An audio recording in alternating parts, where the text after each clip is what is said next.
Well, good morning. Good morning. It's a dad dash Thursday morning. Most specifically, it is a. This is. Hold on. I'm gonna put it up here for you because it's a long name. I like to make sure and name things right. Good morning, Kiefer. This is. I got a great thumbnail for you. I took it last night. You got to see that thumbnail. See the thumbnail? It's real good. It's real good. Pedro's gonna like it. Pedro's invited on the show today. This is Pedro Day. Pedro invited on the show all day. Pedro, open mic for you. Pedro, open mic for you all day long, Pedro. So we got to save this. We got to put together. I know you guys are like addicted to the glitch dash. So like I'm subbing in for the glitch dash, and then you guys are addicted to me because of the glitch dash vacation, sunning those pubes in the Caribbean, getting the pubes, getting those strawberry blonde curly pubes ready for the glitch dash holiday pube sale, an annual tradition here in Grand Rapids, Michigan. I'm visiting today in Grand Rapids, Michigan. Just kind of kicking it around, hanging out. There's fun stuff to do here. Lots of crazy people uh, out in the Grand Rapids. We got to make sure we got all this right. Let's see if we got this right. Did we get? Oh, we don't want to do that. We don't want to fuck everything up. I did. All right, so where we go, we got this stuff, we got this stuff. We got to make sure we got to put in a couple tags. We go, this is full dash closure. That's the book that I'm going to sell you when I run Money Train on you. I'm going to run train on you, Money Train on you so hard like a Zach's payday loan. It's going to be great. It's going to be really good. Oh, I'm excited about it. I've been waiting to make money off you guys for so fucking long, like 3.5 years making no money, and then like 15 years of making no money making civil rights stuff. It's like 20 years of waiting to make money off of you. And when I start the predatory capitalism, it's gonna fucking tear like it's gonna be like Pedro. It's gonna go off like a Pedro. You won't believe it. You're not gonna believe it. Okay, so I think we got some basics here. We tagged our friend Uber Jeep Arizona. We hope he stops by. DoorDash Resolution. We love that guy. Where's Hot Facts? We got to make sure the Hot Facts is in here. Hot Facts, the news channel. Got to make sure that's in there. Got our friend Dash and Q in there. You guys are already here, so I don't have to tag Kevin. I don't have to tag Gig Chud and Thread. He's already here. We watched his funny show. He watched his little funny cult show last night. We might watch it again this morning just so I can drink coffee and smoke and watch something and not have to work so hard. I want to phone it in like Pedro. Look, Pedro does 14-hour, 24-hour lives and abuses groceries. I want to phone it in like Pedro. I don't want to work so hard. I don't like the thinking that I have to do. Elon is reacting to my video as we speak. We can only help. I don't know who that is, Kevin, but if I did, that would be funny. I don't know who that is. Kevin, did you know that in the world, in the gig community we're in, that no, in fact, does mean no. That's what it means. You can put it up on the screen. No means no. Save this for the new kids on the block. NKTB, new kids on the block. They're going to love the Pedro shot. Pedro's going to love the Pedro shot. Everybody loves the Pedro shot. It's a money shot. Look at that Pedro. That's a good looking Pedro right there. That's a good looking Pedro. I mean, what are you going to say? When you got yourself a king, you got to appreciate yourself a king. Tell me if I'm wrong. I mean, tell me if I'm wrong. This is GigTube. You're going to tell me if I'm wrong, aren't you? I was even thinking we may have a bathroom. We could possibly, if Pedro won't show up on the stream, Kevin, if Pedro won't show up on the screen, we may have to have a bathroom seance with the Pedro. I can always go into the bathroom and call him up for you guys if we really need to talk and he's not available. Oh, I was going to tell you, this is Dad Dash's. Did I tell you this or did I forget that I told you this? This is Dad Dash's Thirsty Thursday Glitchgate So Shop Cavalcade of Chicanery and GigTube Shenanigans. Oh, cult shenanigans. I apologize. This is Dad Dash's. This is why I have to read it. I don't take the time to memorize these things before the show. This is Dad Dash's Thirsty Thursday, Glitchgate, So Shop, Cavalcade of Chicanery, and GigTube Cult Shenanigans. And you don't want to miss that. That's a lot of, it's like Pedro, it's a lot of branding. There's a lot of promises in that name. There's a whole lot of promises right there in that name for you, from me to you, from your Dad Dash. It's a Dad Dash Thursday morning. It's a Dad Dash Thursday morning. It's a Dad Dash glitch that Thursday morning, and the Pedro bot is nuts. It's a Dad Dash Thursday morning. It's a Hannibal Thirsty Thursday morning. It's a third Dad Dash Thirsty Hannibal Pedro morning, and they all are nuts. It's a Dad Dash Thursday morning, and our testiculars are low. right. Okay. We're going to start off where we are. We're in the neighborhood. We're not in your neighborhood. We're not in my neighborhood. We're in our neighborhood. We're not in Pedro's neighborhood. We're in our neighborhood. Ain't no Pedro Kings around these parts. It's so hard for us to get by without Pedro, but we do it.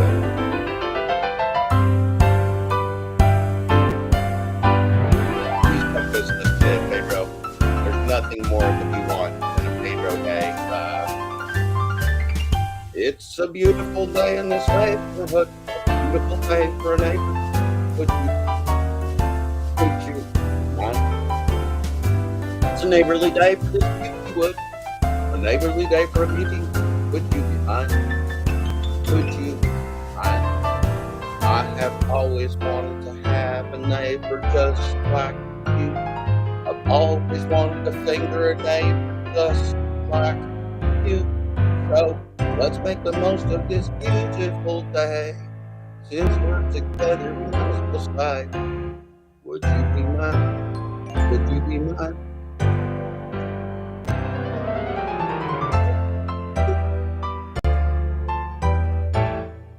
Please, won't you be my neighbor? Please, please, won't you be my neighbor? Please be my neighbor.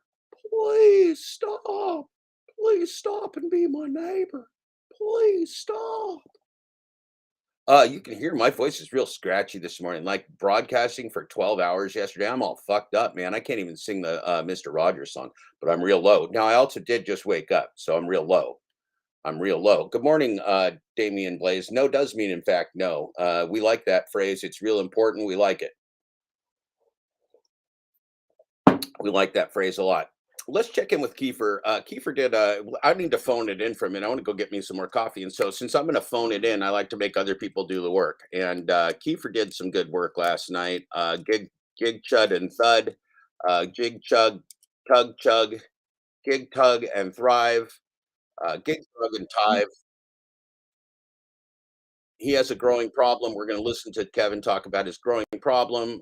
Kevin's got a lot of problems, but only 61 people have learned about Kevin's problem so far. So we need at least we got 5 in my box. We got 5 in my box. 5 more people. We're gonna make it 66 for Kevin. It's not going to be on the scorebooks. We can't get it on the scorebooks because we're doing it. We're pirating Kevin's content. We're stealing Kevin's content on the interwebs. So we ain't going to get the credit for it, but neither is he, and that's what really matters. Fuck Kevin is really the theme of this showing. Screw that guy. First of all, he's got hair that is that's unreal, unfair, out of this world. We're just going to take a break. We're going to listen to Kiefer for a minute, see if his hair makes any sense. Sometimes it does. Sometimes it's just great. Sometimes it's sometimes it's a 69 out of 69. On a scale of 1 to 69. Sometimes it's perfect. It's just you don't know what you're going to get with the Kiefer. All right, we have a growing problem in the GigTube space, and that is the scam of online GigTube life coaches. This is going to be controversial. There will be people upset, but it needs to be said. Welcome back to Gig Drive and Thrive. This is Kevin, and today, we're gonna hurt some people's feelings and potentially their bottom line. Not that that's the goal, but if I'm able to set a few people free and give them some advice for free, it might help some people, but it might hurt some people. Let's get into it. All right, there is a growing trend of people in this space, and in general, trying to sell themselves as life coaches. First of all, here's what I believe a good life coach does. They are able to help people by just living their life by their values. And when you live your life by a certain set of values, people notice it.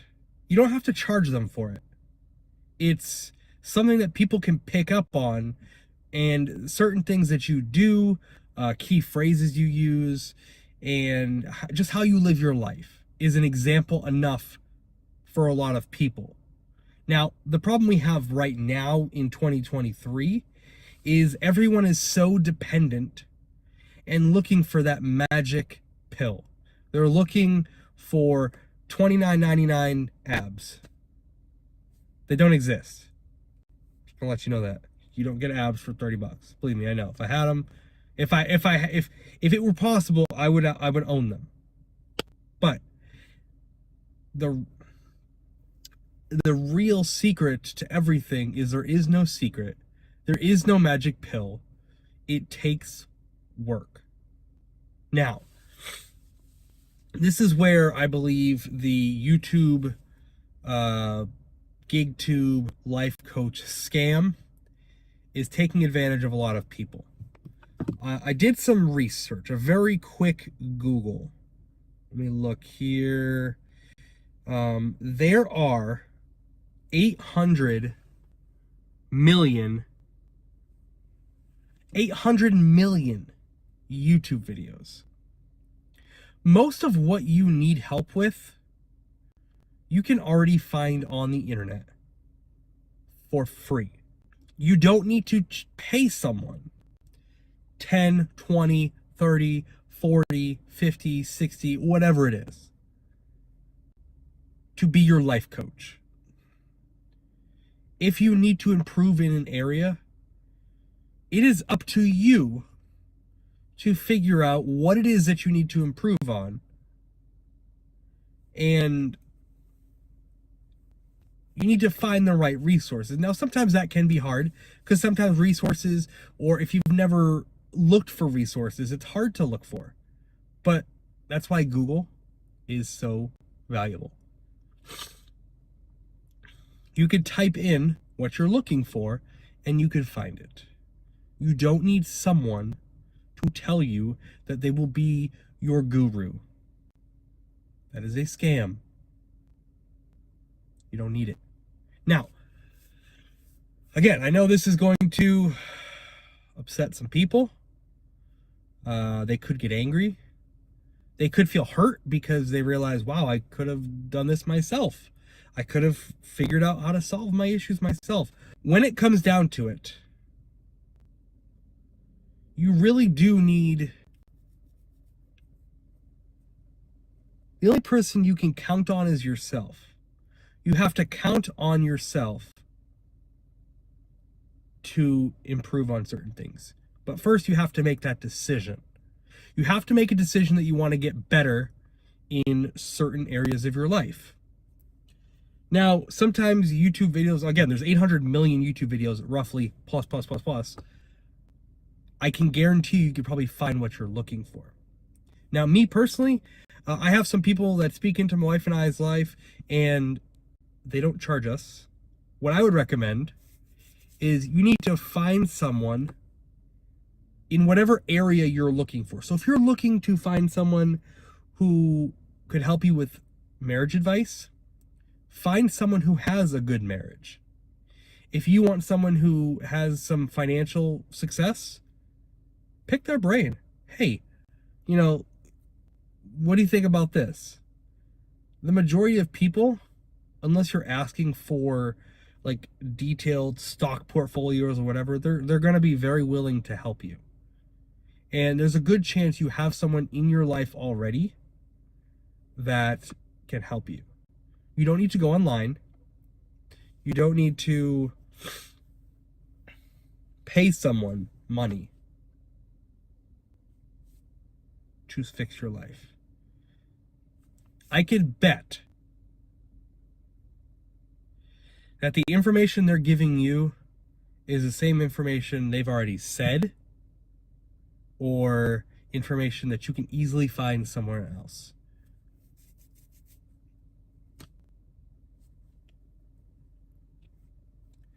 Also, read books. Like, there is all the information you need to better your life has already been written down somewhere. And I promise you, when you actually bet on yourself and actually read a book, and once you accomplish something and you're not codependent on somebody else, I promise you, it will feel a lot more rewarding, and you will have a higher chance of success long term if you figure it out yourself. Now, I'm a big fan of capitalism. Never shied away from that. If you want to support someone's channel because they do good work, go ahead. That is your right. And again, it's your right to, if you want to pay for a life coach, go ahead, do it. But there's nothing that any one person can tell you to solve all your issues. And I'm also going to tell you, if you're looking for someone to be your life coach in the gig economy, listen, there's enough tips and tricks online on YouTube already where you don't need to pay someone. The problem is all the tips and tricks are the same. And when all the tips and tricks are the same, it gets boring. So people want to start news. We got to do something different on YouTube. Let's become life coaches. Now, are these people doing it to take advantage of people? I don't know. That's up to you to decide. I'm not going to prescribe any motive on anyone, but there are a lot of people that freely give that information because they want to help other people.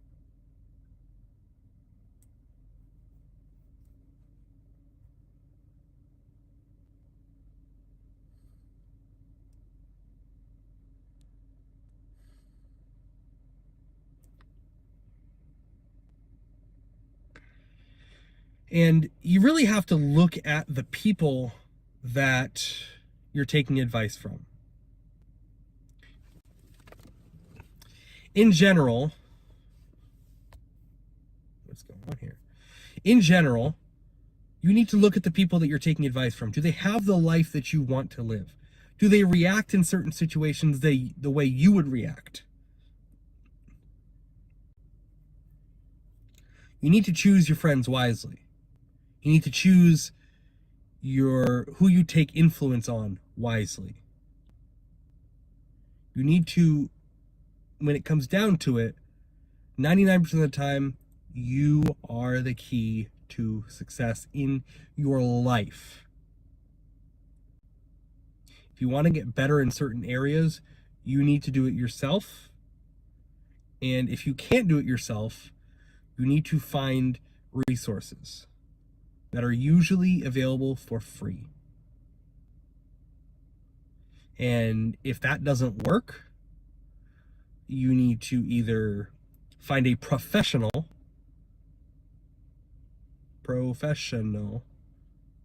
who has experienced a lot of life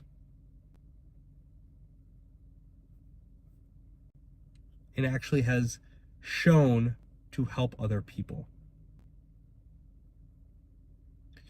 A lot of people right now are struggling in the world. Inflation's crazy high.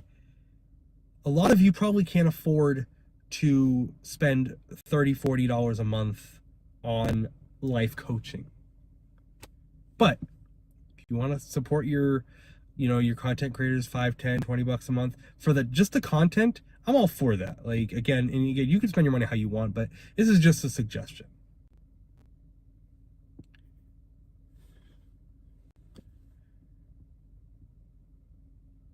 If you like their work, give them memberships. I do that. But I don't look to anyone on YouTube because YouTube is not real life. Nobody on YouTube is going to change your life. I've witnessed personally someone spend thousands of dollars for a life coach and their life was ruined. Financially, relationally, everything fell apart. because it wasn't someone that knew them. It was someone who was paying. And in the end, when they stopped paying, what did they care? Now, I'm not saying that's the motive of people in the gig space, in the YouTube, whatever, but I've just seen it personally happen. Don't be swindled by wolves pretending to be sheep. That's all I got for today. Like I said, I know this is going to be raw. This is raw. There's going to be people offended. There's going to be people upset. There's going to be people probably reacting. I don't, whatever. It has to be said. YouTube, GigTube, life coaches are a scam. You can only bet on yourself to figure out what you need to do to make your life better. Until the next one, guys. Later.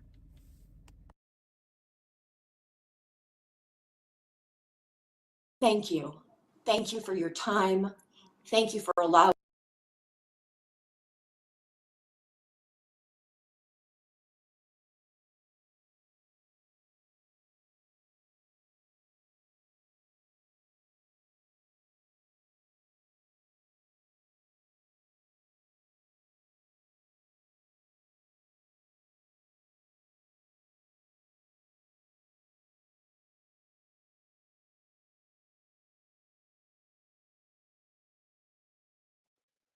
Well, see, it's real early now. It's real early now. Luckily, I was giving you something to look at. It's real early. Dad Dash is just getting the coffee in, got a scratchy voice, real early. Was talking to you with the mute on. That's not real good, but you had Kevin to look at. And as long as you have Kevin's hair in your view, you're probably going to be okay. You're probably going to be real good as long as you got Kevin's hair on your side. We had lots of good suggestions during that, like educate yourself, read, write, learn, listen. That's a good suggestion for you. $49.99. Friends that cost $49.99, just under $50, are some of the best friends. Stephen Arrow, our pinned comment at the moment, says it's all a rigged game. Very good point, Stephen.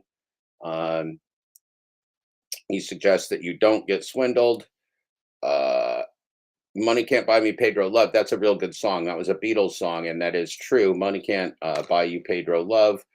More work, less gambling. More work, less gambling is also an excellent idea. More work, less gambling. Um, Okay, so let's look at just for research purposes, because we got a lot going on here. I think I broadcasted yesterday for 11 hours. Unless you watch all my 11 hours on double speed, you might have missed something. You might have missed something, but that's okay because it's live. This is a community hangout. It's a community thing. We're part of a community. I didn't mean to do that. Let's see, what can I undo that? We're part of a community. We're not just solo operators out here. We're just individuals. See, this is the thing you gotta explain to the other side of that, because they don't get this. They all got the criminal gang mentality. We're a bunch of individuals that take collective action. Individuals that take collective action. So we don't have leaders. We don't like. I'm not the leader. You're not the leader. Glitch Dash ain't the leader. Brian's not the leader. Steve Venero's not the leader. Damian Blaze ain't the leader. We're just all equals. We're just all equals. Nobody's got a wrench up their ass. Nobody has a wrench in their hand. Nobody's carrying weapons. Nobody's like insulting anybody. Nobody's getting all obsessed with where somebody shops, which exact store you could find them at. Nobody's obsessed with people's kids, where you'd find them at. Nobody's obsessed with lies over here. This is just like a peaceful place. If you don't want to go crazy on the interwebs, you can just hang out over here. You can just hang out over here. We'll just take good care of you. We'll sing you songs. We'll be nice. We'll be part of a community. Nobody's going to attack you. Even Sam Lee, man. Sam Lee made some big mistakes. He popped in the chat last night. He said, "Am I banned?" And I said, "No, not around here. I hope you apologize to the Glitch Dash and get things straight, Sam, because you got a lot of people that could be on your side. But nobody's going to be hating you over here."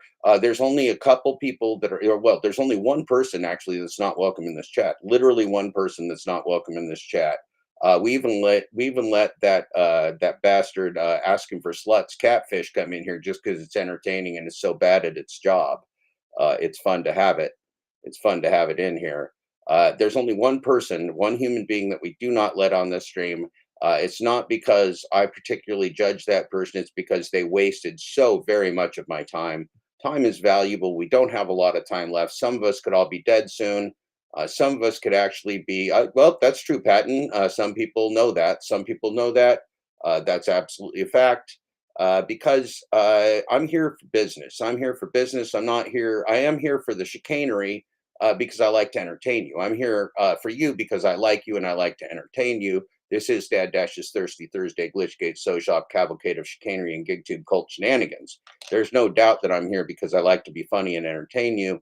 That is one of the reasons I'm here. But I'm also here mostly, well, I'm here solely to make the world a place where hopefully my adult children will live their full lifespans. That's my goal in life.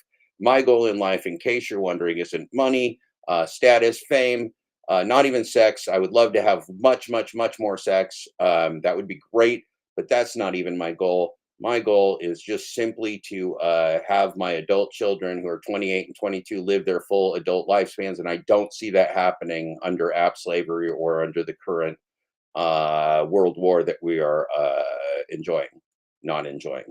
And I certainly don't see it happening if cult dipshits like the Pedro, uh, if they're the leaders of our world, if they're the example for who we want to be, uh, we are in big effing trouble, Kevin. We're in real big trouble if the Pedro is a standard of who we aspire to be. Real bad, real bad. Pedro's behavior last night was just fucking abysmal. We're gonna take a look at that. This is live, Sam. Hi, Sam. How are you? This is live. Yeah, if it's pre-recorded, you'll always know because you'll see my name down there. It's live. It says it's live up there. Hi, Sam. How are we were just talking about you, Sam. We said you're welcome in this community. Everybody's welcome in this community, but one person, and that's not you, Sam. That one person is not you. So congratulations, Sam. You are welcome. Everybody is welcome. You're one of the equal members of this community, Sam Lee, and we're all rooting for you. We're all hoping you get all the information to Robert Reese, uh, and we are hoping that you continue to be successful in your career, Sam Lee. So thank you. Sam, it's one of those things. You're a young guy, Sam. All of us, every single one of the people in this sausage party right here, Sam Lee, said things that we regret when we were in our early 20s. Said just stupid shit that we regretted because we weren't thinking about it. I remember some of those things, and I still get chills. I think of it, and I go, "Oh, I can't believe I said that. Oh shit, did I say that? I didn't. That's not what I meant, and I can't fucking believe I said that." Right. And so that happens to everybody. Uh, yeah, Pedro went nuts. Well, we'll watch it. We'll watch it. I'll catch you up. Um,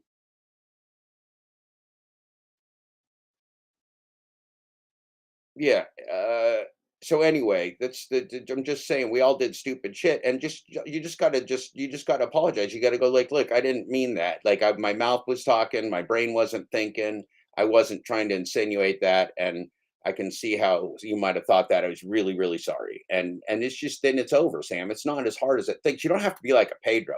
You don't have to be like a Pedro who can't ever admit his faults and has multiple different characters and goes on and plays cult leader in one channel and then plays gang stalker on another channel and then plays gig worker on another channel, but he's super shitty at his job. None of it makes any sense. None of it makes any sense. It just doesn't make any sense, right? And Sam, you don't want a life that doesn't make any sense. If you have a life that doesn't make any sense, you're going to be a lost individual. And I see right now, Sam. I mean, my God, you're 22 years old in this fucked up universe. If you weren't lost, there'd be something wrong with you, Sam. Everybody's lost. We're all lost. We're all lost together, at least, though, in the sewer here. So, Sam, depend on your other friends in the sewer, and you're going to be a happier person. I don't know what your family life's like, Sam. I don't know if what your mom and dad are like, what if you had siblings, if you grew up in a family environment or anything.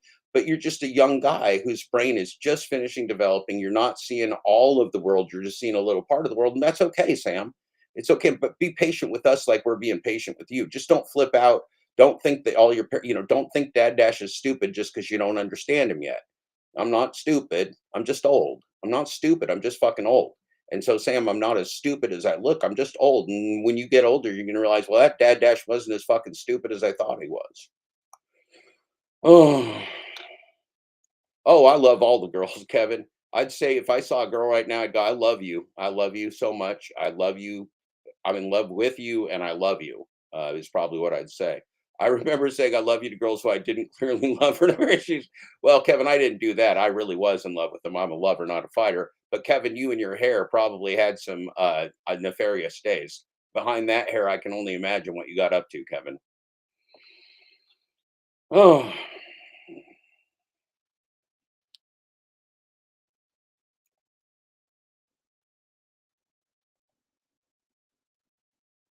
oh, let's go back to that. This is a blast from the past. This is a blast from the past. You're gonna like this one. You're gonna like this one. Yeah, you love them for the night. There's a lot of songs like that, Kevin. There's a lot of songs like that. There's a lot of songs. And look, them women is perverts. Them women is perverts. They trick us into it. Don't. I'm not just blaming you, Kevin. When they want people as much as they want a guy with hair like yours, they're perverts. Those women are perverts sometimes in the best of days. I think it's the gig apps that have really Okay, hurt now we're people gonna at go. the end of the day. This is a great video. I like this video a lot. It's just a clip. I think it's the gig. It's just a clip. It's the Mean Man with Dennis, who was the rideshare hustler and is now something else. He's now a different thing, but it was him. It still is him, but he's just a different title now. But anyway, I like this little video. I clipped it. It's like a Mean Man and Dennis, and watch what was going on. This was Glitchgate wisdom from the early Roy. Early Roy just stomped in here with some wisdom, and that got Torpal torque. That was one of the other Torp torkings. God knows how many Torp torkings we got in this history. Apps that have really hurt people at the end of the day because they continue to drop the rates. They do this. They're putting you in a slave 100% mentality. Pierce, I got to do this every day. 100% Pierce. Much like 007 yourself, I just love me the beautiful women. I have a wide berth, wide age range because I'm much like 007. I'm often undercover. Yet Dennis is a hot dude. Oh, lost. You said lost. I thought you said he was hot. Okay, well, look, I'm getting all Pierce Brosnan's making me think all about pretty women. So I'm lost in my thoughts. Hold on. Because I'm not able to make as much as I used to make. So now I'm working 120 hours. I'm working 140 hours, whatever case may be. So they're putting people in such desperate situations that they're willing to listen to anything and everything to try to make that extra $5. Months ago. Where I was different. I figured out, hey, DoorDash ain't doing it for me. I'm homeless. DoorDash ain't doing it for me. Boom. I went out and got 2 part-time jobs, and I was doing DoorDash on the side. In 1 second, Sarah will get a job offer somewhere soon. Bastards. I think it's the gig apps that have really hurt people at the end of the day because they continue to drop the rates. They do this. They're putting you in a slave mentality. I got to do this every day because I'm not able to make as much as I used to make. So now I'm working 120 hours. I'm working 140 hours, whatever case may be. So they're putting people in such desperate situations that they're willing to listen to anything and everything to try to make that extra $5. Months ago. Where I was different. I figured out, hey, DoorDash ain't doing it for me. I'm homeless. DoorDash ain't doing it for me. Boom. I went out and got 2 part-time jobs, and I was doing DoorDash on the side. Well, that was I think it's the that was apps pretty that have interesting. really I like that video. at the end of the day because they can. I like that video because you see, Roy said was homeless. Roy was both homeless and he called himself an app slave, which is really something. For Roy to be using the lingo, to be talking about that, be talking about homelessness and how he had to make changes in his life to move out of his car. DoorDash wasn't doing it. App slavery wasn't doing it. So that's the mean man telling you the mean truth. That's the mean man telling you the mean truth.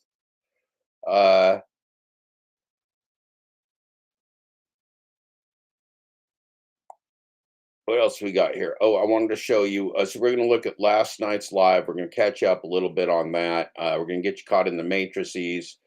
We got a great thumbnail. That's a great thumbnail. It was the Glitchgate, Pedro and Hannibal's fail cow because they failed so miserably with the broadcast there. That's me. I'm over here live. That's not live. This is me. That's not me. That's me yesterday, last night, like 12 hours ago. That's not me now. Sam, I'm over here. It's me over here, Sam. Looks like I got the same shirt on. Looks like I got the same shirt on, but you'll know me different because I got a different hat. That's why we wear the hat, so you can tell which version of me this is. Roy, the bigger man, is a fatter John Malkovich. Well, he's a pretty good fat John Malkovich. That was a good movie. Did anybody see the movie Being John Malkovich? I know most of you weren't born yet, but damn it, that was a good movie. Damn it, that was like a matrices of Malkoviches. Matrices of Malkoviches.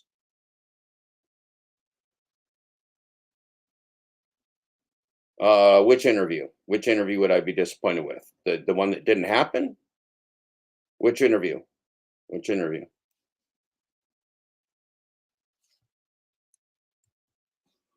Oh, now chances are Odin's taking a stinky poop out there, doing a stinky poop out there while we're broadcasting, and I'm going to go out there and there's going to be like a furt bomb, cat furt bomb that I got to deal with. It's going to be awful. It's going to be awful. Yeah, I was not disappointed, but I wasn't not excited. I'm just going to say that I wasn't not disappointed, but I also wasn't not excited. I think the interview went much better by not happening. I think the interview not happening was probably as good as it was going to go, and the fact that it went off perfectly by not happening was probably the ideal situation for everybody. They got all the press, they got all the boners, they got all the excitement, they got all the views, they got some killer super chats, they got lots of money, lots of cash. They pumped up each other's penises. The Hannibals got thirsty as could be. It all went down, but see, then they didn't even have to do the interview. We got Pedro's a little itchy over here. Pedro's a little itchy and scratchy. So Pedro last night, Pedro, I'm just going to give you the rundown of the show because it was a long show. I did like 4 hours for you last night. I'm just a trooper right now. I'm just a fucking trooper. You can see I might lose my voice, but right now I'm just going to be a fucking trooper for you. Anyway, remember, lines all day. Lines are open all day for the Pedro. If the Pedro wants to talk to the people want to talk to the Pedro. There will be no muting. There will be no muting for craziness. You, Pedro, can be as crazy as you want to be. Be crazy. You can just be crazy, and we still won't mute you, Pedro. We will not mute you. Lines open all day for the Pedro. The cat, Owen, it's an excellent question. 18 years is a long time. 18 years is a very long time. This cat has not been my cat for the entire 18 years, but it don't matter. He's part of my cat community. He's part of my life. I love him. He loves me. We sleep together. We cuddle up. I scratch his tummy. He gives me kisses. It's a beautiful relationship. Thank you for asking, Owen Wilson. Yeah, Dennis has been lost for a long time. Well, Dennis has a gambling problem. Some like some people we know asking for trouble. Stephen Arrow. There's lots of people asking for trouble out there with gambling problems. Dennis might be one of them. Dennis has also been in and out of the gig economy. He's taken he's taken car loans from these people. He's moved different states. Dennis has been somebody I've known for a long time. Personally, and I found him, he didn't find me, so he's not like one of them compromised wackadoodles that chased me down to try and shop me. He's a real person, and he's just confused, but he's a decent guy. I like Dennis a lot. And I wish him the best because he has a hard time sometimes. Yeah, he's a good guy. Dennis is welcome here. I'd love to see Dennis. Dennis has some new name. Dennis can stop in anytime. I like me some Dennis.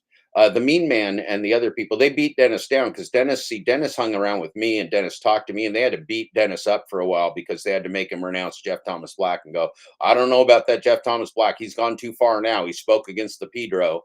And so he did that, but it wasn't real, right? They just forced him to do it. And I didn't take no offense that he renounced me. He had to because they were just going to eat him alive. They're all over. I mean, Dashing Trader and that dickbag Bentley Coupe, those fuckers been hassling Rideshare Hustler the whole time. He's getting the black bro hassle, right? Just like Robert Reese is. If you're not in with the right black bros, then they're going to black bro you. You don't want to do that. You don't want to get black broed. You don't want to get bro blacked. It'll be bad for you.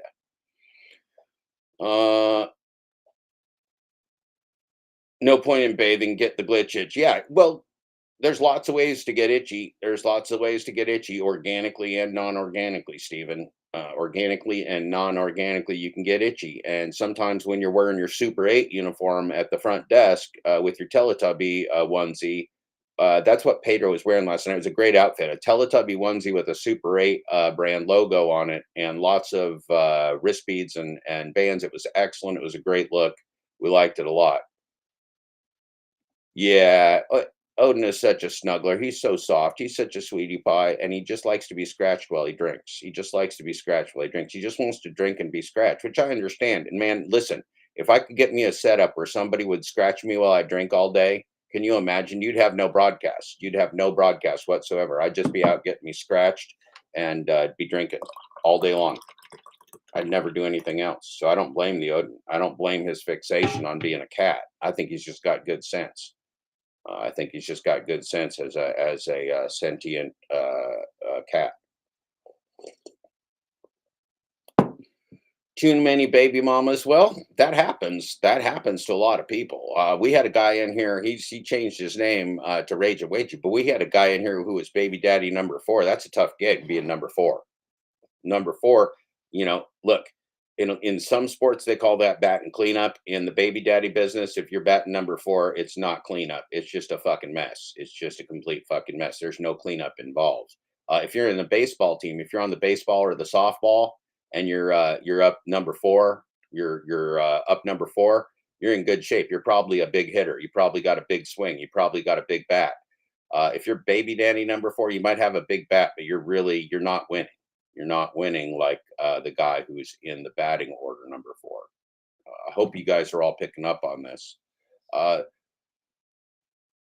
Yeah, Trader harassing Dashing Q. Yeah, Trader's a dickbag. Trader harasses Professor Wetleg, also harasses Glitch Dash. He goes in Glitch Dash's chat and acts like a dickbag and says, "Oh, all 11 of you people in the box are going to change the world." Oh, you know what? Dickbag asking a dickbag Pedro. Just keep going. There ain't no labor movement. There's no labor movement. You ain't no labor movement. So all of you don't exist. Everybody in this chat, I need to explain to you, you do not exist, just like my book does not exist. There is no labor movement. There is no you. There is no us. Pedro said so. Pedro said, no you, no me, no us, no book, no labor movement. If you can't trust Pedro, who can you trust? If you can't trust Pedro, who can you trust? Well, let's find out. Let's find out who we can trust. Let's share this and we'll say, what do you need? What is it that you need right now in your life from the world? What do you need? Pedro needs things. What do you need?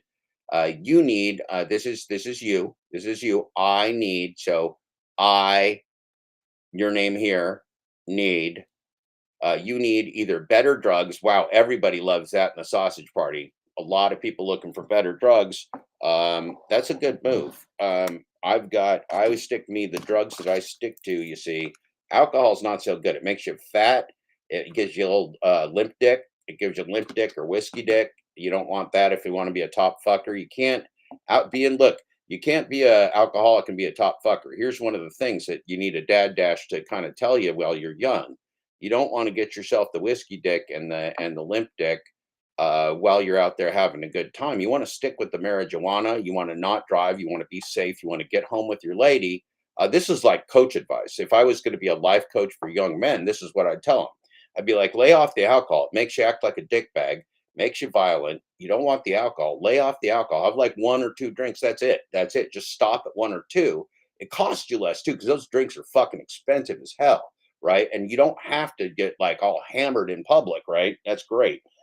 So you skip getting hammered, you skip the fight, you don't get caught drunk driving on the way home. You don't act like a dickbag and fall down and embarrass yourself. You're like a suave, Rico Suave, like Gig Drive and Thrive Kevin type of guy. You could be like a Kevin. You could be smooth. Your hair could look good, everything.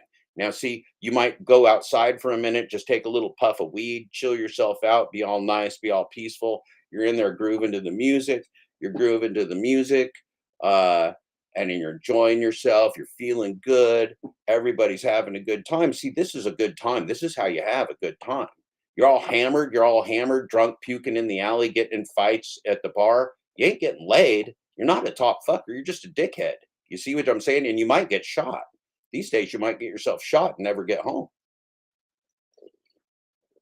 Look, man, I raised 3 sons. I raised one, my birth son and 2 stepsons. I know how to tell young men not to get killed. I'm a professional at it. I'm like, don't get killed, you fucking moron. There's like a million ways to get killed if you're a young man. I've done most of them. I tried a lot of them personally. You don't want to do it. It's a bad gamble. Less betting on you, more working. Less betting, less drinking, more working, more weed, more sanity. Yeah, a low tolerance with drinks and drunks. Yes, me too. I was a bartender. I'm fucking old, right? So I've done everything. But I've been a bartender. I've run restaurants. I've done all that kind of stuff. And man, do I hate drunks. It's so embarrassing to have to discipline somebody that's as old as your father because they're acting like a dickbag like Pedro in public. They're acting like a Pedro. They're out there talking to themselves and cussing at the checking machines and talking to themselves and having obstreperous conversations with the deli lady because waiting 14 minutes just about more than they can take. Waiting 14 minutes just about enough to make them lose their fucking mind. These are amazing people. There's some real disturbed individuals in the world. They're bad people in terms of people who you want to follow. You don't want to follow people that are drinking, philandering, lying, unable to contain themselves, psychopath, egotist, narcissistic, bullshit artists. You don't want to follow that type of person. Kevin had some good points there early in the show. Now, listen, what do you need? Most of you just need better drugs, 56%. Now, that explains the medical care system in the United States. Some of you may need better prescription drugs. Some of you may just need the quality of weed that I enjoy here in Oregon because I'm free. I'm a free individual. I'm old. I'm educated. I'm tired. I had my kids. I'm a top fucker. I'm allowed to sit around and smoke pot all day if I want to. I can. That's one of the oh, he went to Uber Jeep yesterday. It was great. It was great. It was legendary. We'll watch Uber Jeep's response. We're not going to watch anymore. We're not going to watch Pedro's response, but we'll watch Uber Jeep's response again because it was that good. It was that good. So we'll watch that. Stick with us, Cerebus. This is your place for all the gig economy news when Robert Reese and Glitch Dash on. I'm number 3. Like Robert Reese and Glitch Dash are tied for number 1, and then I'm tied for number 3. I'm like the 3rd best option in the Glitch Gate space. I'm like your 3rd best option, which isn't that bad because the other 2 aren't on. So right now I'm your best option. I'm the only option you got. So I'm the best.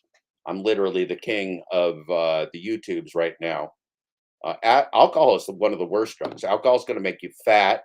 It's going to ruin your liver. It's bad for your body. It's poison. See, here's one of those things you tell your kids. This is a straight quote from me to my kids. Straight quote. Good for you, Sinful Toaster. Nice to see you. I haven't seen you for a while, old friend.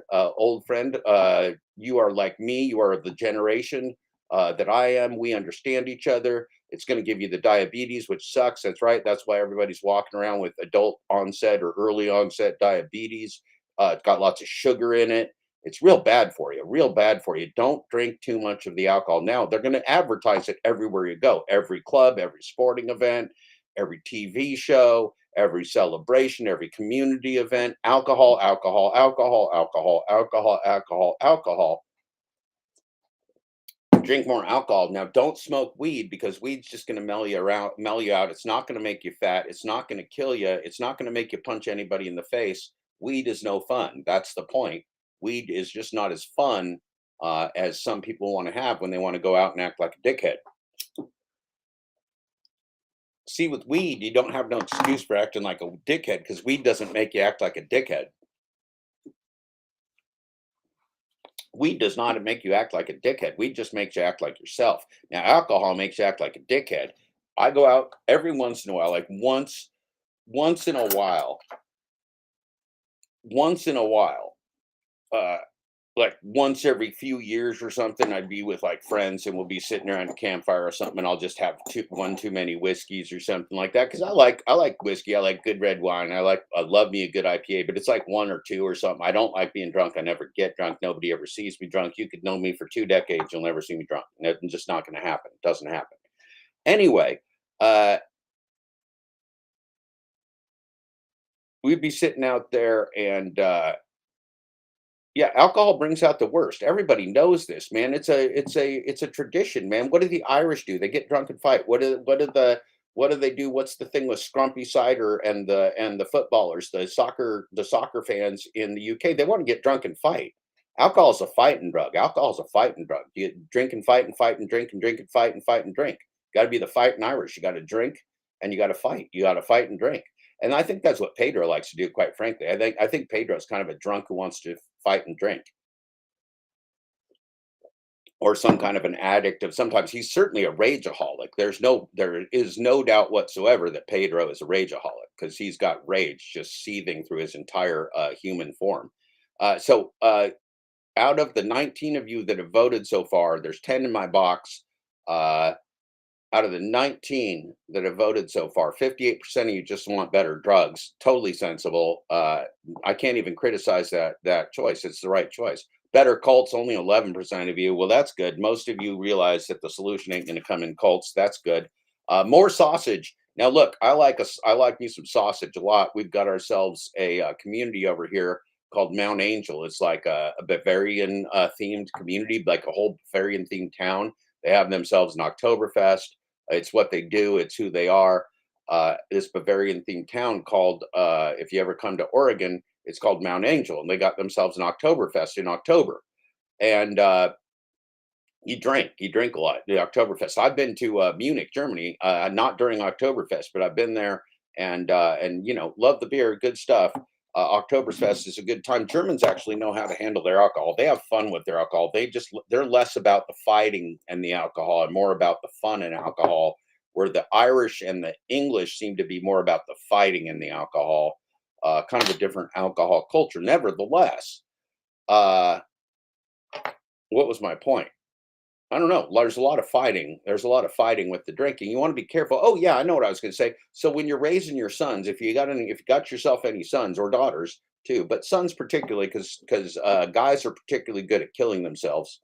Young men are particularly good at getting themselves killed, and they're so good at it that you got to make sure that you give them real good advice. And so the thing you want to remind everybody is that alcohol is just pure poison. Alcohol is poison. And now it's fun poison. It's fun poison. It's some poison you can have some fun with, but it's poison. So if you drink too much poison, you're going to poison yourself, and that's bad. You just want a little bit of poison. Just a teeny tiny bit of poison is the right amount of poison for you. And just remember that, and that'll serve you well if you just know how much poison to consume. Just not too much. Just don't consume too much poison is the point. Okay, so last night on the show, we're reviewing. So Pedro had the itchies, and he went on for a real long time pretending from his position in Narnia that reality doesn't exist and that he's a different kind of a Pedro. Screaming in the background. Or hug. Oh, okay. So you ain't nothing you can do to me. Oh, here he is listening to Uber Free Jeff. This is perfect. Now, see here. You can't kill me. Here we got pure narcissism. Pure narcissism. Look at that face on the Pedro. Look at how insolent the Pedro is. So now he's listening. He's a chicken shit, right? He's not going to show the power of Jeff speaking. He's a chicken shit, so he's going to only play Jeff's voice because Pedro's a chicken shit. And I hope Pedro, remember, we got the lines open all day for the Pedro. Pedro, you are welcome here, Pedro. We want to talk to you. We want to know what's going on with you. We want to know what's going on with your cult. We want to talk to you in an open discussion. We got all day for you, Pedro. You name the time. We're going to be here for the Pedro conversation. It's Pedro Day. It's Pedro Day. It is time to understand what's driving the Pedro. This is Dad Dash's Thirsty Thursday, Glitchgate, SoShop, Cavalcade of Chicanery and GigTube cult shenanigans. It's about Pedro. This is the GigTube cult shenanigans. Look at this fella right here. This is a clip from that video last night. This is a great picture. It's a real good picture, right? That you got right here. It's real good. It's a great picture. It's a real good picture. And so you gotta know that we're ready for you, Pedro. We're ready. We need you. The people want to hear from you. They want to hear your side of the story. Your side of the story. Torps Cougar. Thank you for everything, Torps Cougar. Look, Torp is a wonderful character. I assume you are a wonderful cougar. Torp is one of my favorite cartoons. You never know what you're going to get from the Torp. It's like it's not Ren and Stimpy. What's the one? It's kind of like the one with the scientist and the grandson. Or whatever. You just never know what time or space dimension you're going to be in with the Torp. You could find yourself at a Kiss concert with a hot blonde chick with the Torp, and then next second you could be drinking in your basement or in your living room that looks like your grandma's living room. It could be anything. You just don't know what you're going to get with that Torp character. It's a lot of fun. We like it. It's real fun. Now let's listen to Pedro unwisely taunt Uber Jeep Arizona Jeff. Pedro is an unwise individual. You know what? God established me. So you ain't nothing you can do to me. I've been dealing with this foolish. This clown wants a piece of Uber Jeep Arizona Jeff. This clown, this Pedro. Look at the jaw. Look at the jaw. Holy. No, Keever, you're incorrect. Pedro later in the broadcast talks to Primetime. This one he's talking to Jeff. This one he likes to talk to his black friends without video. He's talking to Jeff Uber Jeep Arizona. He'll talk to Primetime in a minute. You got to be patient, Kevin. Crap, that jaw is so sideways. Jay Leno should come out of retirement. If Jay Leno's not dead, he should come out of retirement just to challenge Pedro to a jaw contest. Just to challenge Pedro to a contest of who's got the more fucked up jaw. Pedro's jaw. If Pedro bites on his own teeth any harder, I'm afraid that his face is going to spontaneously combust, and that flesh mask is just going to pop off. The Jesus hair will shoot up in the air. It could be a catastrophe. This is hard to watch. We're not getting very far in this. It's hard to watch. Since Pee Wee football, man, I've been him. I've been a difference maker, a game changer. I've been that guy. So what will change now that I'm coaching? Not a darn thing. I'm not even playing the game, and you got an opinion of me. I'm not even on the field. But I'm pretty sure I get every darn coach I'm playing against, head coaches. Anything you want to do.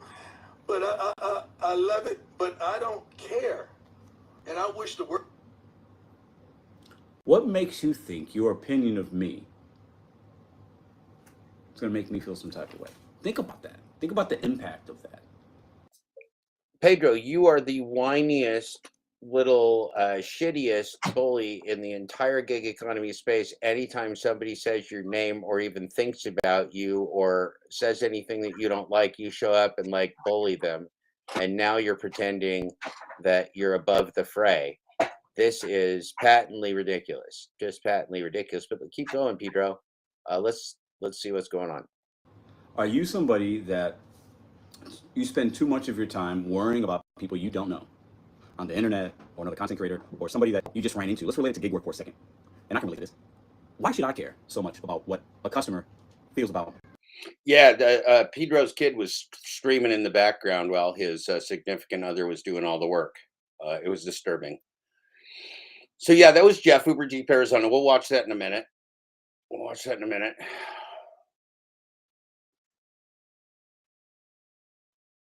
Okay, and so then we went to the article. This was great. We read the article. You're going to want to go back and see this. There's an article in Business Insider where we learned about Dashing Trader and Your Driver Mike. We're going to have to watch that. I'm going to share this with you right now. This is actually real important.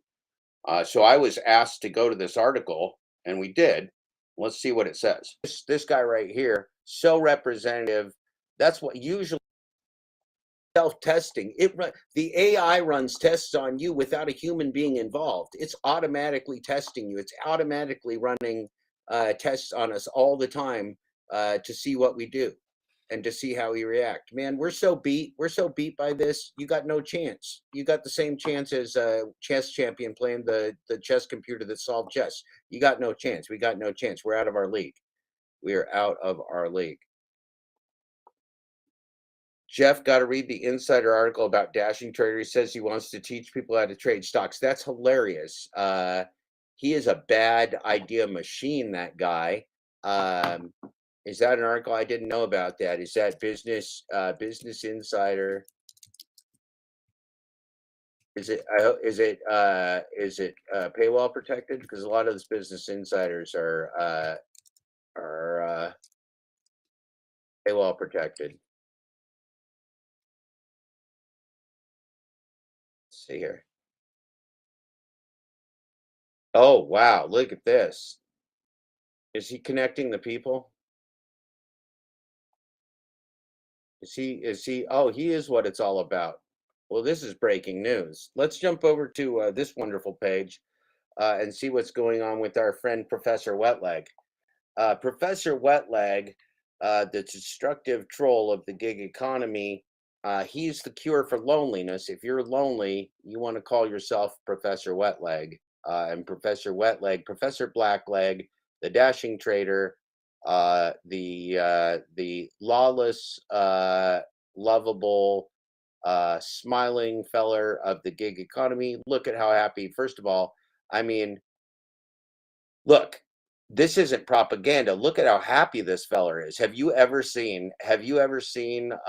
Personally, have you ever seen a happier DoorDash driver with a nicer DoorDash bag there? Because this isn't paid advertising. This is news, you see. This isn't. Oh, now you see this guy right here, so representative. That's what usually we just lounge ourselves around on the porches of the customers with the bag in the sun. We wait with a smile on our face. We just enjoy our time because we love the flexibility. That's why we do it. Lonely Instacart and DoorDash gig workers like us are leaning on YouTube influencers to help them feel creative. This is great. This is October 20th this month. Wow, this is what it's all about. This is why we get Professor Wetleg and the rest of the gang stalking network on the YouTubes. This is great coverage in the Business Insider. It is quite inside information. It's really corporate good stuff. So let's see the 3 bullet points. One of the good things you got to love about a Business Insider article is they make it real simple for you to be stupid. They like to keep it simple so that you can be as stupid as possible. And gig workers for Instacart, DoorDash, and so like Pedro Santiago, the Instacart's silent, right? So paid gig workers for Instacart, DoorDash, and other apps tend to have their favorite YouTubers. Well, that's breaking news there. So that's fact number 1. Fact number 2, they got a formula for this stuff. With no colleagues or bosses, gig work can be lonely. It's underlined. Lonely is underlined. Is that because it's a hyperlink? I can study loneliness right here. What happens if I click lonely? Oh, look, you can go and study loneliness if you go over here. That's really helpful. I do that in my book too. It's great that they give you a reference for loneliness in case you need to go study loneliness and find some more GigTube friends. 2 gig workers with followings on YouTube told Insider about how they decide what to talk about. Well, they decide it by how wet their legs are going to get, how moneyfied they're going to get. Money, money, money, money. Dashing Trader loves him the money. He's always been real clear about that. Professor Wetleg, man, if you're here, Professor Wetleg, Dashing Trader, I know you like to troll the Glitch Dash. Please troll me. Please see Kevin, Gig Drive and Thrive, or just jump in my chat, troll me, hop up here, talk to us about this article, Dashing Trader. I always miss you swell stars of the U-Rubes. You don't stop by for the drop-ins as often as I'd like. I'm just your old dad dash. You should stop in and say hi. Okay, in early 2022, a gig worker delivered an order to a customer who hadn't left him any tip through DoorDash. Hey man, why ain't there no tip on this? ? End quote. The driver asked as he walked up to the movie theater counter where the customer was working, according to a recording of the interaction. Wow, the drama is insane right here. My bad, end quote, the customer responded. Well, that's scintillating. Okay. The customer didn't seem moved by the driver's plea for a tip, but the interaction served another purpose. Oh my goodness, a higher purpose, special purpose. This is like Steve Martin, a special purpose. The driver, who goes by Dashing Trader on YouTube, also Professor Wetleg, Professor Wet Blackleg, Black Wetleg, Professor Wetleg, Blackleg, Dashing Trader, same person. Lots of good information on that Professor Wetleg. Posted the clip on the video sharing site. There, it elicited comments from other DoorDash drivers who were also frustrated with no-tip orders and people who placed them. Thank God for Dashing Trader. Thank God for Professor Wetleg and all that he does for our community. Respect, bro, wrote one viewer in the comments. Those cheap clowns need to hear about it. Now that sounds like that comment could have come from the Pedro himself, but that's a great quote. That's a scintillating. That's real good. That's real good reporting. I wouldn't say it necessarily worked, but the result of me recording that was it got me a lot of attention on YouTube. Dashing Trader told Insider. Well, that's just saying the quiet part out loud, isn't it? That's just saying the quiet part out loud, isn't it? Got him lots of attention on YouTube. It did nothing, but it did get him a lot of attention on YouTube. That Dashing Trader feller, Professor Wetleg, he knows how to get him some YouTube attention. The driver declined to have his real name used for fear of getting decapitated by DoorDash. Well, because everybody lives in fear. That's, you wouldn't, Business Insider shouldn't wonder why everybody lives in fear. They should just accept it as general status quo. Everybody lives in fear all the time of being decapitated. That makes sense. It was actually one of my first videos that got 1,000 views on. I got 1,000 views on, he told Insider. So Dashing Trader just broke through by mentioning to somebody. He was the first person ever to notice that a customer didn't tip. He was a pioneer. Professor Wetleg is like the Neil Armstrong of the gig economy space, compared to Pedro's Pedro is like one of the other ones that's not Neil Armstrong. But Dashing Trader, Professor Wetleg is definitely Neil Armstrong. Gig workers for Instacart, DoorDash, Walmart, Spark Driver app, or other delivery services often watch one of their favorite YouTubers or TikTokers for information about the industry. That's right, because if you watch that Dashing Trader for anything, you watch him for the great information and the love and the community feeling that he shares with you as Professor Wetleg. Yeah, that the jaded driver, that might have just gone by the wayside. Maybe that website didn't just sail out with the maybe that didn't sail as well as he'd hoped on the launch. You never know. Hard to say. You can just hide your channel too. Maybe he's just building it up and it's going to get like 500 videos, like asking for 13 slots, and then just debut them all at once in a few years. You never know. You never know. Without the colleagues and the water cooler talk of a regular job, the content also fills a void for gig workers who make a living on the apps. Are you feeling all water cooly right now? Is this your water cooler? Am I your water cooler? And will you drink me? That's going to be the next poll question. Whoa, holy moly. We believe, we don't want to get distracted, but we got 45 votes in the poll. We'll worry about, Laura, whether you're going to drink me or Bud Soda later. One shopper in California told Insider that he watches videos made by other Instacart and DoorDash workers to figure out which no-trip orders are worth accepting. Well, how would you get that from watching videos? How would you? So Dashing Trader gives you some kind of special information of how to accept fraudulent orders. He's good. He's good. That Professor Wetleg knows what he's doing.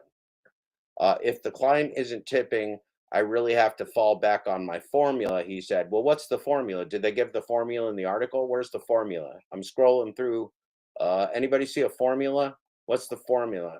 Do we have to call Kiever to see if he's got a formula? Oh, your driver, Mike, look at that. Oh my goodness, Mike. He looks good. Matt looks good as Mike. Matt's a good Mike. Matt is a real good Mike. Okay. Yeah, he lost his dildo mic on the nature trail, Rage and Wagey. Just calm yourself down. He's still looking for the dildo, fuzzy dildo mic. He can't lose that. It's expensive.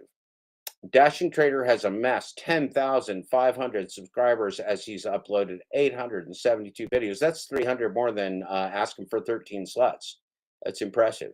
He told Insider that he thinks the isolation of gig work draws viewers to his channel. Yeah, we go to Dashing Trader for the community. We do go to Dashing Trader for the community. He calls us names and stalks us and and trolls us. We go see that Professor Wetleg for the community.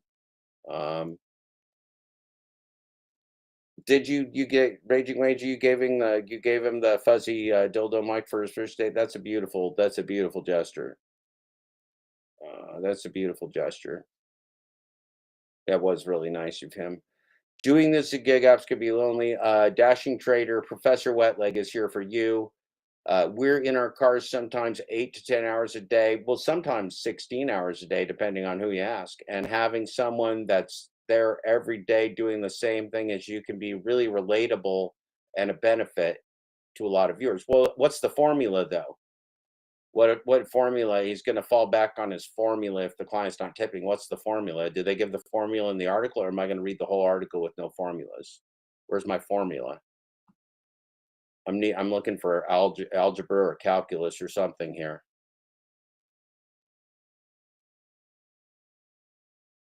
Mike was deactivated. According to the Matt that's Mike was deactivated for a number of years because he had a referral code that was allegedly outside the DoorDash terms and conditions. So DoorDash decapitated your driver Mike years ago, and he has not had any access to DoorDash. His brother Matt, his twin brother Matt, had a DoorDash account, but Mike didn't. But Mike got reactivated by the DoorDash. This is true. This is what Mike, Matt, and Mark are saying. Okay, YouTubers talk about news and offers tips. So Mike's a big tits and tips guy. Mike knows the tips. Mike and Matt and Mark really have that down. Mike Sabo, who posts videos as Your Driver Mike on YouTube, told Insider. Now it's amazing that they got themselves right to the two greatest, to the two goats. How do you think Business Insider found Dashing Trader and Mike? Do you think it was just random? They went on the YouTubes and said, like, let's just find a couple swell fellers? Or do you think that maybe DoorDash's public relations and advertising department said, well, you want to talk to the Dashing Trader and you want to talk to the Mike because Professor Wetleg and Matt are great resources. I think that's probably what happened. See, this isn't random. This is advertisement. Business Insider is kind of a shady publication. This is like advertorial. This is an article pretending to be, or this is advertisement pretending to be an article and legitimizing a fraudulent business, attempting to legitimize a fraudulent business for people that don't know better and just want to read about stupid app slaves doing stupid things like we do. Mike Sabo, who posts videos as Your Driver Mike, told Inside that many of his viewers watch his videos for tips on doing gig work. One of Sabo's most viewed videos explores the economics, Mike ain't no economist, of renting a Tesla, driving for Uber. Oh, sweet jeepers. Yeah, he did that. And video breaks down the earning potential. See, I think I'm going to do a video on renting a Lambo, like Oracle Fast Money Trader. I'm going to rent a Lambo for doing Uber and give people Lambo rides in my Lamborghini. And then I'm going to do a video series on it and sit on the ground in front of it, hold up a gas pump like a dildo is what I'm going to do. That's going to be my next strategy. Yeah, I think these are furt sniffers in the parlance of our good friend Glitch Dash. These are furt sniffers for sure.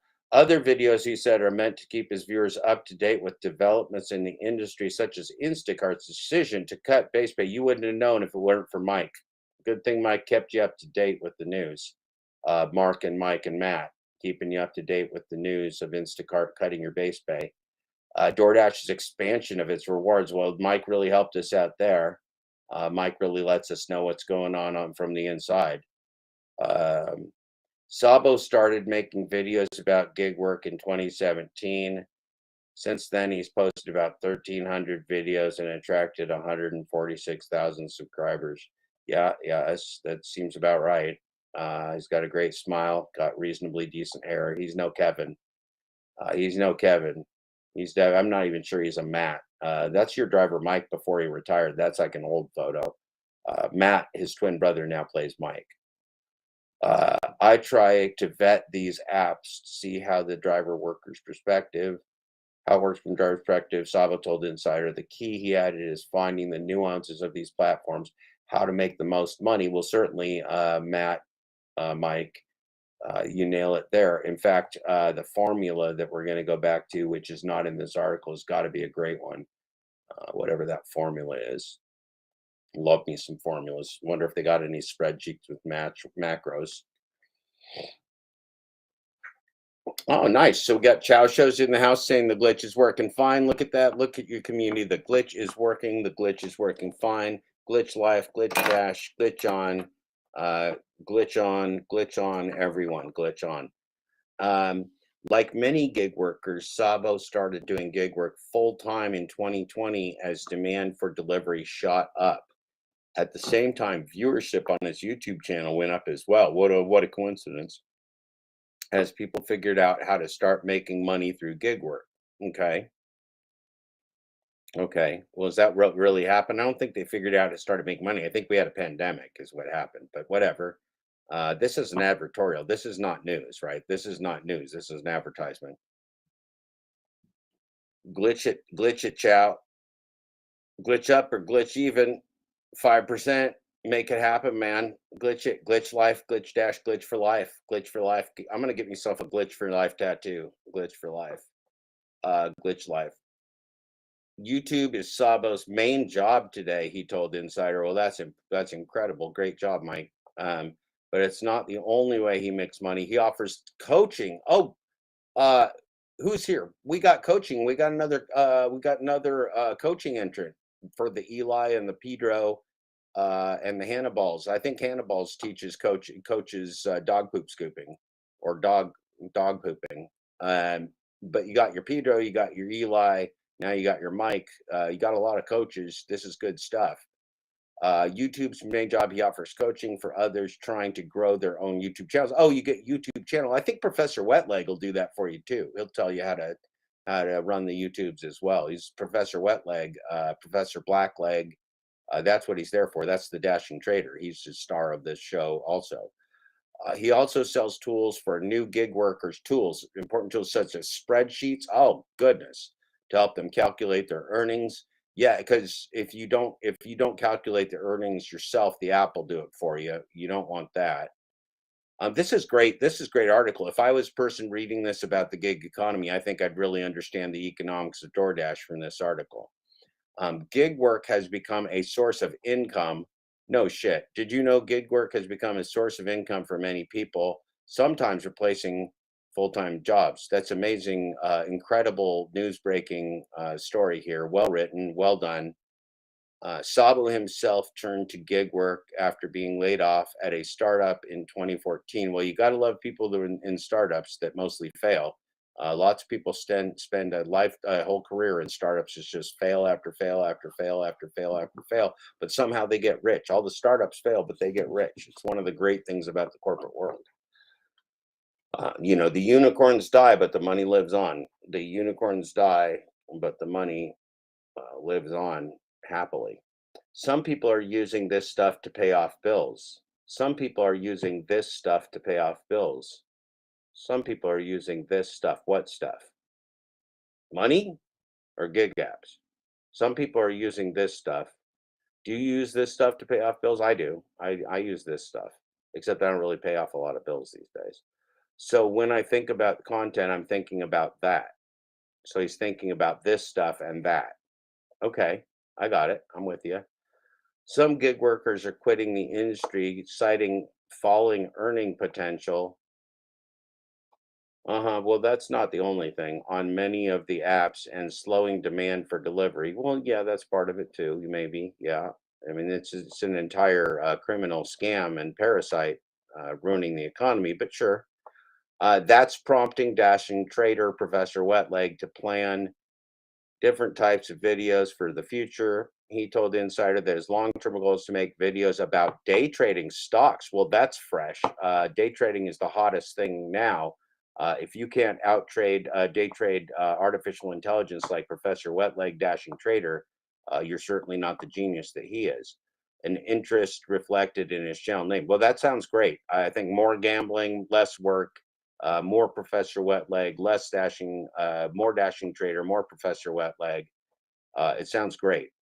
I hope they can get asking for sluts gambling in on this too, and really kind of unify the gambling side of the gamblified gig economy. This is great. This is a great article. I'm glad. I'm really glad you guys shared this with me. I still want to move in that direction of financial freedom, teaching about stocks and different things I learned in my financial journey and help others get out of the rat race. Well, you really are doing it, Professor Wetleg. When you troll us and call us losers, it really motivates us to get out of this rat race. Oh, all due respect, all due respect to the wonderful business insider, to your driver Mike, played by Matt, backed up by Mark, Professor Wetleg, dashing trader, the smoking clown of the smoking clown of this article, the steaming smoking clown turd of this article, police glasses, looking like a badass, being a gangster, uh, being Professor Wetleg, leading us to the future through community. Thank you, Dashing Trader. Wonderful, wonderful, wonderful stuff. Thank you, Professor Wetleg.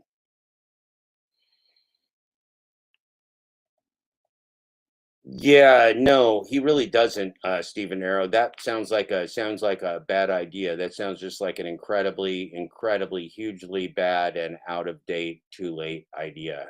Much too late to get into the day trading business here in the apocalypse. Not the time to get into the day trading business.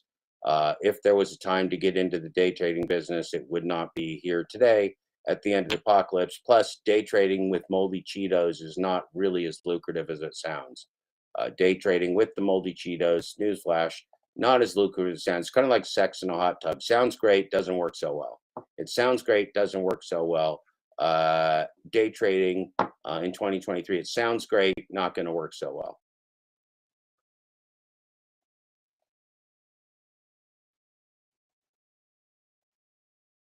Well, hey, it's me again, the me in a different hat that's now in the same time continuum as you.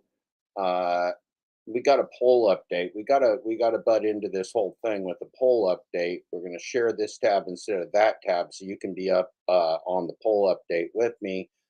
Uh, 35 votes, which is great for a thirsty Thursday morning. Remember, if you've forgotten, this is Dad Dash's Thirsty Thursday Glitchgate SoShop Cavalcade of Chicanery and GigTube cult shenanigans. Dad Dash's Thirsty Thursday, Glitchgate, SoShop, Cavalcade of Chicanery, and GigTube cult shenanigans. That's how we index the show, is by the titles. So the title is always very important. It's how we index the shows. It's a professional operation here. We're now broadcasting virtually 10 hours a day for you. Professional operation. We're not the news channel. We are not the Glitch Dash, but we're your third best choice in the on this side of the aisle in the gig economy. We're your third best choice for live broadcasting. Well, DoorDash Revolution's been doing some real good, so do good stuff too. So we're your fourth. Well, Kevin's been great. Kevin has been really good. Gig Drive and Thrive. I'm your sixth best option. I'm your sixth best option that I can think of right now on this side of the aisle. But as your sixth best option, I'm the only one broadcasting right now, which makes me a winner. This is why the early bird gets the worm. It's strategy. See, I'm old. I work smart, not hard. I work smart, not hard. I ain't going to go up against competition, young competition with great hair like Keever, with beautiful red strawberry blonde pubes like Glitch Dash, brilliant people like Brian DoorDash sucks. I'm not going to go up against that guy. I'm not going to go up against somebody with a caw. Somebody with a good caw, somebody that works hard. Well, I'm going to do someday. I will, Cerebus. Someday I plan to do a 14-hour, 24-hour stream. I'm going to do a 24-hour stream in 3 parts. That's 14 hours, Cerebus, because I like to follow the best practices of the best in the business. Good point. Good point. Yeah. Gig Drive and Thrive. Kevin has really been given this side of the sausage party. This side of the sausage party. He's been getting us hard. He's been getting us prepared. He's been in our box regularly. Kevin's killing it. Kevin's killing it. Gig rub and tug. And listen, Kevin's also been our correspondent. He's been my special correspondent, my DT, my designated troll. and he has kept it. He's been so good at his job for Schubeck Industries, latex department, security division, Meek Tide uh, office. Kevin has been an excellent DT executive. We've actually made him a DT executive. He was just a DT manager. We've upped him to DT executive. He's the DT executive, the designated troll executive here at Schubeck's Industries Meek Tide division. And Meek Tide, remember Meek Tide, the publisher of books that don't exist. Meek Tide, Meek Tide Incorporated, the publisher of books that don't exist. When you see a book from Meek Tide, don't buy it because it doesn't exist. Thank you, Meek Tide, for the sponsorship. We're also sponsored. Remember, we're sponsored by one of the worst corporations in the world, Kroger, monopolizing your groceries and your shopping information and selling it to anybody in the world that will pay us for it, so they know everything about you. Kroger, iodized salt, the iodized salt choice of Dad Dash, the iodized salt choice of one of the most evil corporations in the world. Kroger, monopolizing your groceries with armed security guards that will cap your ass if you take any of the hairspray out of the store without paying for it. Kroger iodized salt, our merchandise, your life, your data, our money. Thank you, Kroger.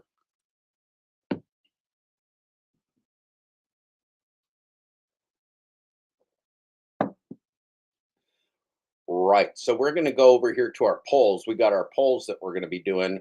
Look, this one was a walkover. This may be one of the most lopsided polls I've ever seen in this space. I need 74% of you simply just need better drugs. Over 3/4 of you could solve most of your problems if you had better drugs. 11% of you could use more sausage. 8% of you are in the market for YouTube coaching. So you 8% of you, 8% of you need to get over to the Pedro. You need to find yourself your driver, Mike, currently played by Matt, and reserve Mark in the closet. And then only 5% of you, are looking for a better cult. We voted. Charlie Manson is the cult leader of the gig space. We voted. It's been decided. Charlie Manson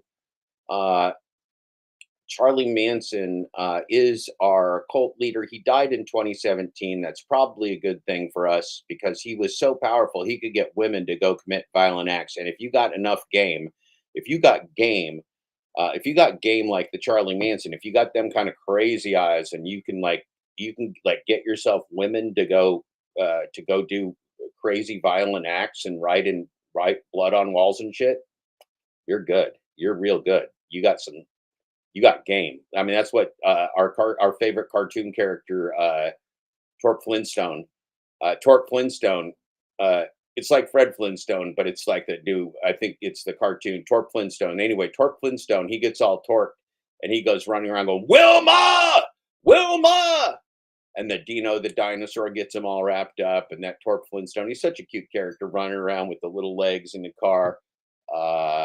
Just a lovable character, lovable scamp. Got his best friend Barney. We love ourselves some Torp Flintstone. Anyway, I don't remember what we were saying. Torp, that's a great cartoon character. He's really good. Anyway, what were we talking about? Torp Flintstone. I don't remember. Anyway, better cults is the point. Not very many of you need better cults. That's bad news for the cultists, bad news for the Pedro. Pedro's really trying to get you to Pedro Island. He's trying to get you there. He wants you to drink the Flavor Aid. He wants you to drink the Kool-Aid. He needs you. He wants you. He can't do without you. That's the Pedro. Now, we got another poll. That was decisive. All of you need better drugs. I suggest you all relocate immediately to states that have legalized marijuana. That's the best. This is Dad Dash giving you advice from the heart. Move to states that have legalized marijuana, or just legalize it in your state. Do that. Now, one of the cool things. So here, you all know I did lots of the dashing in Bloomington, Indiana. And when you're doing lots of dashing, you need to get stoned when you're home. When you're off duty, when you're not driving around, you got to just get stoned to the jeebers because DoorDash is just gaslighting the fuck out of it. Now, I didn't let it gaslight me. I just sat on my ass at home and waited for orders that would make me money because I didn't play the game. I never even paid attention.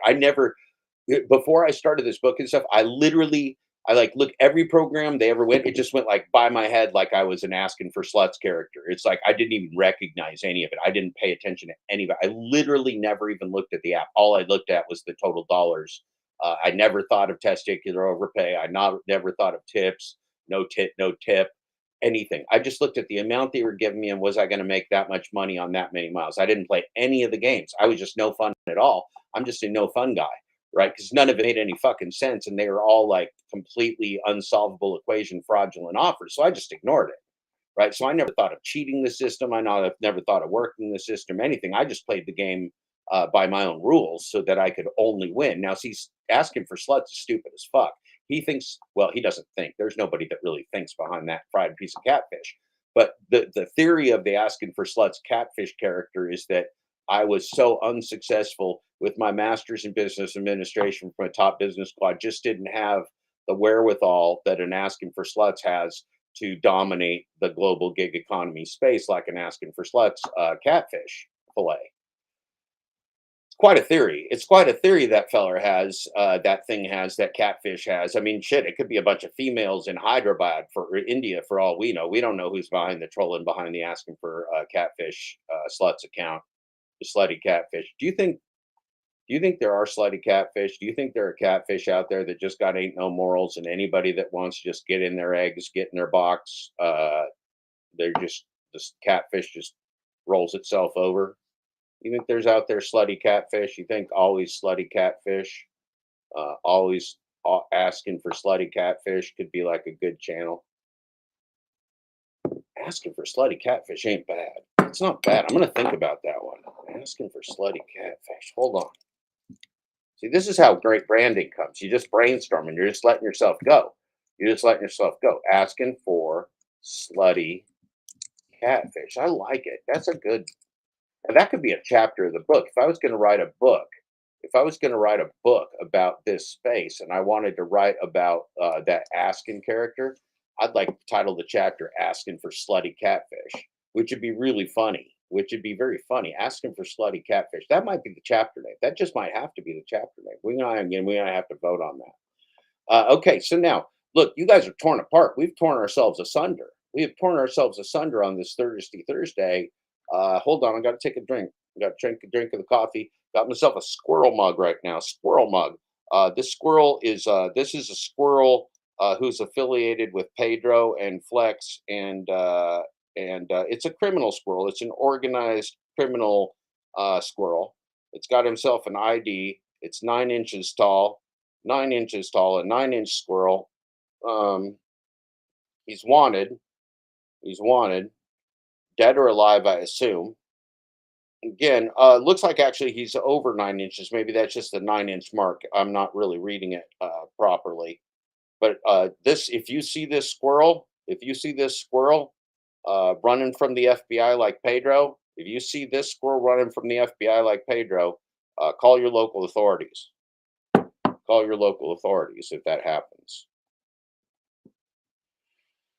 Pedro's poll on his 1424.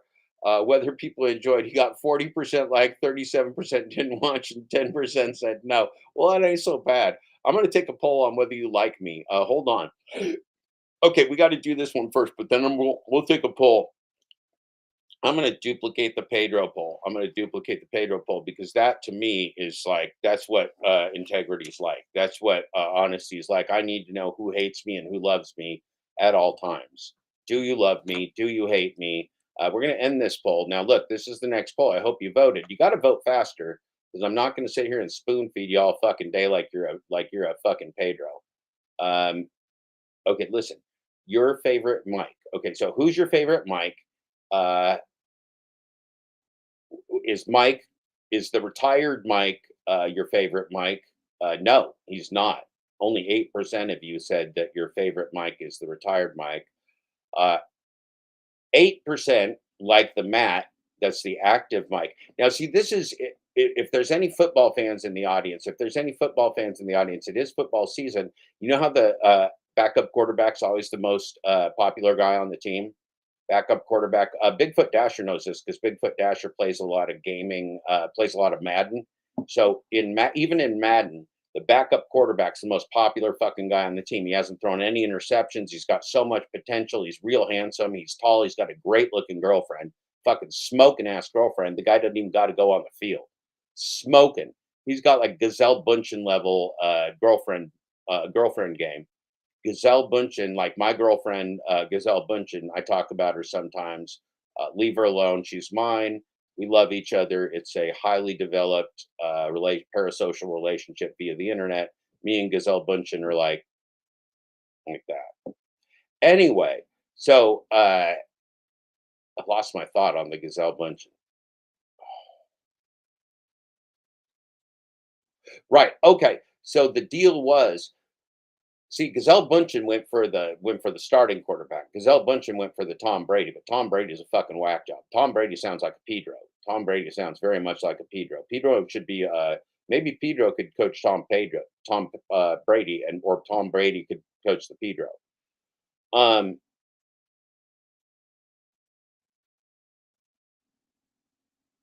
Yeah, that's a great poll, man. That's a real good poll. Throwing me off because it's such a good poll there, Cerebus. Wait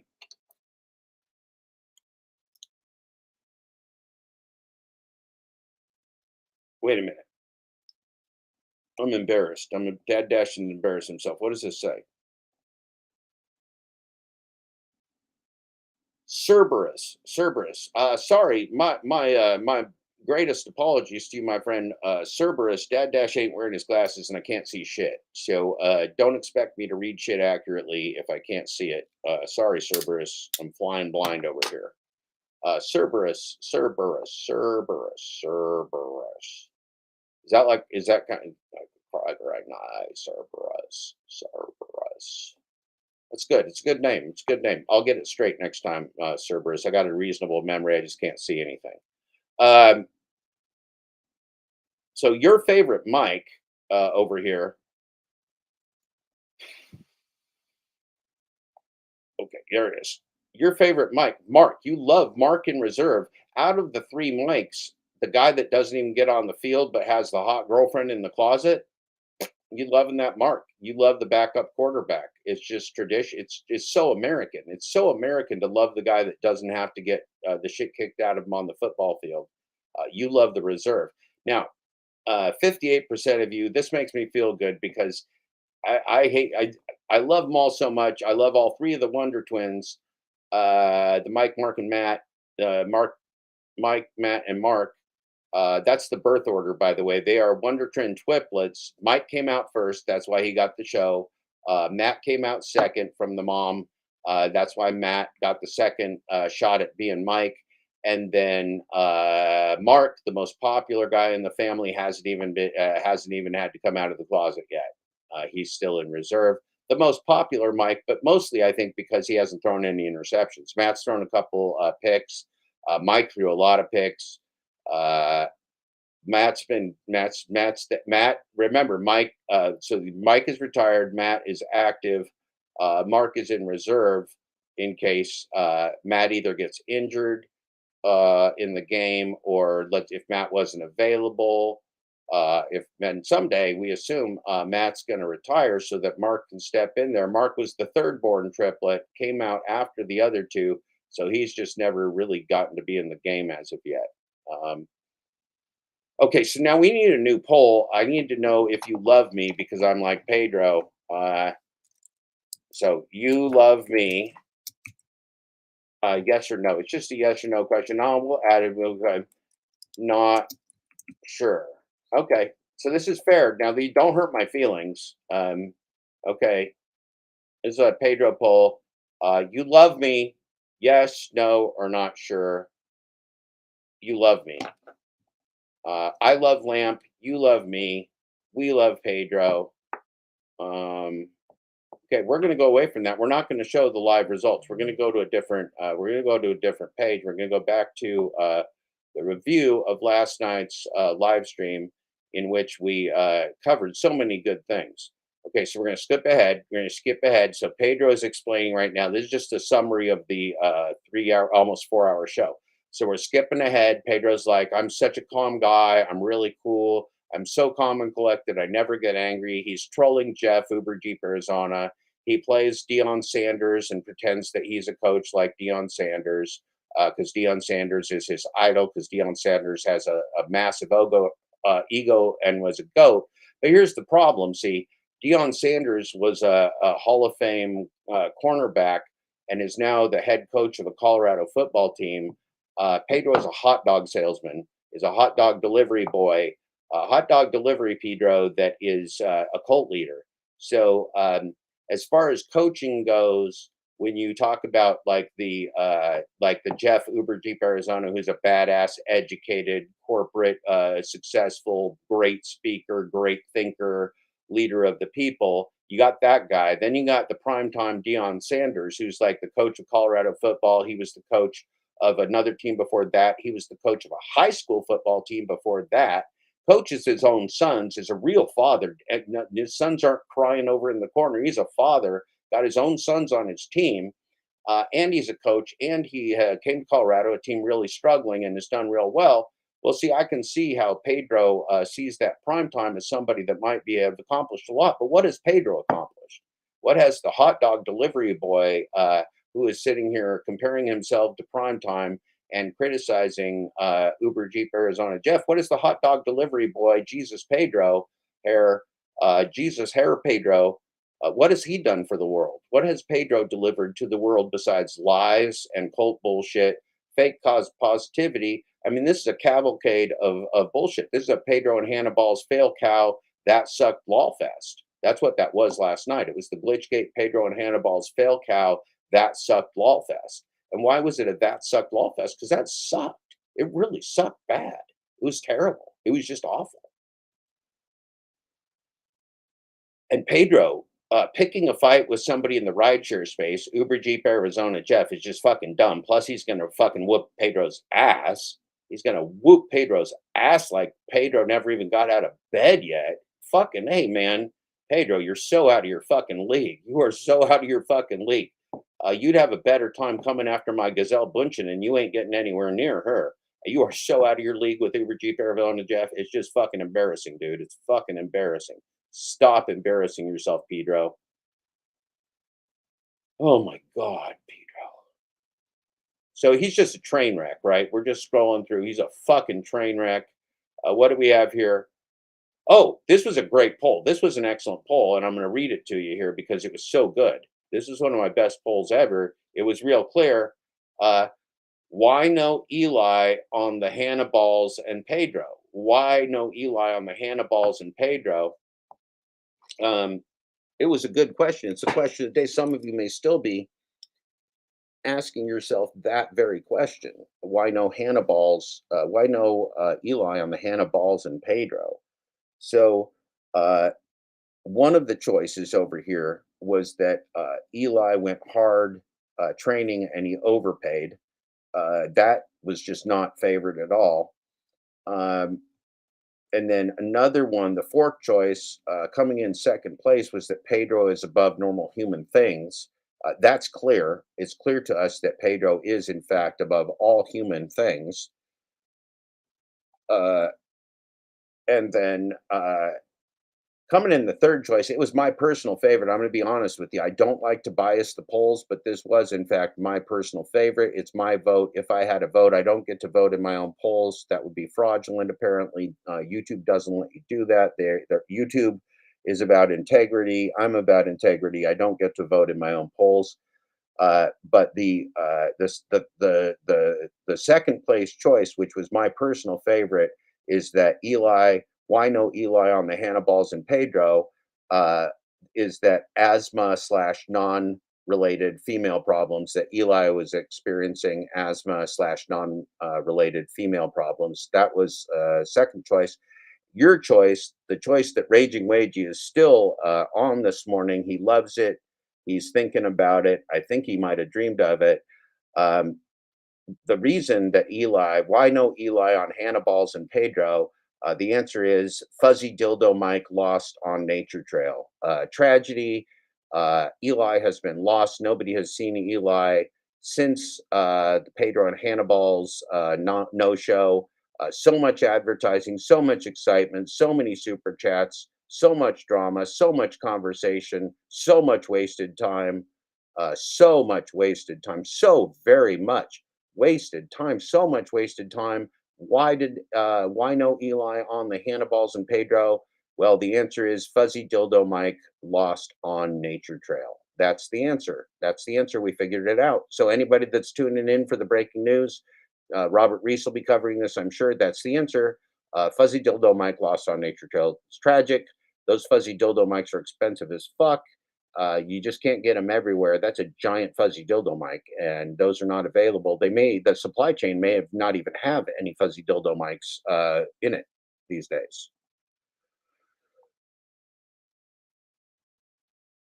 Kevin says humans aren't real. That's a good theory. I think that's Kevin. That could be true. There are many people that believe, Kevin, that humans aren't real. Pedro is starting something. Might want to take his balls home because Jeff will pop it. Oh, we're going to see Jeff pop it in a minute. It's pretty funny. Jeff does a real good job. Jeff did a real nice. Jeff Uber Jeep Arizona did a real nice 10-minute, tight 10 minutes on the Pedro. On the Pedro baiting. Remember, Pedro has baited so much. Pedro has baited so many people for so long. Pedro is a masturbator. Pedro is a masturbator. Pedro is a masturbator. He has baited so many people over so many years. This guy's been on YouTube baiting people for 2.5 years now. If there's a masturbator out there in the gig economy, it's Pedro. It's Pedro. And remember, the channel's open all day for Pedro. Pedro, we want you. We want you right there, right next to me, talking real time, not on your channel, not on another channel, right here, right now. Pedro, lines open for the Pedro. Pedro, can we join your cult? Pedro, can I touch your hair? Pedro, can I get a hug? Pedro, Pedro, Pedro.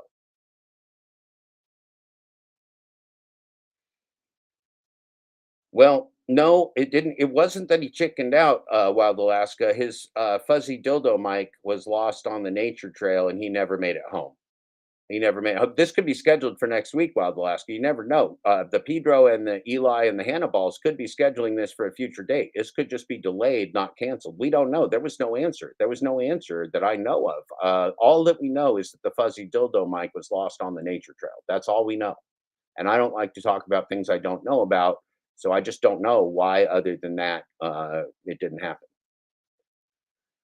I don't know where these coaches get off thinking they can sell thin paste or content or life of life. Well, because it's YouTube. There's no rules. It's the global gig economy. Lynn, this is one of the great scams of DoorDash. I mean, without these people, without the Pedros and without the Uber, without the rideshare guy, and without Hideshare Hodio, and without these pioneers of lying, without these pioneers of organized crime, Mr. Flexi Pants, all these people. Without the pioneers of organized crime, we wouldn't be where we are today. These pioneers of organized crime were some of the great purveyors of DoorDash. They made money off you signing up. They made money off referrals. You got your driver Mike Amazon store. This is an industry, right? There's more money in the GigTube industry than there is in the gig apps, right? That's why they do it. There's more money in the gig tube industry than the gig apps. That's why Professor Wetleg does it. Professor Wetleg don't give a fuck about dashing. And Pedro don't even know how to do a shop and pay. Pedro showed us last night in real time. He don't know how to do a fucking shop and pay. I've done 5,521 dashes. Pedro is the worst shopper I've ever witnessed. The worst one. Absolute worst. He's the king, but he's the worst at it. I don't know how that happens. I don't know how that happened. I don't know. None of this shit makes any sense to me. Yeah. Everybody should follow Kevin over there on the Gig Drive and Thrive. Nobody likes Kevin because his hair is so good, but you should follow him anyway. Don't hate the hair. Don't hate the dude. Hate the hair. You can hate Kevin's hair, but listen to the man. Listen to the man. I mean, I know his hair is intimidating, and that sometimes when you got hair like that, people are just going to initially. When I first saw this fucking guy, when I first saw this Kiever guy, I saw this guy on Pedro with his great hair, and I'm like, this guy's a dick bag. This Kevin guy's a dick bag. That's what I thought, because he was sitting next to the Pedro, though. So that's a bad thing. Like, if I was sitting next to the Pedro, I could come off as a dick bag on his show. Pedro gets somebody on the show. He got John Billings on the show, scared the shit out of the poor kid. John Billings just sitting there like this. Please stop. please stop. Pedro, I like you now. Please stop. Please stop. Please stop. Now, see, you'd be able to go back and watch my broadcast on the John Billings, but Dad Douche asking for sluts filed a false copyright claim on it, so it's all taken down. And I got 2 copyright strikes on this channel they're trying to take down, just like Uber Jeep Arizona Jeff. You got douchebags. You got douchebag undercover catfish fillets, like asking for sluts and Dad Douche. Each of those channels filed a copyright strike against me for fair use. Each of those fine channels filed a copyright strike against me for fair use for that asking for catfish sluts character, asking for slutty catfish.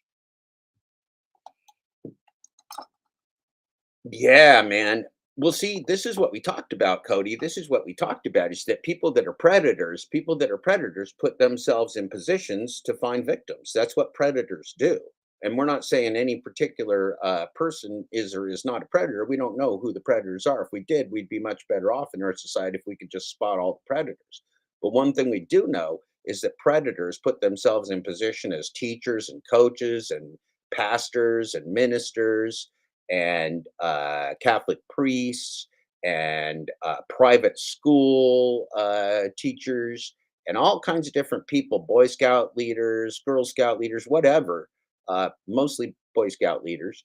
But people that are predators put themselves in a position, just like YouTube. YouTube is a great place for a predator. If you're a predator and you go to YouTube and you put out, you make yourself a character that people want to give money to, well, you could be a real good predator on YouTube. And Pedro's a predator. Pedro's a predator. To catch a Pedro, to catch a Pedro, to catch a Pedro. We should do a show called To Catch a Pedro because he's a predator. And Pedro, I'm going to tell you that to your fucking face. Pedro, come on the show. Come on the show, Pedro. I'm done. See, you always say I'm telling lies about you and I'm a coward and I'm avoiding you. But Pedro, I'm calling you out right here, right now. Come on the show and talk to me, you predator. Come on the show. I'm right here, Pedro. I'll be here all day, all day. It's a Pedro fest. It's a Pedro fest all day. It's a Pedro fest. Come on the show, Pedro. You want to have coaches on there with you and the Hanniballs on the Law Cow show. Why don't you come on my show, Pedro? Why don't you just come on? I won't mute you. You can be crazy as you want to be. You can be crazy. You can yell and scream. You can throw groceries, whatever you want on this show. You can get my channel canceled. You can use hate speech on my channel if you want to, the Pedro. You can use yourself the hate speech. Just come on the show for the people. They want to talk to you. They want to know. They want to ask you real questions, Pedro. You're always hiding amongst the sock accounts from India. You just like got a whole bunch of sock accounts from India going, Pedro, you're the king. And you got sock accounts filleting you on the thing. It just makes no sense, man. It's just all bad. Pedro, you're falling apart, brother. Where is Pedro? Where is Pedro? Why is Pedro hiding from us? Why is Pedro hiding? What is Pedro hiding? Why is Pedro hiding? What is Pedro hiding? We know. Okay, you love me. This is great. This is great. So I just did a Pedro poll. Pedro, I'm trying to be like you. Pedro, I'm trying to be like you. You love me. 66% of you are not sure. 16% of you love me. Well, I love you back. 16% of you hate me. I love you back. That's fine. Well, maybe you don't love me. Maybe you just like me. I didn't say you hate me. So I'm sorry. I apologize. I'm not trying to pick a fight with you, honey. It's just this, like, you don't like me, and that's fine. I'm cool with that. I wish Pedro was in that audience. Pedro, come on and tell me how much you hate me. Pedro, come and tell me all the lies that I told about you, and we'll just straighten them out. Because I want the truth, Pedro. I want the truth, Pedro. You're a crazy motherfucker, and I want the truth. Come on, Pedro. Come on, Pedro. Come on up. Uber Jeep Arizona Jeff, he probably ain't going to have you on his show. And I know you'd love to be on the Uber Jeep Arizona Jeff show, but Uber Jeep Arizona is a rideshare guy. You're picking a fight with the wrong Jeff. Come up here. I'm a dad, Pedro. I'm a dad just like you. Them screaming, yelping kids in the background while you're trying to get work done, Pedro.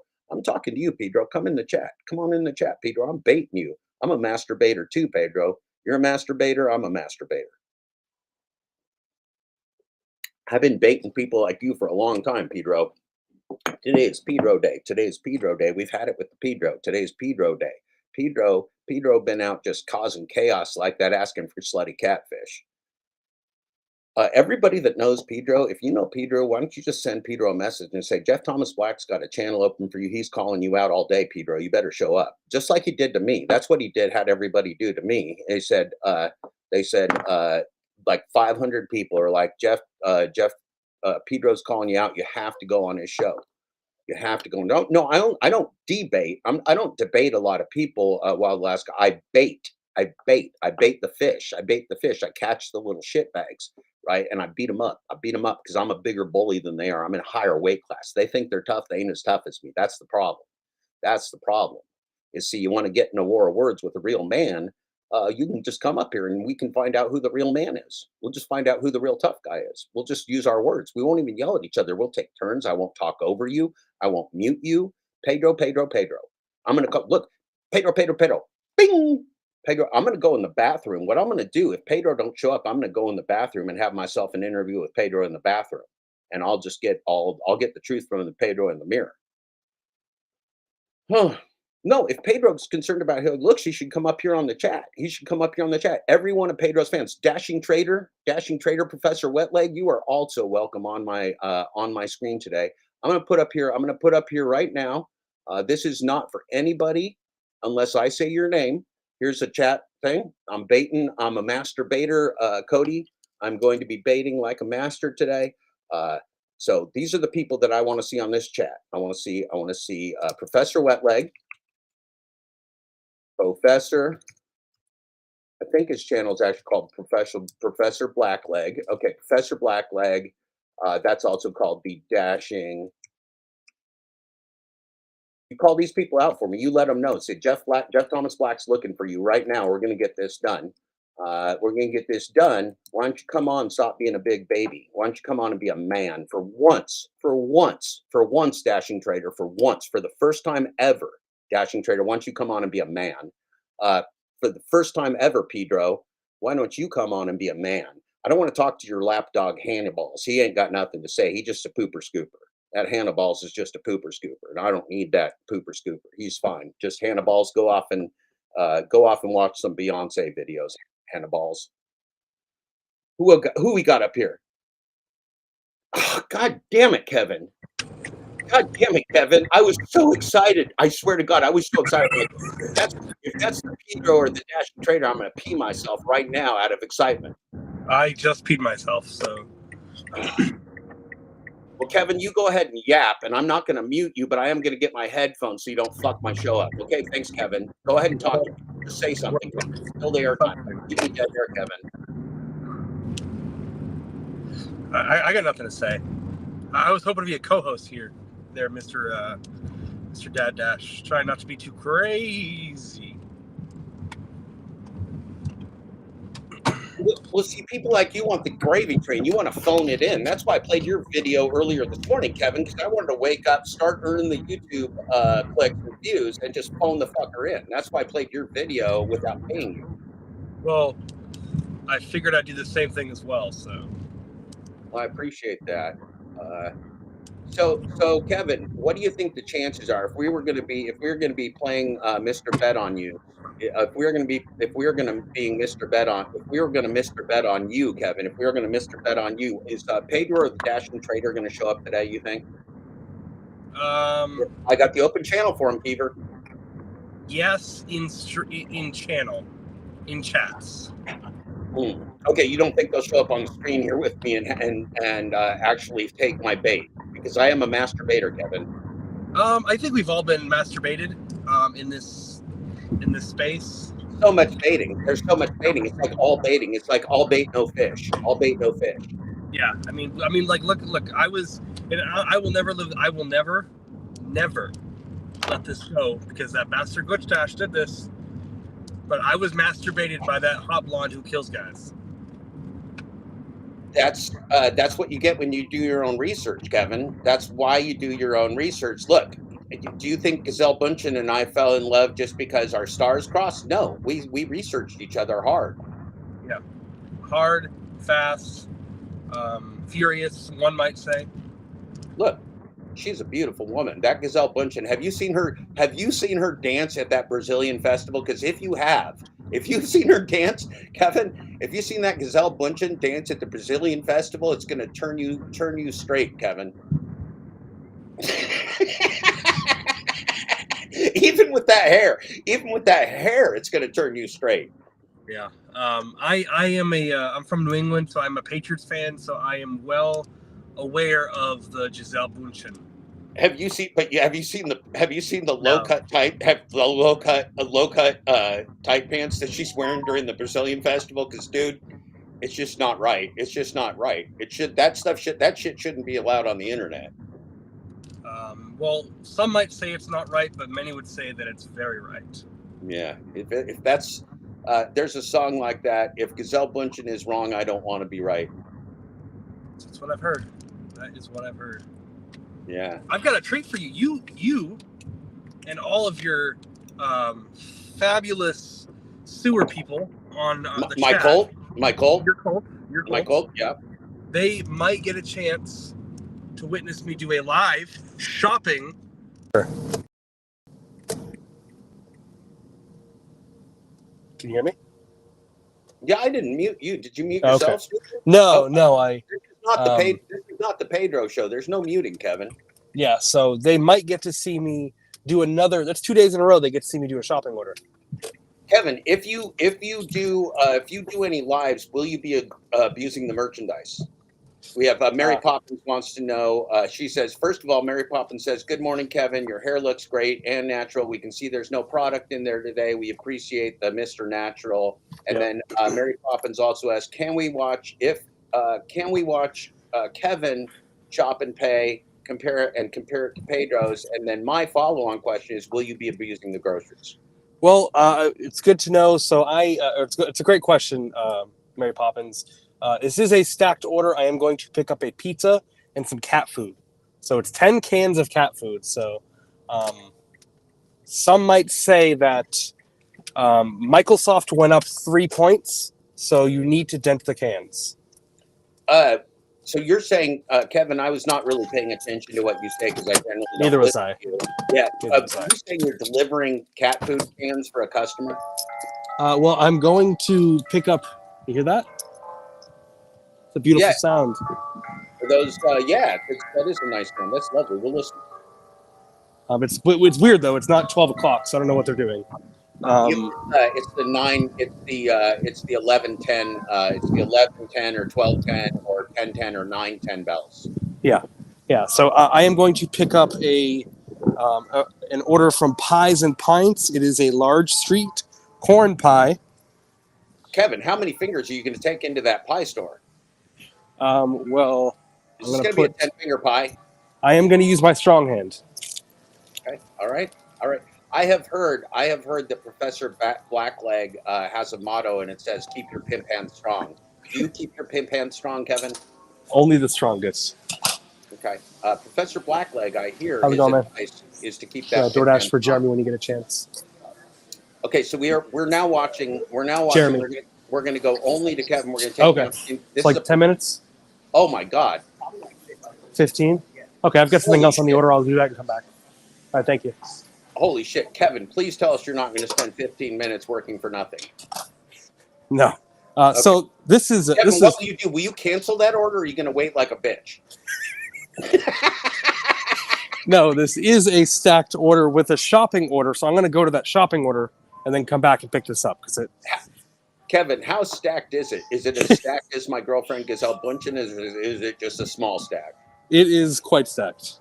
Like stacked, but not as stacked as Giselle. Probably not. Okay, good. Those bells are still going. Still going. They are late. If they were Kevin, am I going to get a copyright strike for them bells? Do I need to mute you? Am I going to get a copyright strike right here? Kevin, I'm muting you. I'm muting Kevin because he's fucking up our show. He's going to get me another copyright strike from that dad douche catfish asking for sluts character, asking for slutty catfish. Kevin's back in the car. Baiting for the rest of this giant stacked order.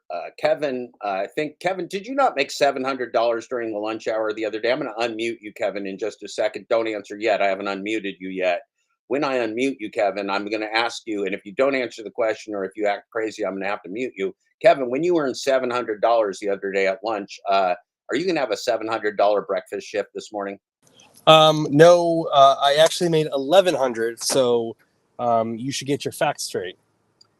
Well, Pedro has also noted that I lie a lot. Pedro has also noted that I lie a lot. That's fair, Kevin. I will take that as constructive criticism. Remember, we're hoping that the Pedro, or the Professor Black Wetleg come on the stream today. We got an open stream for the Pedro, or the Dashing Trader, two of the biggest bullies in the GigTube space, two of the great cultists. Your driver, Mike, Matt, or Mark are all welcome up here too. We know they don't really work though. Probably Matt, Mike, and Mark. But if Matt, Mike, and Mark want to come up, God damn it, they're welcome.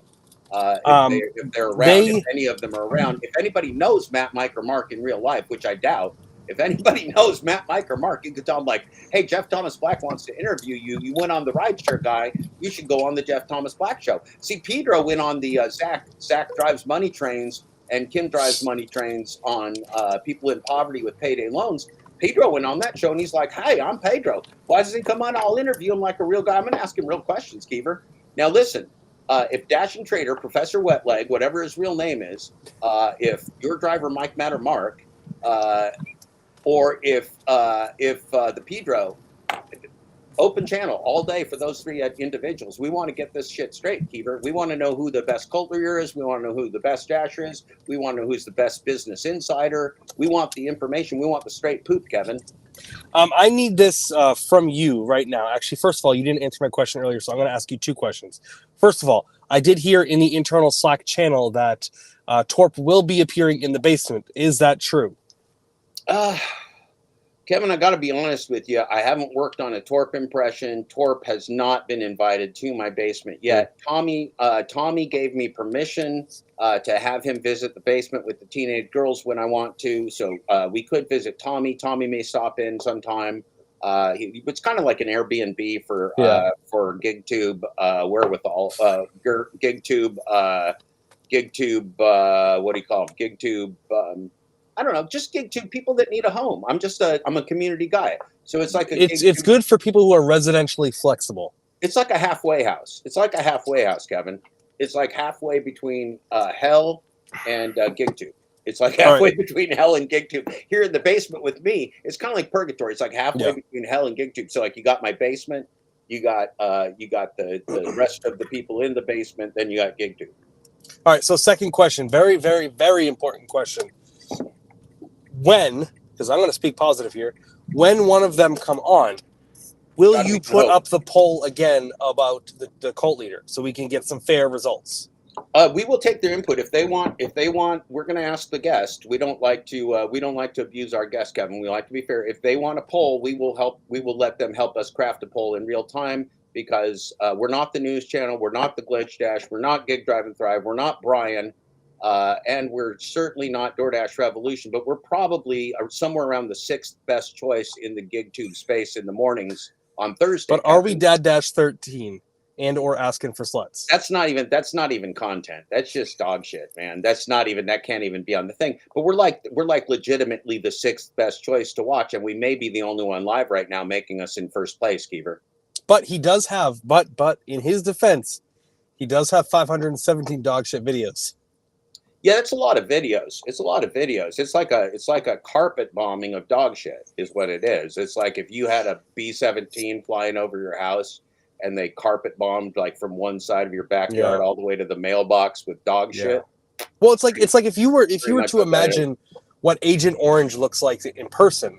Yeah, it's a defoliation tool. It's a chemical that gives both defoliates and exfoliates plant life, and then ruins all the humans that are within range for the rest of eternity and their progeny. So it's like a chemical warfare and defoliation all in one, Kevin. It's great. It is good if you do need to sleep and you need help and you've taken all the Ambien and melatonin that you could, and you need one last thing to get you over that hump. It's like a final resting place, Kevin. It's like a final resting place. If you happen to find a casket, do not lay in it because people will consider you dead and will bury you. So, right. We got a logistical question for Kevin. Sinful Toaster, real question from a real toaster. A sinful one at that. Abuser of my microwave, given my microwave PTSD more times than I can count. But a real question, Kevin, are you stupid? Number one. And then, okay, so let's make that the second question. That'll be the follow-up. If you drive all the way from where you were just at to go do something else in your massively stacked order, are you better or worse off than had you just waited there with your thumb up your ass like usual, like a dick bag, standing there for 15 minutes making no money? So the question is, Kevin, like that, and then the follow-on question is, are you fucking stupid? Kevin, almost every day I threaten your life by crashing your car. Please don't crash your car. I'm actually, now that I think about it, I'm probably just going to cancel this order. Kevin, Because as a professional, as a former professional, that would have been my advice. You didn't ask old Dad Dash for his advice, but if you said when the fucker told you 10 minutes and then 15 minutes, I was like, that's 45 minutes, Kevin. You gotta cancel the order. You're being stupid, son. Okay, so that was a great. So we got the follow-on question first. Yes, Kevin is stupid. Now let's talk about the second part of your order. I'm dropping. I didn't know what my completion rate was at. Oh, wait a minute. Look at this. Unassigned with no pay. Oh, you're okay. Will be affected. Okay. I was at 99% completion because I reset my completion rating, not my acceptance rating, because I'm not an idiot. Now, how you get off setting your completion rating? Do you know Tony Shu? Are you sending emails back and forth with Tony Shu, like asking yes. for his slutty catfish? Are you I and did Tony ask Shu for pen slutty pals? catfish. Are you and Tony Shu pen pals like Steve Askin? No, I got an email. Everyone recently just got an email about it. See, I didn't. I don't. Well, they might have sent me an email and I didn't check it. I should check my email. They probably did send me an email, Kevin. I don't read my email anymore from the DoorDash, but I should. That is a good idea. But I am my completion rating was it dropped all the way down to, so they increased my minimum from 80 to 90%. So that's why they reset it. And then that dropped from. I'm sorry, Kevin. I wasn't listening to you again. I mean, I was reading the chat. Sometime when I read and I don't listen at the same time, it gets confusing for me. So say that again. When it messed me up, man. Okay. So they offered me to reset my completion rating because they raised my minimum from 80 to 90. So then I dropped it all the way down to 90 to keep up with the AR, to keep it above where I needed it to. You know what's weird, Kevin? You know what's weird as you're saying that, though, is see, they were sending me messages. My completion rate was like 86% or something. And they were sending me messages saying, don't let your completion rate fall below 85%. Are they just making shit up, Kevin? Are they telling you don't let yours fall below 90 and they're telling me don't let mine fall below 85? Is that what they're doing, Kevin? I've never heard 85 in my life. That's what they sent me. They sent me other numbers. So that would track. That's what DoorDash does, right? They're just playing a game with you. They're running train on you, Kevin. Because they're just telling you don't let it fall below this rate, but it's not the real rate. They're just making shit up. So if you were at 90, they'd say don't let it fall below 85, or 85, don't let it fall below. I don't know. Look, Kevin, I just sorry. I got a call from Tony Shu. Told me to stop talking about this. That's why I disconnected for a second. Right. Yeah. So I don't know. There's just chicanery going. Ken RS says I can't drop below 95. Are you serious, Ken RS? What? I wouldn't be surprised. See, now this is it, Kevin. This is it. See, this is when we compare notes. You can't be like them asking for slutty catfish and not compare notes. You got to compare notes. That's why we have a community. We don't just ask for slutty catfish. We compare notes. And when you compare notes, you realize it's all fake. It's just all completely fucking fake, man. 100% fakety fake. It's just fakety fake fakery. It's just a 95%. Hey, keep your acceptance rate up, and we're gonna send you great orders. But so Ken RS now. Ken RS says they get the Platinum P plan if they do 95%. It's like the Glitch Dash Platinum P plan. I think I'm getting that. You see how, Kevin, they could make up. I could send you something if I was DoorDash right now. If I was artificial intelligence, I would tell you that you are now on a streak of good hair, and then if you pick up 3 pizzas today, you're going to get a gold star, and then I would make sure that you get 3 pizza orders. That's what I'd do with you today if I was AI, Kevin. I'd give you pizza stars, and you'd love them. You would be so fucking excited by them pizza stars, you might need Depends undergarments. I have been looking into a sponsorship. I've been reaching out to some already Depend sponsorships holders, and I'm waiting to hear back. This is a great but game. I've not received. Kevin, so you're good. You're not real good. You're okay. You're not great. I'm going to be honest with you. You're not great at the DoorDash game. You're a little bit stupid in the head. But assuming you get smarter, assuming you got smarter and were good at it, were you ever good at other video games, Kevin? Were you good at like the Mario Kart or the Call of Duty or Grand Theft Auto? Are you good at like beating up prostitutes in the in cyber? Can you kick In real life? Yeah, Yes. no, not in Yes. real life, just virtually. Are you like in virtually like if when you're in? Have you ever been like in Grand Theft Auto and like kept your pimp hand strong, beat up a couple hoes, done some drugs, and then run from the police? Boats and hoes, yes, but I've never beaten a hoe.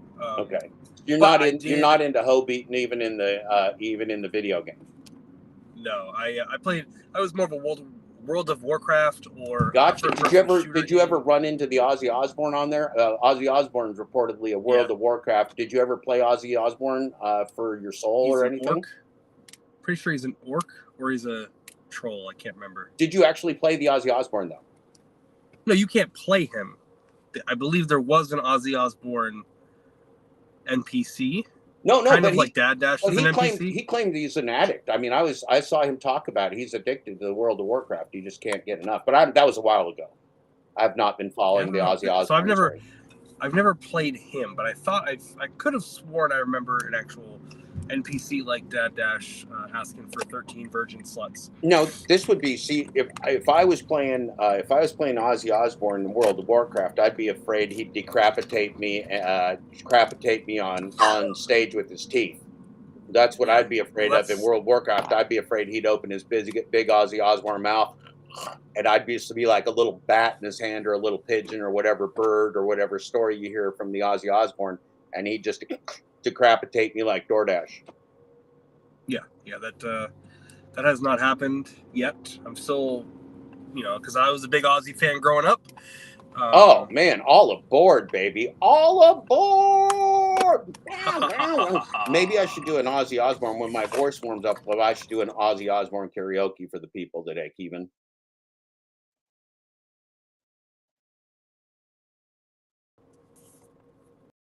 You're glitching out on us, Keever. If you're like Ozzy, you will do good on DoorDash. Need the same frame of mind. You got to get yourself. See, that's what. Maybe we can get Ozzy Osbourne on here as a YouTube coach and get the Aussie frame of mind, Kevin. I mean, here's the thing.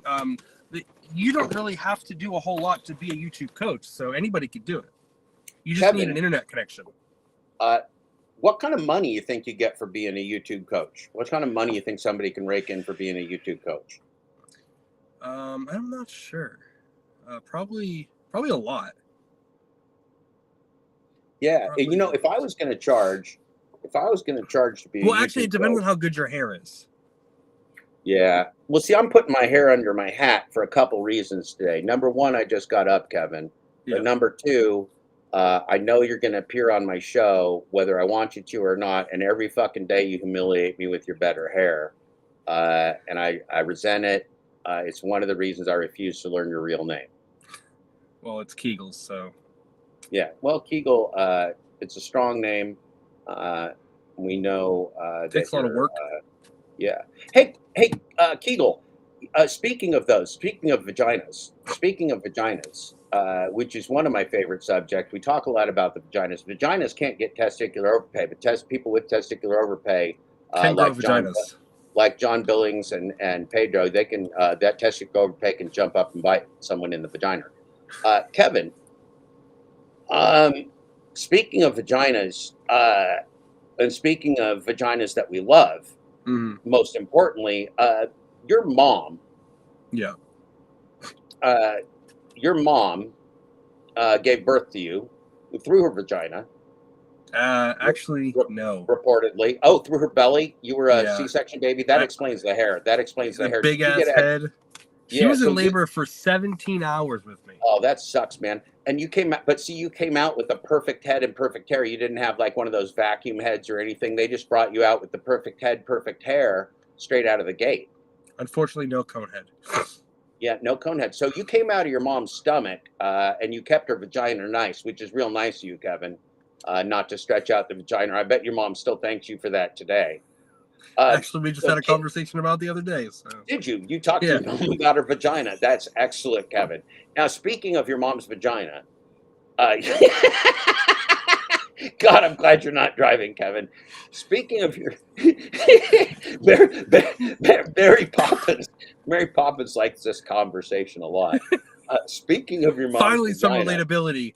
so finally, but see, speaking of your mom's vagina, you told us when we first met you and didn't like you, Kevin, that your Yeah. mom had been in the gig economy, and that you gave your mom some gig advice. And I even made fun of you for that very thing, that you would be stupid enough, Kevin, to send your very own mother out into the gig economy. I'm like, what the fuck is wrong with this guy that he's sending his mother out into the gig economy? Jesus Christ, Kevin, what kind of a son are you? So there's two things here. I got two questions for you. Number one, why the fuck would you let your mom go out and be a gig worker? And number two, I see you blanked out the screen because you're crying, Kevin. You're crying like a little bitch. Now listen, don't make me mute you, Kevin. Don't make me mute you. Number two question, don't interrupt me, Kevin. I can see you wanting to interrupt me. We don't talk over each other on this channel.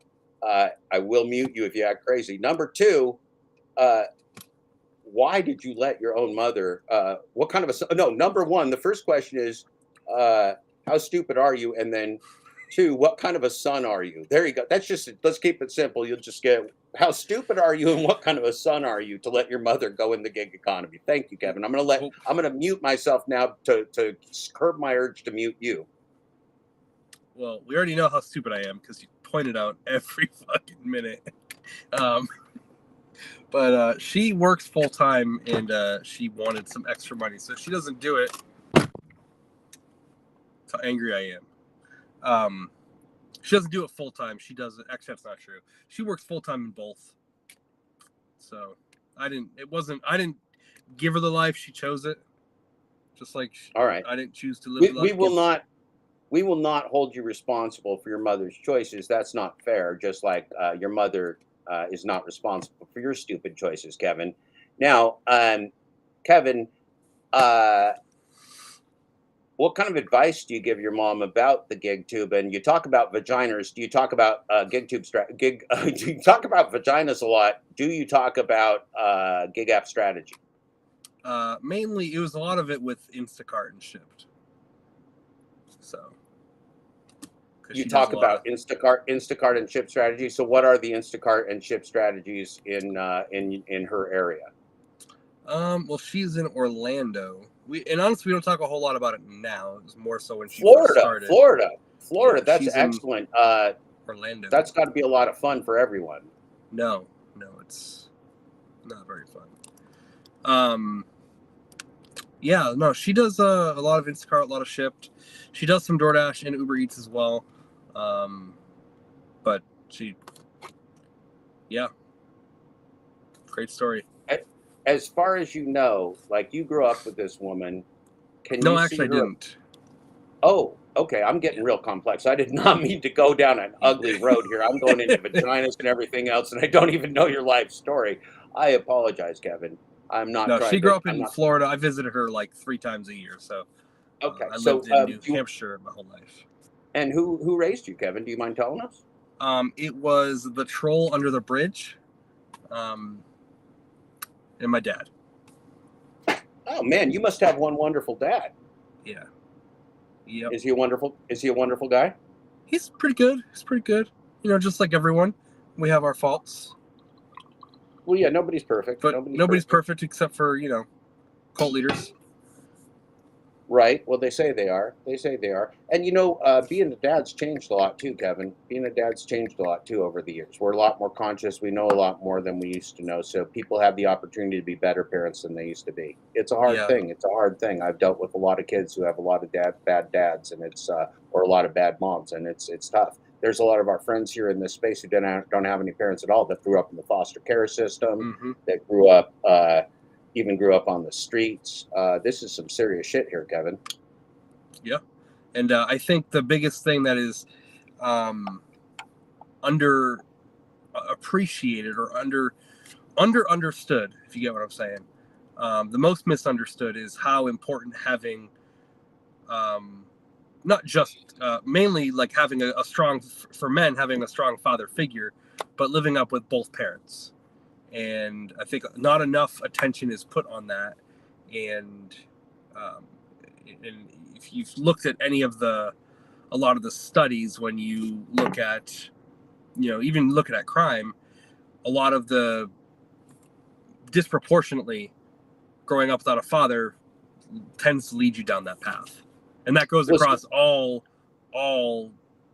everyone. So I don't know Uber Jeep Arizona Jeff personally yet. He's agreed to come on here with me. I'll go on his show too. I don't care whose channel it's on. Doesn't matter to me. But anyway, I'm really looking forward to talk to him because I've watched him a lot. I've been in his chat. He talks about divorce, being a father, dealing with that. Now you're a happily married man with 3 kids, I believe you said. Is that right, Kevin? 3 kids, yes, sir. That's excellent. Congratulations on that. You love being a father? I love it, man. And it's funny because my wife, when I was single, I was looking for a single mom, and I found it. My wife was had our oldest, and she was 4 months old when we first met, and then we got married in 6 months of knowing each other, and then a year and a half later, I adopted our oldest, and then we had 2 more ourselves. Wow, congratulations. That's wonderful, Kevin. One of those things, people say, well, how can you get married only knowing each other 6 months? But, I've known people that have had successful relationships that knew each other for 2 weeks before they got married. And I've known people that dated each other for a half a century, got married, and then got divorced. I don't think there's a magic recipe, Kevin. No, and it really was more of we knew what we didn't want. And I think... here's some free life coaching. When you need to take everything you do in your life as a learning lesson, and every relationship you're in, every interaction you have is really just another essential key piece of your life that allows you to move forward with your life. And How old are you, Kevin? 33. Okay. Okay. So my oldest child is 28. I'm 55. So I was 27, and I had been married for 6 years. I got married quite young, but we'd been married for 6 years when we had our first child. Yeah. And then my daughter was born 6 years later, and so my son and daughter 6 years apart. They're both adults now, 20, 28, 22, very successful, happy individuals whom I love very, very much. Being a father is by far the best thing I've ever done. I was a stay-at-home father for the first 3.5 years of my son's life because my wife and I both worked, and we just said, hey, whoever, we're moving back to Oregon because we were in New York. We wanted to have kids. And we said, okay, well, whoever gets the job first is going to work, and whoever doesn't get the first job is going to be a stay-at-home parent, because that's how we felt about our kids. We didn't fucking care. We just wanted somebody to be home with the kids. So that's what we did. And I won the lottery on that one, Kevin, because I got to stay home with my son for 3.5 years before I started working part-time when he went to preschool. And so that's a pretty special time. And my kid's a real talented guy now. That music that you hear before the start of the show is written and performed by my son when he was only like probably 18 or 19. He's now 28. So that's even old stuff, and it's real good. And he's got an album coming out too. He's a real talented guy, and I'm real proud of him. And he's mostly a sweet, kind person, as is my daughter, who is a very successful registered nurse in an ICU unit. So I'm real proud.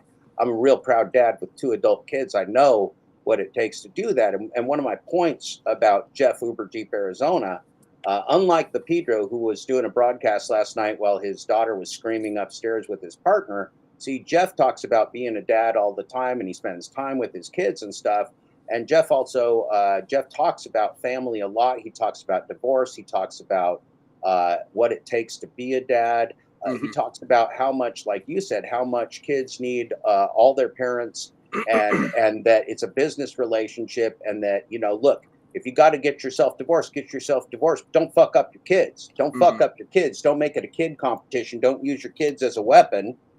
Because you're angry at somebody. Be a fucking grown up. It's like YouTube. Don't be a fucking dickbag Be a fucking grown up. Don't hurt the children just because you're fucking mad. And that's what so many parents do. And I don't know why your parents separated by such a great distance, but Yeah. so many parents fuck that up because divorce is real common now. It's more common than staying together. You don't Yeah, have to well- fuck up the kids just because you don't want to have an adult relationship. Same Mhm. thing in the gig tubes, right? Pedro doesn't have to be a fucking douchebag, stalker, bully, dashing traitor, Professor Wetleg, and your driver Mike. They don't have to be fucking douchebags. They're choosing to do that. Yeah. Well, and when it comes to divorce, and really, this is not just divorce. It's everything right now. Is, whether it's, being able to have a conversation with someone on the other side of the aisle with you, whether it's just conflict resolution as a whole.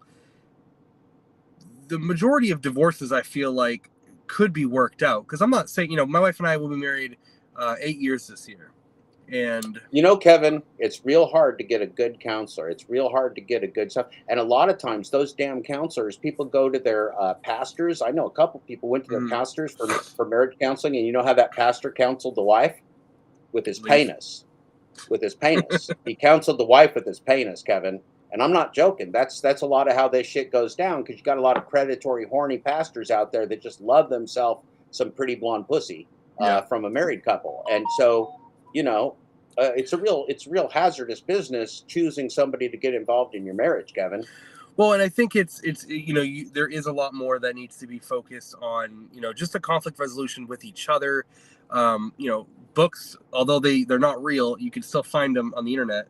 But books are good references, and just talking with your spouse, because the system is built and set up purposely to separate families. It's built to encourage single motherhood. It's built to encourage, and then when you encourage single motherhood, you then run into the problems with, again, the being without a, because the court's going to always side with the mother. So the child is, especially the sons are without their father, so they lack that self discipline, because it's really hard to be the nurturing parent and the disciplining parent at the same time.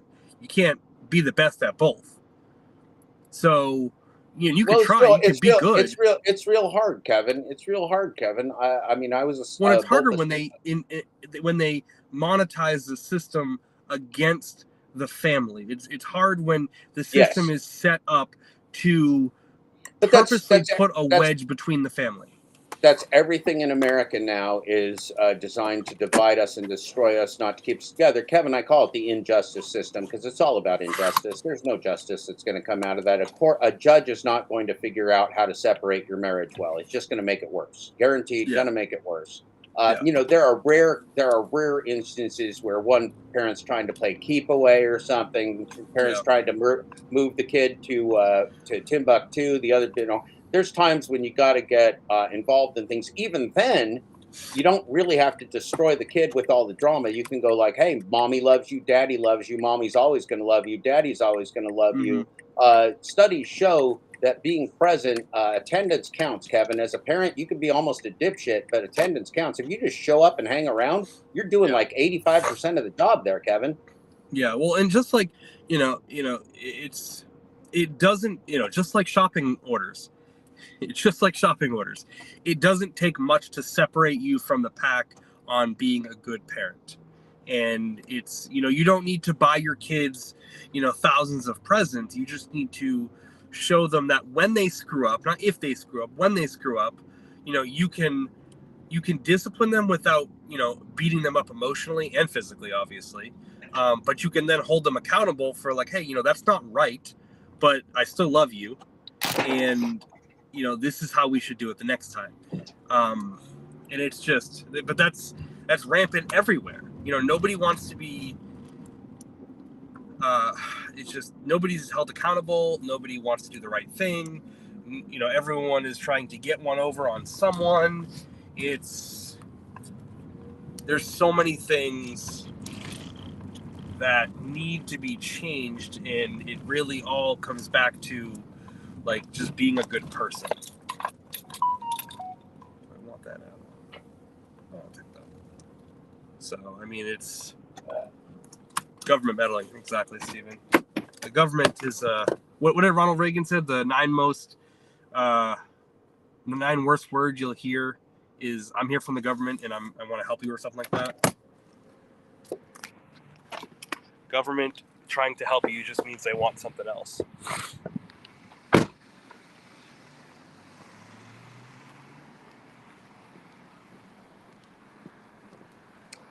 Go pick up a sub and a Pepsi.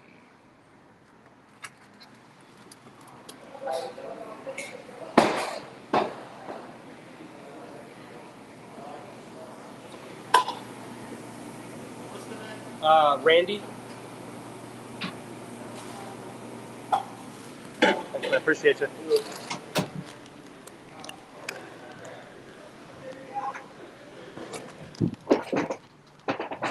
What are you doing there, Mr. Jeff? Thomas Black. Oh man, that was great. Psychopath. I have myself a glitch bee. Oh, okay.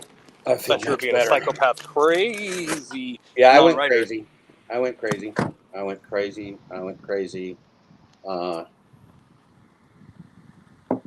Crazy. So, did you watch? So you watched? Did you watch the video last night of Pedro's live that I went through?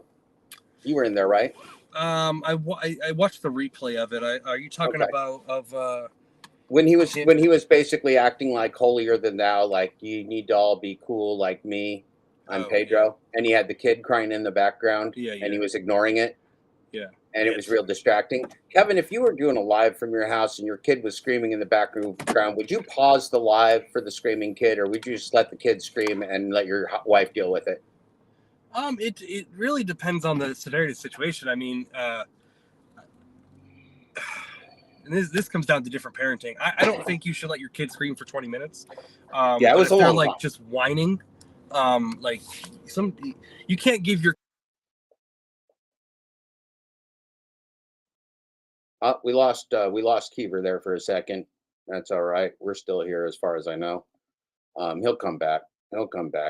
Chug Glug and Lug. Chuck Glug Lug will be back. And when he comes back, we'll put him back on. So thanks for filling in that, Keever. Yeah, the pizza's ready now. That pizza is probably, but he must be in a bad place because you just tried to pop in again and it didn't work. Anyway, so let's pull this up for a minute. Let's go back to watching this update and updating you on what was going on. So we'll do this, we'll do that. Okay, so we're gonna go back to this. So remember, training and overpaid. So Pedro's up there doing his thing. We're checking the poll. Pedro's back up here. Okay, so just for everybody in the audience, yeah. Okay, so I'm just gonna spell the word frustrated. Okay, go ahead. Okay, and we're teaching Pedro spelling, and then we're going along over here. It's all real aggravating. Now we get to the good stuff. Now Pedro gets to the store, right? And he's in the store and he's smiling. He's kind of happy.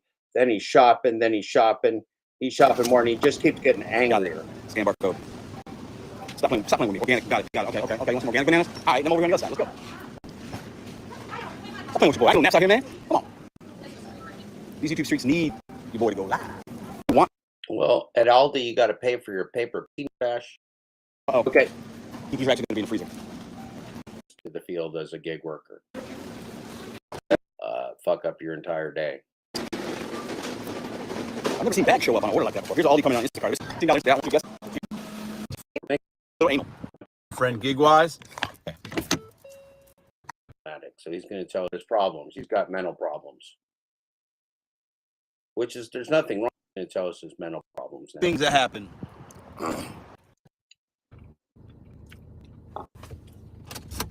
Let's go, y'all. She had a good lunch with our friend Gigwise.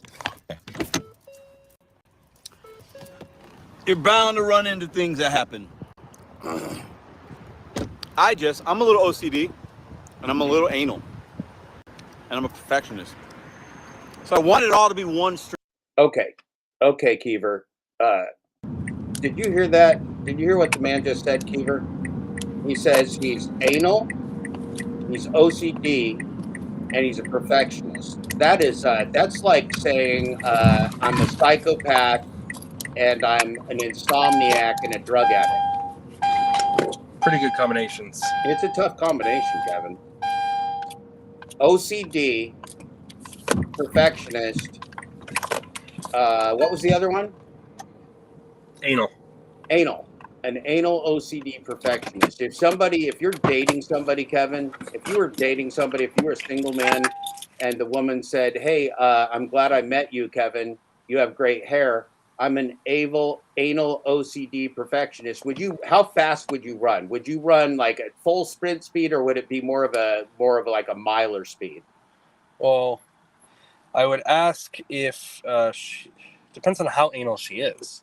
Yeah. I mean, if she's like first date, she wants to be anal, then that might be too quick. Okay, I was thinking more like the Freudian anal retentive thing, but I see what you're saying. I see what you're saying. I wasn't thinking. I'm thinking That's a like red flag. I'm thinking warning signals. I'm thinking maybe you should keep your penis to yourself if anybody tells you they're OCD, Like Lorena Bobbitt anal, style. and perfectionist. You might want to just keep your penis in your pants, there, Kevin. Just dad dash advice. You're still a young man. Yeah, that might be a red flag from the first date. Okay. Now, Kevin, I'm going to mute you because you're aggravating me for a minute, and then we're going to listen to Pedro. Stream. An OCD anal perfectionist. Let's put that in the chat. We have an OCD anal perfectionist. Okay. That's what you call a recipe for disaster right there. That would be a really good trolling name if you made up a name like a sock account name like OCD anal perfectionist. OCD anal perfectionist. That's a good one. I like it a lot. OCD anal perfectionist. If you ever see an account that says OCD anal perfectionist, you're going to know that that's Jeff Thomas Black. If you ever see the troll account called OCD anal perfectionist, you're going to know that's me. I'm gonna create that account later today. Don't steal it from me while I'm on the air. I'm busy right now. Don't steal my ideas. There's a formula up here. Here's the sociological calculus formula for disaster. If you are an OCD ridden anal perfectionist, you need to not go out in public until you get more help. If you're an OCD anal perfectionist broadcasting on the YouTubes with a savage state of mind, you might want to get some help. An OCD anal perfectionist, Pedro, showing us how to be mentally unbalanced in public. That's a lot of fun. See, this is a lot of fun. You're going to want to go back and maybe watch the whole thing or not. I'm going to try and give you the highlights here.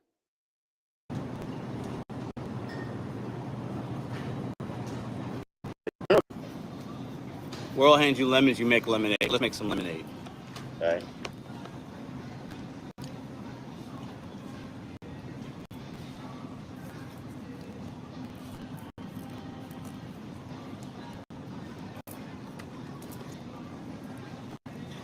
Oh, makes me so angry. Uh-oh. Now I'm confused. Is he making anal lemonade? Is he making anal lemonade now? I think that's what he said. If you get anal, you got to make lemonade. So, in honor of Pedro, we're going to put up anal lemonade. Okay, excellent. Let's keep going. Remember, this stream's open for Professor Wetleg, Pedro, and your driver, Mike, Matt, and Mark. Man, I know people like this. I don't like being around people like this that are so on edge, so fucking angry all the time.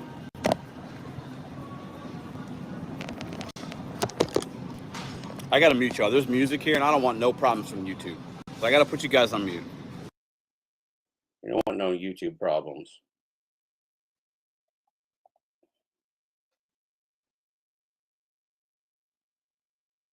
Yeah, that would be good. There's a lot of people that could use some real counseling here, Cruise and Dash. Hey, Mike, you have a great night. Peace. You can watch this back later, Mike. We got How would you finally answer Sorry it, about all this that. data? You get Lots of balls. Pedro would have liked that. Had lots of balls. Where's the 16 ounce? Here it is. Somebody's making brownies today. Get the garlic salt, corn. In the next couple months, maybe in December, I'm thinking, Coach. Maybe in December, we'll see. Haven't decided yet. So very disappointed. Very, very, very disappointed, YouTube. You bet. All the things I do for you, and this is how you're gonna treat me, YouTube? You're gonna treat my people like that? We're in here trying to vibe, you're just gonna turn my fucking shit off? Miserable, man. Miserable. I see people live streaming all day and they talk about nothing. I'm trying to give these people some value. You just gonna turn my shit off like that? I see how it's gonna be. I see what our relationship's like now. I get it. We got. I could play that game though. Oh, I thought you wanted Alright, gluten-free slow-mo. rice You just want checks. regular speed. Oh my god, why do we have so many different cereals? Like, why do we Mary need all these Poppins. options in the world? Now I keep thinking that Pedro might have a tampon in Mary Poppins, and it's killing me. I'm thinking he might have an irritated orifice somewhere that we don't know about. And I just need to find the one that I need. Can you help me out here? Oh my god. Oh, this cart's gonna take a fucking beating right here. I'm on tilt. I am on tilt right now. For all you poker players, you know what I'm talking about. I am on tilt. Your boy is on. Oh, we're into the gambling references. So Pedro is admitting he's now on tilt. That's a gambling reference. God damn it. God damn it. My intellectual property just got stolen, Keever. My intellectual property got stolen, Keever. Somebody just came into the chat with anal OCD perfectionist as their screen name. I'm livid. Why would you say that out loud? Why would you? I'm still gonna trademark it and sell T-shirts. They know can get this the they can community get is the full of screen trolls. they can get the screen name. I hope they got fast acting lawyers because I'm gonna trademark that motherfucker. Keever, this is mine. Anal OCD perfectionist is mine. It's all mine. I'm not an anal OCD perfectionist, Kevin, but I own the terminology. Playing one. Yeah. You love playing one. Well, I came up with it. I'm the granddaddy of OCD anal perfectionism. Reference for when you're losing and then you just lose your little noodle and you lose more. So Pedro is on tilt. He's telling us from the gambling industry he's on. We're currently under a level 9 Pedro warning right here. We're gonna need you to be quiet, so I'm gonna mute you. Fantastic. Tilt, that's a bad thing. You don't want to be on tilt. Pedro's telling us he's on tilt. Now, a self-aware person would somehow figure out how to take a timeout and calm himself down. Pedro's not going to do that. Pedro's going to spin out of control. And remember, now this chat is blocked right here. You're not going to get to see the block, but Ricky Knight was in the chat trying to calm Pedro down, and Pedro was ignoring him. So if Pedro's going to go ballistic here, it's going to be real exciting. It's going to be real exciting. Tilt. I am on tilt right now. Frustrated. All right, we need that. We'll take that.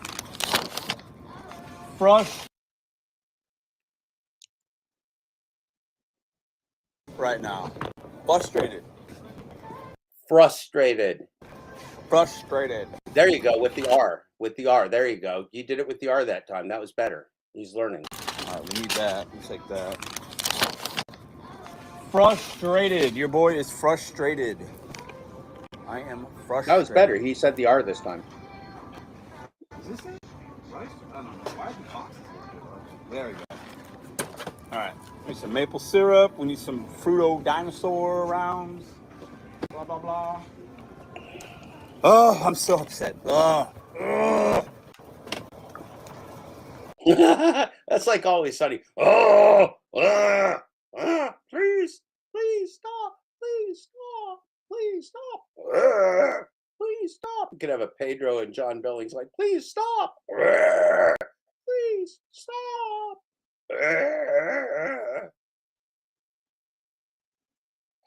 All right. Fruito Dino Lights. Let's get the vibes back, Pedro. Give the people what they came for, man. We can only hope. Give the people what they came for, bro. Play like a champion. No excuses. Stop bitching. All right, we need some maple syrup, which should be right up there. Okay, so what I'm getting from this is that Pedro is both coaching himself and ignoring himself at the same time. He's saying, calm down, bro, you got to calm down, and then he's not doing it. So he's like talking to himself and failing as a coach all at the same time. Please stop. That's what he should say to himself. Pedro, please stop. What up, y'all? Hit that thumbs up for your boy. I'm acting crazy. The pettiness is here. I told y'all it was coming out. You guys called it. It Wait a came. minute. Did he just sell his craziness? He just said, hit that thumbs up, everyone. I'm acting crazy. Can somebody take a screenshot? Let's get a screenshot of this. This is a good screenshot. I'm getting a screenshot right here. Show the screenshot. We're going to take a screenshot. Now, you'll notice this is our thumbnail for today. You'll notice, Kevin, that this is our thumbnail today because it's a great picture. It's a great picture. And we are, in fact, here baiting the Pedro. Kevin, we're baiting the Pedro. What do you have to say about Pedro baiting? Listen, sometimes you're crazy, and I don't know if you noticed this, but when you put that comment up there, the person who fucking just took your name stole your thumbnail as well, not just your fucking No, name. I didn't know that. I didn't see that. I did. Well, maybe I did see it, but I didn't notice it. Let me look because You were angry enough to. let's see. I was so angry. I was, oh God, they did steal that fucking name. They stole my phone. They stole my screenshot.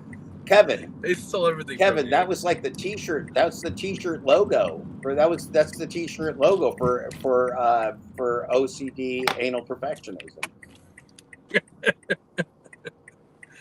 Oh, You know, God. Listen, sometimes you're promoting craziness. That's okay. At least you're being honest. well, no, I'm not. I'm not. I'm like Professor Wetleg. I'm building community, Kevin.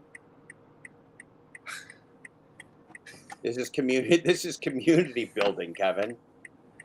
As long as you teach me how to trade with your financial advice background. Yeah, well, don't do Do it. it. My advice is don't do it. Don't trade. Please stop. You're gonna, Kevin. I just made you a winner. You just like, I just made you an expert. Don't do it, or get yourself some AI. Do it with AI, Kevin. Those are the two ways. Either don't do it or do it with AI. That's how you trade. Don't. Or don't admit to it. Well, yeah, you on could camera. cheat. You could cheat and steal and join some gangs. That's also good too. You can get into some pyramid schemes and some scams. Do not listen to Professor Wetleg. He does not have day trading advice for you. Interesting. Yeah, don't listen to Professor Wetleg. That's a bad idea. It's the wrong time. So where did the Professor Wetleg come from? Well, Dashing Trader has a secondary account where he shows how to do advanced video editing and things like that. It's called Professor Blackleg. Professor Blackleg, Is but it that's really? no fun to say. I like Professor Wetleg better, Kevin. That's why I say Professor Wetleg. But Professor Blackleg at Professor Blackleg, that's Dashing Trader. Huh. That's Dashing Trader. Is it kind of like bootleg, but he? I think it's Is it a like play I on think it's like words? the Pedro and Hannibal's. I think it's just an option. It's just an optional step away from the Dashing Trader pimp daddy character. We all need a good pimp daddy in our life. Well, we do. Dashing Trader's got a cornucopia of accounts that he uses. He's not limited to the time space continuum of us regular gig tubers, Kevin. Interesting. Yeah, it is interesting. It's very interesting is the right word for it. That's exactly right, Kevin. Interesting is the right word for it from thoughtful people. We just sit back and we go, huh, interesting. How about that? Interesting. Yeah. Some in this community feel the same way. Yeah, how about that? It's interesting. Let's keep. We're at a level 9. We're gonna get to the level 10, Kevin. Stick with us. I'm gonna mute you because your car noise is aggravating the shit out of me. Not really. It's not that bad, but it's a little bit. It's not as loud as Pedro's car, for fuck's sake. Pedro did a ride along. Pedro has never done gig work or ride alongs because he must normally work in a green screen or something. Because once he took his phone in the car, he couldn't hear shit. And then when he's shopping, the guy don't know how to do a shopping pay. He doesn't know what Aldi's does. He doesn't know Aldi's bags are 3 cents. That's news to him. He doesn't know how to do a deli order. He's talking to himself like a schizophrenic person walking around the store having angry conversations with himself. Kevin, it's a fucking nightmare right here, Kevin. It's a fucking nightmare. Yeah, I mean, seriously, it's fascinating. It's fascinating shit. I'm going to mute you, Kevin, and then we're going to keep going with the Pedro. Shot. Everyone give the thumbs up. Pedro said, I'm acting crazy. So is Pedro selling us crazy? Is that what he's actually selling us? Is this crazy? Is this just a joke? Is he like Torp? Is Pedro a cartoon character? I think he is. Is Pedro just a cartoon character? Is he selling us as crazy? Maybe we're just playing nine. Is Pedro a cartoon character, Kevin? I'm going to do the poll right now while you're talking. Kevin, I'm going to do a poll. We got to have ourselves a poll. We're going to the poll. It's going to be almost like a asking for catfish for slutty catfish poll. It's going to go Pedro, cartoon, or real person. Okay, and then first choice is going to be cartoon. We're going to change it up. We're going to make people think. For first choice, we're going to make a real person. Second option, thumbs up for crazy.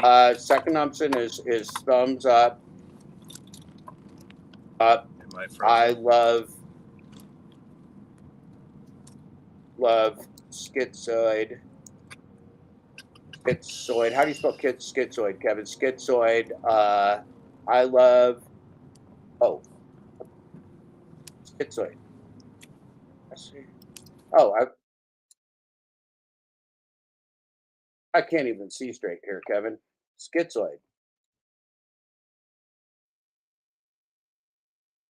Doing a terrible job here, Kevin. I'm doing a terrible job of typing.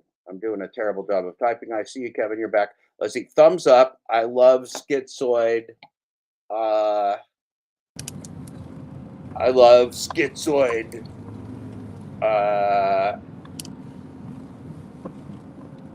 Schizoid content. I love schizoid content. No, too many letters in that one. We can take we'll take the dash out, Kevin. We're editing on the fly. This is just like you're a live real world gig worker.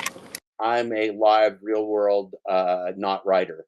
Okay, thumbs up. I love schizoid content. Okay, and then another option is Pedro, cartoon / robot. Okay, so cartoon, because maybe you can't tell with virtual reality. We can't always tell, Kevin, whether it's a cartoon or a robot. And then plus we got an actor strike, and Pedro could be part of the actor strike for all we know. He could be not doing his normal characters because of the actor strike, if that's not solved yet. I don't think it is, but I don't really have time to read the news. I'm caught up in the gig economy, Kevin. Pedro, cartoon, robot, or real person? That's a question, so to speak. It's a bad question. It's an improperly written question, but it's a good question for a poll. So don't criticize me for the editing. At least I spelled schizoid right. Real person, thumbs up. I love schizoid content. Cartoon, robot, and then really, probably, I'm not going to bias it, but we got to put this one in all of the above. All of the above. I don't usually like to do that because it's a cop out, but in this case, since we've got ourselves an anal OCD perfectionist, we really have to put in an all of the above, Kevin. I hope you understand. I do understand. I don't know if anyone caught me getting attacked by that tree, but I wanted to report I am safe. The tree did come out of nowhere and attack my hair, and it is also safe. Kevin, the risk reward ratio for the gig economy just doesn't pay off. So many things can happen to a professional driver while they're driving. There's car wrecks. I mean, shit. The other night I was on one stream, and this is not a joke, Kevin. I was on one stream. Necro comes upon a dying gunshot victim, and then Ricky Knight comes upon a terrible car crash. That's like 2 out of 5 people. That's like a 40% death rate. It's like a 40% death rate on the YouTube streams, Kevin. It's not a good percentage out there driving around at night, Kevin. That's a really high death rate. Yeah, and you just got to keep your head on a swivel out there and watch out for those trees and those cars. Yeah. So anal OCD perfectionist, being both anal and OCD, and also being a perfectionist, says all of the above, because of course an anal OCD perfectionist can't be wrong, Kevin. An anal OCD perfectionist cannot be wrong. Of course, that bastard with the crazy hair, the crazy face, chose all of the above. We think that could be Pedro. There are rumors in the chat that is Pedro, DoorDash, Glitchy Pants, Poopy Pants, Depends, Santiago, Mr. Bet on You, Mr. Double Down, the Lion King, Santiago. The Instacart is silent. We think that could be him in the chat. Do you think he stole it so you could not have that name? I do. I think he's got people, Kevin. I think he's got people. I think the walls have ears. I think the walls vote. I think the eyes and walls vote. To bias the polls, I see. Yeah. There's a lot of chicanery here in the global gig economy, Kevin. This is somewhere between WWE wrestling and a global fraudulent pyramid scheme. Which are both enjoyable to watch. They're great entertainment, Kevin. They're excellent entertainment. We're not here in the morning here at 10:08 a.m. Pacific Daylight Time for no reason, Kevin. I loved on that live the other day, Tommy. I've been gone for 3 days. I was watching my wrestling. Yeah. Well, look, man. Look, there's a lot of complexity in this. Sometimes we get people popping in as characters into the show. We never even heard them before. All of a sudden, they're taking a starring role. They're dressed like the Marlboro Man and the guy from The Mask. They're dressed like Jim Carrey, the Mask guy, in a purple suit, like the Marlboro Man. It's real weird. I thought it was the Joker from the cartoon movies. I don't know what it was. And actually, the funny thing is this guy comes in, it's Halloween. We think this guy might be a boogeyman. He could even be a nice guy. We don't fucking know. The costume's amazing. We don't even know who he is, but he just pops in, just like my friend Tommy. See, Tommy and I are pals now. But I thought Tommy, when I first saw the Tommy, I thought that guy in the basement with all them teenagers might be a weird feller. And he's just a nice guy. He's just a nice guy. He's just a guy that hangs out late at night. He likes to talk to people, likes to chat. He's a friendly feller. Sometimes likes to have a beer or two or three or a keg, and it's all good. And so you get on there. Sometimes you get on there, Kevin. You get all excited. You start talking. You don't even remember what you said the next morning. It's like a beer Ambien. Yeah.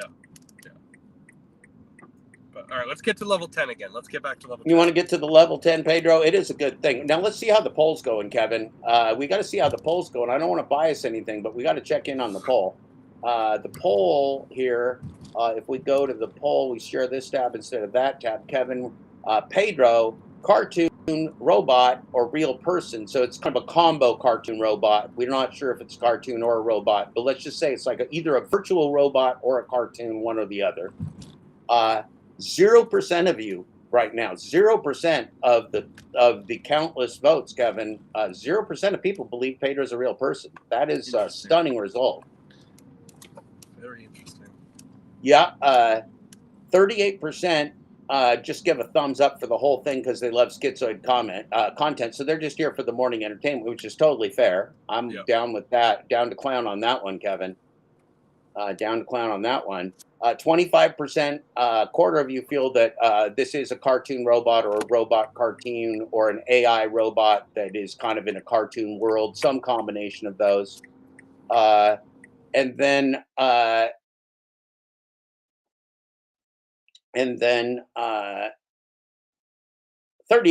of you don't.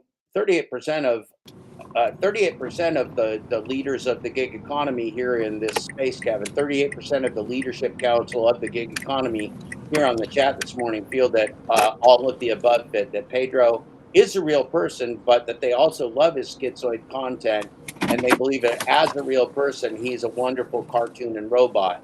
That really fits in kind of with the anal OCD perfectionist, don't you think, Kevin? Yeah. I mean, kind of covers all the bases. Yeah, I think the anal OCD perfectionist, though, is not getting his wish because all of the above is not currently winning. No, it's a tie. It's a horse race. It's a horse race between thumbs up, I love schizoid content. But see, those are the non-gig economy people. Those people are just coming in for the entertainment. Those are not gig workers. They don't even know. They just don't know. Well, look, man, you tell me somebody that wouldn't watch a level 10 Pedro.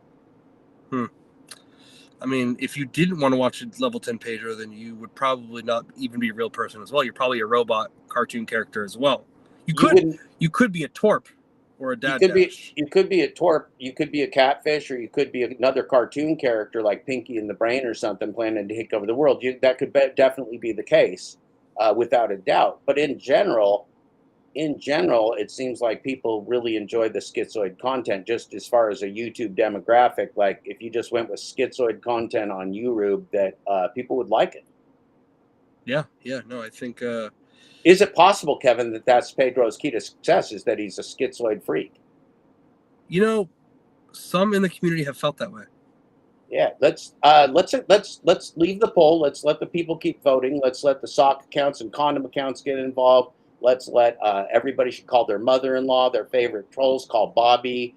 Call the Pedro. Call Hannibal. Hannibal's thirsty. Get Hannibal something to drink. Give him a call. Call the Mike. Call Matt. Call Mark. Call the sluts. Call anybody. Yeah, call the police if you want to. This is going to be real good viewing. Okay, and also make sure you vote at least once. More than once. Well, sure. I mean, look, as many condoms as and socks and faces as you got, you vote with them. You vote with all of them. This is the global gig economy, Kevin. We just got to use what we got and go with it. It's our community. Okay, let's watch some more Pedro. 9D chess here, and we just think we're playing a real game, but we're really playing Pedro 9D chess. Yeah, I got that picture. It's a good one. I saved that one. I got that. You guys are gonna want that. You're gonna want that screenshot I just took. He looks great. His hair is looking real curly. Game, it's here, it's here. We have arrived at the pettiness. There. What up, y'all? Hit that thumbs up for your boy. I'm acting crazy. The pettiness is here. I told y'all it was coming out. You guys called it. It came, it's here, it's here. We have arrived at the pettiness. Okay, so he's completely losing his mind, and he's doing it on camera, and he's aware of it. This is amazing. He's a crazy little feller. Let's watch him go. Here we go. The pettiness is upon us. Oh, look at these lines. Oh my God. Look at this. How Look at this. This is what I'm talking about. The pettiness has arrived. Look at that line, and there's another line there. Okay, all right. This is what we're gonna get today, y'all. I mean, oh my God. I want to throw up. Yeah, customer needed sensors everywhere up in this piece. And I don't even think that this core power is gonna be here. Kevin, I'm pausing this for just a second. I'm gonna go ahead and I'm going to mute both you and me, and we're just gonna enjoy this for what it is, Kevin. Then we'll come back on after we're done. Can I just make a quick comment? Of I course don't know you about can. you, but I've never in my my 2,700 Instacart and shipped orders, I've never felt the need to throw up during a shop. Ever. That's a good point, Kevin.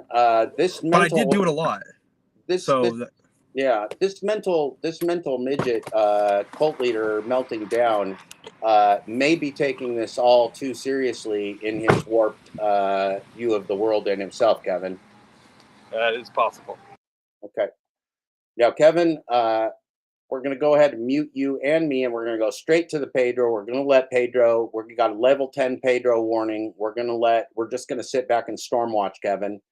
This is a dangerous job. Watch your hair. Watch your eyes. Drive safely. We're going to be storm watching for the Pedro. It's going to be full Pedro right here. We're going to the full Pedro.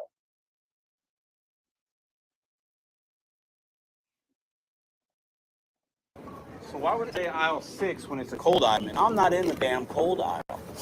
So, whatever. Let's just keep going. I ain't got time for this shit today. I ain't got time for your games, man. Yeah. I got no time for the games. I don't want to play no games with y'all today. Oh my God, here we go. This person's getting nothing but junk food. Oh, I'm on tilt. I am on tilt. I can feel it in my brain.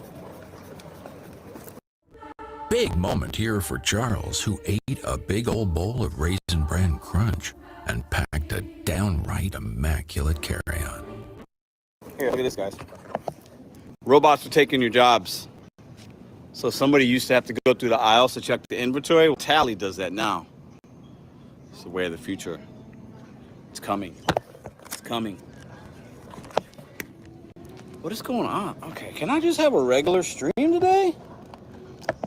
Bro, we were so good for 4.5 hours and then hit the crapper. I don't even know what I'm doing at this point. What am I doing? What am I looking for?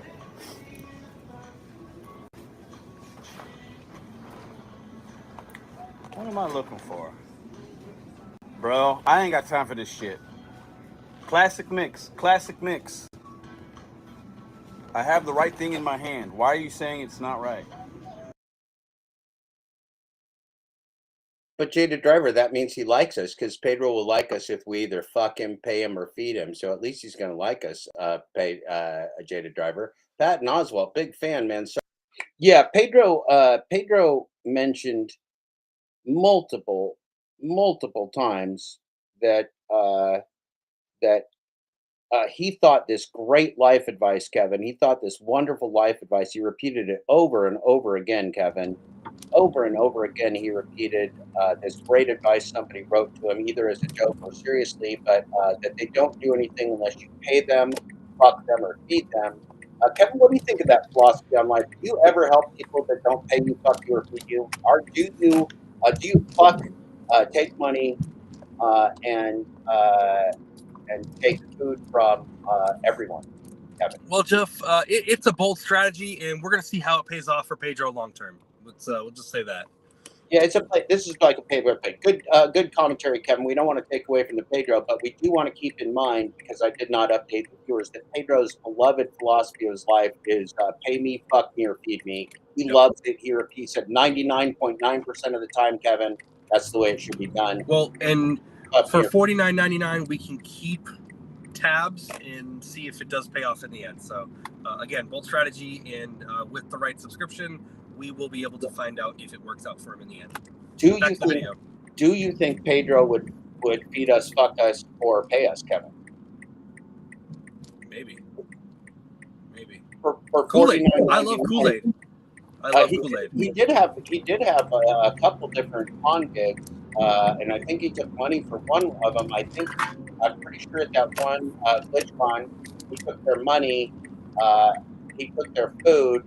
I'm not sure if he fucked anybody at the GlitchCon, Kevin, but we could do some research. We could have Gig Economically look into if Pedro Bot did in fact fuck anybody at the GlitchCon, but we know that he got both food and money, so the GlitchCon was obviously a good Pedro operation. Well, then we will leave that to Brian to get the rest of the investigation completed. Right. Yeah. Well, so let's keep going. Thank you for breaking in. It's important to keep the audience apprised of the Pedro strategy. Pay me, fuck me, or feed me. I'm thinking of adopting that for my own strategy starting today, Kevin. I was thinking about it last night, and I thought, look, how good would life be if everybody I ran into today either fed me, paid me, or fucked me? And so I'm thinking of going out. I'm thinking of going to Kroger later today, Kevin, and going around with a clipboard, Kevin, and going like, hey, I'm here thinking like I got a life coach named Pedro, and he suggested 99% of the time I should get paid, fed, or fucked. Like, how do you feel about that? And I'm thinking, if I make it out of Kroger alive, it'll be a fucking miracle, Kevin. It'll be a fucking miracle. You're at Kroger. You're already getting done. You're already getting those three things done to you. Yeah. No, I'm going to stay home, Kevin. I'm going to stay right here, safe in safety. I'm not going to go out with Pedro's advice. Okay, we're going to go back to the Pedro, Kevin. Thank you for the input.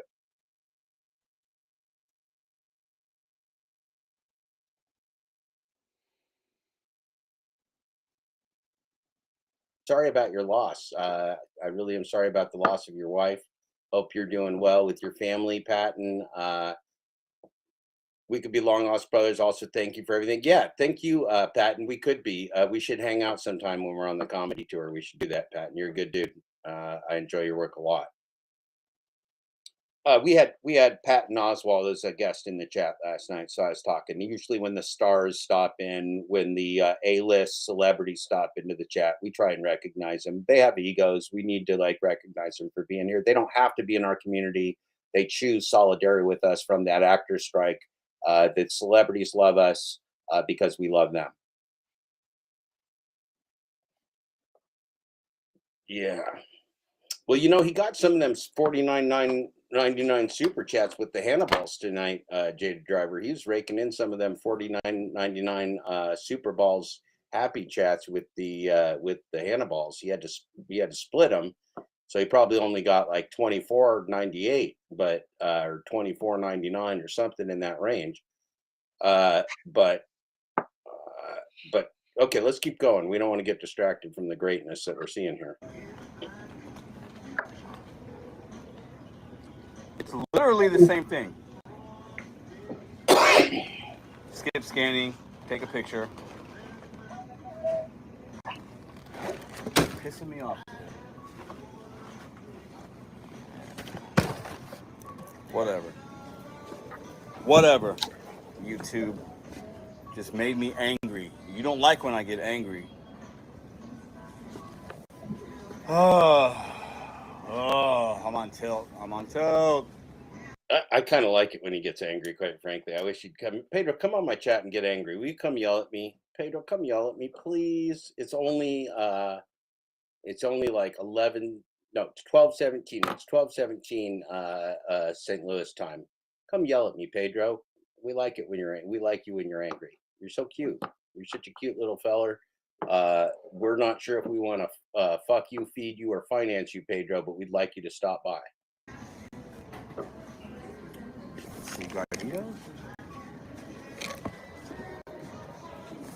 I don't even want to do this anymore. I don't want to do this order. I'll quit. I'm not doing this anymore. He's taking his ball. He's going home. Doesn't want to do it anymore. He's angry. He's going to quit. It's all over. What's going to happen next? Who knows? Let's watch. Tally, get out of my way.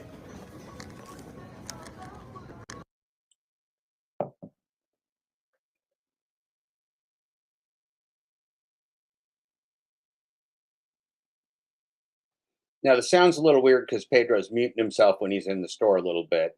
Don't worry about it. It's like the angriest shopping trip I've ever seen. This is like the world's angriest shopping trip.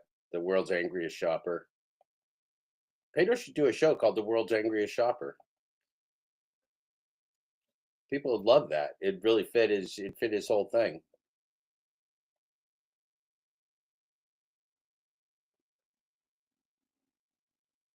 Yeah. Yeah, beat me like a merchant in the temple, Daddy. Yeah, exactly. This is like some Jesus S&M. It's good stuff. It's hot. It's top quality. This is top quality Pern. Top quality Rage Pern. Look at how angry he is. He's even angry and silent. He can even be angry without words. He's so powerful. The Pedro anger is so powerful. He can rage. Inflamed gums. Now look, we got inflamed gums Help from keep the plaque Pedro. from coming back. Be dentist ready with Pedro Colgate gave us Total. inflamed gums. Now he spit at us. Mr. Spit on you. I'm looking for Spit things. on I don't you. know Say where they're hello at. to his fans. There they are. I see it. Mr. Spit It's hiding. on you.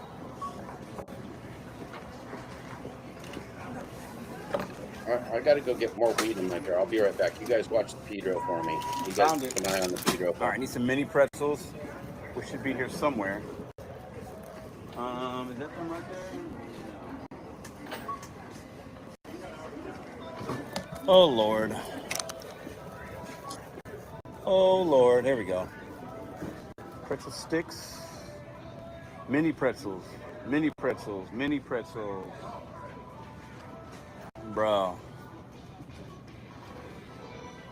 All right.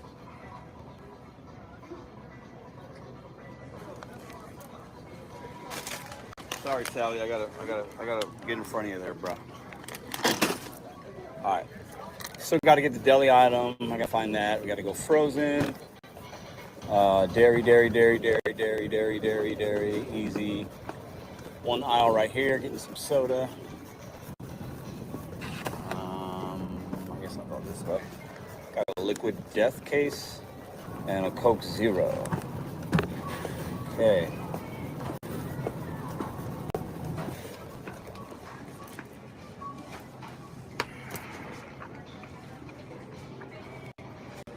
And this is an aside. This is just an aside to people. I'm just going to pop in here real quick, assuming you can hear me and smell me. It's just a quick aside right here, and I'm gonna group Kevin in this too. Kevin's in the car. Can someone please tell me what the fuck is Liquid Death? So is that sparkling water? And why the fuck is it called Liquid Death? And what the fuck does it taste like? Can somebody explain this to me? That wastes money on beverages. So it's just water. Okay. But like watery, like does it have?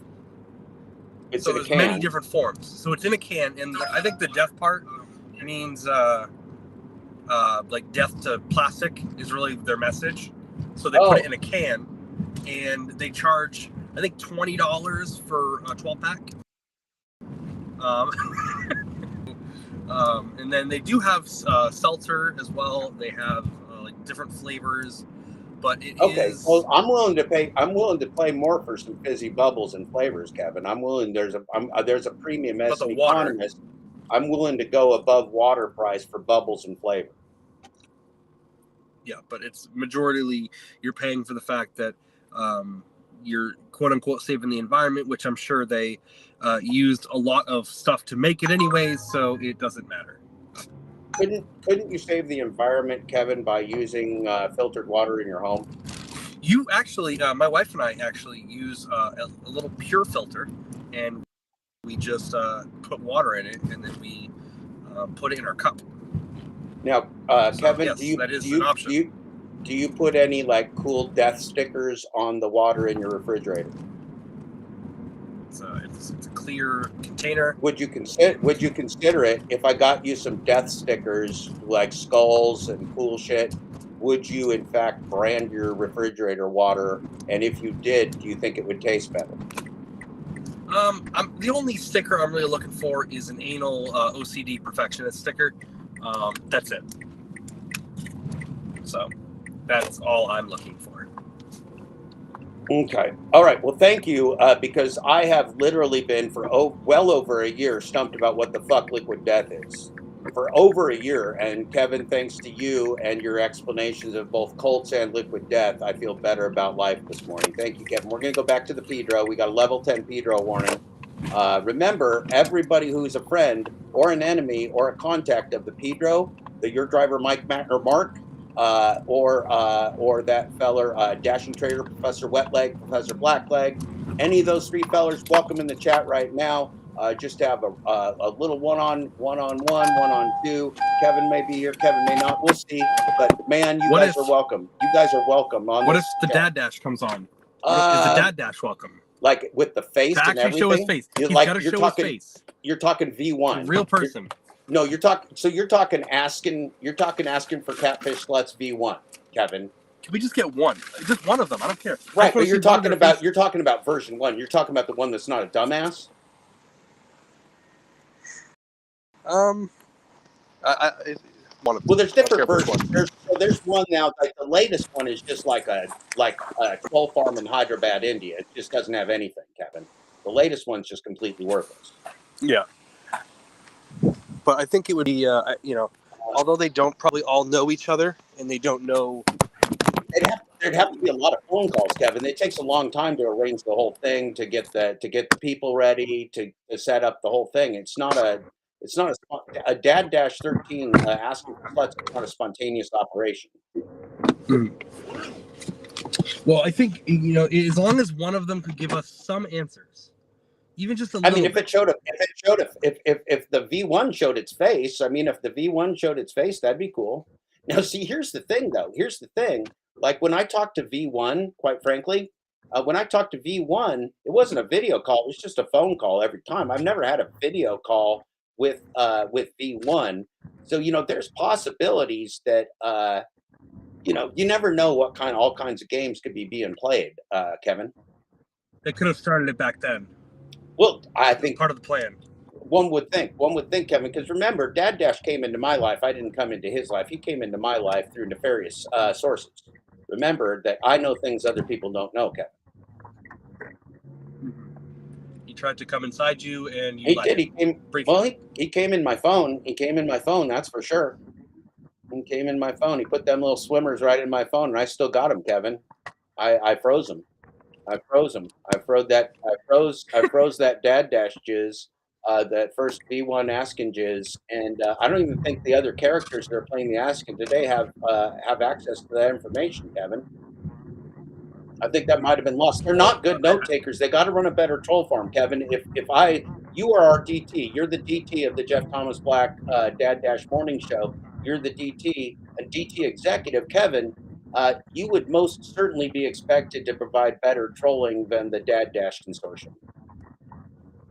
Yeah, I agree, and I just think we should be open and willing if one of them is willing to show their actual face without a green screen. Well, you know, the Dad Dash character, the Dad Dash, one of the Dad Dash, like from Hyderabad, that's really bad at their job and has no institutional memory, was in the chat yesterday, Keever. We didn't kick him out. We didn't kick him out. Well, and apparently, I don't know if you saw Brian's video. They had a fake Brian channel in here commenting the entire time. I saw that. Somebody spoofing the. Well, did you see the person, like the second I made up anal OCD perfectionist, somebody came up with an account? Like, you can just spoof anybody's account. Yeah. So I think it's funny that he used a troll account to basically go back and forth. I mean, it's really schizophrenic, going back and forth with yourself on a fake account. Yeah, it was like two dancing condoms. It was like two dancing cartoon condoms. Yeah, it's like, you know, And once it was cute. So I mean, there was music and everything. It was kind of. Yeah. Yeah. So, but yeah. Yeah. Usually we don't talk over each other, Kevin. But when we start talking about dancing condoms, we both get a little discombobulated. Yeah. Well, we got the asking for sluts. We've got your driver, Mike, Matt, and Mark. We've got you know, the hard leg or whatever. Wet leg. And then we got the Pedro, and we've got and then we're waiting for. We got a lot of. We're sending out invitees like we're the Pedro and the Hannibals. We're just inviting everybody on our show for some chaos, and nobody's showing up. Just like Pedro and Hannibals. Yeah. Well, I think we're finally ready to see the level 10. Okay, let's do it. Let's do it. I just needed to know what the fuck liquid death is, because it sounds nasty. It sounds nasty, and if it's not as nasty as it sounds, I guess. But I'm not paying $20 for water, Kevin. It tastes like water. You're not talking. It actually tastes worse. It tastes worse. Water, but worse. It tastes worse. That's what I would brand it. I would do like the Dad-13 double so shop. I'd call it water, but worse, and put it on the can.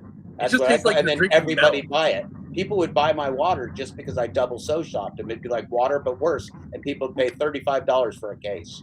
It literally just tastes like liquid metal. Is really what it sells itself. It sells itself if you do the marketing right. That's why I'm in this space, Kevin, because I am a marketing professional. You are. Yep. If nothing else, Kevin, I'm old. If nothing else, I'm really, really old. We're all getting old. Well, not as old as me, Kevin.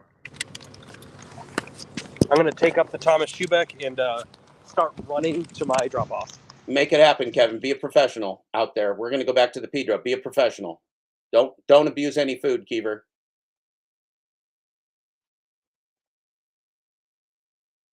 Liquid death, which should be on this side somewhere. There it is, right behind you. So we're having liquid death sparkling water. Uh-oh, they don't have the one I need. Yay! Oh, hell no, man. I wouldn't follow up the disappointment of the Pedro and Hannibal's clusterfuck with lying to you about Pedro attacking groceries. You're going to get a grocery attack, Jaded. You're going to get grocery violence that you've only dreamed of in your wildest dreams. You just hold on. He's going to slam doors. He's going to be angry. He's going to be cussing and spitting. It's going to be real embarrassing. You're going to love it. Patton. Yeah, those are anal beads. It's actually, if you contact Vartan from the Schubeck Latex Industries, anal division, he can talk to you. He can give you a quote on those beads, Patton. Vartan will give you a quote on those beads in volume. You can arbitrage those beads. You can sell anal beads, like get them in one area, then arbitrage them over to Europe or something. They're the finest quality latex anal beads in the industry right now, Pat, and thank you for asking. Yeah, no more letdowns tonight. I know that was too much. It was really too much. It's too much. It was a big loss to the community. We were really looking forward to seeing coaching on coaching. You know, the Hannibals and the Pedro had it so set up for the Eli. It was so set up, and we just didn't get to see it. We missed. We thought we were going to see unicorn pern, a unicorn gangbang pern. It was real excited. We were hard as we were ever going to get, and we just didn't happen. It's very disappointing, but that sometimes happens. You got to deal with the disappointed moments in life without attacking groceries, say the driver.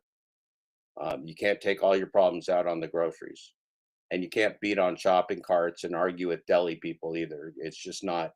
It's not going to solve your problems, say the driver. Yay! The one that I need is the one they don't have. Can't find item. Skip. Pedro's never shopped before. See, Pedro doesn't understand the frustrations of being of doing shop and pay or Instacart or Pornhub or whatever kind of DoorDash chicanery, gig app chicanery he's doing. He doesn't understand the things faced by the gig workers. Suggested a replacement. So they got melon, they got berry, they got severed lime. None of those are going to probably work. So we'll try this one. This is why Pedro gets the big money. This is how you make $350 a day. This is how you make $350 a day when you get this kind of Mr. Bet on You productivity, Ken RS. See if they might want that. Yeah, it's a one of those. It's a pattern of abuse. It's a pattern of abuse. What up, y'all? Sorry for my frantic frankness. Franticness? It's cool. Okay, he forgot how to talk. Pedro forgot how to talk. He wanted to say something like frankness or something, but I think he said frankedness, or he forgot the words. But he was going to say something and he just forgot the word.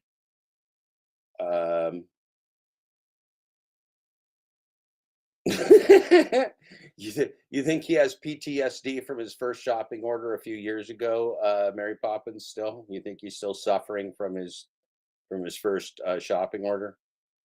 Smashed all them ramen noodles. They're gonna get like ramen, gonna get little ramen rice pellets, little ramen rices. But he's got a lot of bracelets. He's got a strong bracelet game. Strong bracelet game for the bet on you. I ain't got no bracelets. I got gigantic wrists. The problem is they don't even make bracelets like big enough for my wrist, because I got like big fucking wrists like the size of legs. And so I can't wear any bracelets. It sucks. I can't wear watches, bracelets. It's just terrible. It's not fair. It's not fair. Yeah, we got a Pedro bot malfunction. It's franticness. I think it was a combination of frankness and franticity. Ramen rice pellets. Yeah, that's a good. It's like them Italians do with the little noodles. It's like the Italians or the couscousers do, the Grecians, the Grecian formulas. They do the couscous. They do all kinds of little noodles, little teeny noodles everywhere.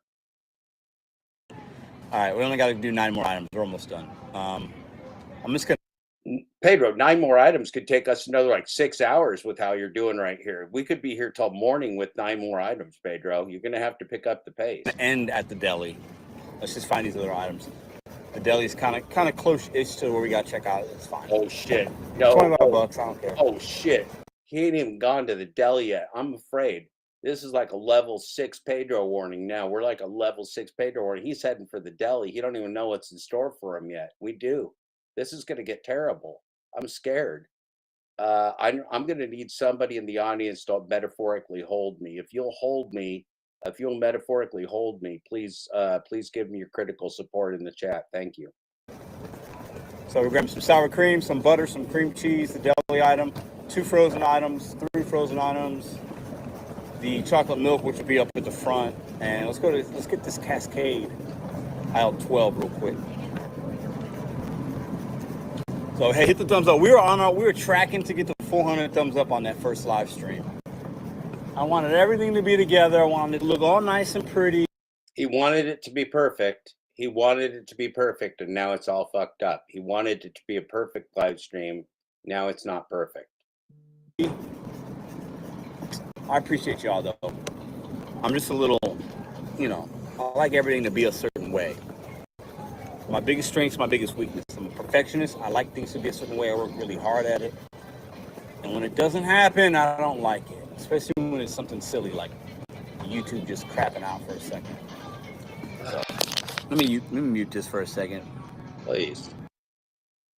Oh man. Oh man. Thank you for the virtual hugs. Those actually are helping. Some thumbs up for the Pedro. Thank you, Mary Poppins. That's helping. Yeah, Oswald, Peyton. We could write some jokes on this, Peyton. You and I could do some comedy writing together. Be some good stuff. There's too much music going on here, and I don't want no copyright issues. So I think if I talk over it, it's okay. But YouTube, they don't like your boy Pedro sometimes. So I'm trying to make sure we're okay mostly. So this Gloria Stefan might be like, copyright strike that young man. He's playing my music to get money. All right, what am I doing here? Oh, Millie B, nice to see you. Thank you for joining the party. We're watching. We got a level 6 Pedro warning. Pedro's heading for the dilly. This is Pedro's public meltdown, grocery abuse from last night by popular demand. Everybody wants it. Everybody needs it. We had a very disappointing night tonight. This is in fact the Glitchgate Pedro and Hannibal fail cow that sucked lolfest with Dad Dash and friends. The reason that sucked is that we never had the Pedro and Hannibal show that was supposed to be. Hey, Tommy Sisson, nice to see you, buddy. Nice to see you, man. Nice to see you in there. We're laughing at the Pedro. Pedro's attacking some groceries. It's pretty funny, Tommy. I think you'll like it. I think you'll like it a lot.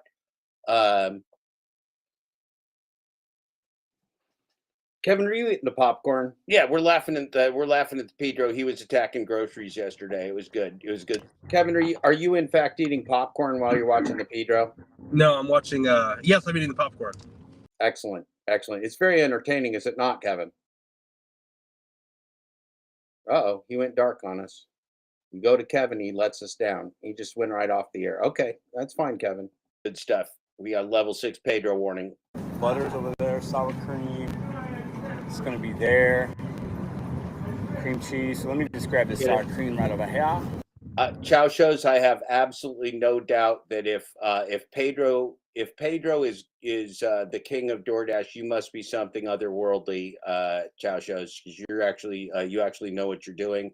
Thank you. It's my dream. It was my dream to be decapitated, and I actually decapitated myself. It's wonderful. It's a very freeing feeling.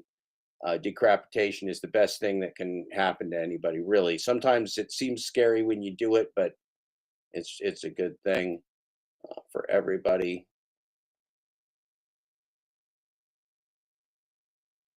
Yeah, yeah. Bigger man walking away. No means no. No means no. Sometimes you just got to know when to say no. That's cool. Yeah, yeah, yeah. Yep, I see it. We kind of surmised that, Tommy. I think it's the same thing. It's just people feeling sensitive. I think it seems pretty clear that Granddaddy Pimple is probably not a truly dangerous individual, and that maybe some things are misheard. But it's just this thing. It's like Sam was acting real creepy and saying creepy things. We just got to get everybody on the same page. But I think we're going to get there. I think Glitch Dash is sunning his pubes. He's going to get ready for the Christmas pube sale with them strawberry blonde pubes. I think we're going to get through it. We just need to all just make sure that we're staying peaceful. Nobody needs to go even thinking about hurting anybody. The liars are showing themselves to be liars, and the people telling the truth are showing themselves to tell the truth, and everybody will be just fine. We just got to keep that going. Watching Pedro explode is a community building event. This is community building. This is the type of community building that Professor Wetleg, the dashing trader, and Professor Mike Leg talked about in Business Insider. This is the community building we're doing right here that Professor Wetleg loves so much.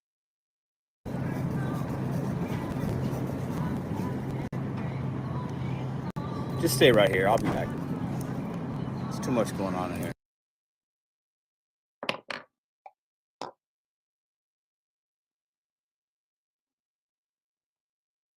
Yeah, that's right, Tommy. It was just context, Tommy. It's all set now. I think we're all right. But I do appreciate you saying it, Tommy, because you're right. I understand. I think everybody just needs to make sure they understand the context. And I think you're on the right page, Tommy. Okay, we got the muted Pedro again. The muted Pedro is not as exciting.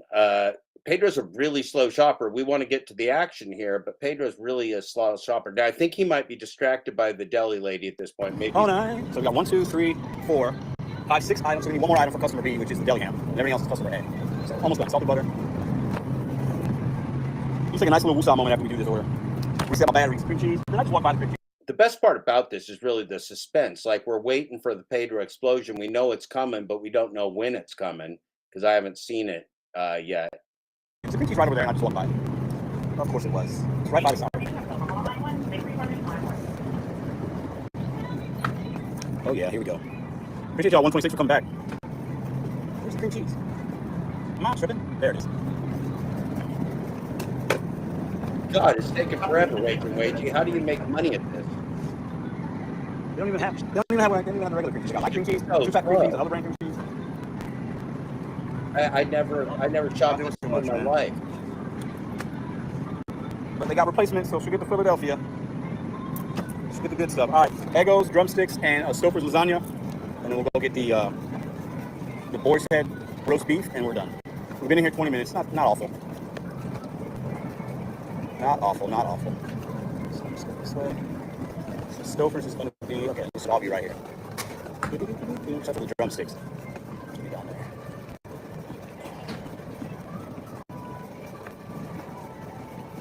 Stouffer's lasagna serves 1, so we're looking for the small guy right here with meat sauce. There we go. Easy money. Eggo waffles right to my left, home style. I just got here, man. Only been here 20 minutes. I would have had to go over the hill and pick that. The gas customer got a hold of me. Well, I was talking in the car for a little bit before I came in. My gas customer got a hold of me right when I was about to take a right on Hartsville. Oh, really? And he was over on the hill. Yeah, he's got home of that. Had a package on his porch. Nice. All right. That was Tim for you that were here for the first live. We just had lunch. All right, little drums. We're done. I just made it, sir. Oh, shit. I'm on ice. Little drums. No shit. I'm about to attack some groceries right now myself. I'm about to kick the shit out of some groceries. I may go upstairs, grab me a box of cereal, and beat it to hell. This is just frustrating. It is just frustrating. I'm gonna get a bag of groceries and just slam it around my house. Jay Kyle 4152, please. Jay 4152. All right, guys. Let's go on. Oh, we gotta get the milk too, or the core milk. Fairlife protein shake. Yeah, but that's cold, so that's gonna be should be up there. All right, let's go. Let's go get this last couple items here. Somebody put a super chat in. Let me see. Appreciate that. Oran Shaninen. I don't know if I'm saying that right, but thanks for the $4.99, man. Thank you.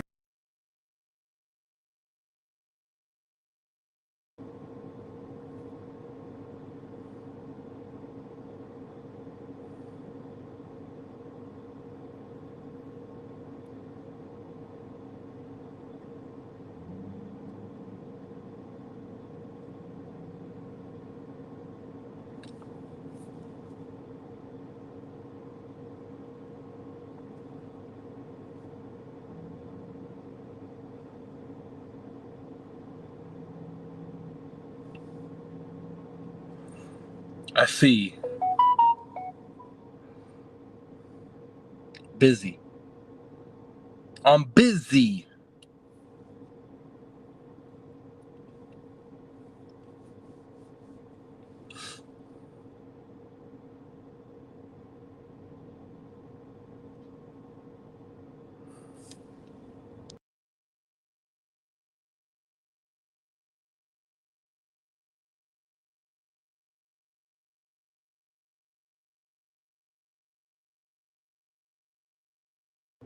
I do like how he said he was only in there for 20 minutes because he's clearly been in there for 45 minimum.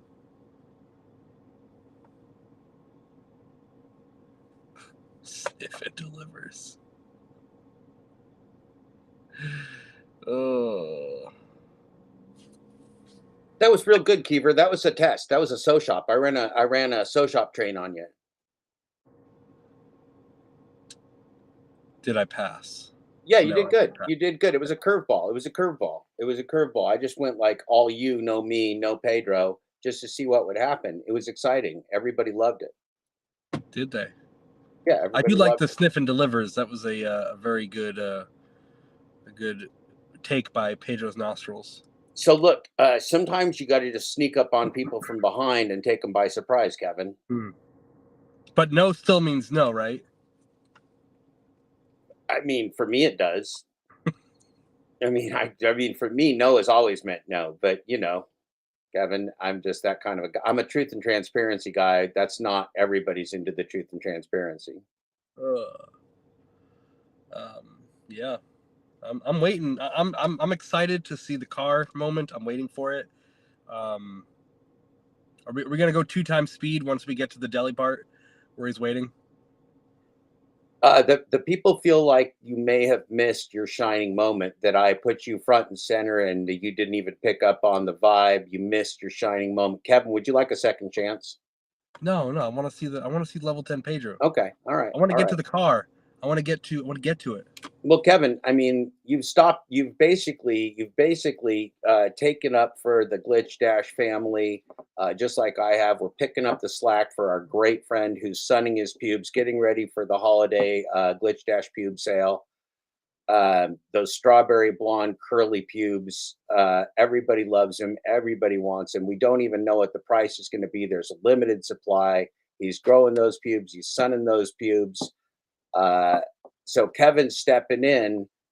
Kevin's stepping in while the Glitch Dash family's on vacation, because we can't let the community down. Kevin, this is the 6th best broadcast on this side of the aisle that's live on Thursdays. The number 6 broadcast on Thursdays.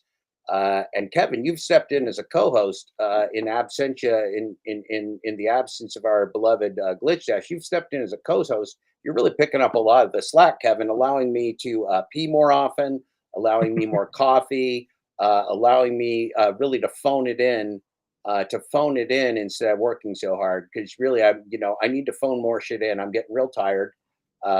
Sleeping as much as I can, losing my voice. Did you hear how bad my voice was this morning? I barely sang the Mr. Rogers song, Kevin. You sound like a fucking train wreck. Yeah, it was bad. It was bad. My testiculars finally came through. They're high. Yeah, they came through, but they had to get lower. Is right. They had to get. I didn't even get any hot tub time this morning, Keever. Just went straight to the broadcast. Went straight to the broadcast for the community. Oh man. So the people are now ready. We needed to check in on you. We needed to gaslight you for a minute, Kevin, because this is the gig economy. If we don't gaslight each other, it's just really not a Thursday. It's Thirsty Thursday. I needed you to be Thursday. Get yourself a liquid death on me, Kevin. Get yourself $20. Get yourself a $20 liquid death on me. As soon as I sell a few books, Kevin, I'm going to send you that $20. You can trust me. Consider it a payday advance. Consider it a payday advance, a no interest, no credit check payday advance from me to you. And when you get paid, this will be an advance on that. Fantastic. All right. So let's go back to the Pedro. Everybody's real excited. It's a level. I know I was a little bit off. The Pedro scale is adjusting. We used to have a Pedro Richter scale that only went to like 5.2, but with the global warming and the Pedro nostrils, there's a whole different deal. The Pedro scale now is like all the way to like 13. So last night, like when I was saying level 6 Pedro warning, there's a new scale this morning, Kevin. So if the scale's off, the calculus of sociology has been recalculated. I want the people to know this is a show about truth and transparency. So I need to know, before we go live back to Pedro's recording, Cerberus said Kevin's becoming the Bud Soda of this channel without the sadness. Can you explain? Yeah, I have no idea. Bud Soda's a lovable guy. Some people think he's got really super great hair. He kind of looks like a hobo. He kind of looks like a hobo that slept by a river, but he's friendly and he's usually stoned. And so I think people are wondering, are you going to be as lovable as that guy who looks like a stoned guy who slept by the river? I might live in a van by the river, but that's it. Okay. But yeah, I mean, I don't think Bud Soda was ever a real co-host like you. I don't think he contributed I mean, look, we covered, Kevin, at the start of this thing, we covered your video about coaches and and internet frauds and people that are trying to give you advice when they don't really live that advice themselves, which is kind of one of our Pedro themes of the day. And of course, everybody that knows and loves Pedro should message Pedro and say, Jeff Thomas Black wants to have you on live anytime right now. Come on, just do it, Pedro. Just talk. You missed your opportunity with the other coach, but Jeff's a coach too. We can have a coaching talk. We can talk coaching. I coached Kevin. I coached T-ball. I had my daughter's basketball team name. I was the coach for 2 seasons. Beloved basketball coach of. Let's see. I think the girls were about 8, maybe. So maybe I think it was like 3rd grade. I think it was 3rd and 4th graders. Now I'll also coach my son's soccer team. I forgot I was a soccer coach. That was a long time ago. He's old. He's 28 now. That was a long time ago. But anyway, I was coach, and I said, "Okay, girls, we're going to," because they were all girls. So I called them girls. Anyway, so I said, "Okay, girls, we're going to choose the team name, and what is it?" And one of these little girls, it was a good friend of my daughter, said, "Rainbow Ponies with Sprinkles on Chickens." So that was our team name. Kevin was Rainbow Ponies with Sprinkles on Chickens, and that's true. And Kevin, I want you to know, I took a day off of work as a corporate executive to draw up a Rainbow Ponies with Sprinkles on Chicken certificate for each one of them little girls. So if Pedro wants to talk coaching, I will tell him about my experience as the head coach of the Rainbow Ponies with Sprinkles on Chickens. Now, Kevin, we did not keep score in those games. We did not keep basketball score. The girls just went back and forth and played real hard. And so we didn't keep score, but the word was we were undefeated. Okay. So anyway, that's an update on Coach Jeff. Remember, Pedro, Professor Wetleg, Dashing Trader, Mike, Matt, Mark, who else? Asking for catfish sluts if he has if he shows his real face. If it shows its real face, asking for catfish sluts could come up here, sure. It's an open channel today. It's an open channel because it's Thirsty Thursday. We're thirsty, Kevin. Kevin, are you thirsty? I'm very thirsty. I'm thirsty too. Get yourself a liquid death on me. Let's get back to the Pedro, Kevin. All right, let's do it. Thanks for the check-in.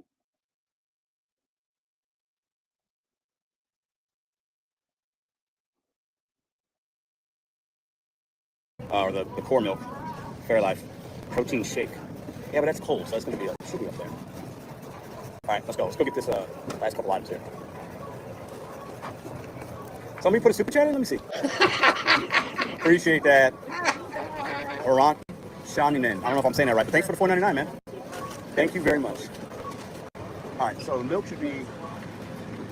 Well, one thing's for damn sure: the boy's making more money on super chats than he is on the shopping pays. One thing's for damn sure: the Urub's financing this operation. If you don't fuck Pedro, feed him, or fuck him, feed him, or finance him, he ain't happy. At least he's getting financed over here. He ain't getting fed or financed, or financed or fucked, or no, he ain't getting fucked or fed. He is getting financed, though. That's the thing he's getting. He's getting his financing.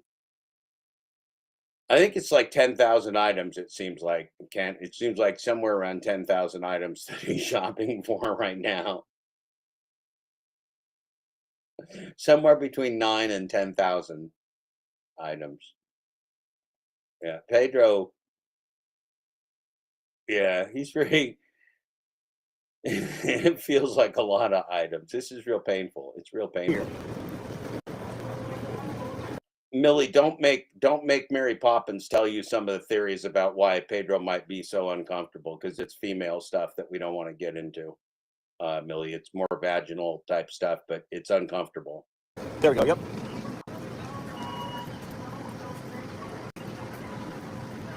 All right. And then we'll grab the roast beef. Yeah, I know. Pedro's strong this out. Pedro's 0.33 of a pound.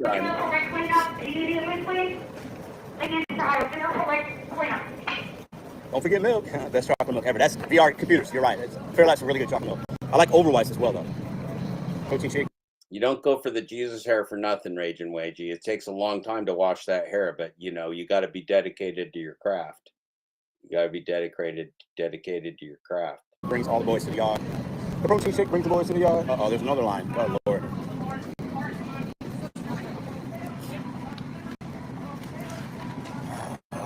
help me.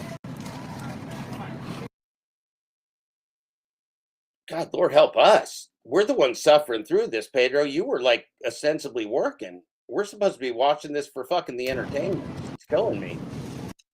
Okay, we need to get some throwing shit and car slamming. This is just not fast enough for me at this point in the night. Millie B needs to go to bed. Mary Poppins needs to go to bed. Oh, he's seething now. Holy shit. Oh, this is good. Wait, how angry is he? I'm gonna stand here for 10 minutes and wait to get one fucking thing. Uh-oh. Oh man. We're at a level 7 Pedro. We're at level 7 Pedro warning right now. Level 7 Pedro warning. The nostrils are going wild. The nostrils are just fucking going wild.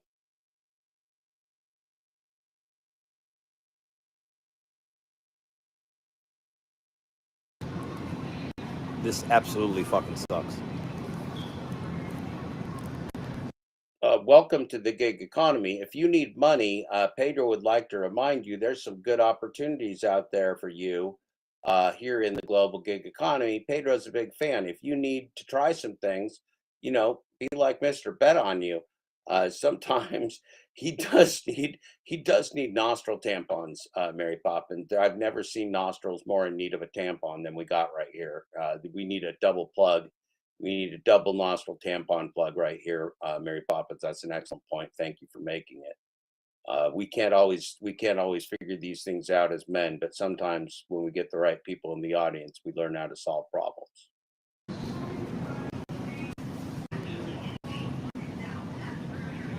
Now, look, I know professional, but I'm thinking Mary Poppins. I'm thinking he could even go without an applicator. He could just go without the applicator and just make it real easy. Just slide those right in. No applicator. He doesn't even need the plastic applicator or cardboard. No, he doesn't need any pearl softness. He doesn't need any pearly softness. You just slip those right up there, just cotton soft. It'll be great. He looks frustrated at the moment, though. He looks like he might be angry.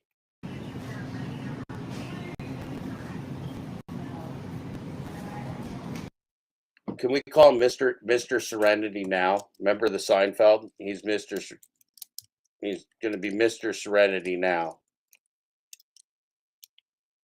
I can't find my home base on the keyboard. There you go. Mr. Serenity now in honor of Jerry Seinfeld.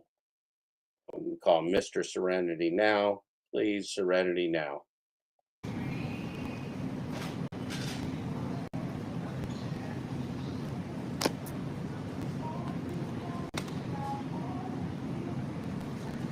Worlds are colliding. Worlds are colliding.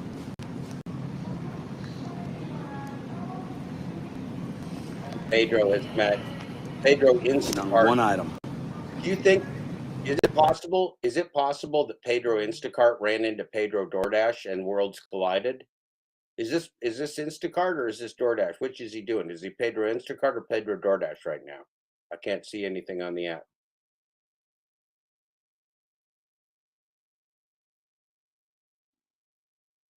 Okay, it's Instacart. See right there? John F. isn't using the Instacart app, it said. So that was Instacart. This is an Instacart. Pedro Instacart Santiago, or Pedro Santiago, the Instacart is silent. Yeah, Serenity now. Yeah, worlds are colliding. That's right. I'm waiting on one item. So that's what it says. You see right there, it says Instacart. See right here, it says Instacart. John F. isn't using the Instacart app. So they must probably have ordered through the store itself. Now, see, here's the thing. If you're going to be a professional shopper, you got to go to the deli first. You got to see if the deli's open. And if the deli's open, you got to get your slip in there. So you make sure that they're doing your deli meat while you're doing the rest of the shopping. Otherwise, you end up like a Pedro. You end up like a Pedro and you're just talking to yourself over in the corner, placing bets on yourself and losing.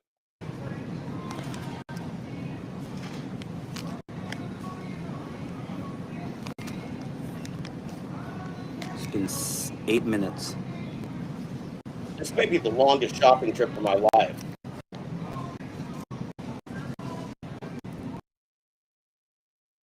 Mr. Seethe on you, Mr. Rage on you, Mr. Snow, Mr. Nostril on you.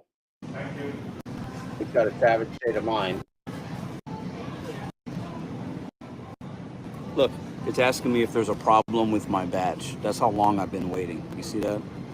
Is there a problem with your badge? Is there a problem with your batch? Is there a problem with your batch? Yeah, I don't know how to shop. My problem is I don't know how to shop. I'm not a professional gig worker. That's my problem. I had all this done in 20 minutes. And we're at 33 minutes. It seems longer than that. It seems so much longer. It seems so much longer.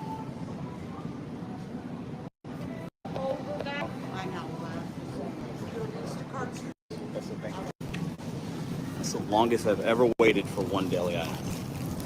I think it was so the 24-hour raging wage. You said the math actually is this, from what I know, and it's it's just taking Pedro's word for it.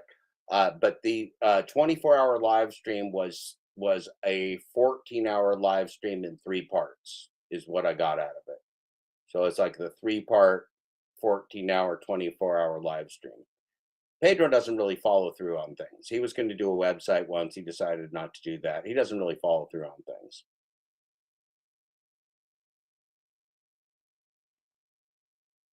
Yeah, he better not become Pedro Spark Santiago. Pedro Walmart Spark Santiago. Don't do it, Pedro. Don't do it. That was absolutely brutal. Now wait till 14 minutes I stood there. Unreal. To be in the car right now.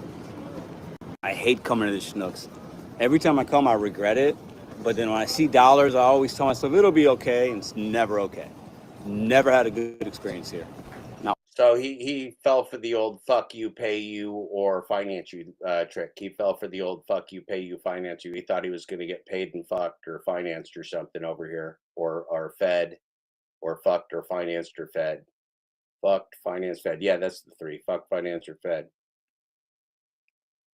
Stephen Arrow back for the Pedro meltdown. Stephen Arrow, we're now at a level 8 Pedro. We're now at a level 8 Pedro warning, heading for a level 10. Heading for a level 10. Be excited. not one time have I come to the Schnucks and had everything just be normal. Not one time. Never. And I keep coming back, so you can only be mad at yourself. Can't blame anybody but yourself. Now, see, there you go. Pedro got that self-hate and that self-blame. He's bringing it home for the people. Pedro blames himself. He hates himself. He's blaming himself for all of this. He is a little bit to blame because he ain't so smart. But see, Pedro's just setting up. He's life coaching people right into disaster, because that's what he is. He's a walking disaster. And the slowest shopper in the motherfucking universe and all of St. Louis. For God's sakes, somebody help this poor child.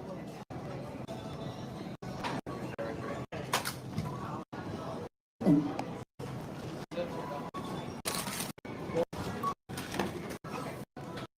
even know why I come here.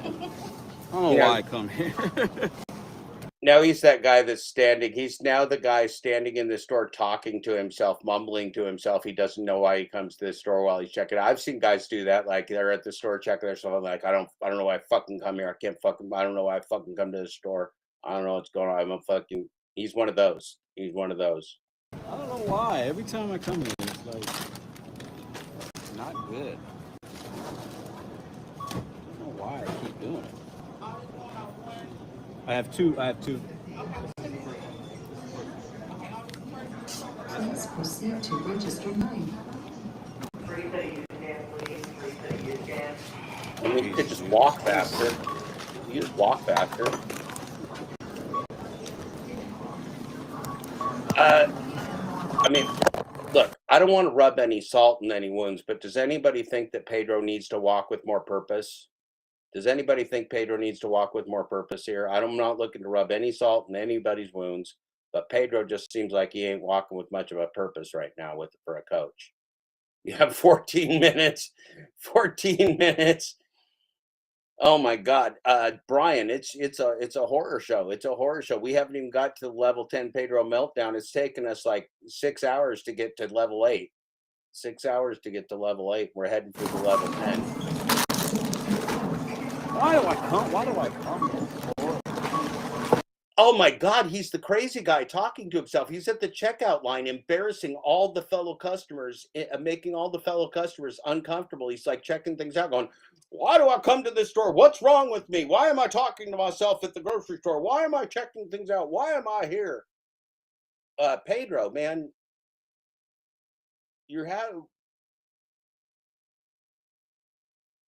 wow.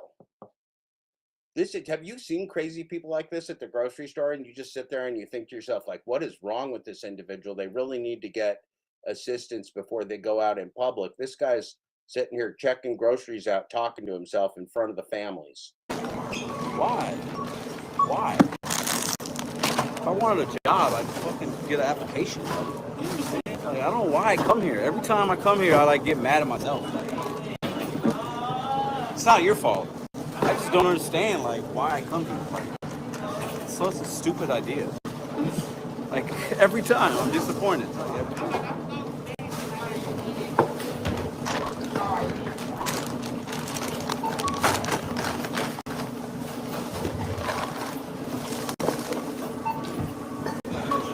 Why? Bobby, Pedro keeps scaring us. Pedro keeps scaring us. Will you tell Pedro to quit being scary and talking to himself like a psychopath at the grocery store, Bobby? Pedro keeps scaring us, Bobby. Tell him to stop it. Like if he was John Billings, he'd go, please stop. Please stop. Please stop.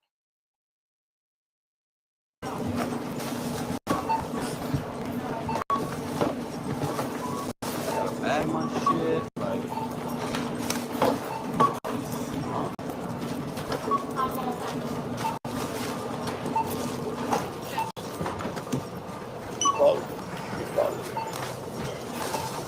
this shit on the floor, like, it's all good.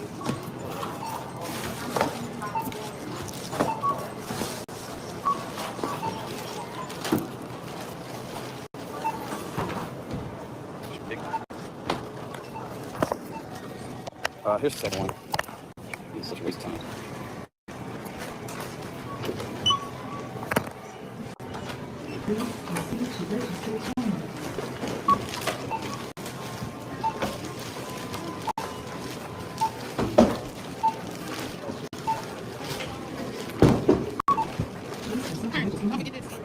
This is the first one, right? Yeah. Look at this. I got a bag. Look at this shit.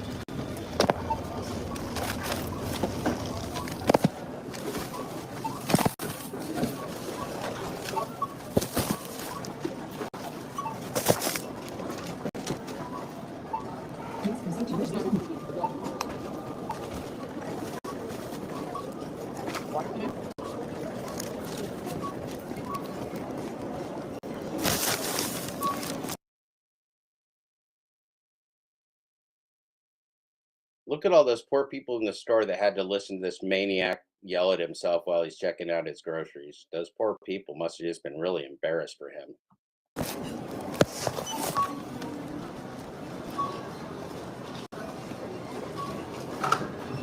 Yeah, the level 10 Pedro warning's coming, Brian.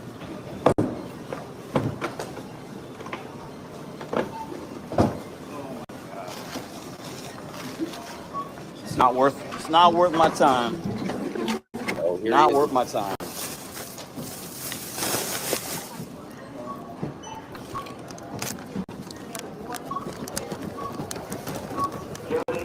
Never again. I gotta know better, man. I always seem to forget that you gotta fucking bag your groceries. You gotta do. It's like, what the fuck am I doing? Like, if I wanted to work here, Pedro forgot what it's like to do in shop and pay because he's not a real gig worker. He forgot, but he just did a shop and pay, and now he's like, I forgot what this is like. I forgot. I tell people to use the red card all the time, but I forgot what it's like if you actually have to do the work. That's great, Pedro. You're quite the trooper, Pedro. You're killing it, Pedro.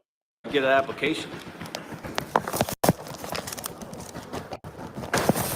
Oh man, you're getting a shot of them custom pants and them giant testiculars. Congratulations, everybody. You got your shot of the Pedro giant testiculars. And it's not like Aldi. Schnucks is much different. Dude, what the this Dude, this is bonkers.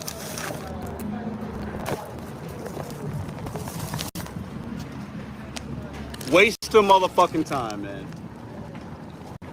Not worth 25 bucks. What are we gonna be at? What time? I don't even know how long we've been live. 50 minutes? So I accepted this a while back. Now, it's basically an hour, but I'm frustrated, man. We're still trying to figure out if he's frustrated or frustrated. We're hoping that he's frustrated. It's a level 10. We're at a level 10 now. He's outside the store. We're at a level 10. He's cussing in public. He's spitting. He's making a scene. He's acting like a wild man. He's acting crazy. And here we go. Let's go to the level 10 Pedro warning. Here we go. Level 10. I'm sitting there waiting for a lady for 14 minutes to cut some fucking deli meat. Then I gotta bag my own bags because nobody wants to work there. I'm spoiled. I hate having to I hate the stupid shit, man. It's just so fucking annoying.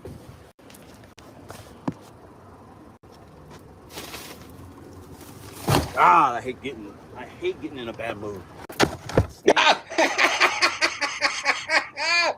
No, don't do it, Pedro. Leave the groceries alone, Pedro. Leave them alone. Don't hurt the groceries, Pedro. Can't stand the stupid fucking game.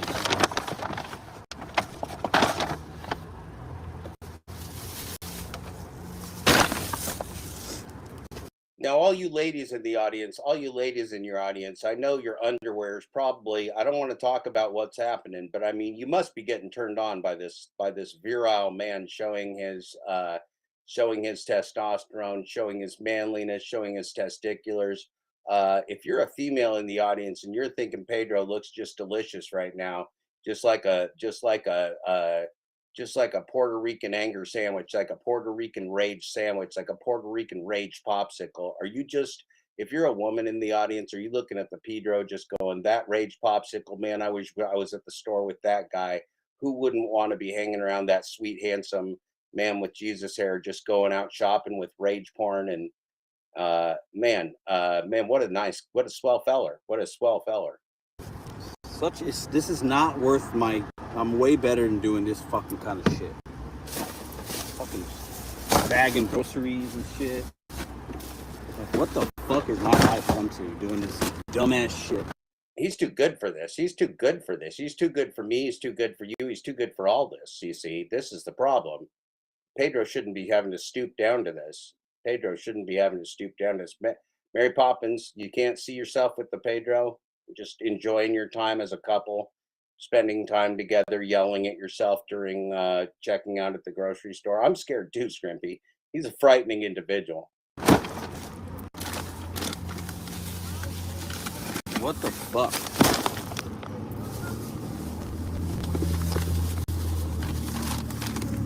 It's not worth my fucking time, dude. Like, it's not worth my time. You can move faster. Fucking hate waiting. I hate wasting time. It's the number one thing in the world that pisses me off is wasted time. It makes me so angry.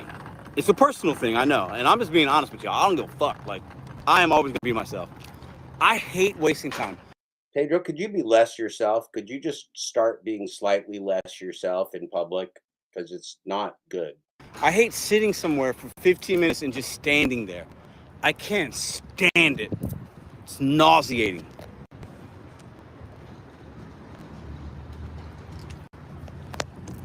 Oh, I got to use the bathroom, but I don't want to waste more time and make the... He's got to take a Pedro. He's got to take a Pedro. Stephen Arrow, are you saying you're the king? Are you saying you're the Pedro? You're the Pedro? You're better than the Pedro at this? You're claiming that you can outpace these skills? It's amazing. Yeah, Pedro loves the shop and pays. Pedro's a big shop and pay fan. He's a real shop and pay professional. He loves it. He loves the shop and pay. Customer waits. I'll just do that when I'm done dropping these off. My fucking goddamn keys just fell. I'm so. Oh my No. Pedro just about broke his own car window right there. Pedro just about broke his own car window So- right there. oh my Holy shit, fuck. Pedro, take it easy. Oh my goodness, that was two-handed. Holy shit, man. Don't let your kid go out with Pedro alone. Don't get your jeepers creepers. Pedro, get yourself some assistance. God damn it, man. Come on. Kevin, he's gonna break them windows. I'm afraid Pedro's gonna break them fucking windows, man. The keys are heroes. The keys are heroes. The keys are the star of the show. Without them keys, we got nothing. Without them keys, we just got to shop and pay. Those keys are geniuses. So it wasn't there today. Don't crash your car again, Kevin. Because it's A so dangerous good, he's job. making money off it. He could have deleted this, but he's the producer. Oh my By God. Pedro. Fucking piece of shit, man. Oh, God damn it. Watch this. He's going to break windows. I feel like he's gonna punch that. Oh, wow. Holy Did you shit! see that Take it one? easy on the car, dude. Don't let your kid ride in the car with Pedro. They're gonna get their fucking hands chopped off. I know, Kent. That's exactly what I'm thinking. Like, I wouldn't let this mother take my kid to the store. Fucking maniac. Kevin, Fucking you're gonna end maniac. up with Fucking- kids with no fucking arms, childish Kevin. piece of You get end up with the garbage. kids with no arms. Acting like Uncle a Pedro's complete gonna and take total your kid out. dickbag. Pedro, come on the show. I hope Hold you're in the on. audience, Pedro. Uncle Pedro's gonna take your kids out, Kevin. You gotta come home with no arms. Pedro slammed their arms in the door, fucking cut them right off, Kevin. Uncle Pedro's a maniac. Kevin, don't let Pedro be alone with the kids, Kevin. My stomach is hurting so bad. Jesus Christ. I'm praying for the men. Those keys are heroes. We got to go back to the keys. Pedro, come on the live. Pedro, come on the show. Pedro, we helped Flex get through it. We helped who else we get through it? We got Sam Lee through shit. We got everybody. We counseling people in this, Pedro. I'm We talked to crying. Ricky. We can help you, Pedro. We can coach you through this. Pedro, I think there was a supersonic boom that broke the windows in that blue car. Yeah, I think you might have. I don't know, man. Can you imagine being in a parking lot and being parked next to this motherfucker and see what he's doing? You'd be watching this guy. You'd be pulling your camera out, guy. Is this guy gonna go postal and go in the store and kill everybody now? Is he getting his guns out? Is that what he's doing? What's wrong with this man? St. Louis is Does he have a savage state of mind? Is he from upstate? Is he from Rikers Island or savage state of mind? He looks like he's on bath salts. He could eat your face, Kevin. Remember bath salts when they were Listen, popular? Kevin, he's gonna feed you, fuck you, or finance you. He could be on bath salts. We're gonna go back to the keys, Kevin. We're gonna replay that, but I'm gonna leave you and I up here. We're gonna try not to laugh over all the audio this time, though. I'm gonna try not to embarrass myself in this restaurant. I gotta go to a pickup. Okay, yeah, we'll be a professional, Keever. Those keys are damn heroes. Those keys are damn American heroes, is what they are. They might be saving people's lives right now, Kevin. Those keys could have saved lives right there. Let's watch that Pedro get down with them keys. 80.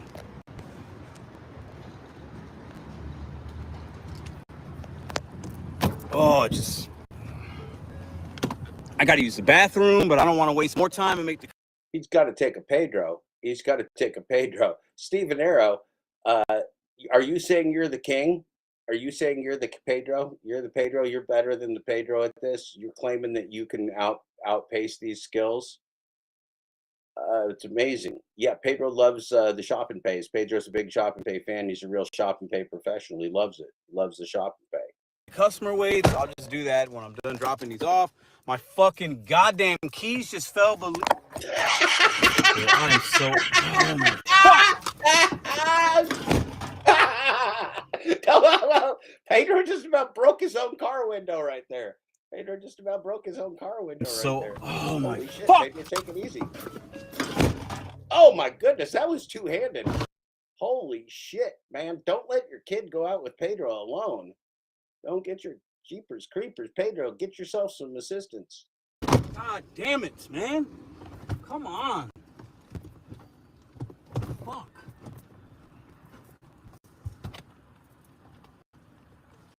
This is great stuff, man. This is amazing.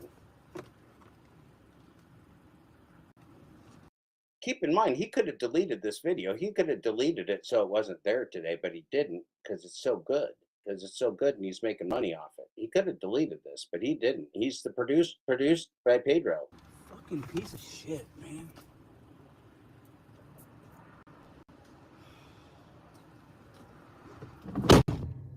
Holy shit, take it easy on the car, dude.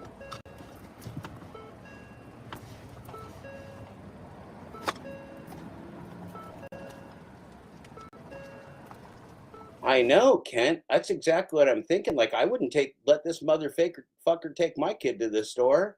Fucking maniac.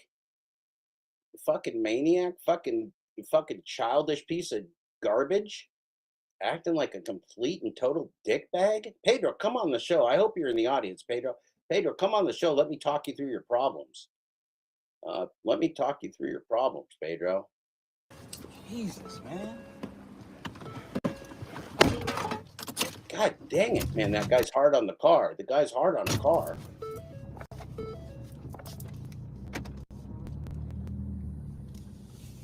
That's why he's got the Depend sponsorship. That's why he got the Depend sponsorship. He can shit right in the car. Look at how angry he is. He's shitting right now. The shit face right there.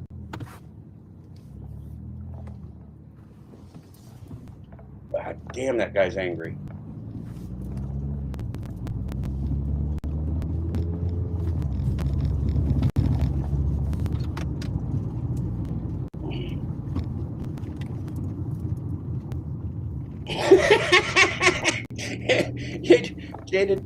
Jaded Driver says Pedro can't come on this store because he's still over at the what's the name of the store? Whatever store he was at. He's still overshot at the shop and pay. He's not done yet. He's waiting at the deli. Mr. Spit on You. Mr. Spit on You is coaching you to greatness right now. Mr. Spit on You just cannot wait for you to learn from him.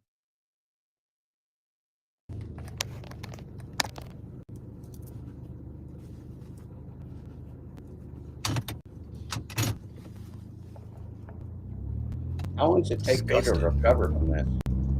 What does it take? Holy shit, Brian. This is frightening. Like, if this was like your son-in-law or somebody that you knew, you'd be like, dude, man, you need to get yourself some serious fucking help. You need to get yourself some serious fucking help, dude. You think you're Jesus and you're running around acting like the world's biggest dickbag. Man, this is bad. This is real bad. This is real, real bad. Oh, I can't take no more. I can't take no more. Let's go over to our friend Uber Jeep Arizona's channel, and let's see his response to the Pedro, because Jeff did a real nice job on it. Uber Jeep AZ. The Pedro picked the second wrong Jeff to fight with. I was the first wrong Jeff to fight with. This is the second wrong Jeff to fight with. The second, it's Jeff squared, Dad squared, the Black Jeff, Blackjack, Jeff Black, Blackjack off. You don't want to fight these two guys. You don't want me or the other Jeff on your butt. It won't be fun. You won't like it. It won't be a good time. Do we have another? Pedro. Let's share our friend Uber Jeep Arizona. We love this guy. This is our friend Jeff. He's kicking ass and taking names. Little Pedro picked a fight because Pedro lies. He says, I'm not going to go after other YouTubers. I'm a nice guy. And then he picks a fight with Uber Jeep Arizona in the rideshare space. Pedro ain't so smart. But Jeff's going to help us smarten Pedro up. He's going to give us some good things. We're not going to interrupt the Jeff. It's only 10 minutes, 17 seconds. We're going to let the Jeff play. And we're going to show you what a little bit of truth, what a little bit of Pedro training. Fun one for you today. A great one. An unexpected one. Well, really, it was probably expected because y'all know how these content creators are. So I would say it was expected. So I get hit up today because, you know, Pedro been in the shadows like he always is, watching shit go down. So he jumps on one of my videos I did this morning. Got the nerve to say, Jeff, I was just using you as an example of how not to be when you're fighting with content creators and stuff like that. You shouldn't do it online. You should do it, don't do it on YouTube. I was just using you as an example because he made a video about me.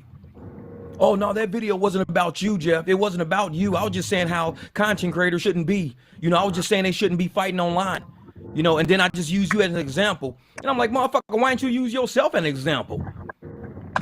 He just got through making like what, 4 or 5 videos about Eli, Glitch Dash, Jeff Thomas Black, Brian over at DoorDash Sucks. He just made like 4 or 5 videos about them. I know I found 2 of them. I found 2 of the videos on their little channel they creating. And so he out here making videos about other content creators fighting with him on YouTube. Everybody fighting back and forth. He even on one of Robert Reese, Hot Facts with Robert Reese. On one of Robert Reese's live streams, Pedro got the nerve to threaten Eli. Talking about some, oh, I'll just come out there and see you in San Jose.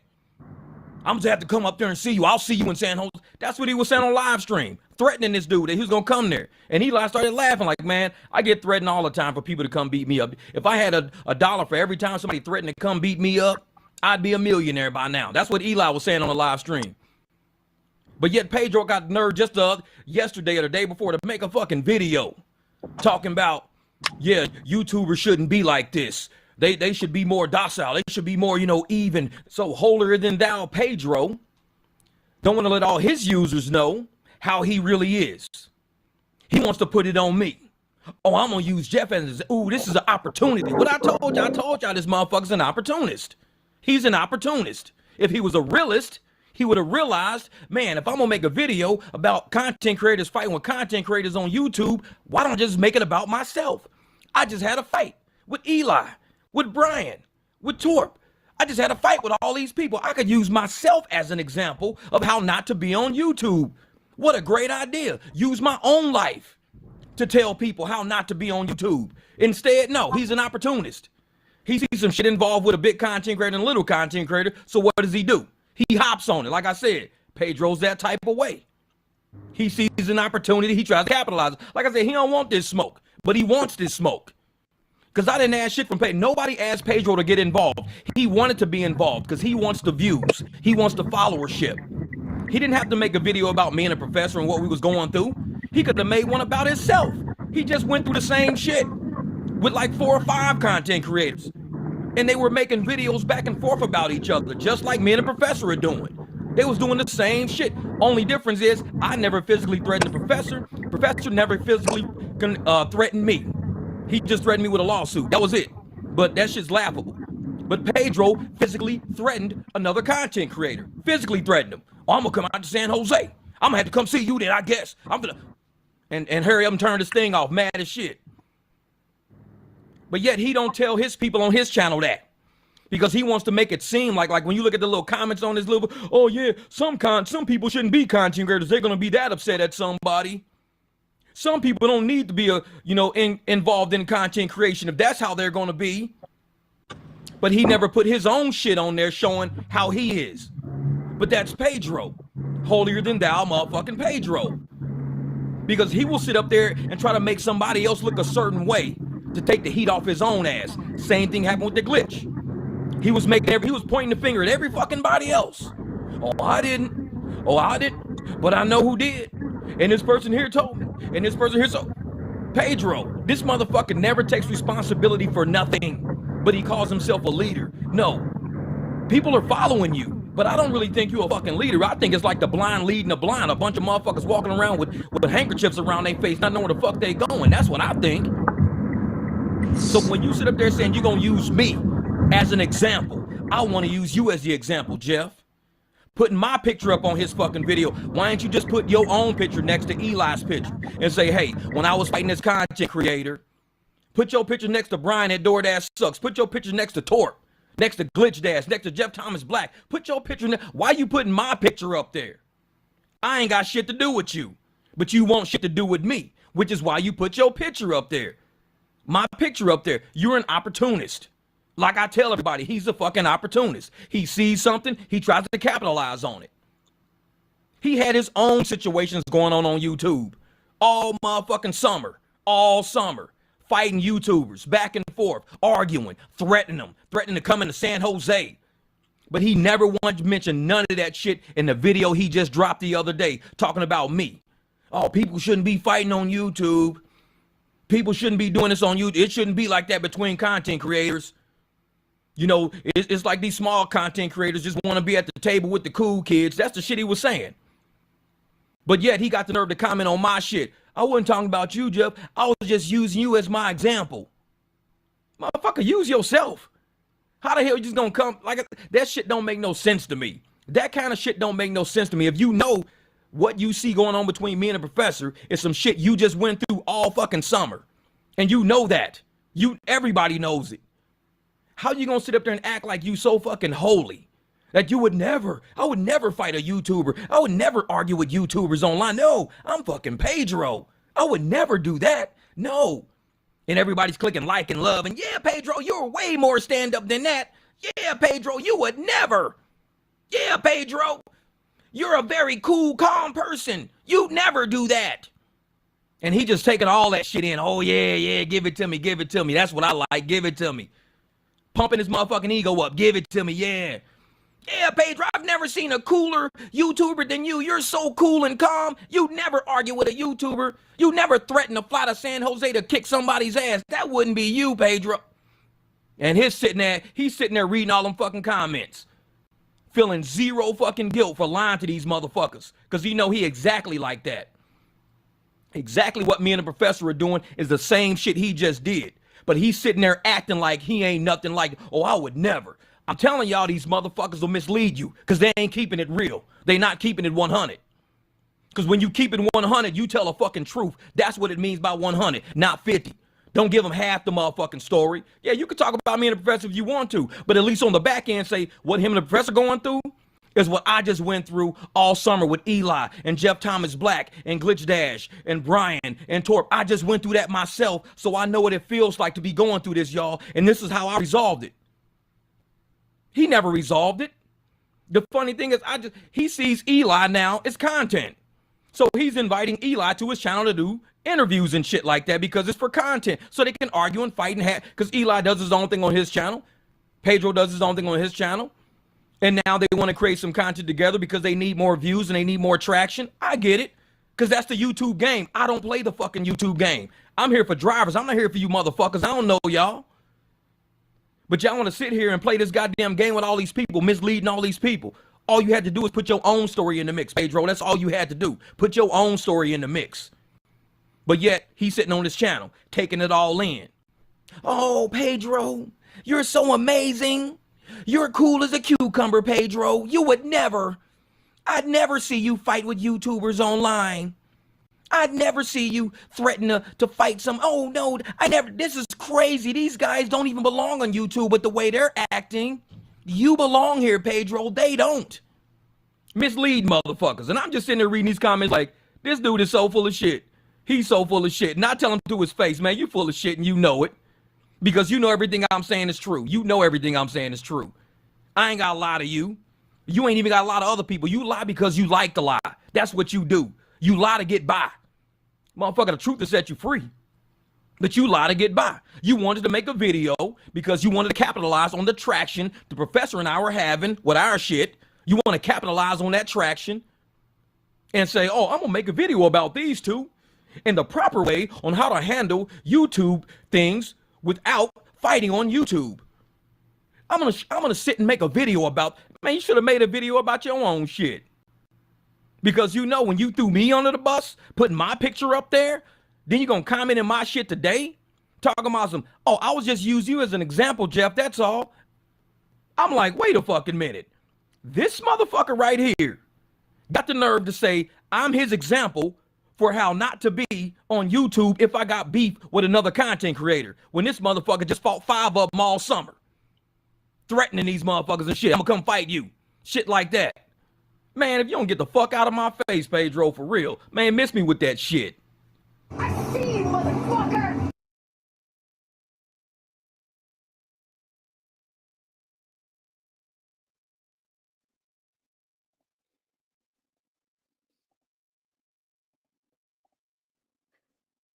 Well, that was about as satisfying as a nice cold, ice cold beer on a warm day, wasn't it? That was delightful. That was delightful. What do you think of that, Keeper? It was interesting. Can we get a rewind back to the door slamming? I think we all need a good laugh. What do you think of that, Keever? It was great. It was great. I'm sorry. Did you not hear what I said? Go ahead. I said it was great. I think. I'm sorry. I got so discombobulated. I went and got myself a breakfast sandwich, and just by breakfast sandwich I mean a scrambled egg with cheese on it between bread, not like something I had to go out and get. Anyway, I made myself a breakfast sandwich real fast. Grabbed some liquids. It's Thirsty Thursday in honor of Pedro's black friend Hannibal, and I've decided I went with the new hashtag during that, which I think the people will like, and I'm gonna put it now. It's Pedro is a bitch. Pedro is a bitch. And the reason I came up with that is because Jeff was talking about how Pedro fought with me all summer and yada yada yada. Now Pedro never threatened to come out and meet me on Nature Trail. He did want to come to Portland. He did want to come to Portland and see me real bad, and his fans wanted him to come to Portland and see me real bad because I think they thought he would be scary, like a chupacabra. He's not. He's not as scary as a chupacabra. He's out of his weight class. But anyway, his fans wanted him. Yeah, I want subs from everybody, man. Sub me, baby. I'm your sub. You be my dom. I'll be your sub. I'll be your sub. You be my dom. I'll sub to you if you sub to me, baby. I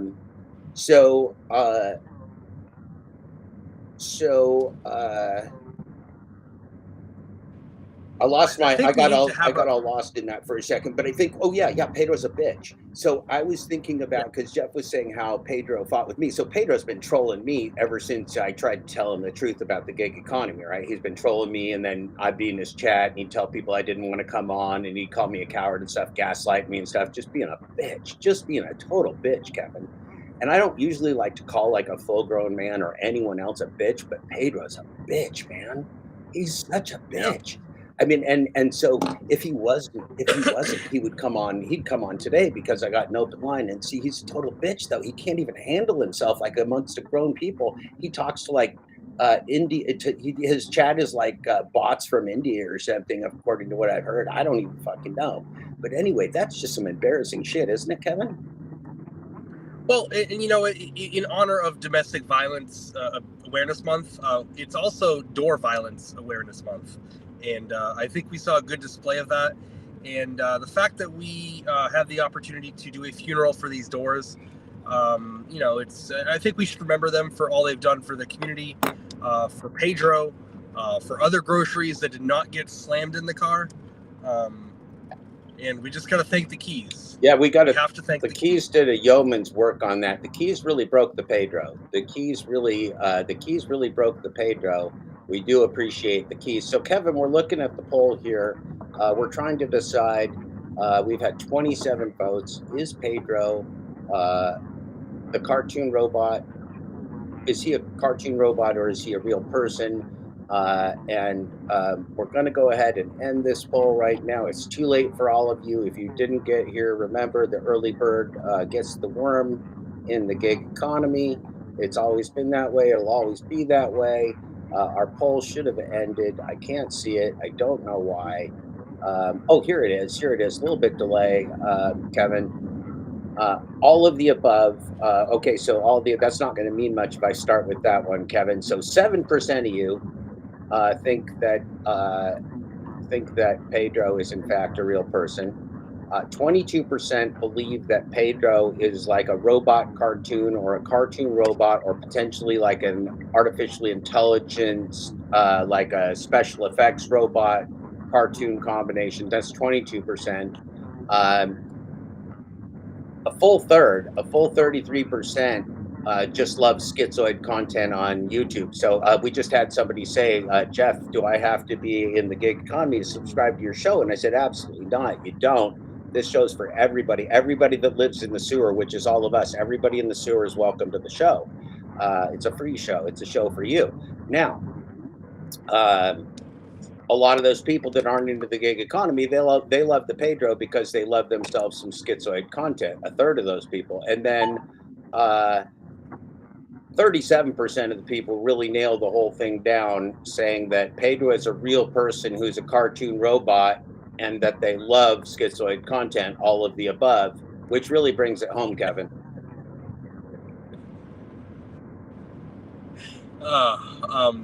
But just for the community, the question the community is asking, or thinking about, will we get a chance to rewind to pay remembrance for those doors one more time? Well, you know, Kevin, those doors looked mighty light to me. Those were not like sedan doors. Those were like economy doors. They really shook when you slammed them, Kevin.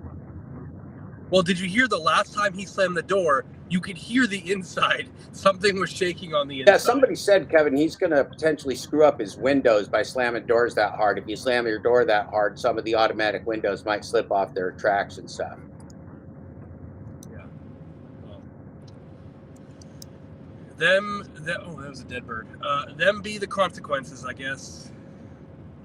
Okay, so we're gonna have a poll. We know that I believe fully within my entire heart right now, Kevin, that Pedro is a bitch, and I think he's proven that. I don't feel good about it. I don't like calling him that, but he's just absolutely. We just watched it. I can think up worse terms to call him too.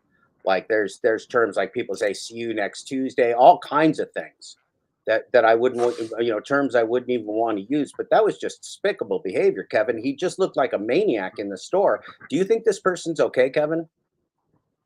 Well, I want to first point out, and for those who have done Instacart, $25 is not an order you accept unless it's a single order and it's like 10 items. You don't accept a $25 order if it's 2 customers. Like, and I don't know how much Instacart's changed since I've done it, but I wouldn't get out of my car for less than 30 bucks for a single person. That was a lot of items, Kevin. That was a lot of items, Kevin.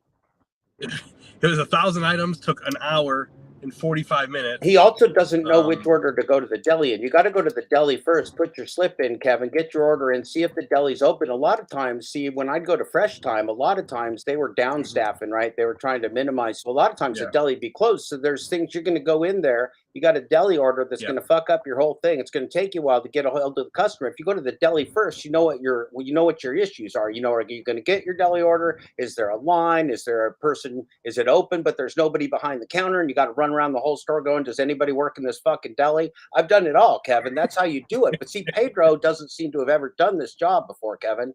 He seems to just be a dickbag broadcaster that has not actually been a gig worker. Do you think that's possible, that he has never done gig work, Kevin, and that he's just making it up as he goes? Well, here's the thing. I don't know if you've ever read the book Magic of Thinking Big, but it talks about walking with purpose. And you mentioned it in your video. You have to walk with a purpose. Oh, we lost you a little bit there, Kevin. While Kevin's coming back to us, we lost him for just a second. But while we lost him for just a second, he'll be back. We're going to start this poll. Okay, you know what my personal opinion is. I've made it very clear that I think Pedro is a bitch. And so you get to choose. We'll bring you right back in here, Kevin. We got the poll started. And we're going to go back to, you're talking about this book. But we got a poll up. It's a very important poll. Pedro is number A is a coach. Number A is a coach. Number B is bitch.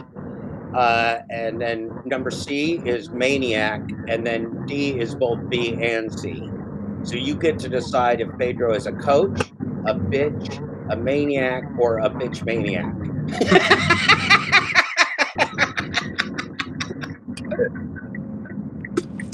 Which actually, now that I think about it, D is real poetic. D is actually real poetic. Why don't you go on about books? Books don't exist, Kevin, but why don't you tell us about books? Yeah, no. So one time before books got eradicated by another book, Fahrenheit 451, I read one called The Magic of Thinking Big, and they talk about walking fast with purpose. And when you're doing Instacart, if you want to make any money, you can't be padiddling through the stores. You need to walk fast, and you need to. And I think also in the book it talks about when you need to do a grocery order on Instacart, you need to go to the deli first. Like, it's in a book from 50 years ago, 60, 70 years ago. So that is a requirement. So there was a lot of rookie mistakes, we'll say, being made. Well, Kevin, And, Pedro does not actually read, and the way I know that is that Pedro suggested that I've been working on my book called Full Dash Closure for 20 years. In fact, he didn't just suggest it; he said it, and he said I'm not a writer, Kevin. And he wrote in my chat, I think you were there, that he would give $1 million for a copy of my book, and he didn't put a timeline on it either. I don't think he thinks books exist, Kevin.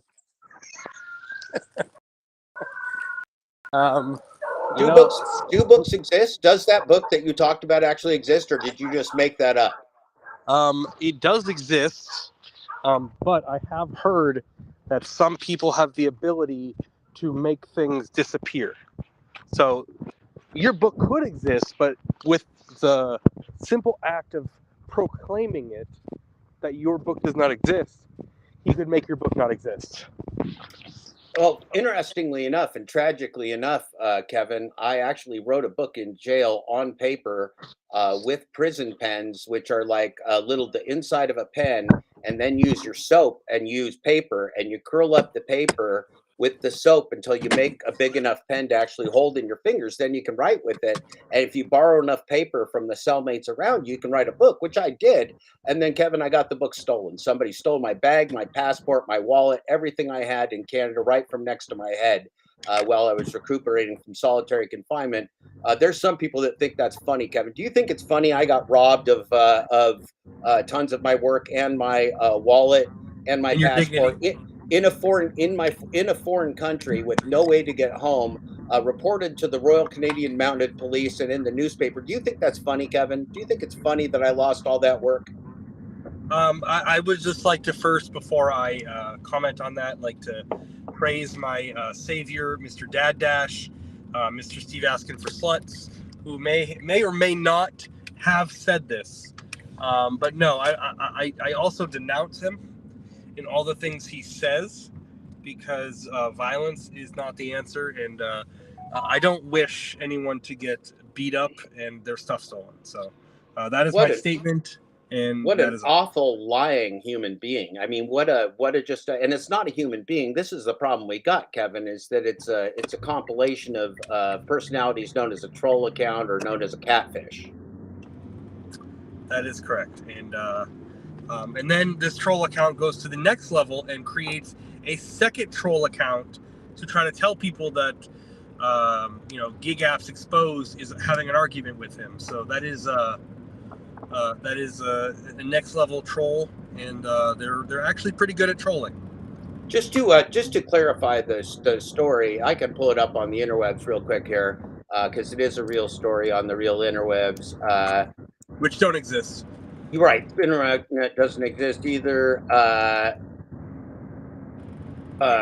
So I was, to clarify for you, I was out of jail. I was no longer in jail.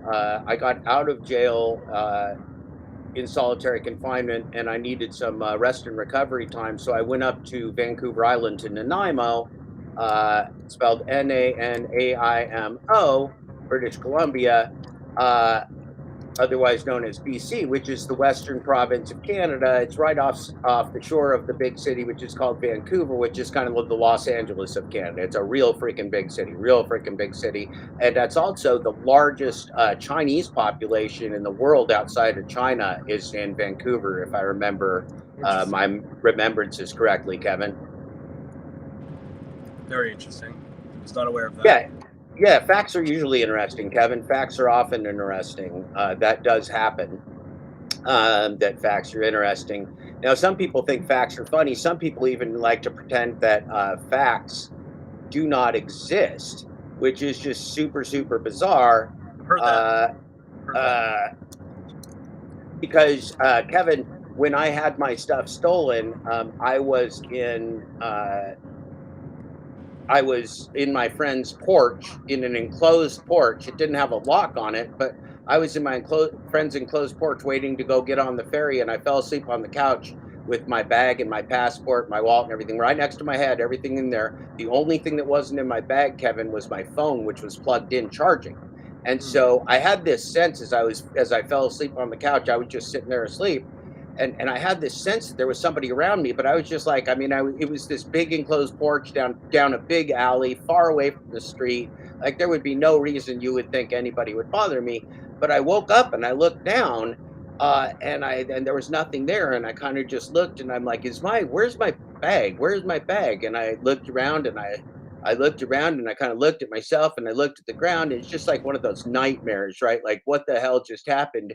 Is everything I have gone? Like my wallet, my cash, my passport, my book, my books that I actually read, even though they don't exist. Like everything I had, just poof, gone. And so I go, just basically, I grab my cell phone. Thank God it was plugged in somewhere else, or I'd still be sitting on the street corner in Vancouver, BC, somewhere, because I never would have gotten back into the country. So I go running around in circles, right? And I'm calling the Royal Canadian Mounted Police, going, "Hey, I just got robbed while I was here." So they're looking, whatever. Anyway, there's a newspaper article about it. You can read about it. We're not going to read about it right now because I really don't want to take the time to find it. But if you look up Nanaimo, BC, Jeff Thomas Black, you'll see the picture of it. It's a picture of me. I look pretty much like me, and so all my stuff gotten stolen, including my passport. Right. So I had to have a friend. I could not fly home, Kevin. I had to have a friend literally drive up from the United States, come and get me, and I was allowed to cross the border with no passport because of course they can pull up your passport and everything at the thing and check you manually. And so, but I wasn't allowed to fly home, Kevin. I had to have a friend come and pick me up. So that catfish bastard piece of shit who called himself Dad 13 of all things, that person was laughing at that story as if that was funny and reflective of the fact that I don't do the work that I do. Like, who does that, Keever? That's just the worst thing I've ever heard. Like, who is that cruel and stupid? Well, you said it wrong. You're saying a who. There's no who. You know this. Yeah. It's a what. It's really it's weird. It's a very painful memory. I've gotten over the grief because there's real grief in losing that much work. If Yeah. anybody's lost a document on a computer or something, imagine if you had like 350, 400 pages of writing that you did in a jail cell that you could never get back or find again, and you were waiting to transfer it to computer and stuff, but you kept this bag with you 24 hours a day, 7 days a week. You were not expecting, hindsight's 2020. You don't expect somebody to steal a bag from next to your head while you're sleeping on your friend's couch. You just don't expect it, Kevin. Yeah. You just don't see that one coming. I didn't see it coming, Kevin. I should have, but I didn't. Was your friend? How did your friend let that happen?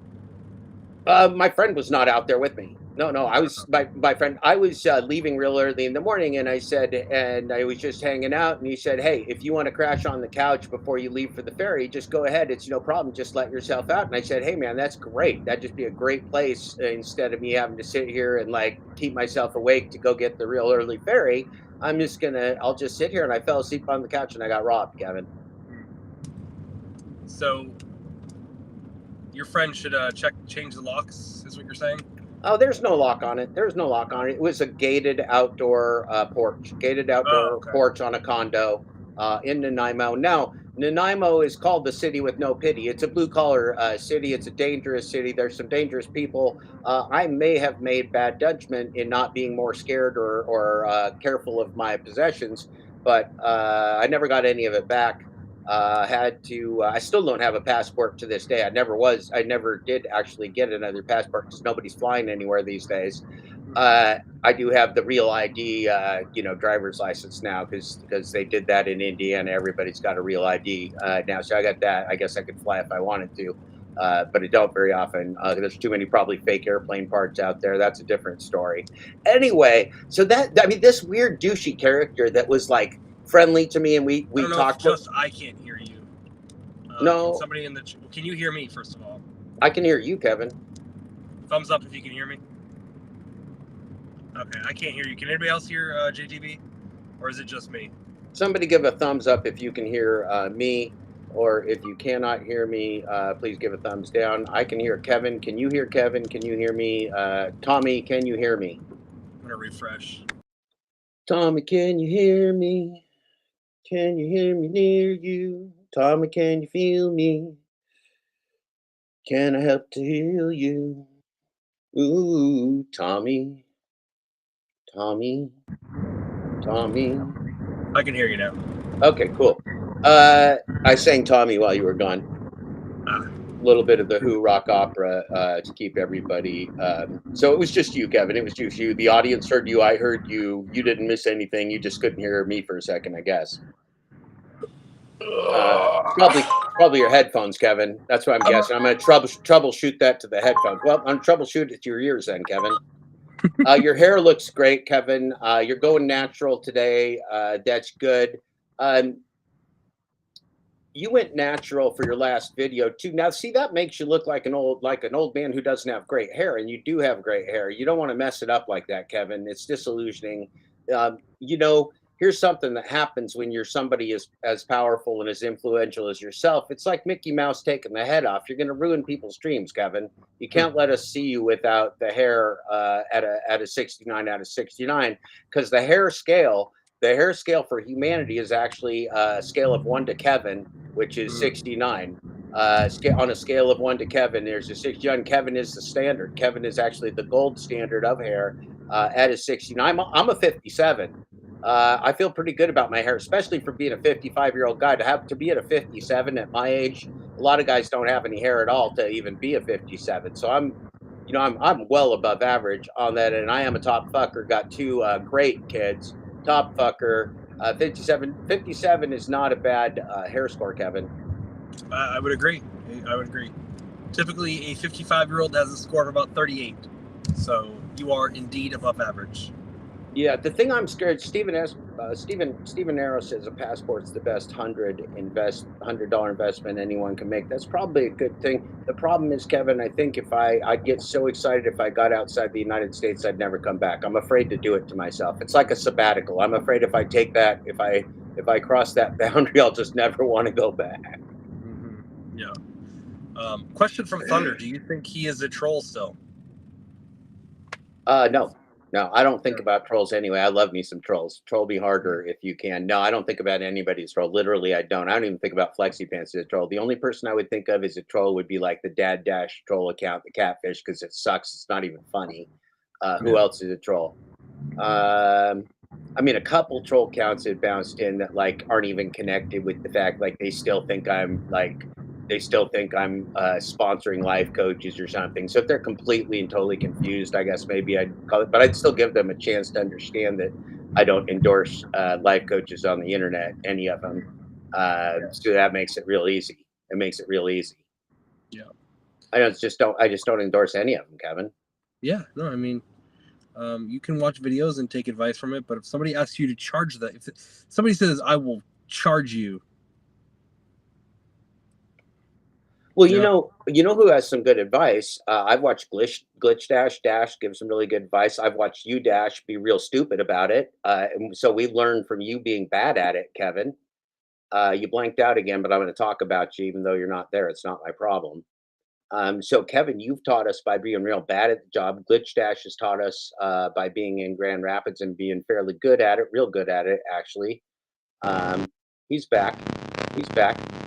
Ooh, your audio's bad, Kevin. Mute yourself. That was painful. That was painful. Okay, we're gonna keep an eye on that, Kevin. Yeah, top fucker. Keep your top fucker status above all else. Fuck the rest of it. I'll sit up straight. Now I'm get my self-image back. Oh, much better, Kevin. Yeah, anytime I get a phone call, Restream does not like it, so they say F you. Right. Yeah. So Kent RS says maybe the purpose was for you to just write it so you can stay sane in jail. You lost the work. Yeah. Yeah. I mean, so Kent RS, that's right. That's actually one of the philosophies that I have, and it's stolen. I'm going to mute you, Kevin, just because of the car noise, not because I hate you. Okay. So one of the reasons, Kent, that I do feel okay about it now. It was a different book than this book. It was a book about civil rights work. It was a book about the politicians that were in power at that time and about the things that happened. That's not really as relevant. That's not really that relevant anymore. So like it's like any other loss. Like you grieve it, but then it can pass, like, I mean, I loved it. It was my work. It was a thing, but people lose their work sometimes. Uh, people lose things sometimes. Sometimes people have deaths and stuff like that. And it was a lot of grief. I'm not going to compare it to a death, but it was a lot of grief. And of course, there were people, assholes, lots of assholes like Pedro and like asking for slutty catfish that would use that to mock me because they want to hurt me. They know I'm hurt. They know I'm grieving, so they go, ha ha ha. You never had a book. You're not a real writer, whatever. Even though, of course, I had like photographs of the thing sitting there and stuff, but so the people that think they can hurt you are going to try and hurt you with your grief, right? They're going to try and talk about your loss and see if they can get in your head. So of course I had that too, but overall, one of the things taught to us by Shakespeare is that us humans don't often know in our lives what's good news and what's bad news. Kevin's parents were separated, and Kevin was raised. I'm talking about him without him being able to comment because there was noise, but I'm going to talk about him anyway. Kevin's parents were separated, and I don't know a lot about that, but I do know that his parents were separated without his choice. It wasn't his thing. He's a kid. Maybe it was for the best, maybe it wasn't. But Kevin is who he is today because of the way his life turned. We can't look back and go, Kevin's parents got separated, so it's a bad thing. It seemed like a bad thing at the time, but Kevin is a strong person who he is today. And the things that happened because his parents separated and the way his life gone, you don't get to go back and redo it. So the same thing goes with grief and loss, like losing my book. I learned a lot from that. Yes, I learned the experience of writing a book in jail. It gave me something to do and focus on. It was a great way to process my feelings. It was a great way to get to know my fellow cellmates, get to know how to make a hell of a jail pen, get to borrow a lot of paper. There was lots of real good things about it, and I have a couple pictures that are real special to me. A couple of the other things I lost is some of my inmate friends drew me some real beautiful art, and about loyalty. I'll show you one of those pictures sometimes. But he drew me a picture about loyalty because he is a good friend. He's in there for a long time, and gonna be in there for a long time. And they're not all bad people inside there. A lot of them aren't guilty at all. Some of them are guilty of some things, but not the things they're charged of. It's a real complex system. It's a real complex system, and it's a real scary system where your life no longer has any value. You're just a slave. Your life has no value. Nobody cares if you fucking die in your cell. That's just on you. It's just on you. You just died. If you get appendicitis and you go, "Hey, guard, my stomach hurts," they're going to go, "Well, have a good time with that. Put a slip in the thing." And you put a slip in the thing, then they'll find you dead in your cell. That's why people die in their cells all the time. Young people, old people, because a minor thing can happen to you. You're not a human. They're just fuck you. There's no call button. I mean, there's call button if they're on duty, but there's no call button overnight when they're not on duty. You just can be found dead in your cell. That's what's going to happen. They walk through, but they're walking through, peeking in the windows. The lights aren't out completely. They're peeking in the windows. If you're lying there in a half comatose state dying, they're not going to be able to tell. They're not coming in to give you good night kisses. They're just looking through your cell door, and you're in there in solitary confinement with nothing. So it's a real good learning experience, Kevin. And so, people say, "Oh gosh, going to jail must have been awful." I said, "No, it's one of the best things that ever happened to me in my entire life. I learned so much. The people I met, what I learned, learning what life exactly, it made me a better writer. Man, I'm one tough motherfucker now. You don't want to fight me. You don't want to fight me because I've been, look, man, if you fart in the wrong place in jail, somebody's going to try and kill you. And I'm not talking about on the YouTubes. I'm not talking about the YouTubes. I mean, somebody that kills people is going to look at you and go, you know what? You just spit in my face. And it ain't a Pedro on the nature trail either. It's a stone cold killer with face tattoos. That's a real story. I farted in the Medline, Kevin. It almost got me killed. But you get real bad gas in there because they give you terrible inedible food. So you're starving to death. You got terrible gas. It's all awful. And somebody will kill you if you do things wrong, Kevin. So you got to be real careful in there, Kevin. It's a life lesson, but it's one of the best things that ever happened to me. I chose to be there. I could have bailed myself out. I told my friends not to bail me out because I had to learn this the hard way. And many things you got to learn the hard way, the real hard way, the real hard way. But I look back. I'm not saying I want to go again, Kevin, because it's an experience from hell. Just the transport back and forth, getting thrown about in a van while you're chained to killers and rapists and other people in the most horrible, hot, unbreathable conditions you've ever imagined in your life for hours at a time in the back of a van, like you're a fucking farm animal that they want dead. That's not fun, Kevin. It's not a good time. And it takes, like, when they transport you, they throw you in different holding cells with like 25 psychopaths at a time, nobody else, a sack lunch and 25 psychopaths, just you and them hanging out in a cell with human feces on the walls. It's a good time, Kevin. It's a real learning experience. And most people don't know this stuff.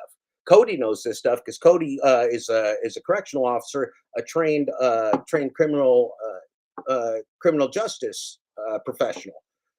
See, he knows this stuff, but I try and tell people this stuff because they don't understand. They think it's funny when people they don't like go to jail and they go, ha ha ha, they're going to get butt raped. Well, butt rape's not actually as funny as it seems. First of all, it's not as funny as it seems overall. There's a lot of innocent people inside there, and sometimes innocent people go into those jails and get butt raped too. Butt rape doesn't really discriminate based upon your innocence or not.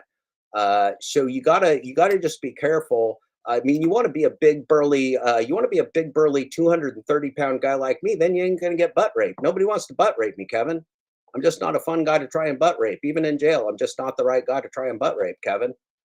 And you don't want to meet me on a nature trail either, Kevin. It would just be a super bad idea, but you'd turn out fucking awful. Unless you were just like Andre the Giant or something. If you fucking like, I don't know, like, I mean, I wouldn't want to meet Uber Cheap Arizona on a fucking nature trail. That guy also would be the wrong Jeff to meet on a nature trail. But I mean, most people, they don't want to meet many of us dad Jeffs on a nature trail. They just don't. And see, it's a great learning experience because it allows me to be real mean sometimes, like on the YouTubes, with these fucking bullies on the YouTubes, like Dash and Douchebag Trader, Professor Wetleg, Pedro Bitch Santiago, your driver Mike, Zach drives money, trains on people with payday loans. Who else are the pieces of shit asking for slutty catfish? Like, we're just done with this stuff, man. It's just like these fucking detritus pieces of shit, Kevin. It's amazing, Kevin. Like, where do these fucking people come from? And in the real world, what would happen to them, man? What would happen to this little Pedro bitch Santiago if he's around real men? This Pedro bitch Santiago, somebody's gonna lay him down flat if he goes around grocery stores acting like a fucking maniac. On to you, Kev. Yeah, there is obviously touch on your last point there. There's no reason to act the way he did in the grocery store. The fact that he was talking to himself, to the cashier, was next level.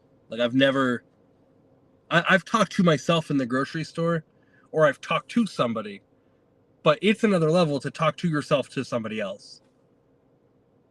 Well, and to talk with that level of anger is just scary. You're going to literally scare the children, Kevin. If my children were in the store and somebody was talking like that, I'd be like, you guys need to go out in the car. There's a crazy man in the store.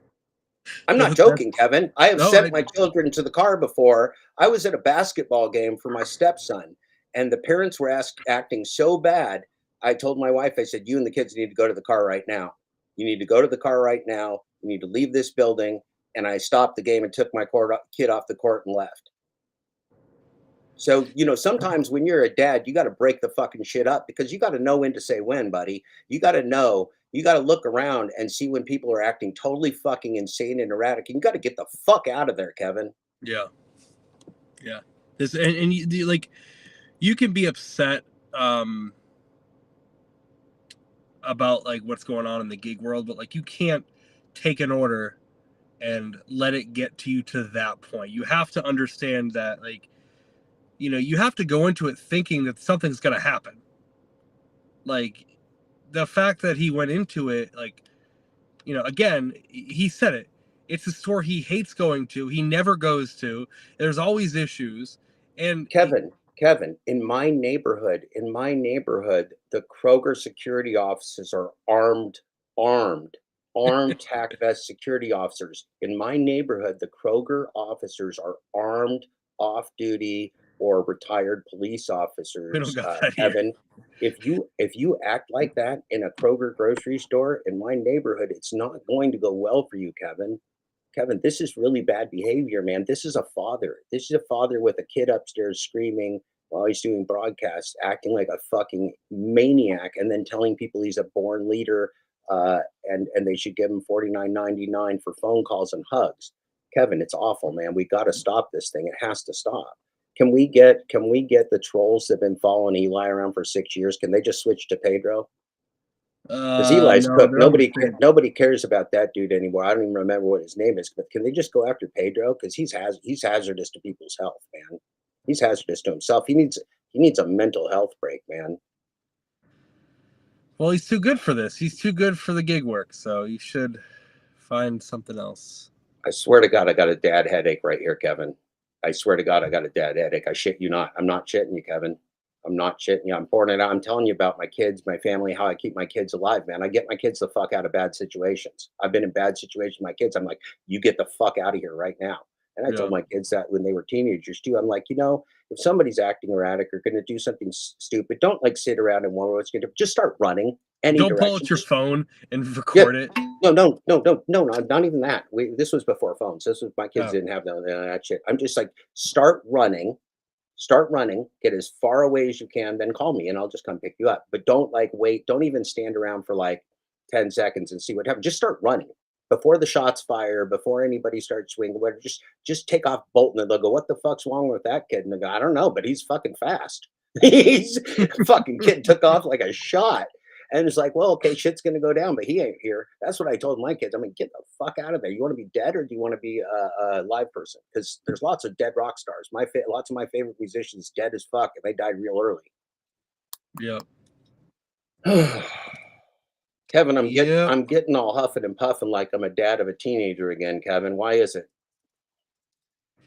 I don't know, man, because Pedro could save himself if he just changed a few things.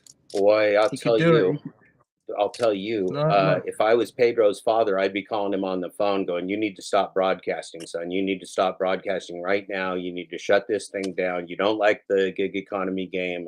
You're not a life coach. You need to get your shit together. Decide if you want to be a father. Decide if you want to be a sane person. Go into the gambling industry. Whatever you want to do. But you need to get a hold of yourself. You're making an absolute mockery of yourself and calling yourself a leader of the community and affiliating yourself with all these. I mean, look, Pedro is no longer with the Rideshare Guy. Pedro was a part of the Rideshare Guy channel. I don't know why he's no longer a part of that, but we can guess, can't we, Kevin? We can guess it might be because of ego or something. I have no idea. I have no insight into that at all, but I know he no longer does videos for the Rideshare Guy, and they no longer employ him. So I think we've got a real problem here, and there's a reason I'm focusing on that. And I do invite Pedro to come on the show. I'm willing to talk to Pedro. I'm happy to talk to Pedro. I'm not going to mute him. I'm not going to make fun of him. I want to know what's going on with Pedro. Why is he doing what he's doing? What does he believe he's doing? How does he believe he's helping people? What's going on in his world? How does he feel about losing his temper and embarrassing himself in public? Does he understand that abusing the merchandise is not what professionals do, not what even just a regular guy with conscience is going to do, right? You don't just walk up to your fellow. Would you just go when somebody's off getting their Cheerios, would you sneak up to their cart and start pounding the stuff in their cart because you can? No, that's just terrible behavior. It doesn't have anything to do with whether he's a fucking gig driver or not. It's just terrible behavior. Why are you abusing people's groceries? That's just below. That's just beneath the level of an adult. It's just so far beneath the level of adult. If that's what you have as a conscience, and plus, Kevin, the guy repeats over and over and over that his philosophy in life is if you can't pay him, fuck him, or feed him, he doesn't care about you. The man's a maniac, Kevin. It's exhausting, man. It's exhausting. Let's look at the poll, Kevin. Let's look at the poll. Let's end the poll. What's the poll again? Let's end the poll. We're trying to figure out what Pedro is. I think we already know. Pedro is a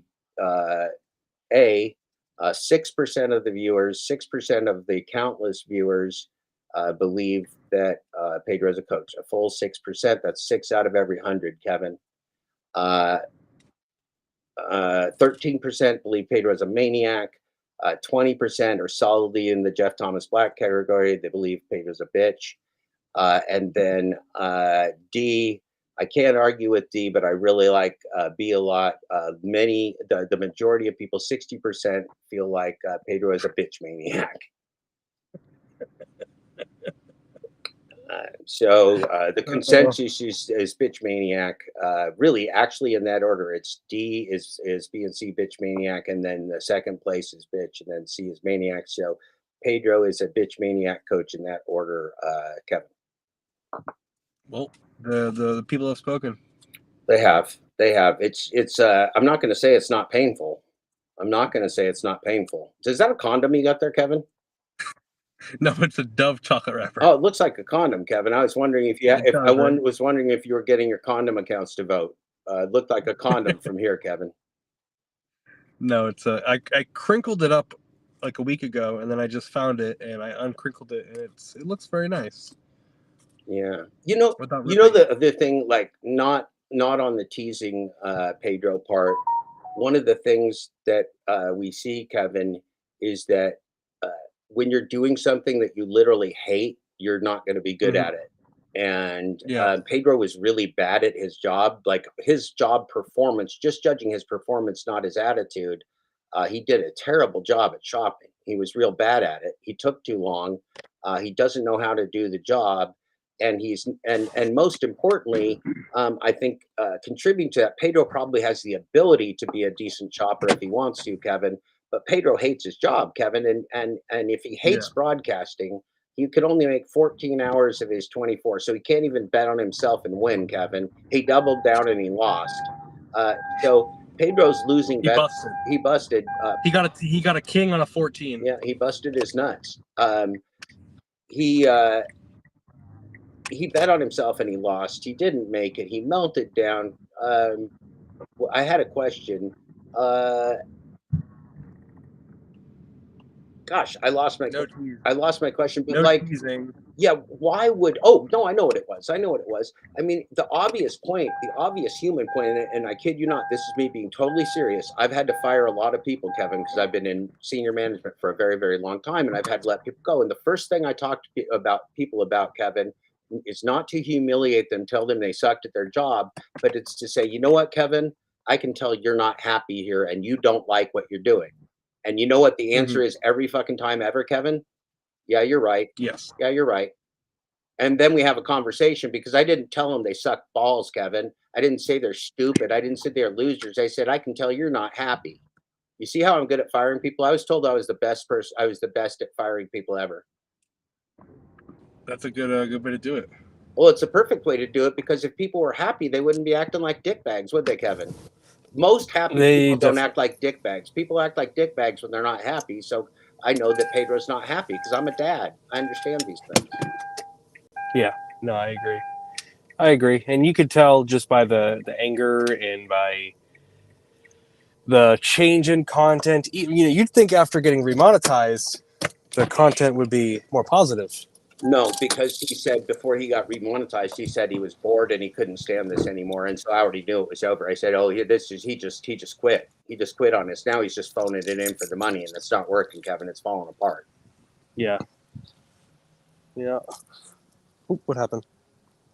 No, we can hear you, man. We don't care if we can see you. I mean, your hair is great, but we can be away from you for a minute without losing our shit. Yeah. Got a Luckily. very Are quick you a savage? shopping order. Kevin, I do am you going have to any? Does your T-shirt say anything about you being a savage or hurting anybody? Do you have any violent statements on your T-shirt? Gosh darn it, we lost him right when it was going to get good. I had him pinned down with the Bobs are great. Everything about Office Space is great. You know that thing isn't even copyrighted probably anymore. I bet you we could have like an Office Space watch party and get away with it. We could probably have an Office Space watch party and get away with it, Kevin. Possible. It's possible, especially if we did it from a channel. If we didn't care if the channel got taken down afterwards. Like We could get so away. we're able We could get to. away with it for just a live Office Space watch party with the insiders, with the insiders of the gang. If we were able to get somehow into Dad Ashley's channel. That would be classic. That would be classic. Kevin's right now being a professional delivery driver. Let's watch him work. So we're good there.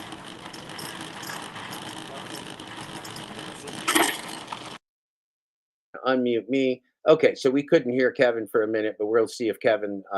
We'll check with Kevin in 1 second. We're going to unmute him. No, Kevin, you got bad background noise. You're something wrong with your headset or something.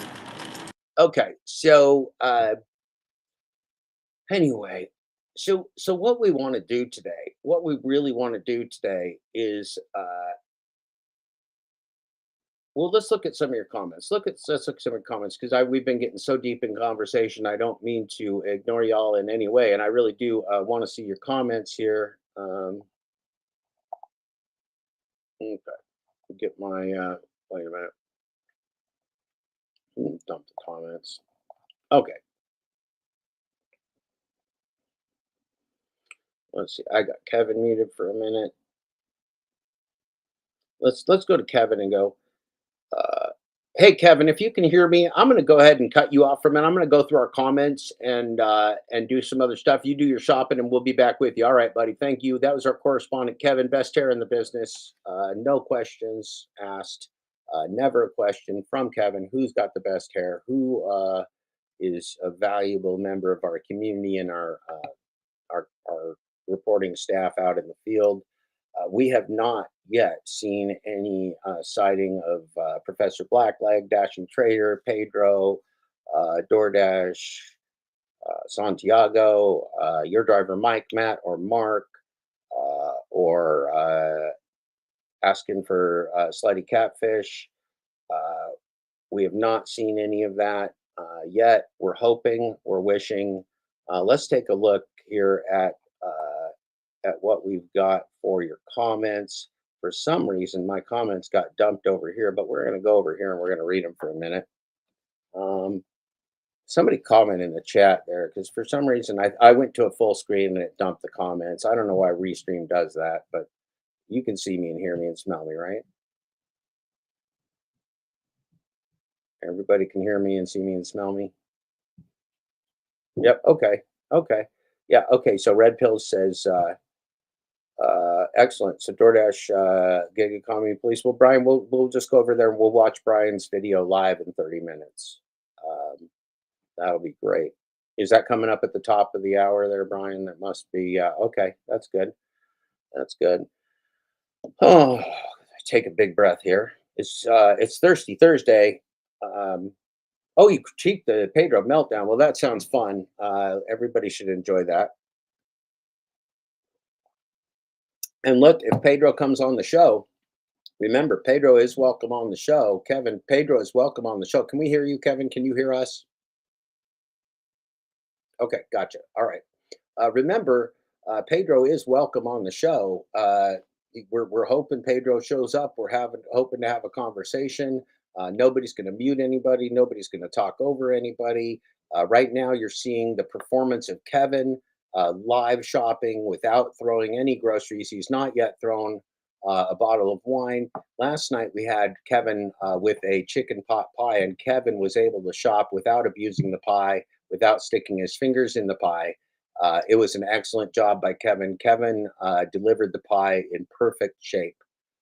No, I took a pee. I took a pee. I slipped out and took a pee while you guys were talking to Kevin. I took a couple good pees in there. I drank a full pot of coffee. So we got the peas. We got the peas in. Yeah, maybe the purpose was for me to write. So I just stay saying, "Oh, yep, that's a good thing." We never know the purpose. The purpose doesn't matter. It all happens regardless of what the purpose is. Very true about not wanting to return. Each time you return, you get fresh realization you're back on the government plantation. Makes me sick and sad every time. Yeah, I think I'd rather die first, Stephen Arrow, for the most part, depending. I just don't want to be back in that situation. I'm not saying it was like so. It's not that it was happy. I just don't want to go back. I just would never want to ever go back to do that again. More I listened to, more I really like. First, I just listened because I thought you were funny. Oh, thank you. That's nice. Well, if you go into the civil rights business and you're an asshole, that's probably a real bad thing. I would also say if you go into the coaching business and you're an asshole, that's a real bad thing. If you're going to go into the coaching business or the writing business or the I don't know, management or business or YouTubes or social media, being a decent person is probably going to be an advantage. Raising kids, it's a good thing. You probably want to be a decent person to raise kids, but specifically, I mean, I love civil rights, so that I have a passion for this equality that we're fighting for. Now, see, Pedro also laughs at the Pedro has been laughing at the idea of a labor movement. He's been like, "There's no labor movement, you ridiculous clowns. There's no labor movement." Pedro is just like a paid bad actor. He's like bad propaganda. He's trying to kill your labor movement with his words. Which who would do that? Why would anybody do that? Why is Pedro against the labor movement? I'd ask Pedro that if he came up here. Why is Pedro against the labor movement of getting people fair wages when he cries like a little bitch while he Instacarts? That would be a real question for him, Kevin. Is like, why does he act like a little bitch and then he's against any kind of labor movement? Because Pedro is, without a doubt, a little bitch. It's real serious. I mean, it's a serious bitchiness too. It's not just like it's okay, no big deal. This guy's an influencer. This guy's a YouTuber. This guy is allegedly the Lion King. Mr. Bet on You, Mr. Double Down. The Instacart is silent. Pedro DoorDash Santiago. This is the man with the plan, the man with the Jesus hair, the man with $49.99 hugs, the man with $20 Jesus hair touches, and a commemorative photo packet that's on sale during October for $69.99. Kevin, it's a lot. It's a lot of branding. Pedro's got his fingers in a lot of pies, and and he's just a real confused individual right now who needs help. It's very clear. But the problem is he's trying to scam people, and so we got to basically do like a intervention on a bad coach here and just tell the entire community, like, look out for this guy. This guy is acting like a dangerous, unstable individual, and that's too bad. He's also acting like a trolling bitch, as we saw. Being a trolling bitch of Jeff of Uber Jeep Arizona, being a trolling bitch of Kevin, being a trolling bitch of me, being a trolling bitch of Glitch Dash, trolling bitch of Robert Reese. I mean, Pedro is just a trolling bitch, right? I mean, that's just the problem. That's the problem that we got. That's the core problem is that Pedro's a bitch. Pedro's a lying bitch, a slimy bitch, a bitch that gaslights people and calls people cowards and then doesn't let him on his show. You see, that's the kind of bitch Pedro is. Yeah, ask me a serious question. I'm being totally serious right now. If you don't think I'm being serious that Pedro's a bitch, then you're not listening to me. Hey, I'm being totally serious, and I totally hope he comes up here too. Same thing with Dashing Trader, Professor Wetleg, all the bullies. Anybody that wants to be a bully, come bully me. Come bully me. Come fight with somebody your own size. I know you got a big channel. I know you got a big channel, and I got a little channel. But come fight with me. Come bully me. Come call me a loser. Come call me a loser in my chat and tell me there's no labor movement, Pedro. Come talk to me about the book that's been written for 20 years. Come laugh at me for being robbed in a foreign country of my passport and all my possessions. How come they never show up and see you face to face on the nature trail? I'm just sitting here on the nature trail and there's nobody. Nobody. No Pedro. Nobody. Nobody. No asking for sluts. No Dashing Trader. No Professor Wetleg. No P glitches, just nobody. I'm just all alone sitting here with a bunch of fucking little whiny bitches like Dashing Trader's a bitch. And who else is a bitch? Oh, yeah, like asking for sluts. All those guys, just little bitches that just hide. They just go around on their own little channels spreading their propaganda. And then your driver, Mike and Matt and Mark and Dashing Trader and the fucking Business Insider that planted in the Business Insider by DoorDash. Holy crap. Like DoorDash throwing those boys a bone, huh? DoorDash throwing those boys a bone with the advertorial, with the stunning advertorial. Oh, I'm usually more relaxed than this. I'm usually more relaxed than this. I'm uptight this morning. Now you can see it, can't you? You can see I'm just all uptight. My chest is tight. I feel like I got bad teenager acting bad out in the community, or like people are in danger. I got that feeling like bad shit's going down, and I got my spider senses going off. I wish Robert Reese was around here. If somebody knows Robert Reese, tell Robert Reese to come over and say hi to me. I want to talk to Robert Reese this morning. I'd like to talk to Robert Reese this morning. If you, Robert, you listening somewhere, you just pop on and you come talk to me for a minute because I'm upset.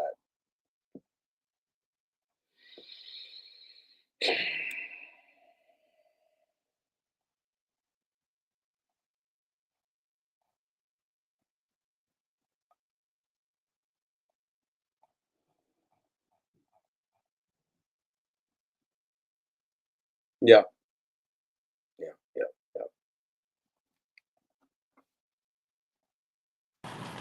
How's the shopping going, Kevin?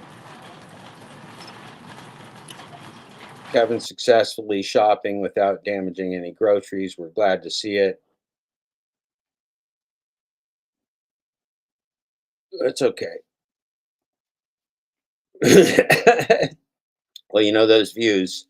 Robert was great. He's like, "Hey, man, am I making money off this shit? You go in my kid's bedroom, they're gonna have my show on.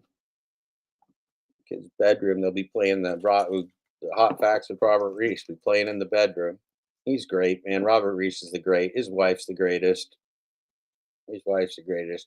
Only reason I hate Robert Reese is she's got a super cool wife. I hate everybody with super cool wives. I'm just jealous. I ain't jealous of the flexi pants. I'm jealous of all the guys with super cool wives at the moment. Oh, what are we doing? We're just taking a breather. We're slowing things down a little bit. Just kind of thinking, taking everything in. We've seen a lot of mayhem so far this morning. Who wants to come on the show and talk me down while Kevin's wasting our time with shopping? Kevin, I'm hanging up on you for a moment. Who wants to come on the show and talk me down? I need some community at the moment. Who wants to come on the show and talk me down? Obviously, I'm not going to get Professor Wetleg or Pedro or anybody else. You put a flag up if you just put a hand up if you want to come on the show and talk me down at the moment. Uh, no, man, Joe Schmo, that's just not something that I could even comment on. I have no idea what it would take for anybody to accomplish that type of thing. Uh,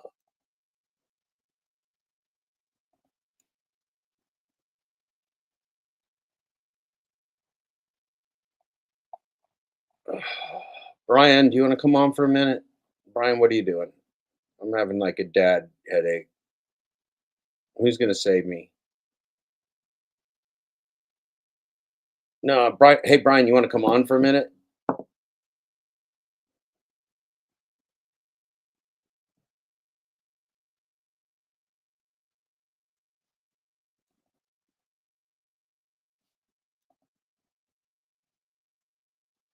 Brian, why don't you click that? Oh, you're driving. Brian's driving. All right.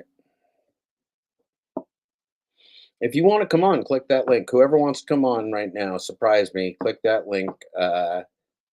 Don't be crazy. Don't be crazy like Kevin.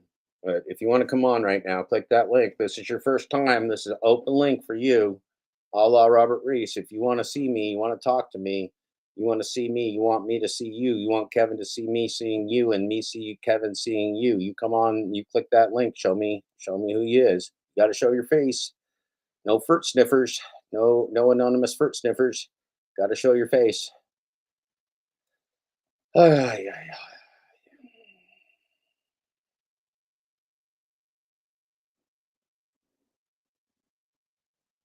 26 people in my box. 26 people in my box. Nobody wants to come on the show right now. That's okay. That's okay. We're not in a hurry.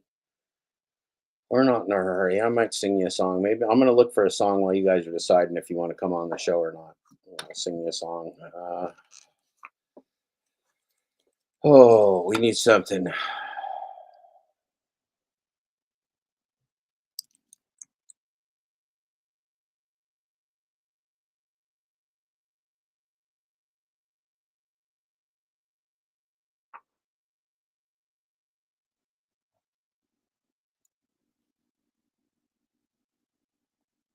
Yeah, Brian's a karaoke guy. Gig economy police is 9 to 5. I don't have that much energy. My God, I need something like way chilled out right now. I'm thinking like some kind of song about. How about I walk the line? Let's do some Johnny Cash. At least my testiculars can hang low.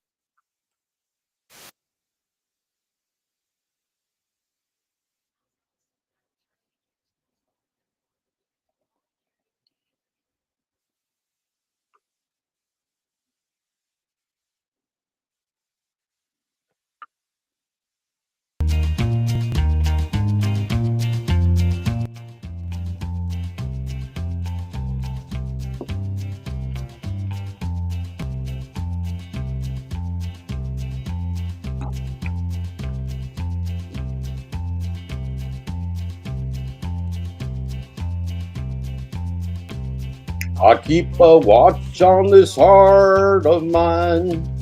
I keep my eyes wide open all the time. I keep the ends out for the tie that binds. Because you're mine, I walk the line.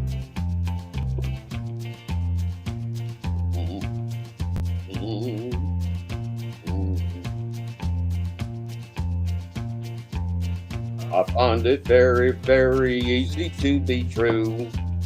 I find myself alone when each day is through. Yes, I'll admit that I'm a fool for you. Because you're mine, I walk the line.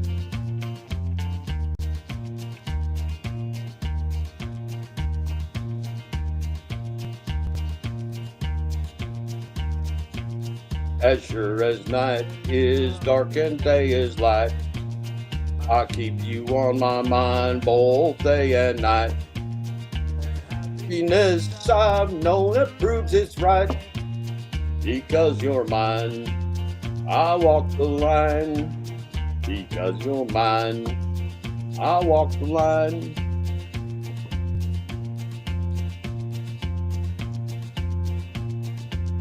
You got a way to keep me on your side.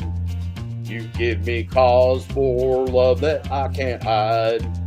For you I know I'd even try to turn the tide. Because you're mine, I walk the line.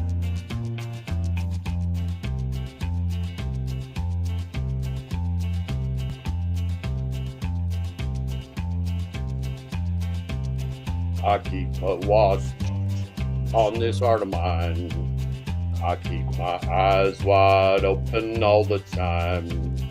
I keep the ends out for the tie that binds. Because you're mine, I walk the line.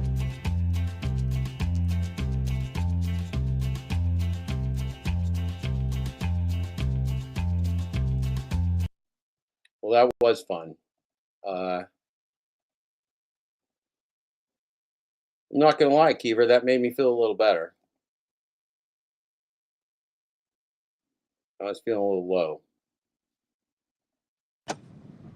Well, I'm glad that you didn't walk the line too far, and you are now back Yeah, it's real. on the edge of the line. It's real depressing to like get into the stuff we were talking about. Not, I mean, not even depressing, just sobering. Not depressing is the wrong word because I'm not depressed, but it's just sobering. And you can see by like the John Billings lines on my forehead. You know, I start getting that look on my face, like, oh, goodness gracious. Yeah. Yeah. Yeah. Well, I mean, we did spend a lot of time watching somebody have a complete meltdown. Yeah. And It's stressful. It's traumatizing in a way. oh, and the sad part is that there are some people that will see that meltdown and think it's okay, and or they will see that and their hearts will be crushed because they were built up a Good point. Kevin just blanked out for a minute, but he's making a good point that if somebody uh, was a let's say a Pedro true believer, if Kevin was making the point that if you were a Pedro true believer, you could be real disillusioned right now. yeah, exactly. If you were built up with this picture of, and it's not just Pedro, and this happens with like athletes as well, like you think there's such this they have this picture portrayed, and then you hear that TMZ video and audio of them of what they, you know, how they actually are behind the scenes.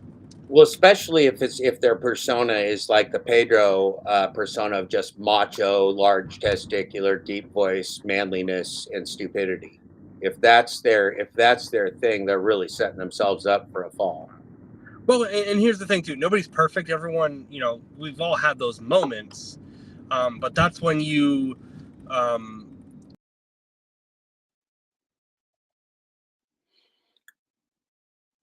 We lost Kevin for a second. So we're talking about the Pedro level 13 Pedro meltdown. And Tired let's of check our clock. Kevin, it's very exciting. We're 13 minutes away from a simulcast of a premiere by the DoorDash Gig Economy Police, which is very exciting. But yeah, every time I'm getting a good point out, I get a phone call. So we're going to get this out before I get to the phone call. It's not a problem. We're not going anywhere. The more alarming part, I would say, is not the fact that he had the meltdown, because we've all had those meltdowns in the field, you want to call it. But the intriguing part is that he left it up there for people to see it instead of muting his microphone and camera, because what, views, clicks? It's a stunning lack of self-awareness. It's a truly narcissistic, self-destructive lack of self-awareness. Yeah, and it's the thought process of, well, no matter what I do, no matter how crazy I come across, people will still support me and believe in everything that I preach. Right. That is a good, yeah, that's good, but it's hard to believe that that's going to continue when the news of the gig economy is just that Pedro's a lying fraud. Yeah. So it just, I don't know, man. You just, Yeah, it's real stressful though. I mean, that's for sure. I can feel it through my body. I meditate a lot. I'm a very conscious person. I'm at complete peace. I don't fear death. I don't fear anything. I have no possessions. I have no money. I'm at a real unique place in my life and I love it. I write for the people. I work for the people. I love my kids. I'm a very lucky guy. I'm still alive at 55, which ain't so bad. So, I'm real thankful every day. And one of the things that I see with Pedro is he says he's thankful. He says he's a lot of things, but his life just looks like purebred chaos. And reality TV isn't reality. Reality GigTube broadcasting isn't reality. This is not clipped. This is not edited. I am not the king. Kevin is just a guy with great hair. Like, we're real people. We're not putting on the Pedro macho, giant testicular king of all YouTube's act. And so that would be maybe a difference between types of broadcasters that one could consume, or the type of content one could consume versus what Pedro's offering. And so the problem that we have there is actually an economic problem called opportunity cost, which is that if you have your head up Pedro's ass, you're never going to see good advice. You're going to miss all the good content out there in the world.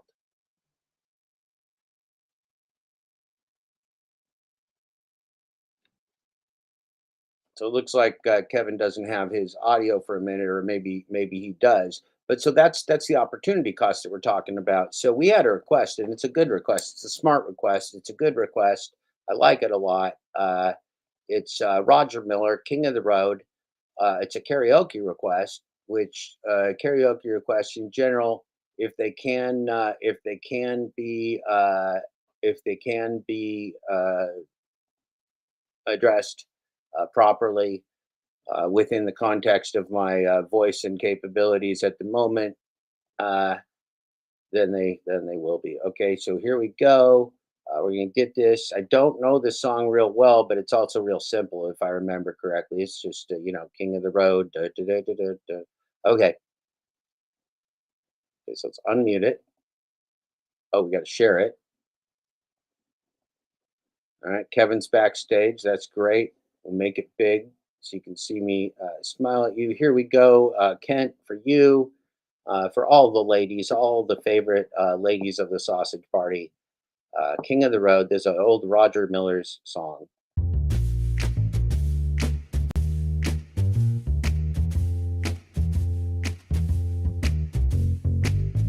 Trailer for sale or rent, rooms to let 50 cents.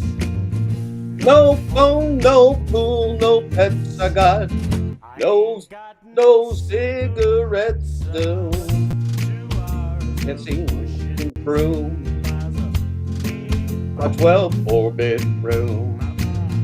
Man means by no means I'm king of the road. I'll do better. Third box of night train. Destination Bangor Bay. Old worn out suit and shoes. I don't pay no union dues. I smoke old yogis I have found. Short, but not too big around. Man of means by no means I'm king of the road. Engineer on every train, and all of their children and all of their names, and every hand down in every town, and every lock that ain't locked when no one's around. Sing trailer for sales or rent, rooms let 50 cents. No phone, no pool, no pets, I ain't got no cigarettes, but 2 hours of push and broom. Lies an 8-4-bedroom mama. Man of means by no means I'm king of the road. Trailers for sale or rent, rooms to let 50 cents. I'm a no phone, no pool, no pets. I ain't got no cigarettes, but 2 hours of push and broom. Buys an 8-by-12-4-bedroom. I'm a man of means by no means. I'm king of the road. Okay. I made some of that. I made up some of that as I went along because I really don't know the melody to the bridge there. I just made it up because, it's just jazz. It's just improvisation. We don't really know what we're doing around here. It's not a professional broadcast. There is no team. There is no man behind the plan. There's only the man sitting here right now. I'm no Pedro. Kevin. I'm no Pedro, Kevin. Well, we can't all be. We can all be Pedros. We got 5 minutes to the gig economy, DoorDash Gig Economy Police broadcast world premiere. Kevin, are you excited? Yes, my question is, will we in fact laugh till we cannot control ourselves at the door as well? And will Brian show the door? That is the question. Yeah. Yes to both, or yes to the second part? Ask me the question again. I may have been distracted when you asked that. I want to make sure I'm answering the right question. You don't listen. I mean You're to just listen. like Mr. Flexi I'm Day. also queuing up the DoorDash Gig. I have to produce the show and take care of you, Kevin. Fair enough. I said the real question is, will we laugh out of control and hurt our stomachs? And the second question is, will he show the door as well?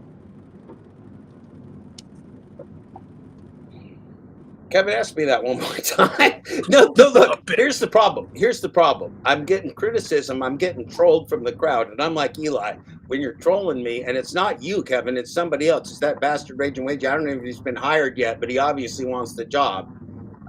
He says I butchered the shit out of that one, JTB. Now listen, that was a request from one of the females in our audience. I'm here to please a lot of people, not you, Raging Wagey. You're not one of the people that I'm here to please. So you're just going to have to deal with me butchering the shit out of it. I told you I didn't know the song. I told you I'd do the best I could, and I did the best I could. It wasn't in the right key for me. I've never practiced it before. I haven't heard the song for years. I got some of the key hooks in it, Raging Wage. You're just going to have to be less critical.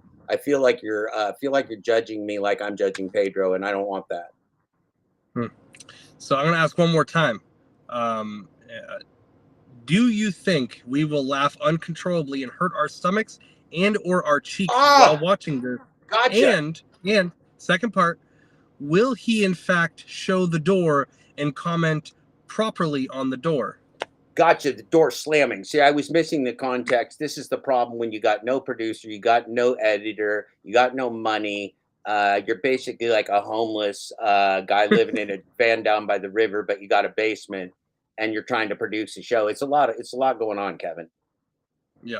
Okay. So yeah, I think I'm expecting to pee myself, which is why I'm going to go off screen. I'm just going to go full. I'm just going to go full Brian. I'm going to go full Brian. I'm going to pee myself at will. I'm just going to have a cup over here.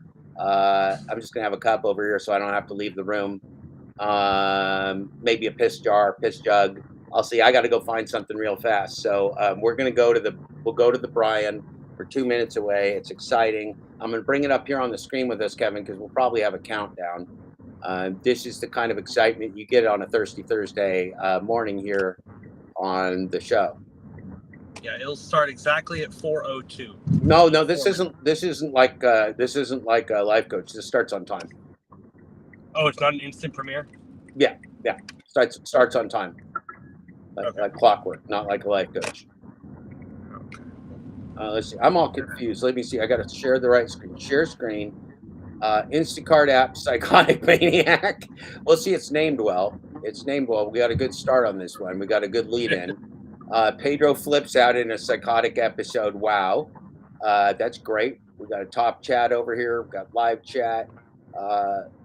It's going to be real exciting. So you can stay here and watch it. You go over to Brian's live chat. If you got multiple phones, multiple screens, like our friend Professor Wetleg, you can go ahead and watch it in multiple different places at the same time.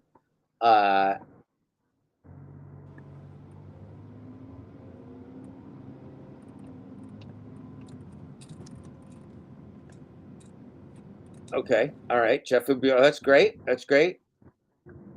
Gonna get my piss jug ready. A van down by the river. Yep. Basement and a piss jug. I got one. I got a bathroom too. I talked to Pedro in my bathroom for Kevin. You have heard my bathroom conversations with Pedro. They're pretty good. They are pretty good. If Pedro doesn't come on with us, I'm going to go do a bathroom seance and bring the Pedro out myself if he won't voluntarily come on the show today. I think if after we watch the Brian, if Pedro doesn't show up before then I think it's safe to say he'll never show up. Okay. Because I'm sure Brian's going to say his name multiple times and he's not going to show up. Then we know he's not showing up. Pedro is like Santa Claus. No, he knows when you're sleeping. He knows when you're awake. He can hear every Pedro that's ever said, even if it's not Pedro Dordes Santiago, just the word Pedro spoken by any living being. Even like a talking bird. If you could teach your bird to say Pedro, he'd hear it.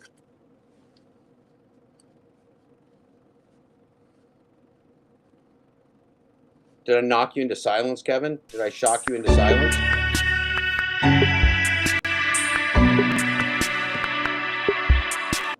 Okay, the YouTube music's great. The YouTube music's really good. We're going to go ahead and just keep that muted, and Kevin and I are going to keep talking over the YouTube music. Kevin, can you hear me? Kevin just hung up on me. Kevin doesn't like me anymore. He thinks that I was mean to him about his hair. He's always whining about it. Yeah, I'm going to keep going. I'm going to keep going forever, Mary Poppins. I'm never going to log off. I'm going to do a 14-hour, 24-hour marathon of Mary Poppins. Do a full. Kevin, I'm thinking of doing a full 14-hour, 24-hour marathon. I think it's a good idea. Do you think I can complete the full 14 hours of the 24-hour marathon? It's very possible, but the question is, can you destroy some groceries? Yeah, I think. I mean, look, if I'm on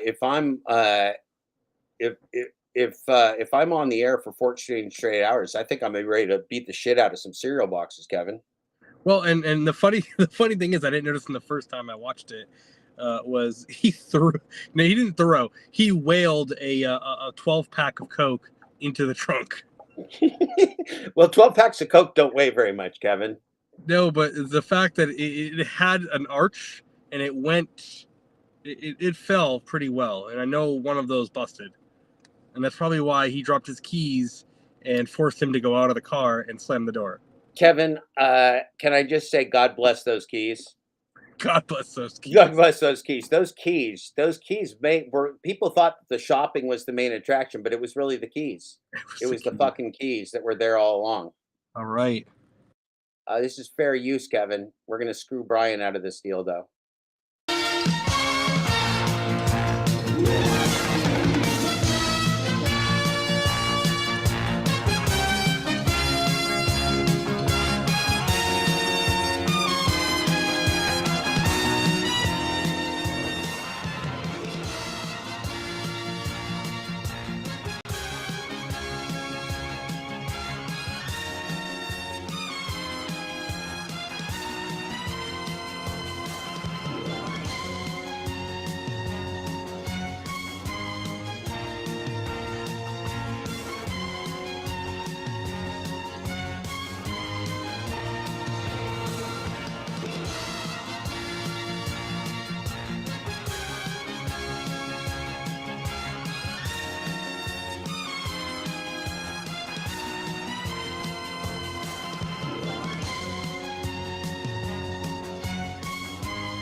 Do we have another fun one for you today? A great one.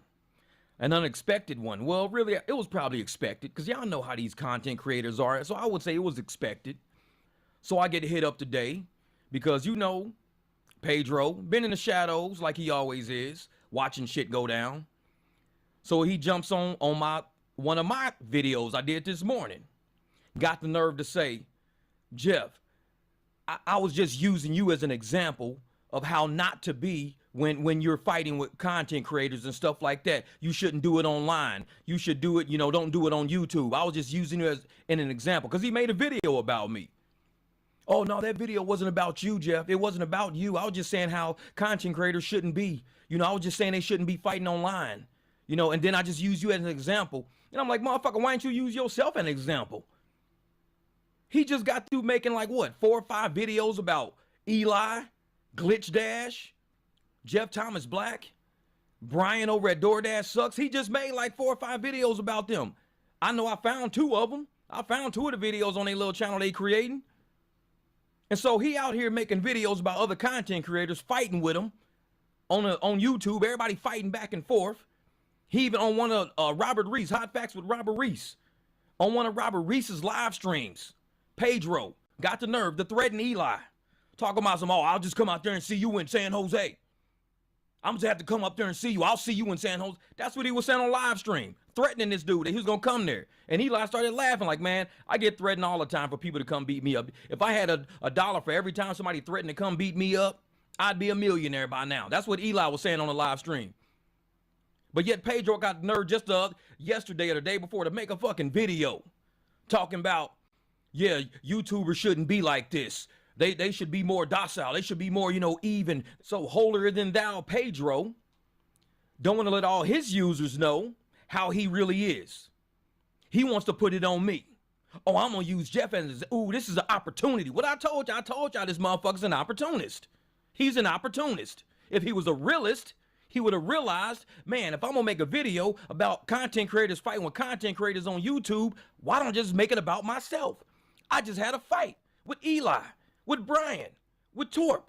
I just had a fight with all these people. I could use myself as an example of how not to be on YouTube. What a great idea. Use my own life to tell people how not to be on YouTube. Instead, no, he's an opportunist. He sees some shit involved with a big content creator and a little content creator. So what does he do? He hops on it. Like I said, Pedro's that type of way. He sees an opportunity. He tries to capitalize. Like I said, he don't want this smoke, but he wants this smoke. Because I didn't ask shit from Pedro. Nobody asked Pedro to get involved. He wanted to be involved because he wants the views. He wants the followership. He didn't have to make a video about me and the professor and what we was going through. He could have made one about himself. He just went through the same shit with like 4 or 5 content creators.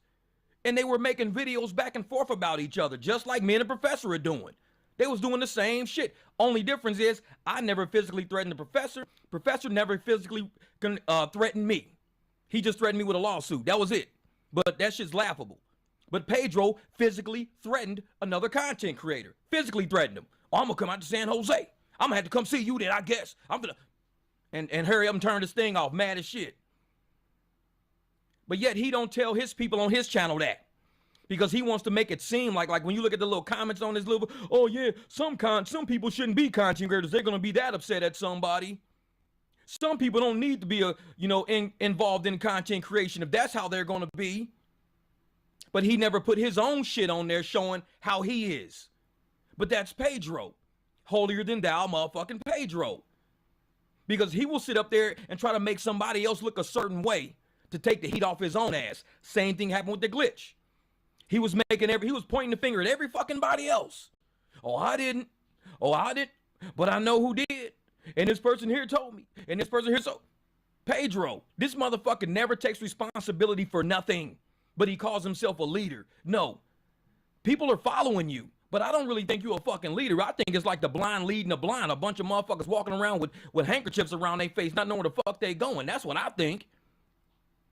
So when you sit up there saying you're going to use me as an example, I want to use you as the example, Jeff. Putting my picture up on his fucking video. Why don't you just put your own picture next to Eli's picture and say, hey, when I was fighting this content creator, put your picture next to Brian at DoorDash Sucks. Put your picture next to Torp. next to Glitch Dash, next to Jeff Thomas Black. Put your picture in there. Why you putting my picture up there? I ain't got shit to do with you, but you want shit to do with me, which is why you put your picture up there. My picture up there. You're an opportunist. Like I tell everybody, he's a fucking opportunist. He sees something, he tries to capitalize on it.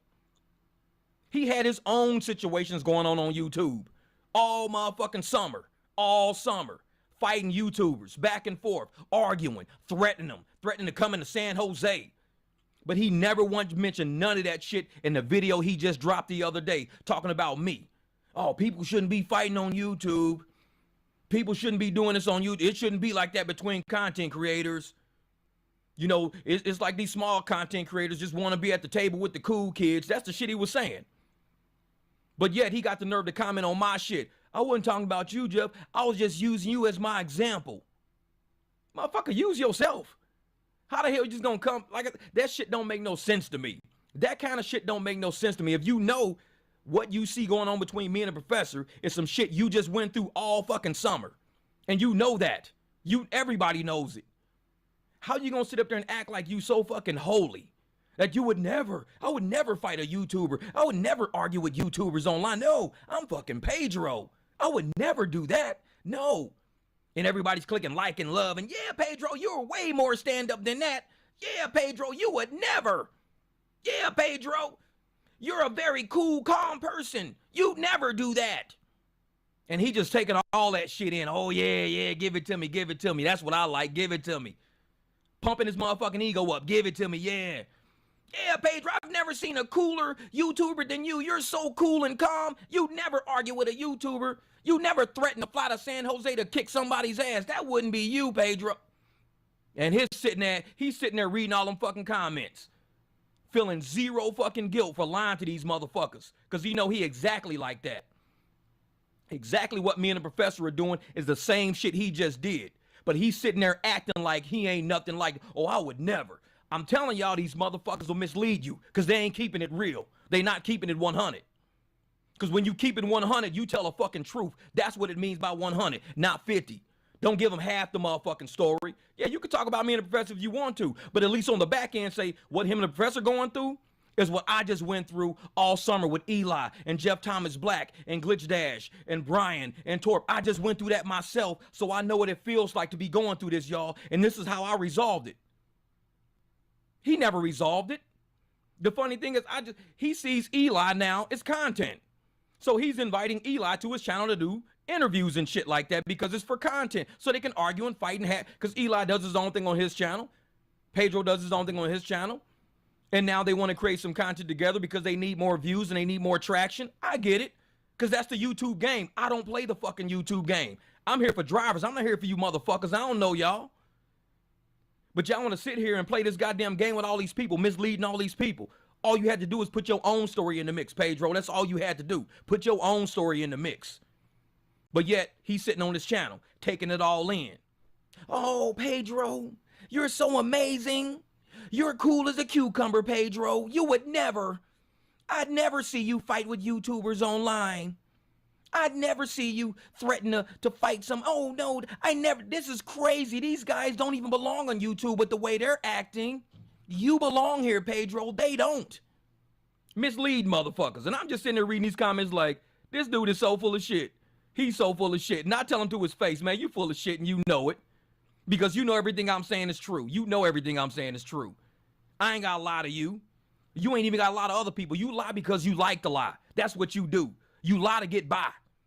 Motherfucker, the truth will set you free. But you lie to get by. You wanted to make a video because you wanted to capitalize on the traction the professor and I were having with our shit. You want to capitalize on that traction and say, oh, I'm going to make a video about these two in the proper way on how to handle YouTube things without fighting on YouTube. I'm gonna sit and make a video about, man, you should have made a video about your own shit. Because you know when you threw me under the bus, putting my picture up there, then you're gonna comment in my shit today? Talking about some, oh, I was just using you as an example, Jeff, that's all. I'm like, wait a fucking minute. This motherfucker right here got the nerve to say I'm his example for how not to be on YouTube if I got beef with another content creator. When this motherfucker just fought 5 of them all summer. threatening these motherfuckers and shit. I'm gonna come fight you. Shit like that. Man, if you don't get the fuck out of my face, Pedro, for real, man, miss me with that shit. I see you, motherfucker! Okay, folks, so welcome to the second half of this video. Glad you listened to Uber Jeep Arizona, what he had to say. And we're going to jump into, I'm not going to play you this whole thing, but I am going to leave the links in this video to Jeff Thomas Black's live stream, the breakdown. You're definitely going to want to listen to the whole thing so you can put everything into perspective about what happened here. So anyways, Pedro was doing Instacart, and he apparently flipped out on camera, especially at the deli counter. At this point, he's at the deli counter, I guess, waiting to get one of his last items so he can go check out. And he's just in a terrible mood. He's having a nervous breakdown or whatever you want to call it. And you'll see later on towards the end when he goes out to the car, because what he does is throw all of the customers' food and everything around in the car, and that is definitely not acceptable. And it's not it's in the terms of service that you're supposed to handle items with care when you're shopping for customers and stuff. So this is a psychotic episode that Pedro encountered. I don't know, the man has some issues. He needs to go get some help. But anyways, check this out, folks. Let's roll it here. Millie B needs to go to bed. Mary Poppins needs to go to bed. Oh, he's seething now. Holy shit. Oh, this is good. Wait, how angry is he? I'm gonna stay here for 10 minutes and wait to get one fucking thing. Uh-oh. Oh, man. We're at a level 7 Pedro. We're at level 7 Pedro warning right You're now. gonna see level 10 in a few minutes, folks. Now. Level 7 Pedro warning. The nostrils are going wild. The nostrils are just fucking going wild.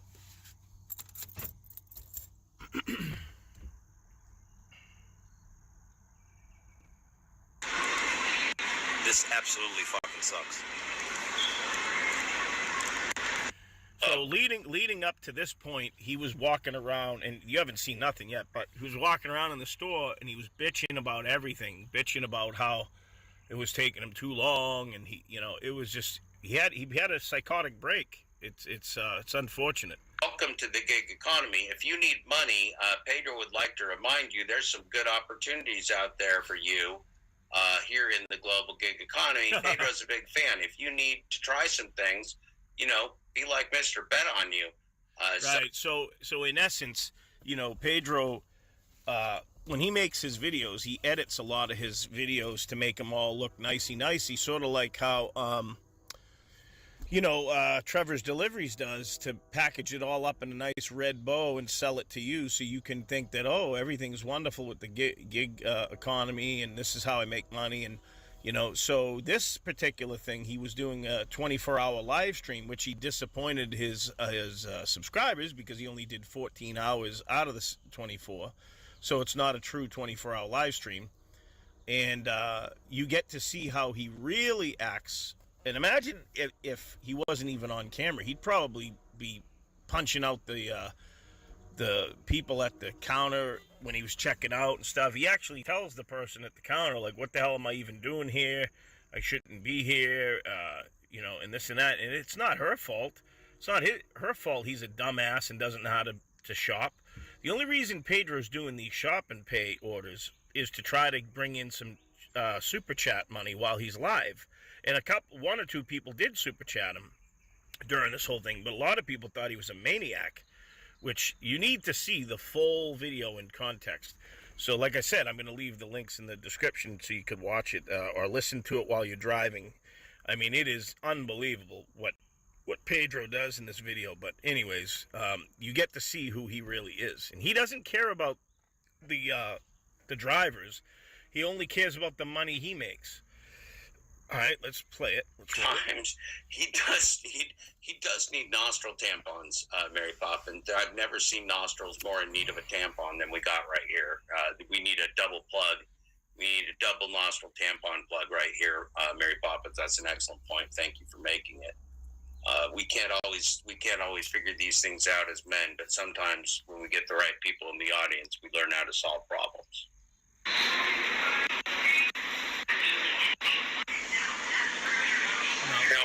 Now, right here, he's going to be showing a screen with the customer's name on that, John F. or whatever. That's breaking the terms of service at Instacart. Someone at Instacart needs to deactivate Pedro's account because you can't be showing customers' names or anything on the screen.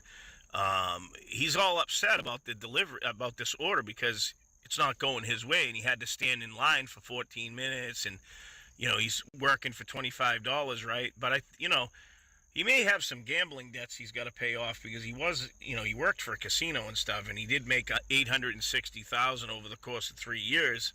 But he bought a house, and he's probably broke now. And the reason he's not doing DoorDash is because the glitch has been patched, and his area sucks for dashing now because there's a zillion drivers doing it.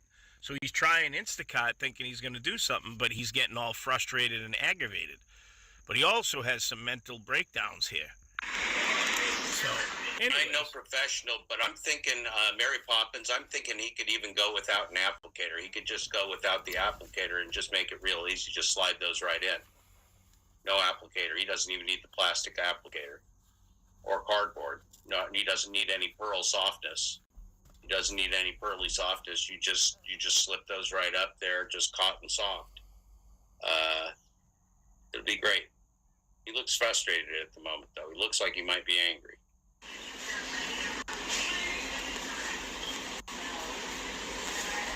You really have to watch the whole video to see the whole thing in context, leading up to what we'll be showing you here.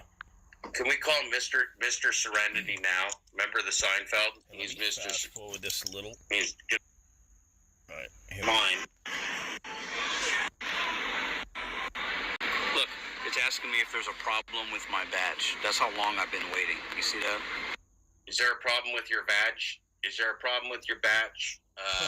Yeah, it means you don't know how to shop. Because if you were smart, you would have went to the deli counter first, ordered the stuff, and then went shopping, not did it last. That was the stupidest thing he ever did. So that goes to show you that he's not a professional. He lies to the audience and tells everyone that he's the king of gig economy and all this, and and he's not, because he doesn't know how to do it. But he does know how to lie pretty good to you folks. Is there a problem with your badge? Yeah, I don't know how to shop. My problem is I don't know how to shop. I'm not a professional gig worker. That's my problem. I had all this done in 20 minutes. We're at 33 minutes. It seems longer than that. It seems so much longer. It seems so much longer.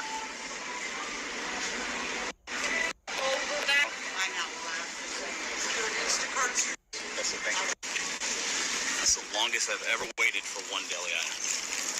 I think it was so the 24-hour raging wage. You said the math actually is this, from what I know, and it's it's just taking Pedro's word for it. But the 24-hour live stream was a 14-hour live stream in 3 parts, is what I got out of it. And right, so he left his subscribers short, basically 10 hours. So what kind of a 24-hour live stream is that? So it's like the 3-part, 14-hour, 24-hour live stream. Pedro doesn't really... You want to see marathon live streams, you go over to Glitch Dash, Thomas Schubeck's channel, Glitch Dash. He'll give you 24-hour streams. He's got one coming up on October 31st, I believe. Follow through on if he comes back. Right now, he's been taking a break. He's going to do a website once. He decided not to do that. He doesn't really follow through on things.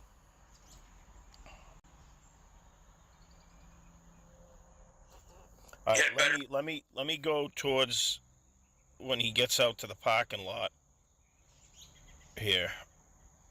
Oh no, wait a minute. Here's the checkout line. Wait a minute, you guys gotta hear this at the checkout line. Here we go.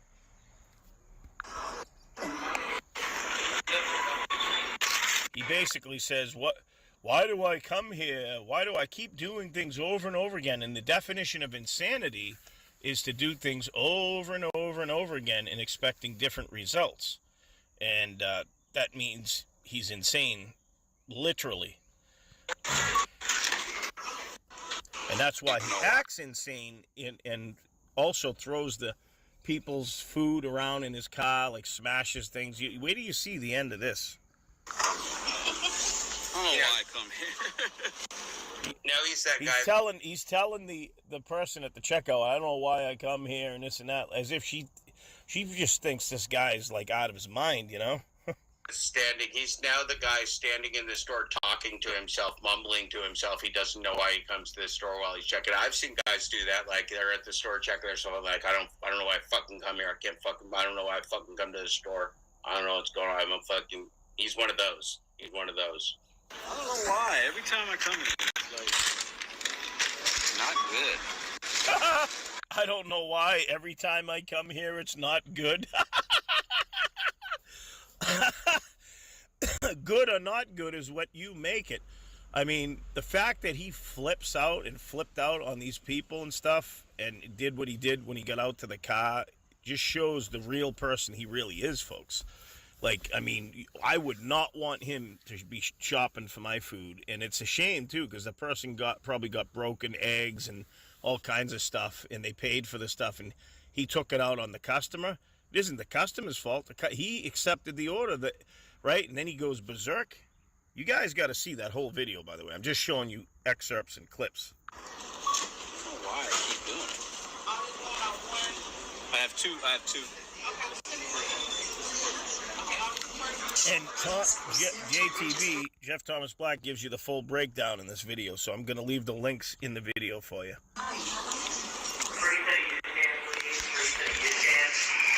just walk faster.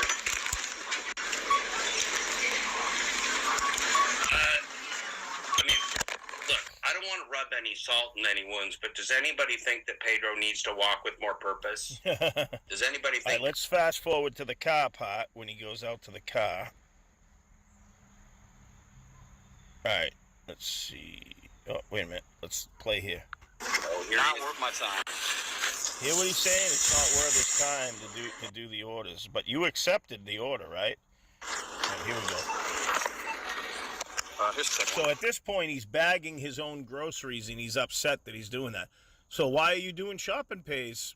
I stopped doing shopping pays over a year ago. I don't even do any of them. I actually cut up the cards. I had the red card. I cut that up, deactivated it, deactivated the one for Uber Eats, and I don't do Instacart unless it's like 3 or 4 items, like over $25 going a couple of miles.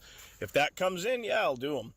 But no way. It isn't worth the aggravation. But like I don't go berserk in a store. I act very calm and nice, and I'm very kind to the people, and thank you for helping me, you know, and you know, when they check out and hi, how was your day? He's out here as a maniac. Like, this is how Pedro really rolls.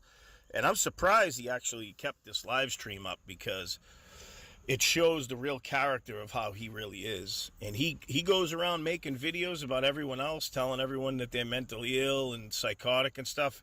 He's the one that's mentally ill and psychotic. You can see it right in the video. He's gonna show you real soon. Here we go.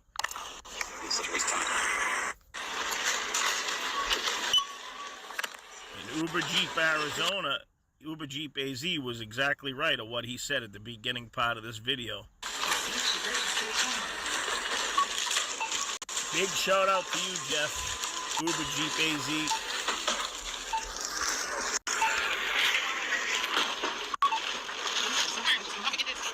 This is the first one, right? Yeah. Look at this. I got a bag. Look at this shit. He's nitpicking and complaining about everything. On camera, too.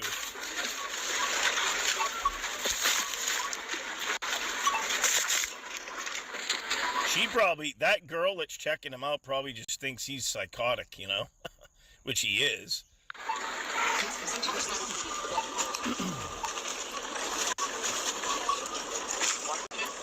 You guys gotta see the full JTB video. It's awesome. Oh, it's so good. You gotta watch it. I'm not gonna play the whole thing here, folks. I'm just giving you excerpts.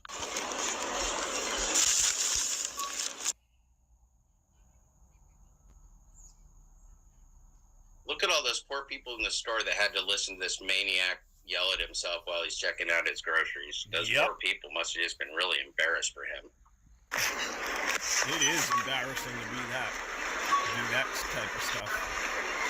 And then like if when Instacart sees this video and sees how he treated the customers, food and stuff, I mean, he should absolutely be deactivated from that app. Like you cannot tolerate, the company cannot tolerate that. It breaks terms of service and everything too. It's crazy. Yeah, the level 10 Pedro warning's coming, Brian.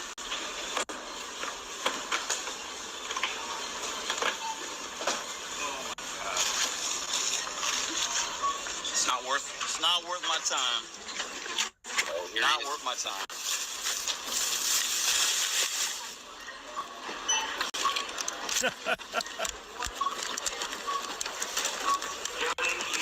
Now, so he heads out to the car, and he's going to talk a lot of shit now because he's going to be out of the store. So he's going to intensify the psychodrama and just lunacy of what he's doing. I gotta know that. This, what you're seeing, is the real Pedro. The fluffernutter stuff that you've been seeing for the past 2 years is all like all of those edited videos. He gives you the nicey and let me show you how to do. That's why he's not doing DoorDash anymore. There's nothing to show you for tips and tricks because the tip and trick was the glitch, and the glitch is now patched, and he can't do it in his own market. Why do you think Pedro hasn't even made any videos in a long time? Like it's been since the glitch broke, he has completely stopped doing his normal routine. Completely stopped it. All he's been doing is these lives with Hannibal over that stupid channel that he has, talking shit about the rest of the community. He doesn't have the balls to bring it on to his big channel because he doesn't want people to see how psychotic he is. But this video proves how psychotic he is, and the real Pedro that you guys never saw. So now you get to see it. And again, I stress how you should watch this entire video that Jeff Thomas Black did. I beg you to watch it. I mean, or at least listen to it in the car. It's over 2 hours. Just watch it. I always seem to forget that you got a fucking bag of groceries. You got to do. It's like, what the fuck am I doing? Like, if I wanted to work here, Pedro forgot what it's like to do in Chop and Pay because he's not a real gig worker. He forgot. Exactly. He just thought he was going to cruise into the gig community and make a whole bunch of videos on how to do gig work and then build his channel up. And then he was going to do, he's betting on himself, Mr. Bet on You. It doesn't look like he's betting on anything that's going to work because who the hell is going to want to sponsor this guy once they see how psychotic and angry of a person he is and how angry he gets. Wait till you see. This is insane coming up, folks. But he just did a Shop and Pay, and now he's like, I forgot what this is like. I forgot. I tell people to use the red card all the time, but I forgot what it's like if you actually have to do the work. That's great, Pedro. You're quite the trooper, Pedro. Well, he's actually using Instacart right now, I believe. He's not doing DoorDash. Yeah, Pedro. get an application. Oh man, you're getting a shot of them custom pants and them giant testiculars. Congratulations, everybody. You got your shot of the Pedro giant testiculars. And it's not like Aldi. Schnucks is much different. Dude, what the You hear him? He's like tossing things around, or they're falling down. He's like, what the F? What? He's getting all mad, you know? This is wrong. Would you want this person shopping for you, folks? Wait till you see what he does to the customers' groceries. Waste of motherfucking time, man. Not worth $25. What are we gonna be at? What time? I don't even know how long we've been live. 50 minutes?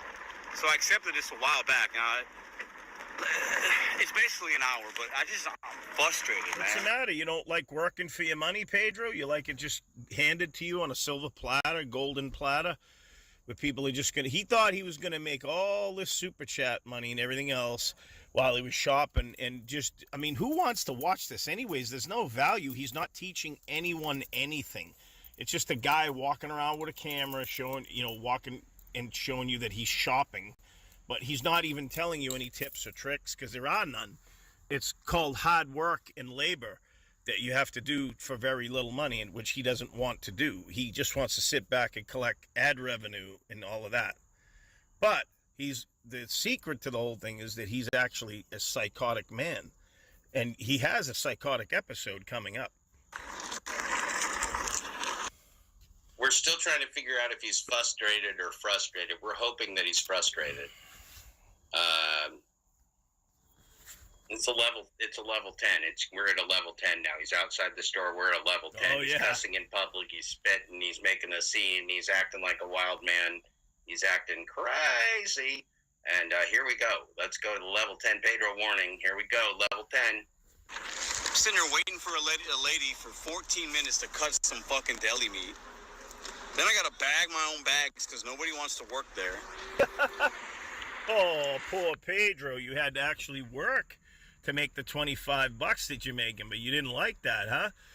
Oh, what did you think? You were going to make $50 or $100 an hour? Really?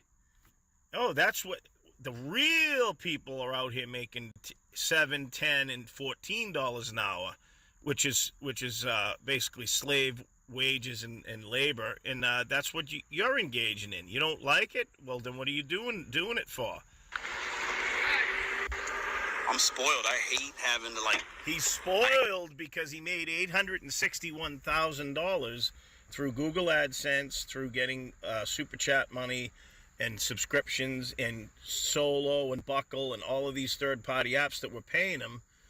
And that now he probably blew the whole money by buying the house and all this. And now the reality is he went on vacations and all that.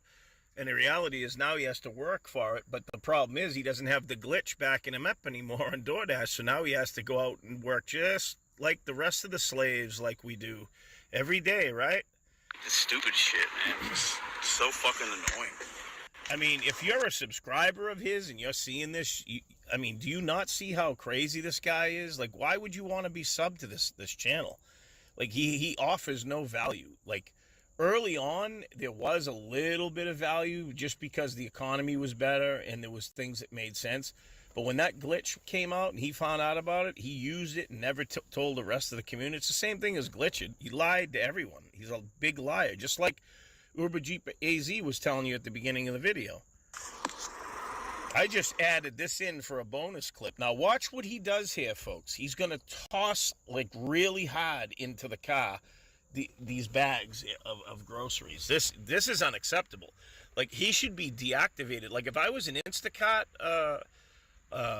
corporate person and I was watching this video and I knew his name, I would be going into the account and deactivating it instantly for doing this. This is cause for instant deactivation, breaking terms of service. God, I hate getting in a bad mood. Look at this. You see what he just did? He just threw that I think that was like a package of sodas or something, and he just threw it into so when the person opens up the sodas later on, it's gonna fizz and blow up in their face, you know.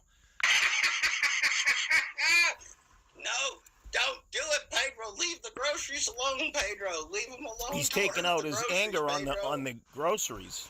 Can't stand this stupid fucking game. Look at this. This is what you call a psychotic episode, folks, in psychology. This is a psychotic break. It's part of bipolarism too, and split personality disorder. Because I studied psychology for a while, so there's a lot going on there.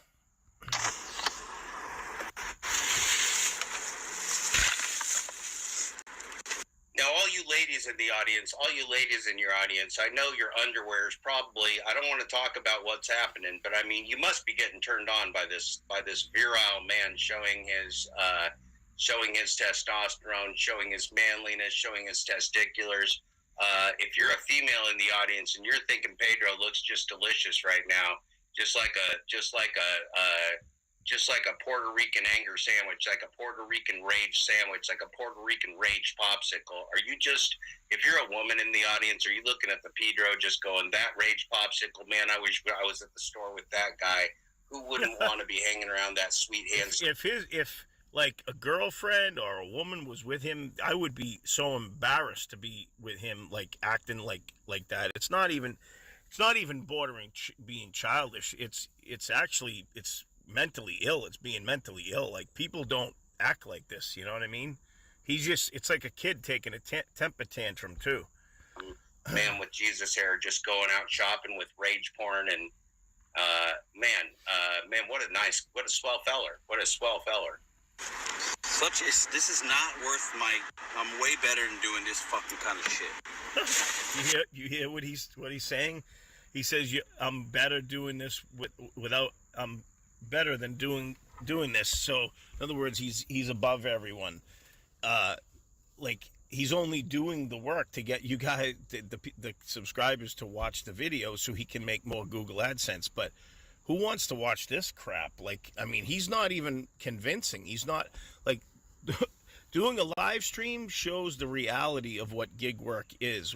When you see those edited videos that are all fluffed up and jump clips and all of that, it's all edited to make it look nicey to trick the people into thinking that they can do, make good money and everything's wonderful. But this is the reality of it. And he doesn't like it because he has to work. But the anger issue is bordering like being psychotic, you know what I mean? Like, it's just insane. Fucking bagging groceries and shit. What bagging groceries? Fuck is my life come to doing this dumbass shit.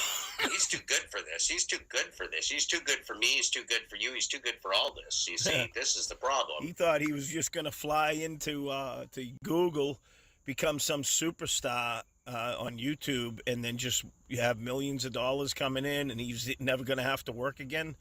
Wrong, Pedro. You got to work just like the rest of us. Make slave wages. Isn't it fun? Pedro shouldn't be having to stoop down to this. Pedro shouldn't be having to stoop down to this. Mary Poppins, you can't see yourself with the Pedro.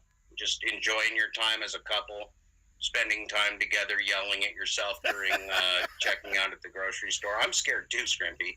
He's a frightening individual.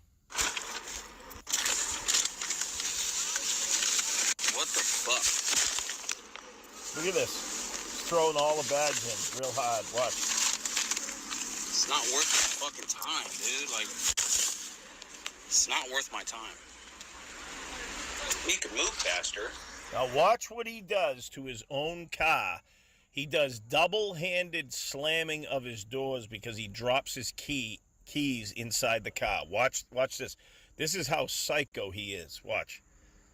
Fucking hate waiting. I hate wasting time.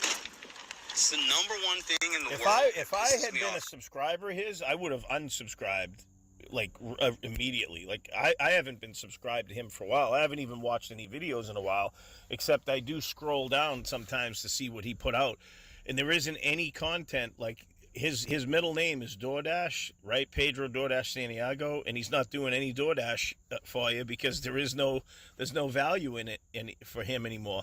It's just, I mean, I'm not even going to put Megan Reisman in the same boat as him. I'm going to say she's opposite of him because she was a good woman, came out and exposed the fact that she had gotten offered by DoorDash to have a contract with them, right?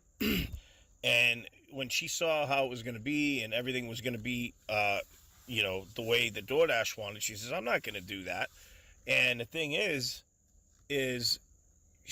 when she, in her own market near the end, when she was like getting away from DoorDash, she was going, why do I even want to make any more DoorDash videos? This is like a year and a half ago. She's like, why do I even want to make any DoorDash videos when I'm getting offers like this? And she would turn the phone. She had two phones, and she was showing that her market was so saturated and bad, and there was all bad orders. And this is what's happening to Pedro. That's why he won't do DoorDash anymore, because the only way he can do it is either to use the glitch, which doesn't exist anymore in his market, or it's been patched, from what I understand.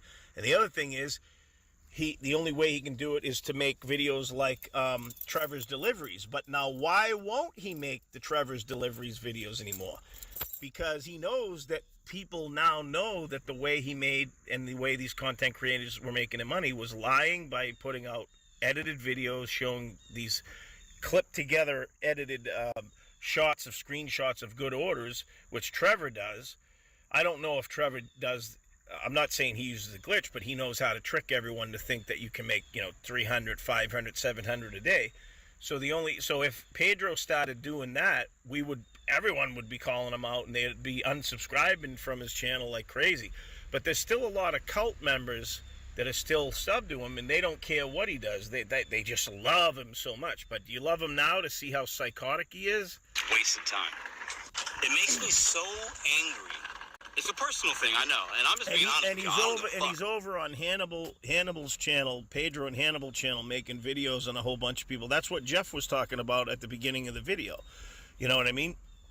And I didn't want to critique the beginning of of Jeff's video because I wanted you guys to hear it from his perspective and his mouth. Okay, and I waited to do this part so you could see how Pedro actually really is in real life. Like, I am always gonna be myself. I hate wasting time. Oh, you're gonna see Pedro being himself right now, folks. Watch what's coming up. Pedro, could you be less yourself? Could you just start being slightly less yourself in public? Because it's not good. I hate sitting somewhere for 15 minutes and just standing there. I can't stand it. It's nauseating.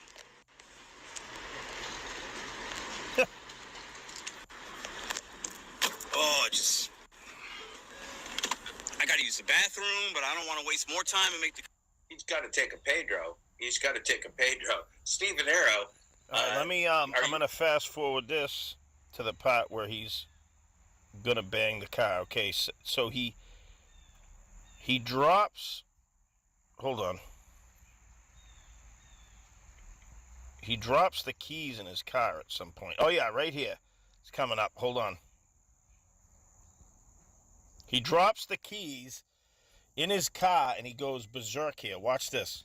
Just about broke his own car window right there. Oh my fuck! Take it easy. You see Oh that? my goodness, that was two-handed. That was a two-handed slam on the door. So let me just back it up so you can see again, because we missed a part. Okay. All right, this is where he gets into the car, I believe. Let's just see. Right about here. It's a personal thing, I know, and I'm just being honest with you. I don't give a fuck. Like, I am always gonna be myself. I hate wasting time. Pedro, could you be less yourself? Could you just start being slightly less? Right here. Holy shit, take it easy on the car, dude. Watch.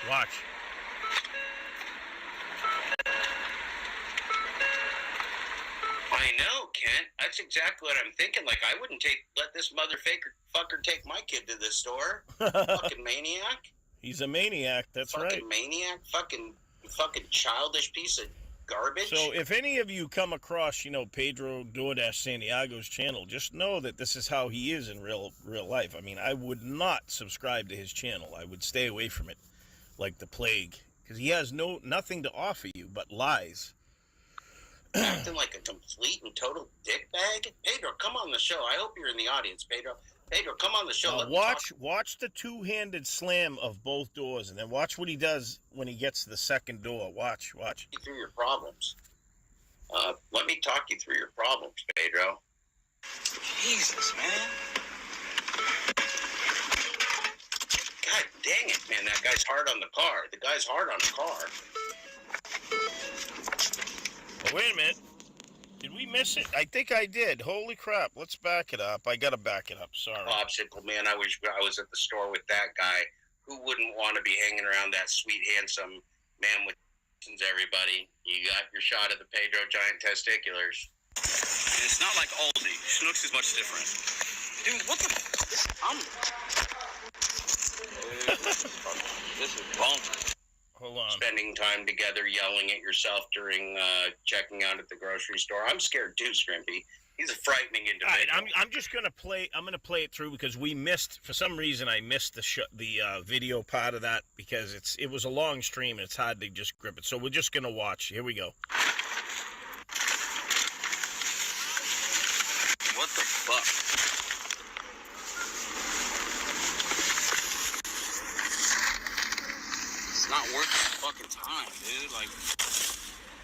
It's not worth my time. You can move faster. I hate waiting. I hate wasting time. It's the number one thing in the world that pisses me off is wasted time. It makes me so angry. It's a personal thing, I know, and I'm just being honest with you. I don't give a fuck. Like, I am always gonna be myself. I hate wasting time. Pedro, could you be less yourself? Could you just start being slightly less yourself in public? Because it's not good. I hate sitting somewhere for 15 minutes and just standing there. It's nauseating.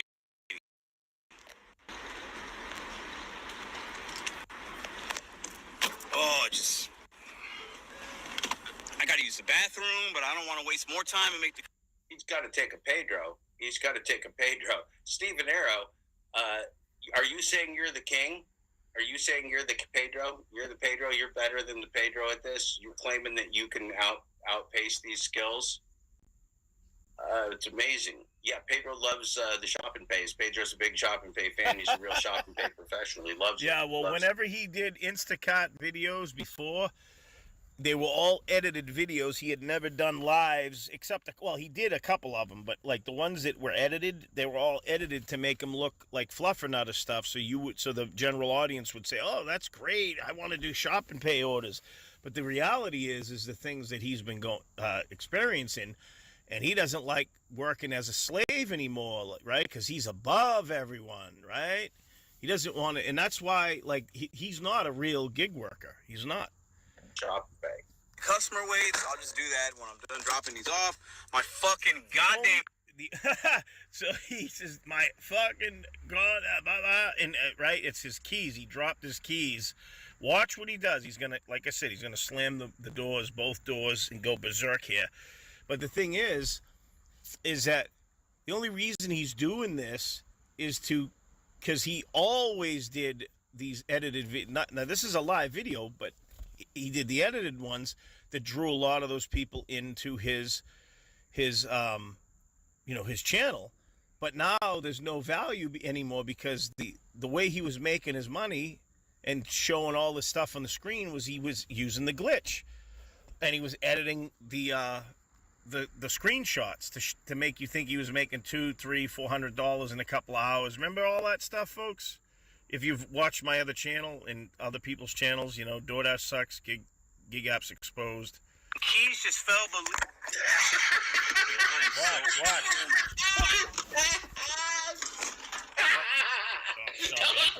I just dropped my phone here. Sorry about that. I gotta back that up a little bit. Let me see if I can. Pedro just about broke his own car window right there. Pedro just about broke his own car window. Oh my goodness, that was two-handed. Holy shit, look, man! Don't let your kid go out with Pedro alone. Don't get your jeepers creepers, Pedro. Get yourself some assistance. God damn it, man! Come on. Look. This is great stuff. This is amazing. Hold on. Keep in mind, he could have deleted this video. He could have deleted it so it wasn't there today, but he didn't because it's so good. Because it's so good and he's making money off it. He could have deleted this, but he didn't. He's the produced by Pedro. Fucking piece of shit, man. See that? Holy shit, take it easy on the car, dude. Watch.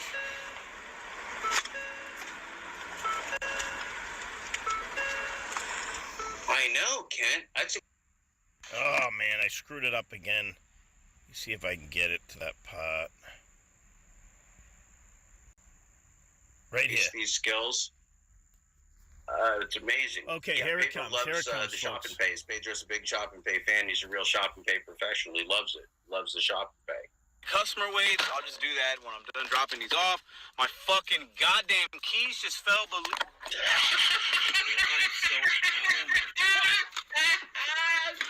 Did you see that?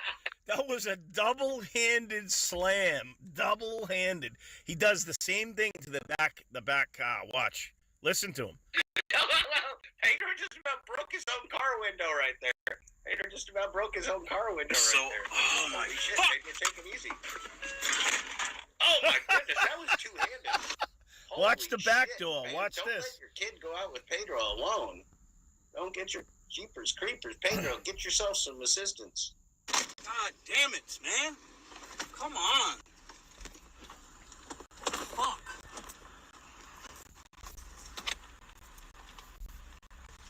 This is great. This is amazing. And he could have deleted this video. He could have deleted it so it wasn't there today, but he didn't because it's so good. Because it's so good and he's making money off it. He could have deleted this, but he didn't. He's the produced by Pedro.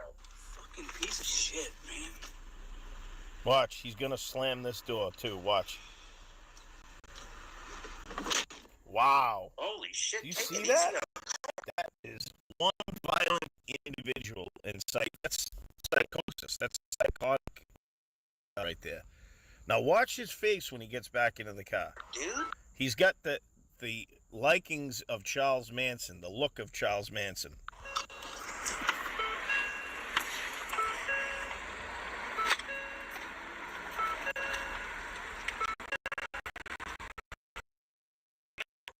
I think my car, fucking childish piece of garbage, acting like a complete and total dickbag. Pedro, come on the show. I hope you're in the audience, Pedro.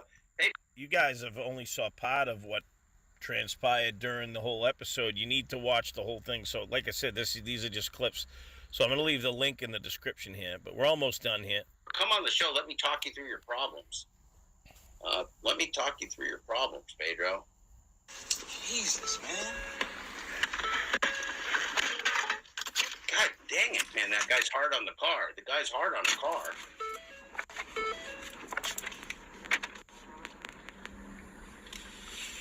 That's why he's got the Depend sponsorship. That's why he got the Depend sponsorship. He can shit right in the car. Look at how angry he is.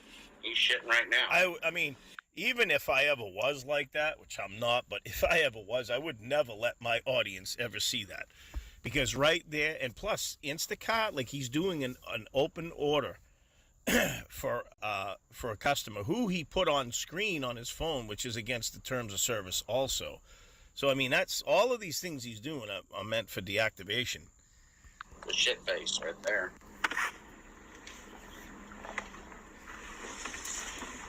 God damn, that guy's angry. Should have never let your audience see the real you, Pedro.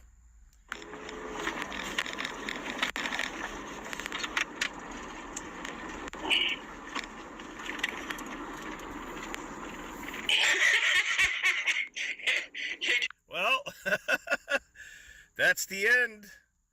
That's the end of the extravaganza. So I hope you guys, I don't even want to say if you enjoyed it, but I wanted to show it to you. And it's sad. It's sad that we know who the real Pedro is, because this is who he is. Psychotic man driving around people's, customers' goods that they buy at the store, which he broke probably a whole bunch of it in the back seat of his car when he threw everything in there. I mean, imagine that. The customer has no idea. They're waiting for their food and stuff, and they deliver it, and they find broken items in there. I mean, it's crazy. So what do you guys think? Let me know in the comments. And like I said, big shout out to Uber Jeep Arizona for his video. And also thanks to Jeff Thomas Black here. I'm going to, like I said, leave the links in for Uber Jeep, his channel, and go over, give him some love, subscribe to him, and also watch Jeff Thomas Black's video and go over and check him out over at Substack. So with that said, folks, thanks for watching. It's been another successful video, and I will see you guys and gals on the next one. Take care, folks.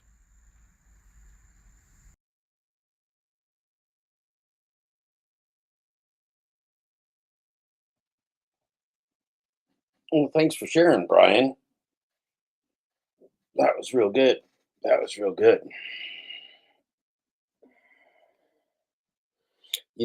We've seen that a few times, and it never disappoints.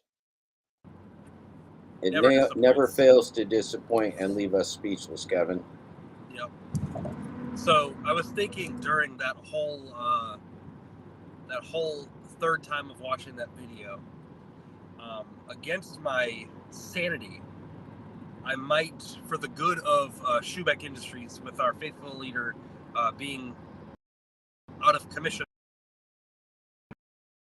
I might do working day tomorrow and show the people that you can work in the gig economy and not destroy everything in sight.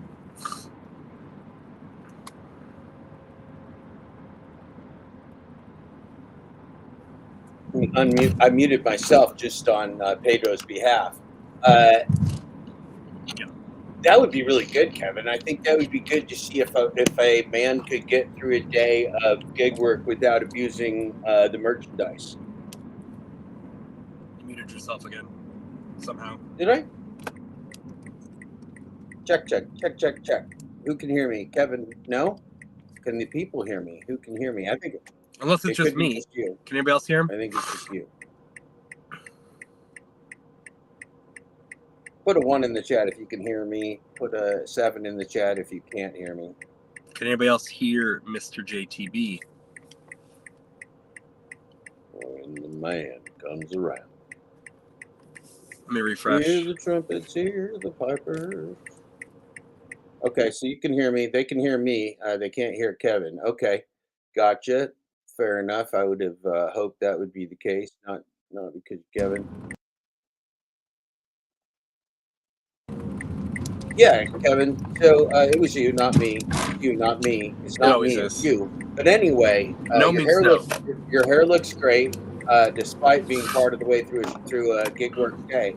I think that would be great if you demonstrated for people that one could actually complete gig work without losing their noodle. I might pull my hair. My hair might get a little messed up. That might be a possibility. Trying to figure out, because I do stream on my iPhone, and I usually do all my other gig work on my Android for now.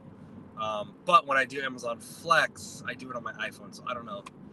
Gotcha. I do have a Flex shift in the morning, early morning. So it will Well, start. it can be any time, and I'm sure. I'm sure at some point, like to get that glitch ass bastard a desktop so he could broadcast and do some shared streaming and things. Well, We not got all of us. we got ourselves a Truth and Transparency Network going here. The Truth and Transparency Network. By the way, Pedro told us there is no labor movement. So everybody here in the chat, we got 21 people in my box, Kevin. We need to make sure that all 21 people know that they are not part of the labor movement. How many of those have come in your box, though? All 21. Okay, good. All 21. Everybody's welcome. That's good. I have another professional drop. I can't speak. Yeah, I literally invited the subject of our program on here, Pedro. DoorDash Santiago's welcome on. Asking for 13 slots. Catfish is welcome on if he wants to show his face. We'd love to see Dashing Trader, Professor Wetleg. Who else would we like to see, Kevin? I think, let's see, it was your driver, Mike, Matt, yeah, Mike, Mark? Mike. Yeah, Matt, Mike, or Mike, Mark. I got no hope in that. Those guys are on vacation. All of them are on. In Pedro's defense, the Wonder I Twins think are on vacation. Matt, Mike, and Mark, the Wonder Twins, are on vacation. In Pedro's defense, I do think he is getting his car doors fixed, his windows fixed, and his phone is probably thrown into an ocean or something. So He may go. I bet he goes into the dealer and goes like, "There's a warranty issue with my doors." I got a warranty issue. This car's like new, and these windows are off the tracks, or automatic windows aren't working anymore. Sir, how did you get handprints in the actual metal? How did that happen? Were you in a wreck, sir? Did the Hulk grab your door? Did Hulk smash from the gig economy borrow your car?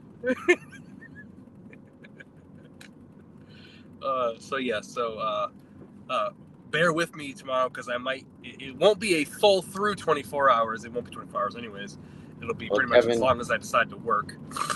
I have a theory that I make very few plans.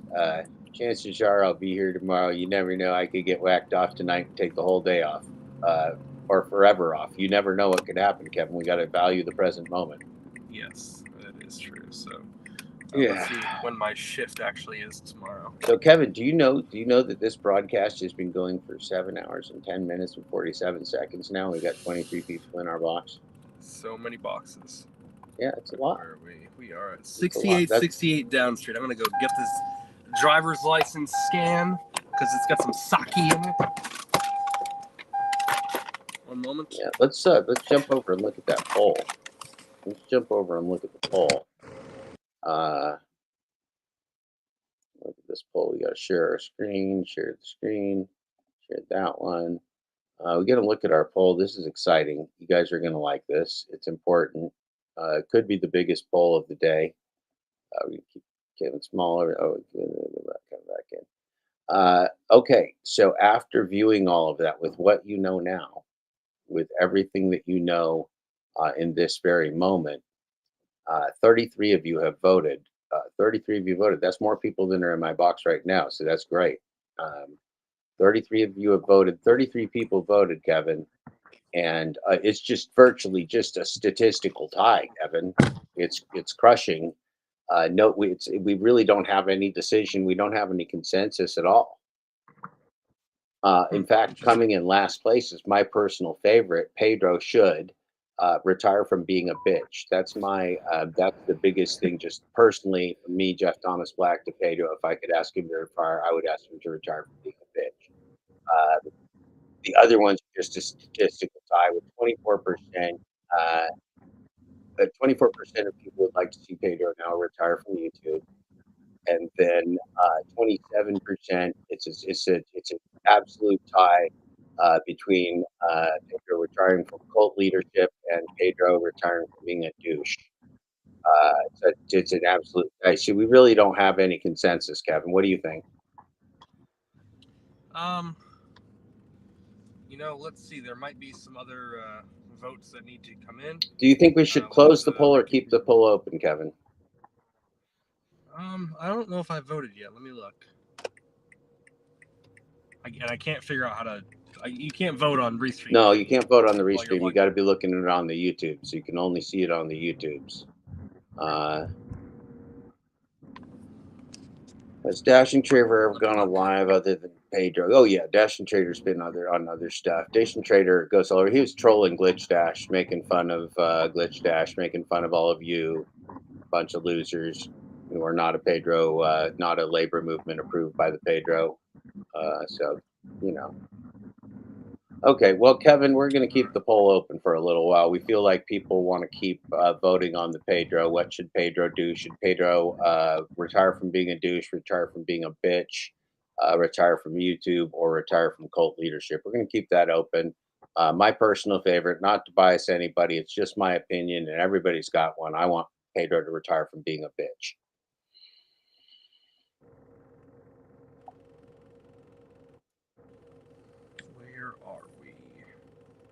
Let's see. You should chow shows. You should chow shows. I thought of calling myself like Jeff, Uber, Instacart, DoorDash, Thomas Black one time. Right now, it looks like it's going to be Jeff Thomas Bunchen or or Jeff Thomas Gazelle Bunchen, whatever. We're undecided, but it's going to be something with Bunchen. It sounds like Because she wants you. but we're in love. That is true. So my shift tomorrow starts at 4:45, so I will probably be going live at 4:15 in the morning. That's awesome. And so, from a time zones perspective, that'd be like 2:15 in the morning for me. You're in Midwest time zone. Actually, I am in Midwest, but I am still Eastern Okay, Standard so you're Time. Eastern. Okay, so you're going to go at 4 a.m. You said. 4:15. Okay, so yes. 1:15 Pacific Daylight Time, you're going to go live. That's very exciting, Kevin. I wonder if if Glitch Dash was to come back on tonight. Don't know they would or wouldn't, but he can too. That's awesome, Kevin. I will tune in for that if I wake up in the middle of the night, or I'll tune in the morning. Yeah, that's real exciting. That's real exciting. We've got a few more votes coming in. We've got a few more votes coming in. Let's take a look. Let's just take a live look around the YouTubes of the interwebs and see what's going on here. If we got any good DoorDash content coming around. Let's see what we got here. If we got anything looking too super exciting. Well, one thing I like to do, one of my go-tos that I would probably go take a look at would be, just because I did look at it, and we are on the subject of the Pedro today. We're hoping Pedro comes on the show. Uh, let's look at the Pedro and Hannibal real fast, because this was really something. Not last night's, because we know that last night's event, last night's Pedro and Hannibal soiree, is the title of it is Coach Eli interview canceled. That was the title of it, and that's really the best part. That was the best part of the show right there. Um, They didn't bury yeah, the it, lead. it all went downhill from that title. From that title, it was just straight downhill. Just straight downhill. Nothing happened from there. It was canceled, and then they did a whole show. But the whole show is unwatchable, but it was canceled. And so, but the week before that was a humdinger. The week or 2 days before that was a humdinger, Kevin, that I think, given the theme of our show, you're going to enjoy. Which one is that It's a again? humdinger. Times less gum harming plaque. Try Colgate Total Plaque Oh, Pro geez, Relief. I don't think I Yeah, watched no, that. nobody would. Nobody did, and nobody would. But I checked it out, and it was so hilariously bizarre. In the baiting, in the absolutely masterful baiting of that Eli feller. It was so bizarre in the baiting, and so the most bizarre thing wasn't just the masterful baiting; it was the fact that in that masterful baiting there was masterful trolling, and there was the assumption that Eli was going to go on the show. That person was going to go on the show and just be their bitch. It's amazing. It's the most like psychotic, nasty thing I've ever seen. You're gonna love it, Kiefer. It's really wild, man. These are really weird people. These are super weird people. This is not any genuine stuff. It's just like really bizarre, like testicular measuring with calipers, like a penis contest. It's weird. You're gonna like it. I'm sure I will. Hello, everyone. Welcome to the Pedro and Hannibal YouTube channel. I'm the late one. It's my fault. Pedro's been sitting there probably for an hour waiting to start the show. I know he's very excited. How are you doing today, sir? I've been sitting here since 6 o'clock, just like anticipating. I got a hat on. I'm like drink a couple of Red Bulls. I'm ready to go. Yeah, I'm good. Yeah, awesome. That's great to know. Yeah, I had to drive the missus to the train station, so clearly my ADHD ass didn't manage time properly. That's usually a thing with us, our condition. But listen, great weekend, huh? Bears, yeah. Giants winning very terrible games. We didn't know. I mean, I think the Bears looked a little better, but Giants, they'll try to find a way to give away that game. Yeah, the one team the one team that we can beat consistently is the Commanders. So, well, it's fine. Tyron Taylor did his thing, just enough to win. He did. But you have a new guy now. I think you're gonna kick this other guy out, Fields out the curb. So tell me about this new. No. I don't even want to hear it. Some people in Chicago have gone mad. What's his name? Tell him his name. Future quarterback. Agent. Yeah, I mean, crazy. Listen, shout out to Stevie Wonderful. Appreciate what's up? 25, man. Oh yeah, so we finally monetized. So that's frame that. Take a picture. Yeah, that's a big deal. I'm gonna screenshot. Where's my? Yeah, I'm gonna take a picture. This is the first. This is a big deal here. Yeah, that's awesome, man. Appreciate that. Appreciate that very much. I'm gonna send it. Shout out to everybody in chat. I see a lot of great people in here from all kinds of communities. But as far as the Bears go, that's a $25 super chat there, Kevin. That's nice. Nice. We got a 25. There's like a $50 one coming up. That is exciting. There's a tenner. People are loving the material. Okay, let's see where they go with this. Same damn screen, right? Yeah. We're all men. We're all men here, right? So I'm really happy. Are we all men here? So are there no women? Are women not allowed to watch their show? I know it's a sausage party, but maybe women are not allowed to watch this channel. I don't know. I saw little bits of it. It was fascinating, but I haven't watched it in this deal. So maybe this is a paying us only soiree. Be actually that he's decided to join us. I think it benefits him. It benefits us. It is what it is. It'll be an interesting night. I have no idea what to expect, but I think it's going to be just fine. I think I know what's going to happen, but I'll save that for later on tonight. So. Yeah, we're gonna kind of clarify some things so he does not feel that, because he's been on a few panels, been on a few lives where it's been a complete disaster. It reminded me of the old school Geraldo Rivera. Horrible. It's horrible. Chairs are being flown. A lot of people are upset. I don't think anyone's paying attention to the conversation. So it's going to be a little different. Yes. It's going to be more controlled, a little more. It's going to be a more respectable type of, more informative. It's not going to be low rent, low budget. You can't hear anybody. People are talking. You got shit in the background. It's not going to be that. It's going to be done a lot more.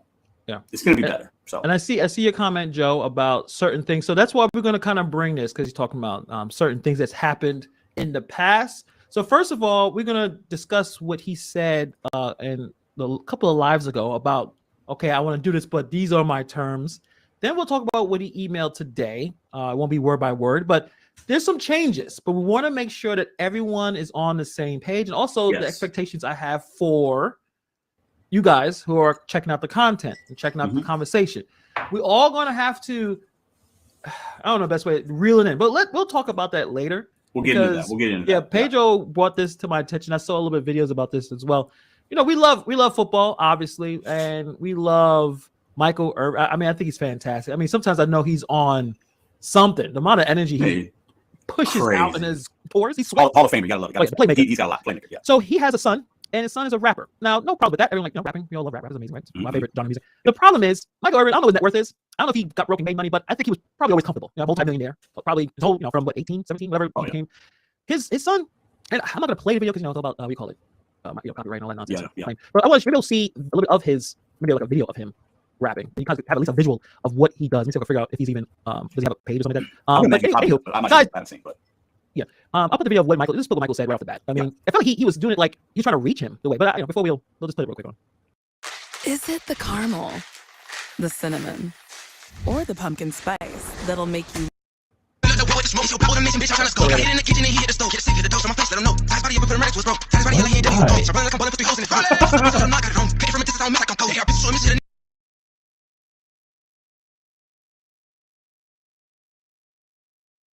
Feel like, man, this is great. Like, if you're like excited to be around that. No, Hannibal's slightly bougie, so Hannibal he ain't trying. Which is funny, right? People don't realize it because they hear how I speak and how nerdy I am. I guess like my father helped me out with that. He lived that life. He'd been in prison, and he let me know, hey, Hannibal, don't do it. Don't go to jail. Not fun. You have no control of what's going on. You have to use the bathroom. You got to fight.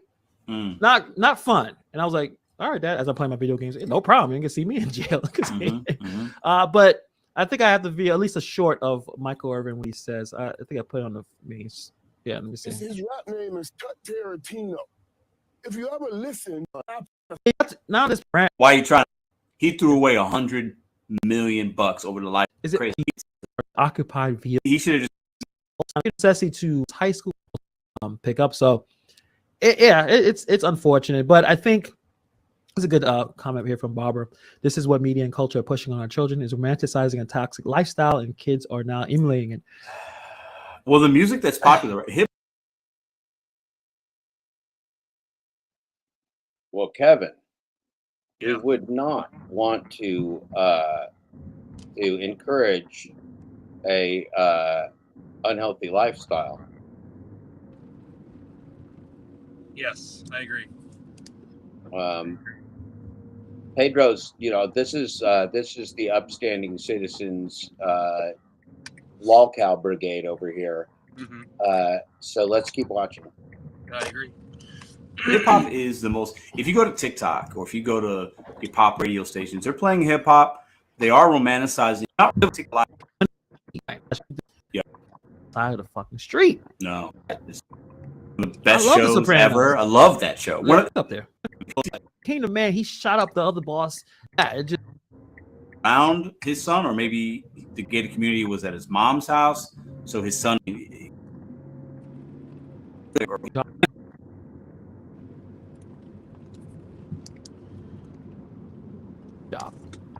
I can sit.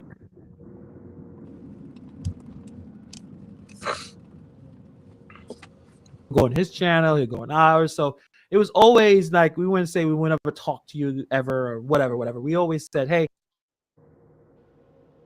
So we'll see. We'll see. Greed is a bitch, man. Greed will get you, man. When you're greedy, you know, I mean, it's crazy, man. It's crazy.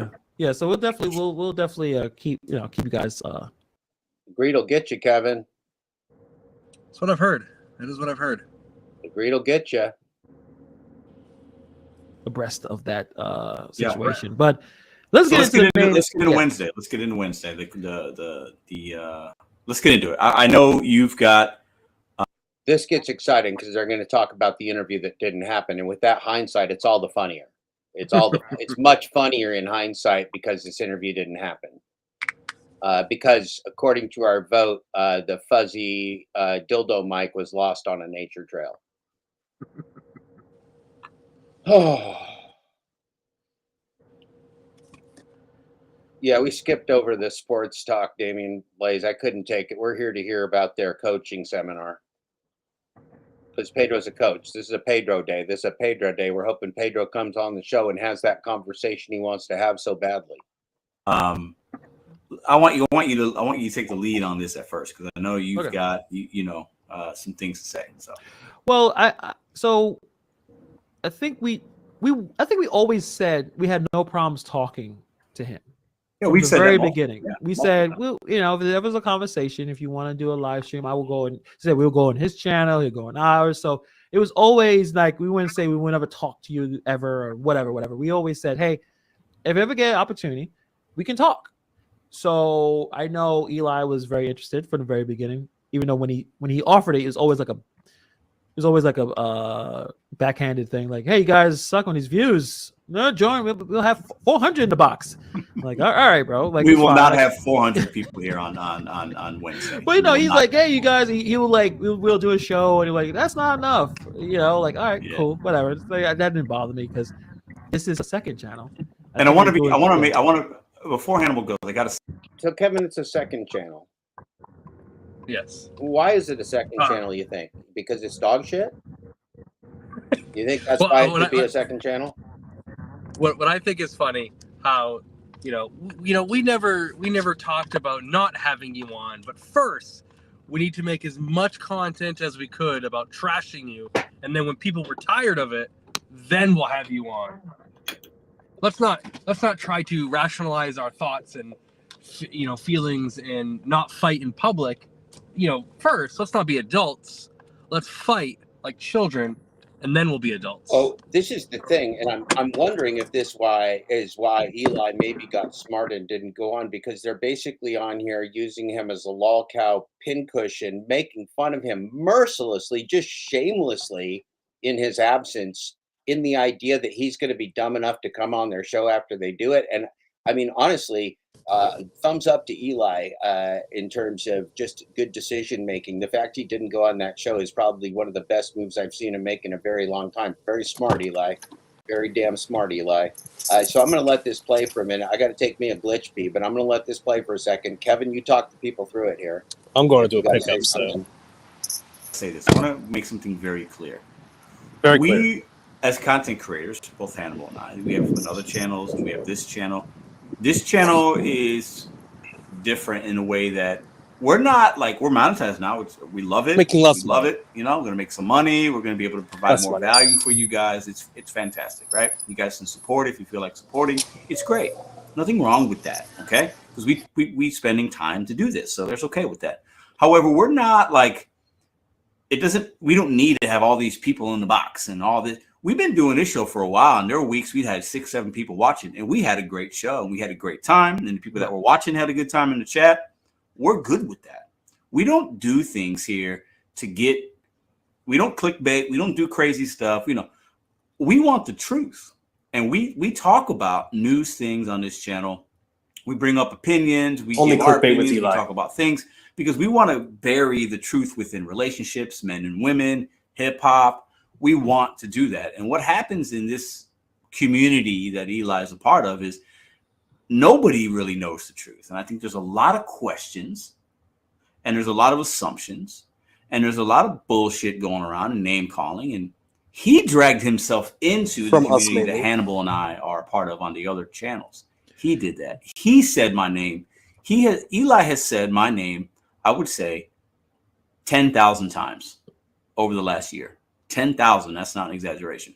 So he started this. So if we want to bring him on, because hey, we can't talk about being coaches and being men and being fathers and not attack shit head on and have a conversation like men, right? And I think there's something wrong with that. So I want to be very clear. This isn't about making money and clicks and views. And if those things happen, that's great. We're going to leverage that. That's cool. I got no problem with it. But at the end of the day, this isn't going to be an Eli channel. That's actually what we're betting on. We're betting on you for those if anything, clicks in I your think watches. he does that enough sometimes on his own. He doesn't need our help with that.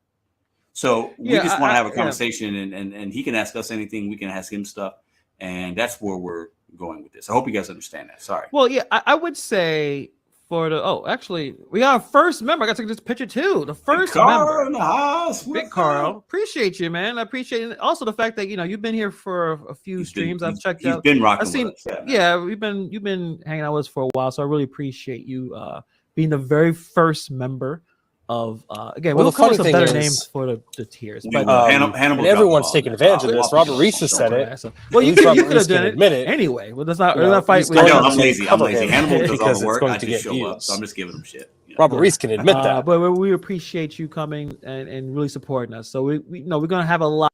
Are they talking over each other at the same time on purpose? Is that what's happening there, Kevin?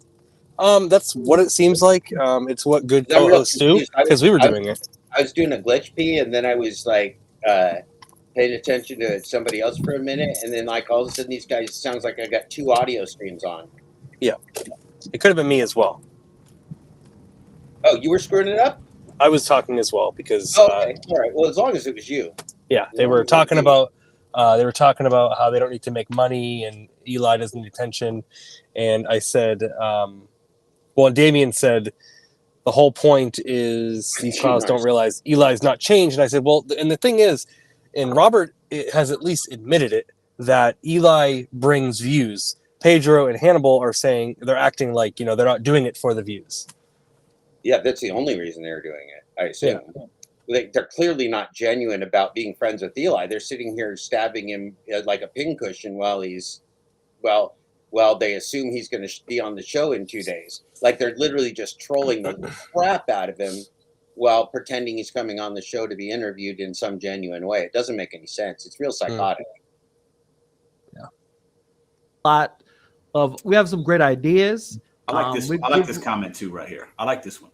Me too. So disingenuous. So damn disingenuous. So bizarrely disingenuous. Just some of the worst behavior I've seen. Just so bad. It's just so bad. I think this is... and that's true. I mean, that is 100% true from the time. I'm Hannibal. Yeah, that's true. Yeah, Pedro. That's right, Pedro. Yep. Yeah, Pedro.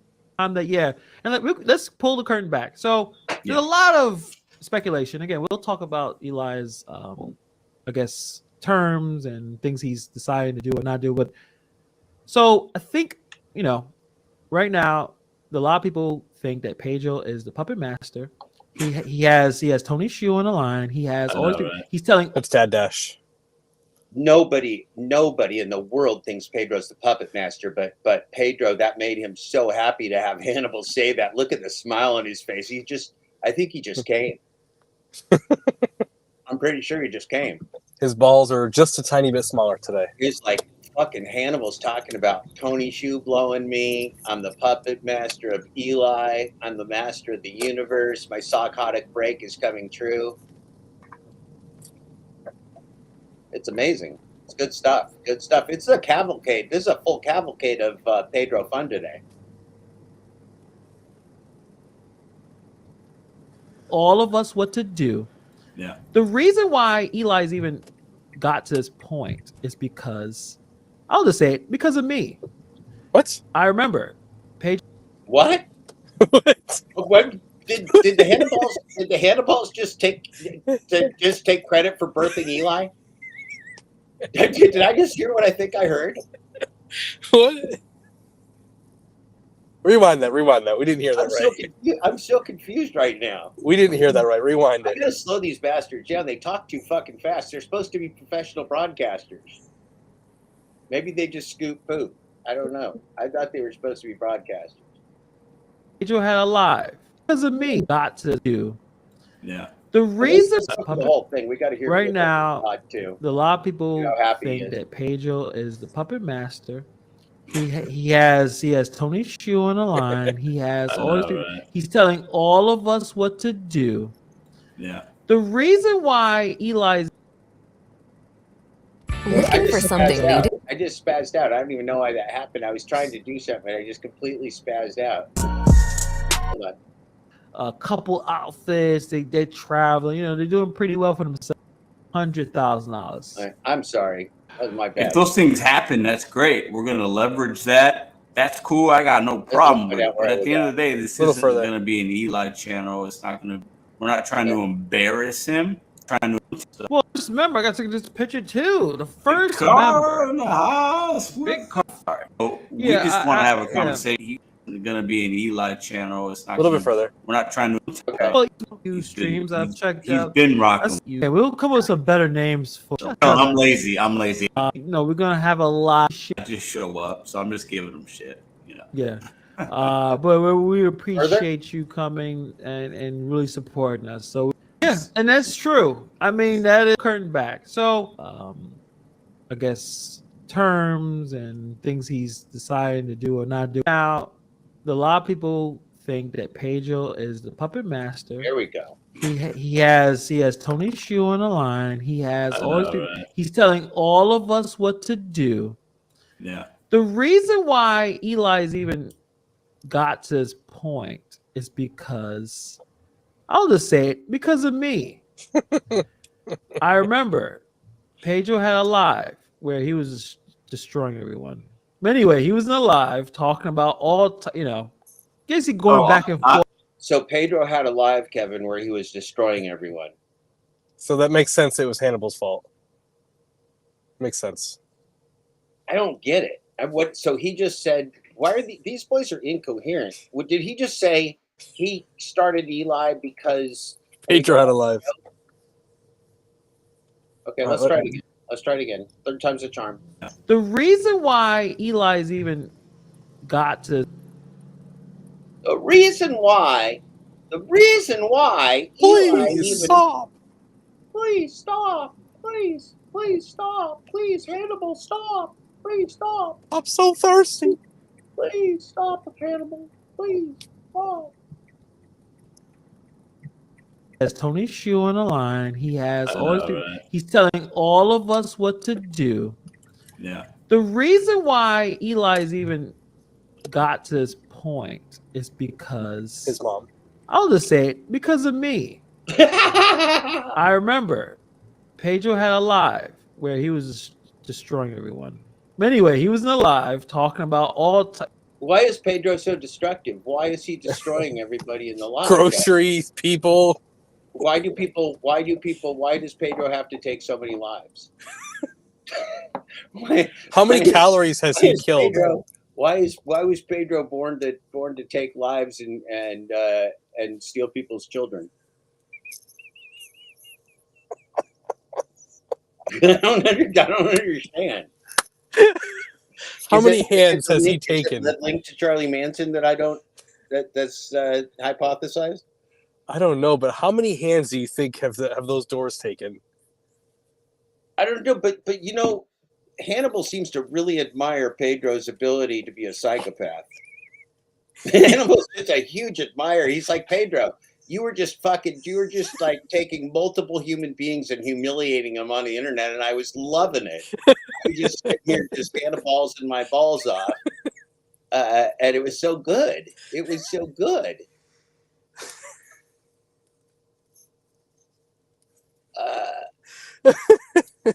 And he's just a huge. I think Hannibal. That's the thing about Hannibal that makes him such a good sidekick, unlike you, Kevin, is that he's a huge fan. I don't feel like you like me as much as Hannibal loves Pedro. You listen. You find someone who loves Pedro as much as Hannibal does. You marry them. Yeah, that is true. That is true. It might be uncomfortable to have you feel about me even like half as much passion as Hannibal's feels about the Pedro. It's real sad. It's real sad. I mean, well, it's not sad. It's just different. I guess the hard part is that I'm not sure. Uh, well, I'm just gonna leave it at that. Let's keep going. I don't want to overdo the metaphors. God help us on the metaphors. You know, basically going back and forth. I was. Yeah, it was Oh. live. Oh yes, yeah, I remember. Yes. It was live. Still waiting. Yeah, that time he was kicking everybody's ass like Jackie Chan and Bruce Lee put together. He just can't remember which time. He's Can't like, which remember one? Time he was going Jackie Chan on a whole panel of people, but he was doing it. He was like bitch slapping them one GigTuber at a time. He says it happens so often. I can't remember which one you're talking about. Pedro's the master of the universe. Pedro, master of the universe.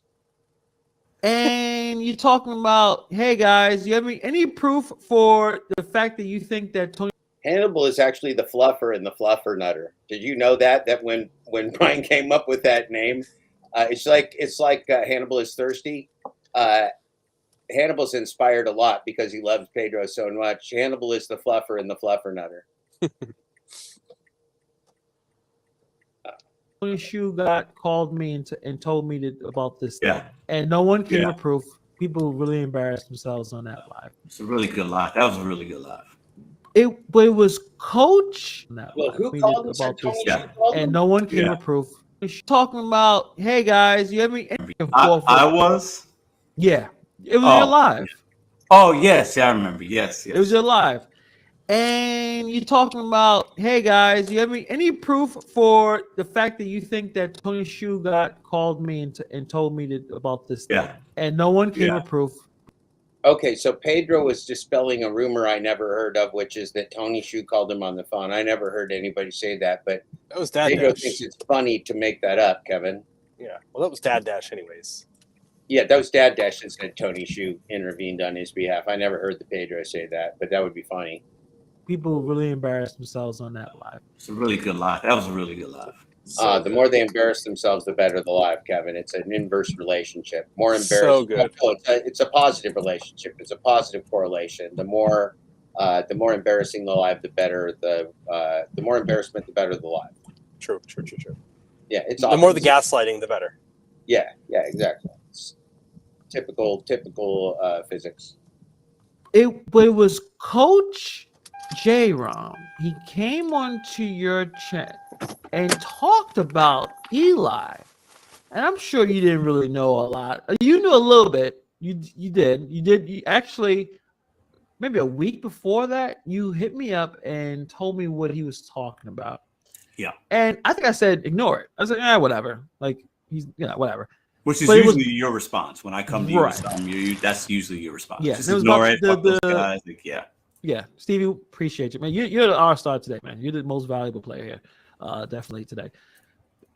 So, talk about Kevin, that's a great violent name that guy has there, Stevie Hitman Wonder. I love it. I love the name Stevie Hitman Wonder. It's Motown. It's also Hitman. It's kind of weird. I like it. It's weird, but I like it in a strange, not good way. the whole Madison thing. Whatever. He tried to clarify, but whatever. And I was like, ignore it. Whatever. He's not. We had other crazier issues to deal with, right? But then J-Rom came in, and then people were in the chat. I guess we'll call Eli. Kevin, do you have any sources with pet names and fake emojis as personalities? Do you have any close friends? Do you have any close friends that are emojis?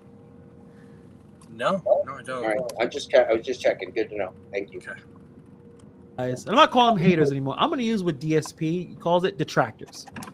Detractors came into the chat and started saying, hey, Eli, is this Eli? What I love is how reasonable Hannibal pretends to be. He's like, I'm just a friendly guy. I'm just the host with Pedro. I'm just Pedro's friendly friend, Hannibal. I'm Hannibal. So I'm just reading all the stuff and just trying to figure it all out because I'm Hannibal. Walking the dog, scooping the poop, just taking care of Pedro's, off in the nuts. Like that. So my introduction to Eli was those videos. He said, "Hey, Yeah. someone said why," and I'm like, "Wow, this guy's saying some really outrageous stuff." What? And usually on my channel, my main channel, Wait, Iwood and I wait, brought wait, this up. And And there's Pedro, there's not he a was thing already going wrong into with battle with that, others. It Red didn't matter. If That they wasn't did that big a get- deal.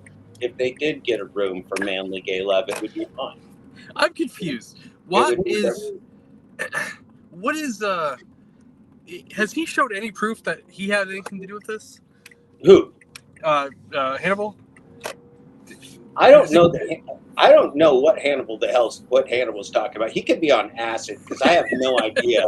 I have no idea what universe Hannibal's talking about. I think it might be like a Marvel comic universe or something. Maybe he was thinking of the movie The Book of Eli. It could be. I didn't see it, but it sounds great. Sounds great. I'm more of a chick film type of guy. I love me the women, and if I got to go to the movies with a whole bunch of dudes with ball sacks scratching, I just don't need it. I stick strictly to the women in movies. Yeah. It's, remember, Kevin, I'm a top fucker. Yeah, that is what I've heard. Yeah. Listen, I was going to battle. My sword had enough for everybody, so I was going at everybody. Yeah, you're destroying everyone. Yeah. I decided to talk about Eli here because I found him to be fascinating. I thought this is why. You hear that, Kevin? When we had 200 subscribers, It found Eli to be fascinating. That's why Hannibal's in this game, for fascinating people he doesn't know that are coaches on walking trails in California. That's why Hannibal's in the game in Brooklyn. There, Kevin, because he's fascinated.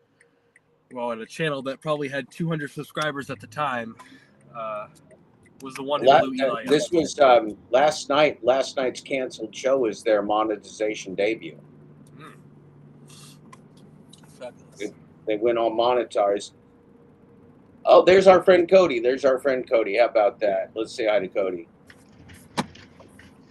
Well, hi, Cody. How are you? How are you doing? Well, it's been a real weird day because we're looking at the Pedro, but we're doing good. I think everybody's enjoying the show. Been going for 7 hours, 47 minutes, 53 seconds. It's been a cavalcade of Pedro's narcissism and insanity, quite frankly. Yeah. Well, Instacart will do that to you. Will Instacart do that whole thing to you? I don't know. I'll tell you what. I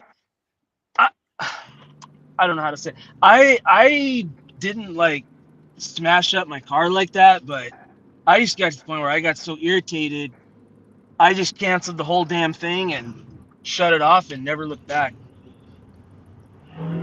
Yeah.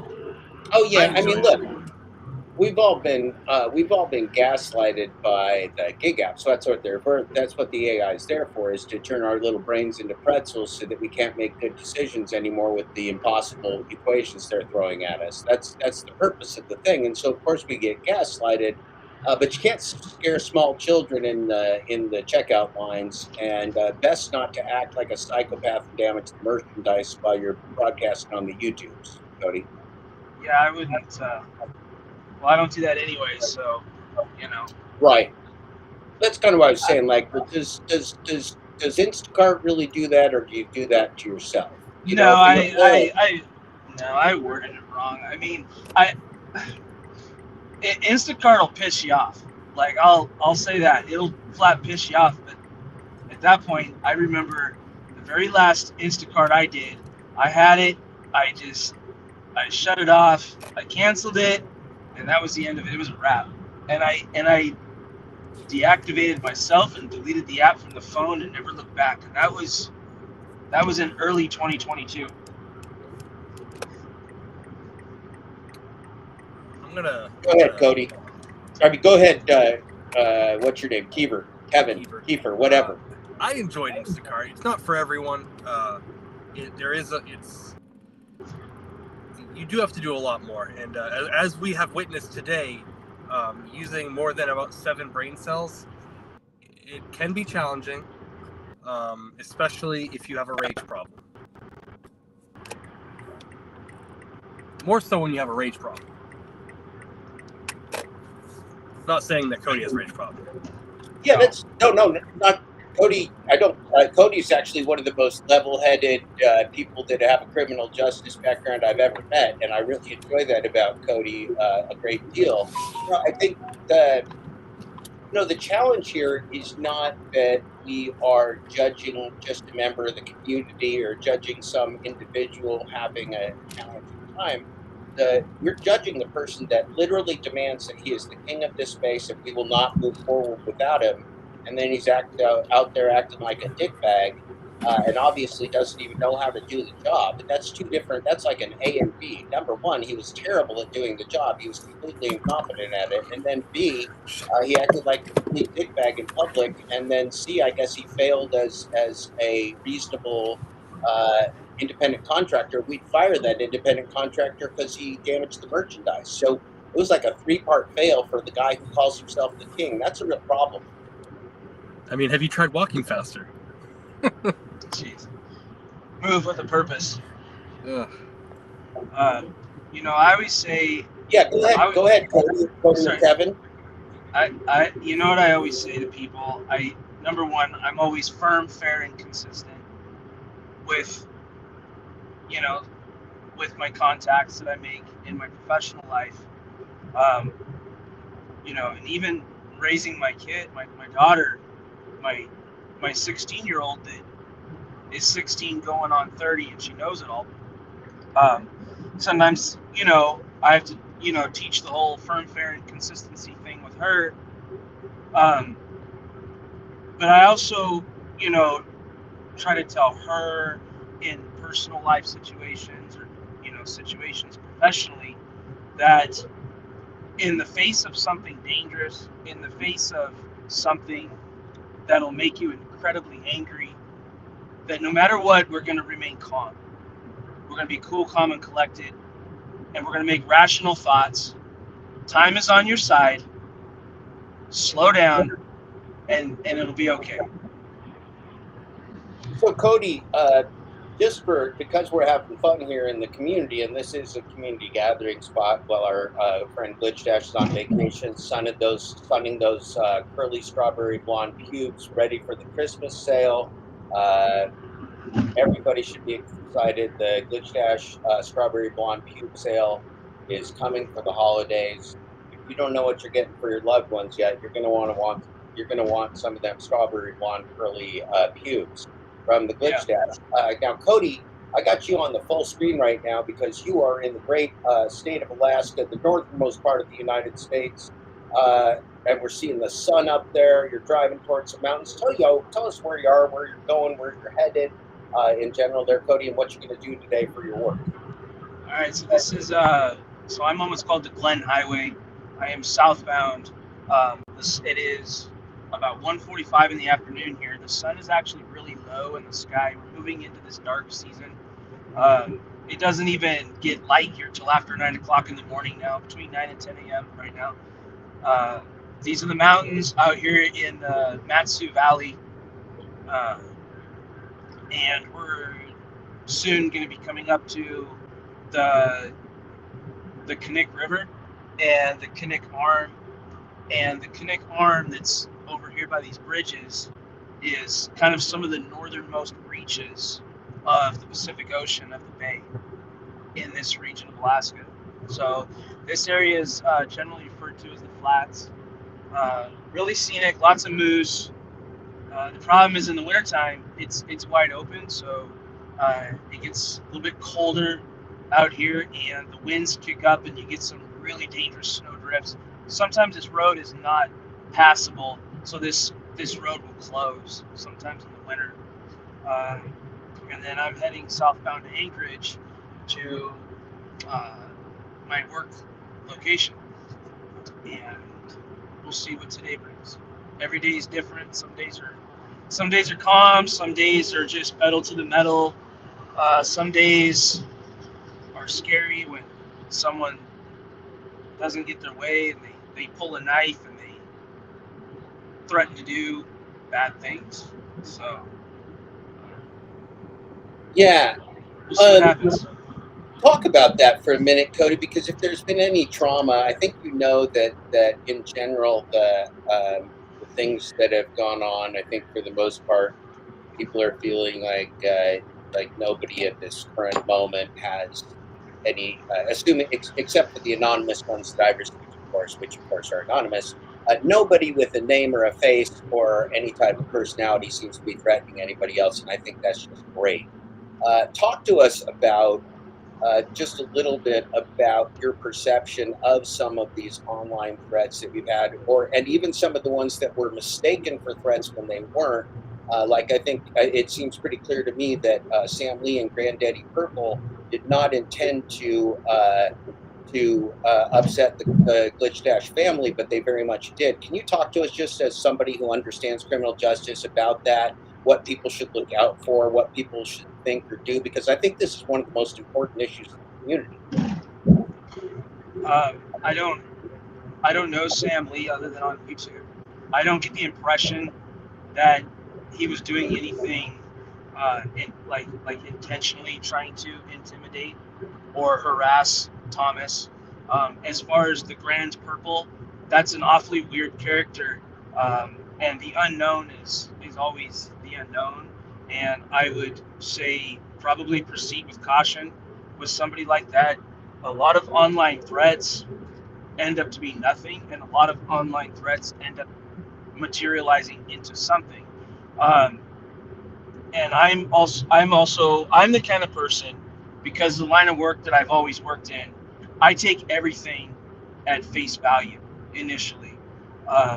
If someone says they're going to do something to me or something to my partner, I don't just, I don't take it as, yeah, he's full of shit.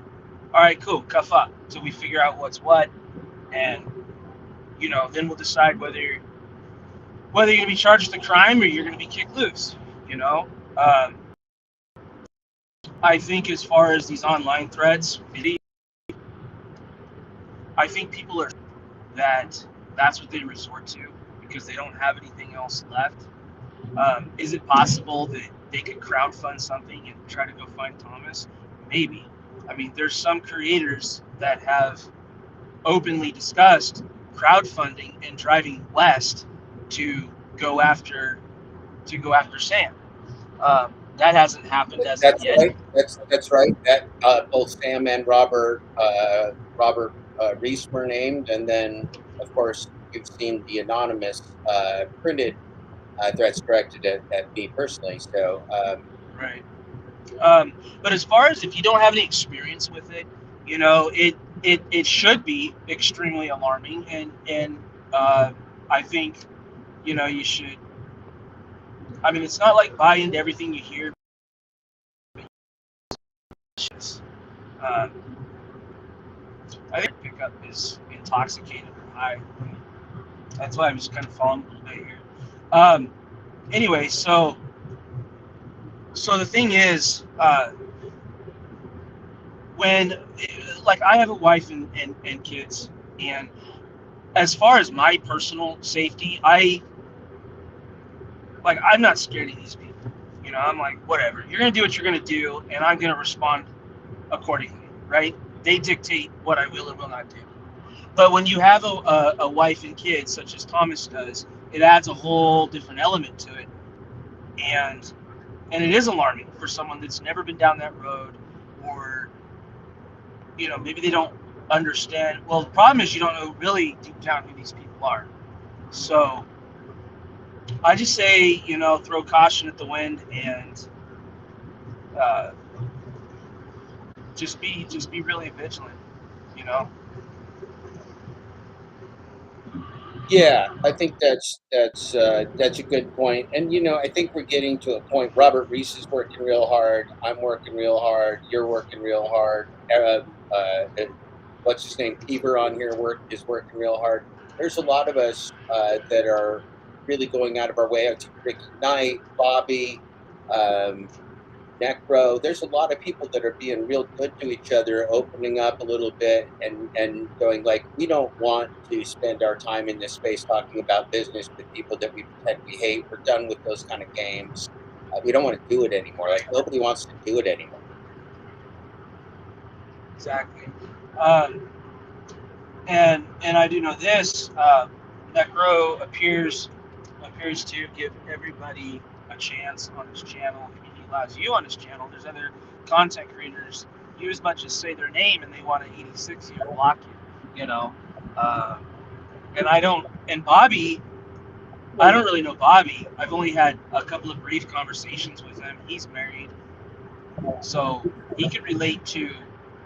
He'd have the ability to relate to the concern of the Satan other if somebody was targeting him in the way that it appeared Thomas was threatened. So, and Bobby's not about that. And most of us, I feel like most of us out here that are married and have families, you just kind of have a different level of maturity. You have a different way of looking at things.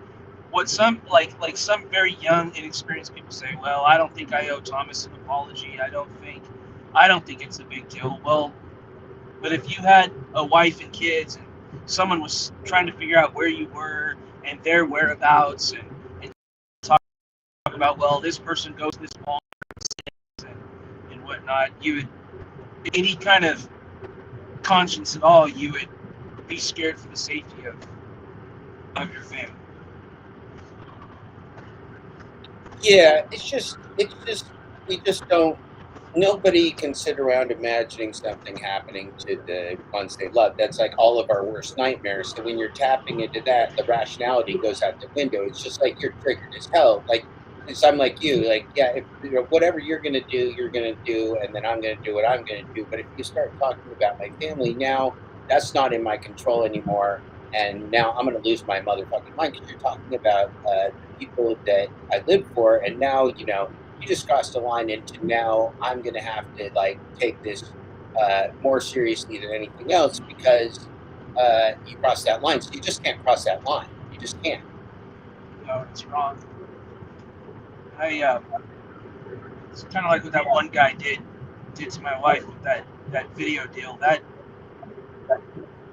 really upset. That was really an upsetting low blow thing to do, because for her to help get the word out that she needs a kidney transplant, and this professional person that really was not connected to the gig space was going to help her put this video together, and for this guy to come in and ruin that for her, to me, in a roundabout way, that's also like a life or death thing, because she needs dialysis 3 times a week to live.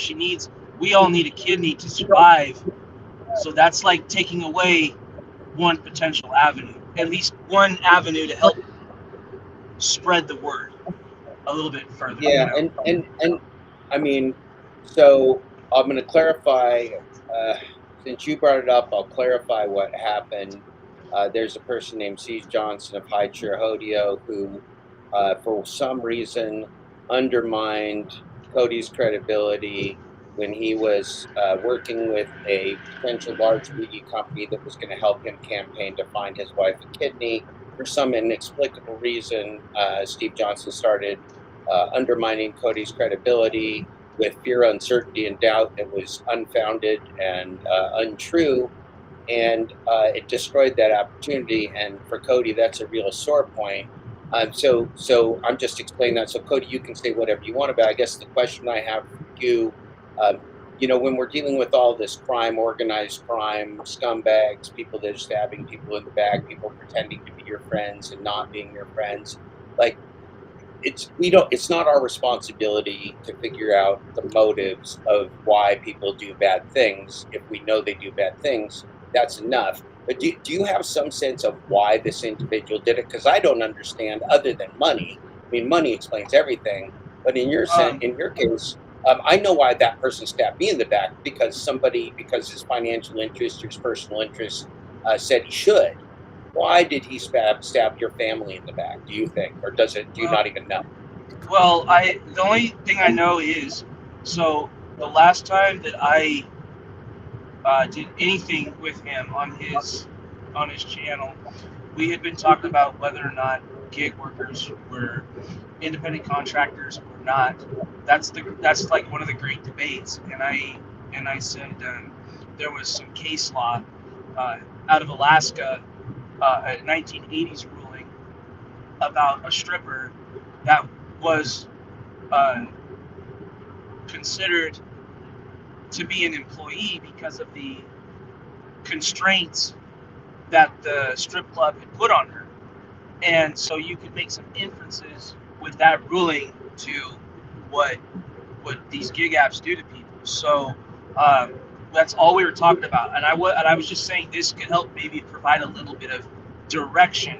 Well, they didn't want to talk about it, and they kept wanting to shut me down. Gary Middleton and all those people, they were just kept wanting to talk over me and shut me down. I was just wrong. I'm like, but I'm not saying I'm right. I'm just saying here's an Alaska court ruling that can help provide a little bit of direction. That's all it was. Well, I was like, this whole thing's gotten a little weird. And I was just really busy at the time. My wife was kind of in and out of the hospital. She was having some problems with her treatments. And there was just a lot of issues. So Steve would text me, and I just wouldn't get back to him just because I was busy. And part of me just didn't want to get back to him because I just was kind of pulling away from that a little bit.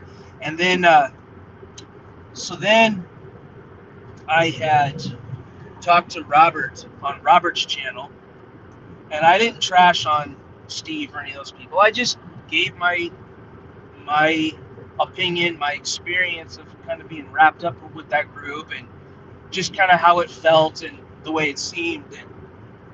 And so Steve got upset and went on this tirade and went over to this channel called Hey Ho Studios and just started saying that started calling me a freak. He was calling me a clown.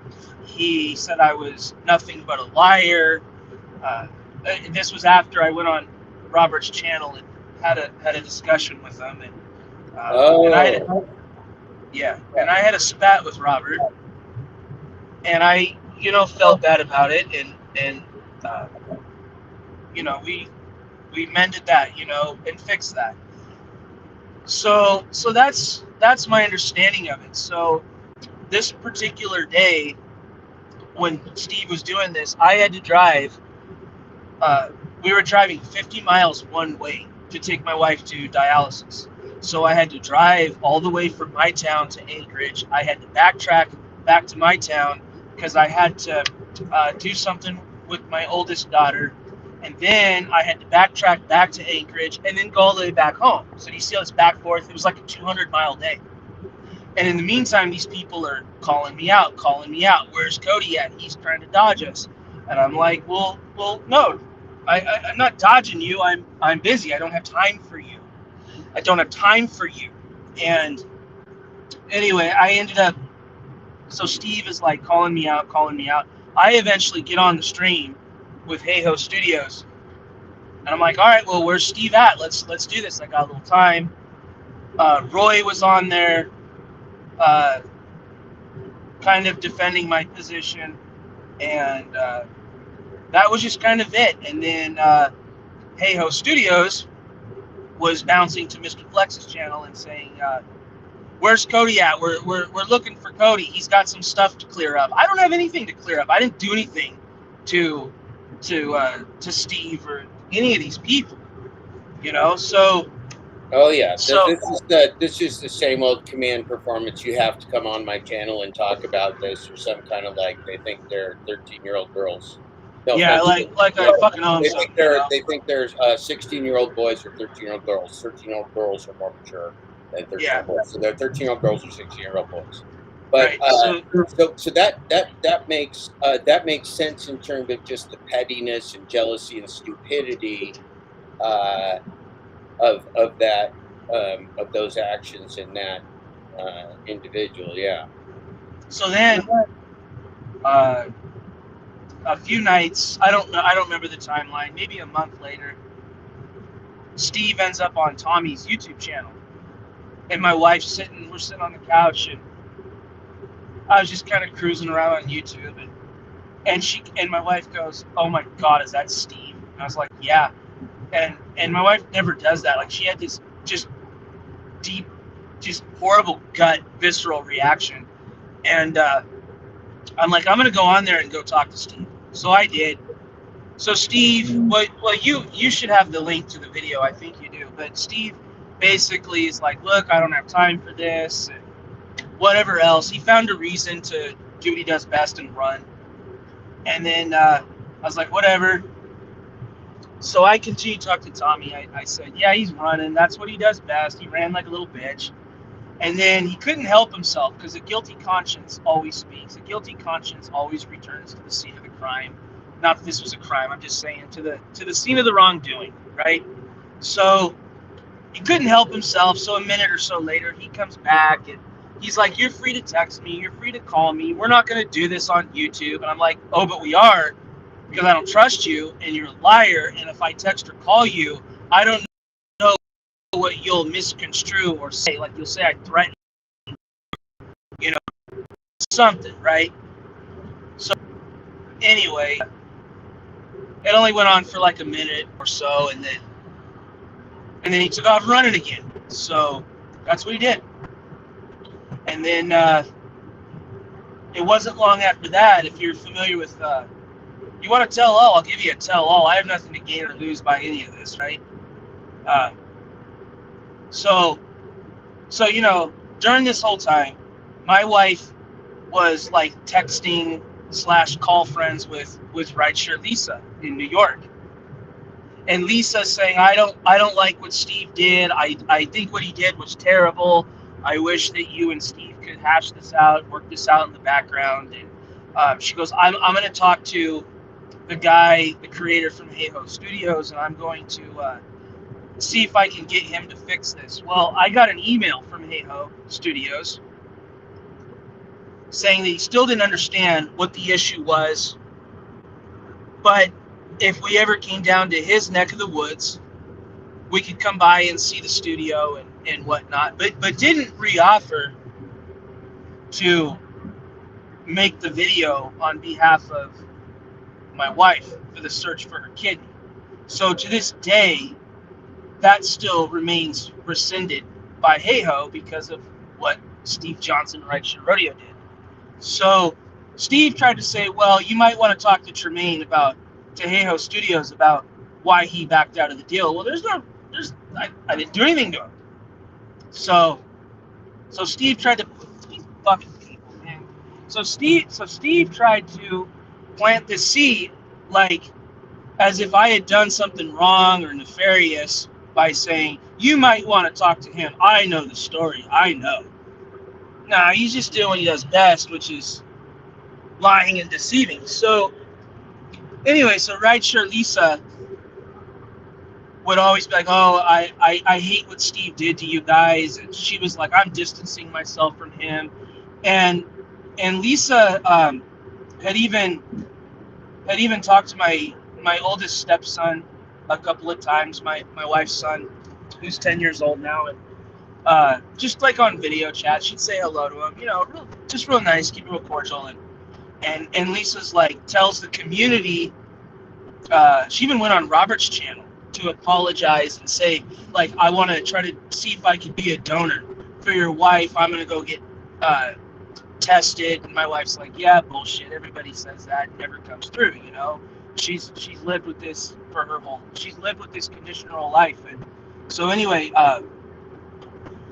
so Lisa would run around and say that she's going to do all these things, and she never did do them, which is fine. She didn't have to do them. We never asked her to do that. But just did she use that as a way to, oh, look at me, you know, I'm this great fucking person. Well, and then Lisa was having trouble with this other content creator by the name of Heidi. Too long of a story. Now, Cody, are you saying, was Lisa broadcasting? Was Lisa doing the gig broadcasting or YouTube broadcasting at that point? She was off and on, and she had like her own like little private Discord, and then okay, she had so some. she was part of the community at some level. Yeah, she was, and she still is. Like she still gets around on some of the channels, but she started having some problems with a channel with a lady named Heidi, and just after kind of doing some digging and some fact finding, and then after my personal experience with what Lisa did to my wife and I, went, you know what? I bet you Lisa's actually the problem in all this. So Lisa, you know, after telling members of the community and going on Robert's channel and saying that, you know, I offered and I would like to be a donor for your wife, or at least see if I could be a donor. She just eventually just kind of faded out and had basically just kind of ghosted us and basically talked up a good game, and she just lied. That's, I mean, I don't know how else to say it. She just misled everybody, and it's what she did, you know. So, you know, so she was going around. She called me crying, like hysterically crying, saying Heidi's gonna sue me. Heidi's gonna sue me. What do I do? And I'm like, what the F is going on? Like, calm down, breathe. Tell me I mean, the woman was like hyperventilating. You know, I kind of felt bad for her. You know, she turned on the waterworks, and I guess I got compromised, and I listened to her. So then I kind of gave her my 2 cents on it, and that's, you know, kind of about it. And then shortly after, she just did what she did. So she's just another fucking example of these kind of people. So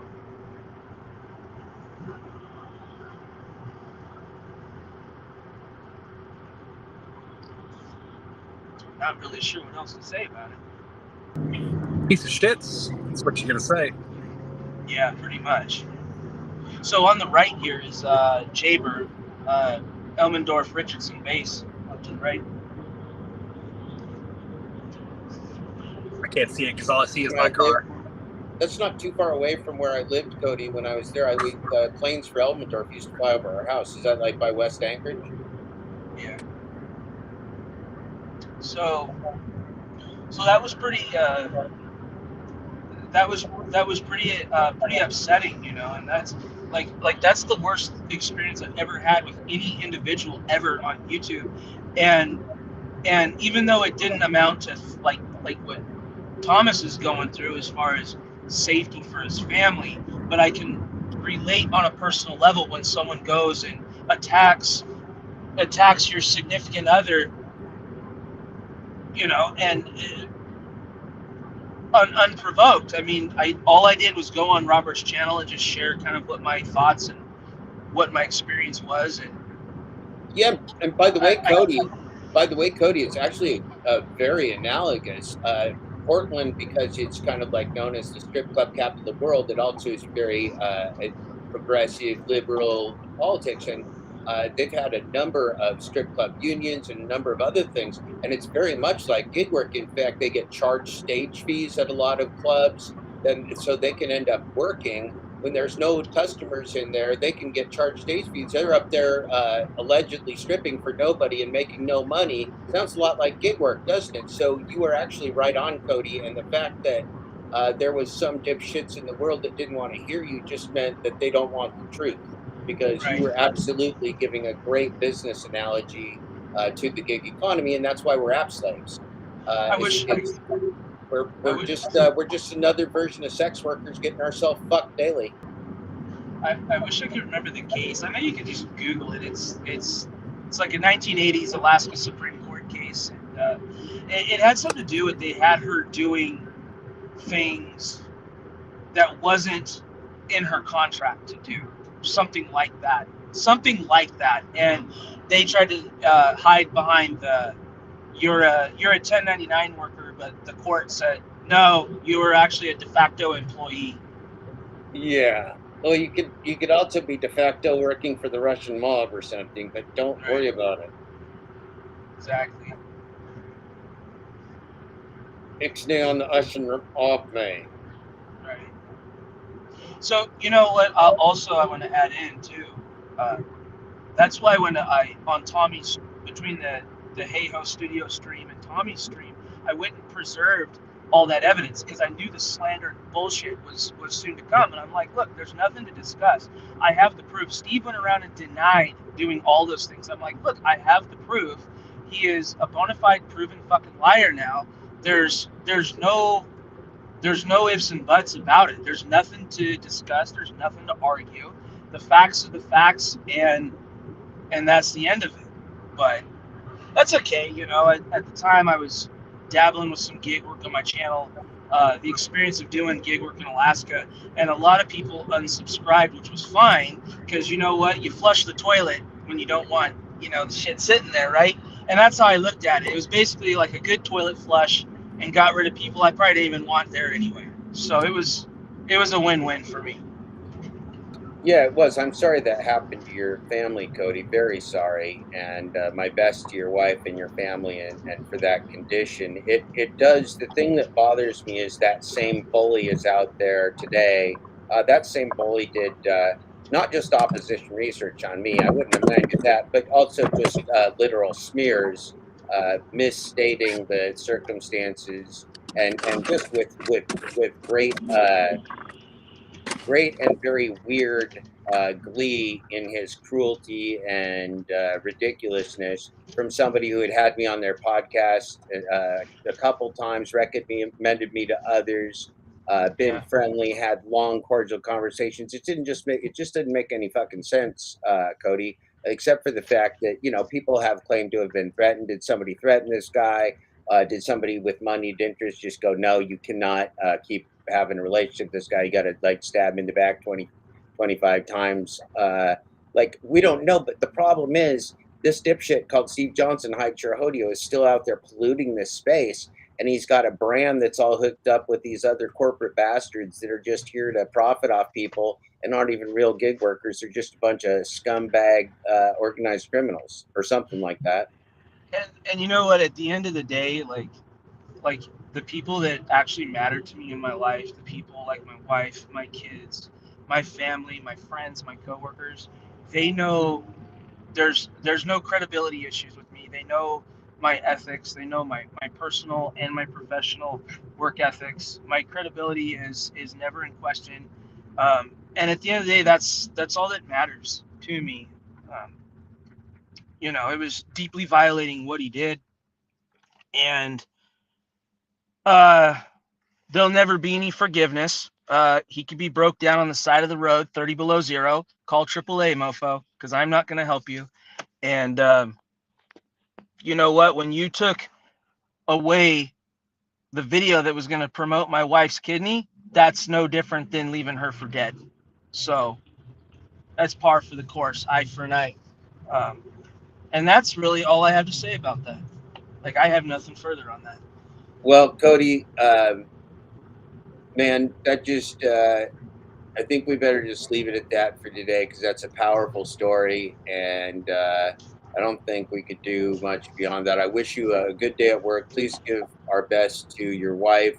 Thank you for taking the time to drive with us and share the story in all of beautiful Alaska. I look forward to coming up and seeing you sometime relatively soon. Come up and go fishing at the Russian River down on the Kenai. That's where I went as a kid, man. I was just going to tell you, I caught my first Chinook salmon on the Russian River as a little kid. Oh, nice. Yeah, yep. And we went to Wonder Park Elementary School in West Anchorage. Nice. All right, well, I'll catch you another day. All right, buddy. Take care. It's good talking to you, man. And I'm sorry that happened to you. I hope that sharing this story, I don't want to sound like Maury Povich or something. I feel like I'm going to sound like Oprah and Maury Povich put together, and I am neither. But I hope sharing that story helped because it's with the community, helped set some things straight, and people know who they're dealing with and where you stand and where we stand, because we stand with you. Yep. All right. Thank you. I appreciate it. You're welcome to share the video if you'd like to share that portion of the video. Right on, with man. Tommy. All right. Bye. Thanks, man.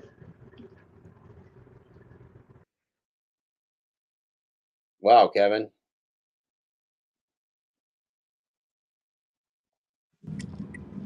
Yeah. Was he talking about Tommy from your closet? I don't know that. I don't think so. No, I think that must have been a different individual. I mean, I don't know, and it probably doesn't matter. I don't know. Cody could clarify that later if he wanted to. It's Let's not see the what the important part of the chat. story, obviously. Sir, Cerberus, got my eyes back here. Cerberus said, "Yeah, Jeff, exotic dancers get charged some BS, just like a lot of hairdressers, right? That's another one. Have to pay chair fees, right? It's this whole thing of like, yeah, you're now that you're an independent contractor, we're gonna make you pay to work for us. It's real shit. I mean, look, uh, sharecropping, there's a good deal for you. You may want to get into sharecropping, may want to be a chair rent and hairdresser. Most of them lose money. You may want to be a gig worker. You may want to do lots of things, but you could also be free and not get fucked by corporations and bend over and take it like somebody asking for catfish fillets, if you know what I mean. Well, folks, I got better things to do than to sit here needing to pee for the next 12 hours. It's been 8 hours, 26 minutes, and 18 seconds of family fun. I'm going to sing you out. Kevin, before I do, I'm going to say thanks to you for being here, for sharing the morning. We're filling in for that glitch dash, that bastard who's on vacation, sunning up those strawberry blonde pubes, getting them ready for the holiday sale. What do you have to say, Kevin, while I get my song ready here for you? Yeah, gonna stream tomorrow morning, 4:15 in the morning. I'm gonna Right, go. that's a fucking ridiculous 1:15 a.m. Pacific Daylight Time when I will be sleeping like a baby, all wrapped up in my little cozy jammies with my bunny slippers. Millie B, good to see you. Go ahead, Kevin. Yeah, I'll be doing some Amazon Flex early morning I got a 3-hour shift, and then I'll be doing the terrible gig work. Amazon Flex is the easier of everything. Will you be will you be fingering any pies? Will you be abusing any groceries? Will you be slamming any car doors? Who knows? You'll have Okay, to tune in to find out. so we can tune in. We can tune in and find out. That's good marketing, Kevin. Yep. Thank you, Kevin, so much for being here, my friend. It's been real. It's been a lot of fun. Somehow we made this entirety of the day since somewhere around 7 o'clock this morning turn into a cavalcade of family fun, and I owe it all to you. Thank you, Kevin.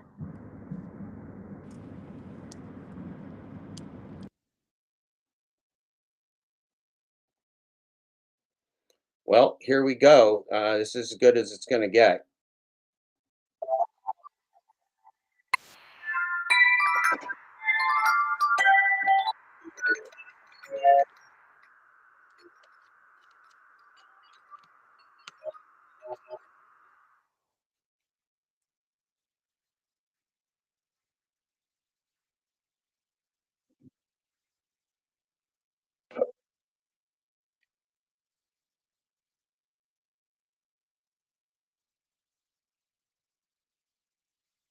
It's a beautiful day in this neighborhood. A beautiful day for a neighbor. Would you be mine? Could you be mine?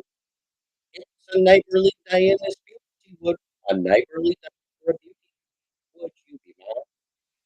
Could you be mine? I have always wanted to have a neighbor just like you.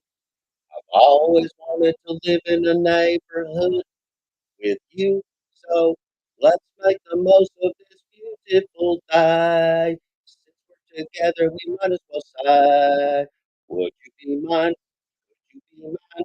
Won't you be my neighbor? Won't you please? Won't you please?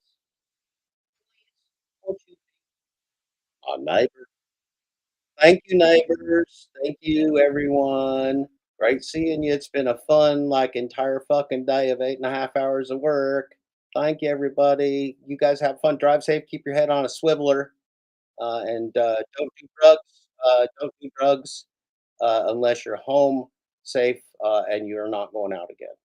Good night, everybody, or good afternoon, or whatever the fuck. Bye bye.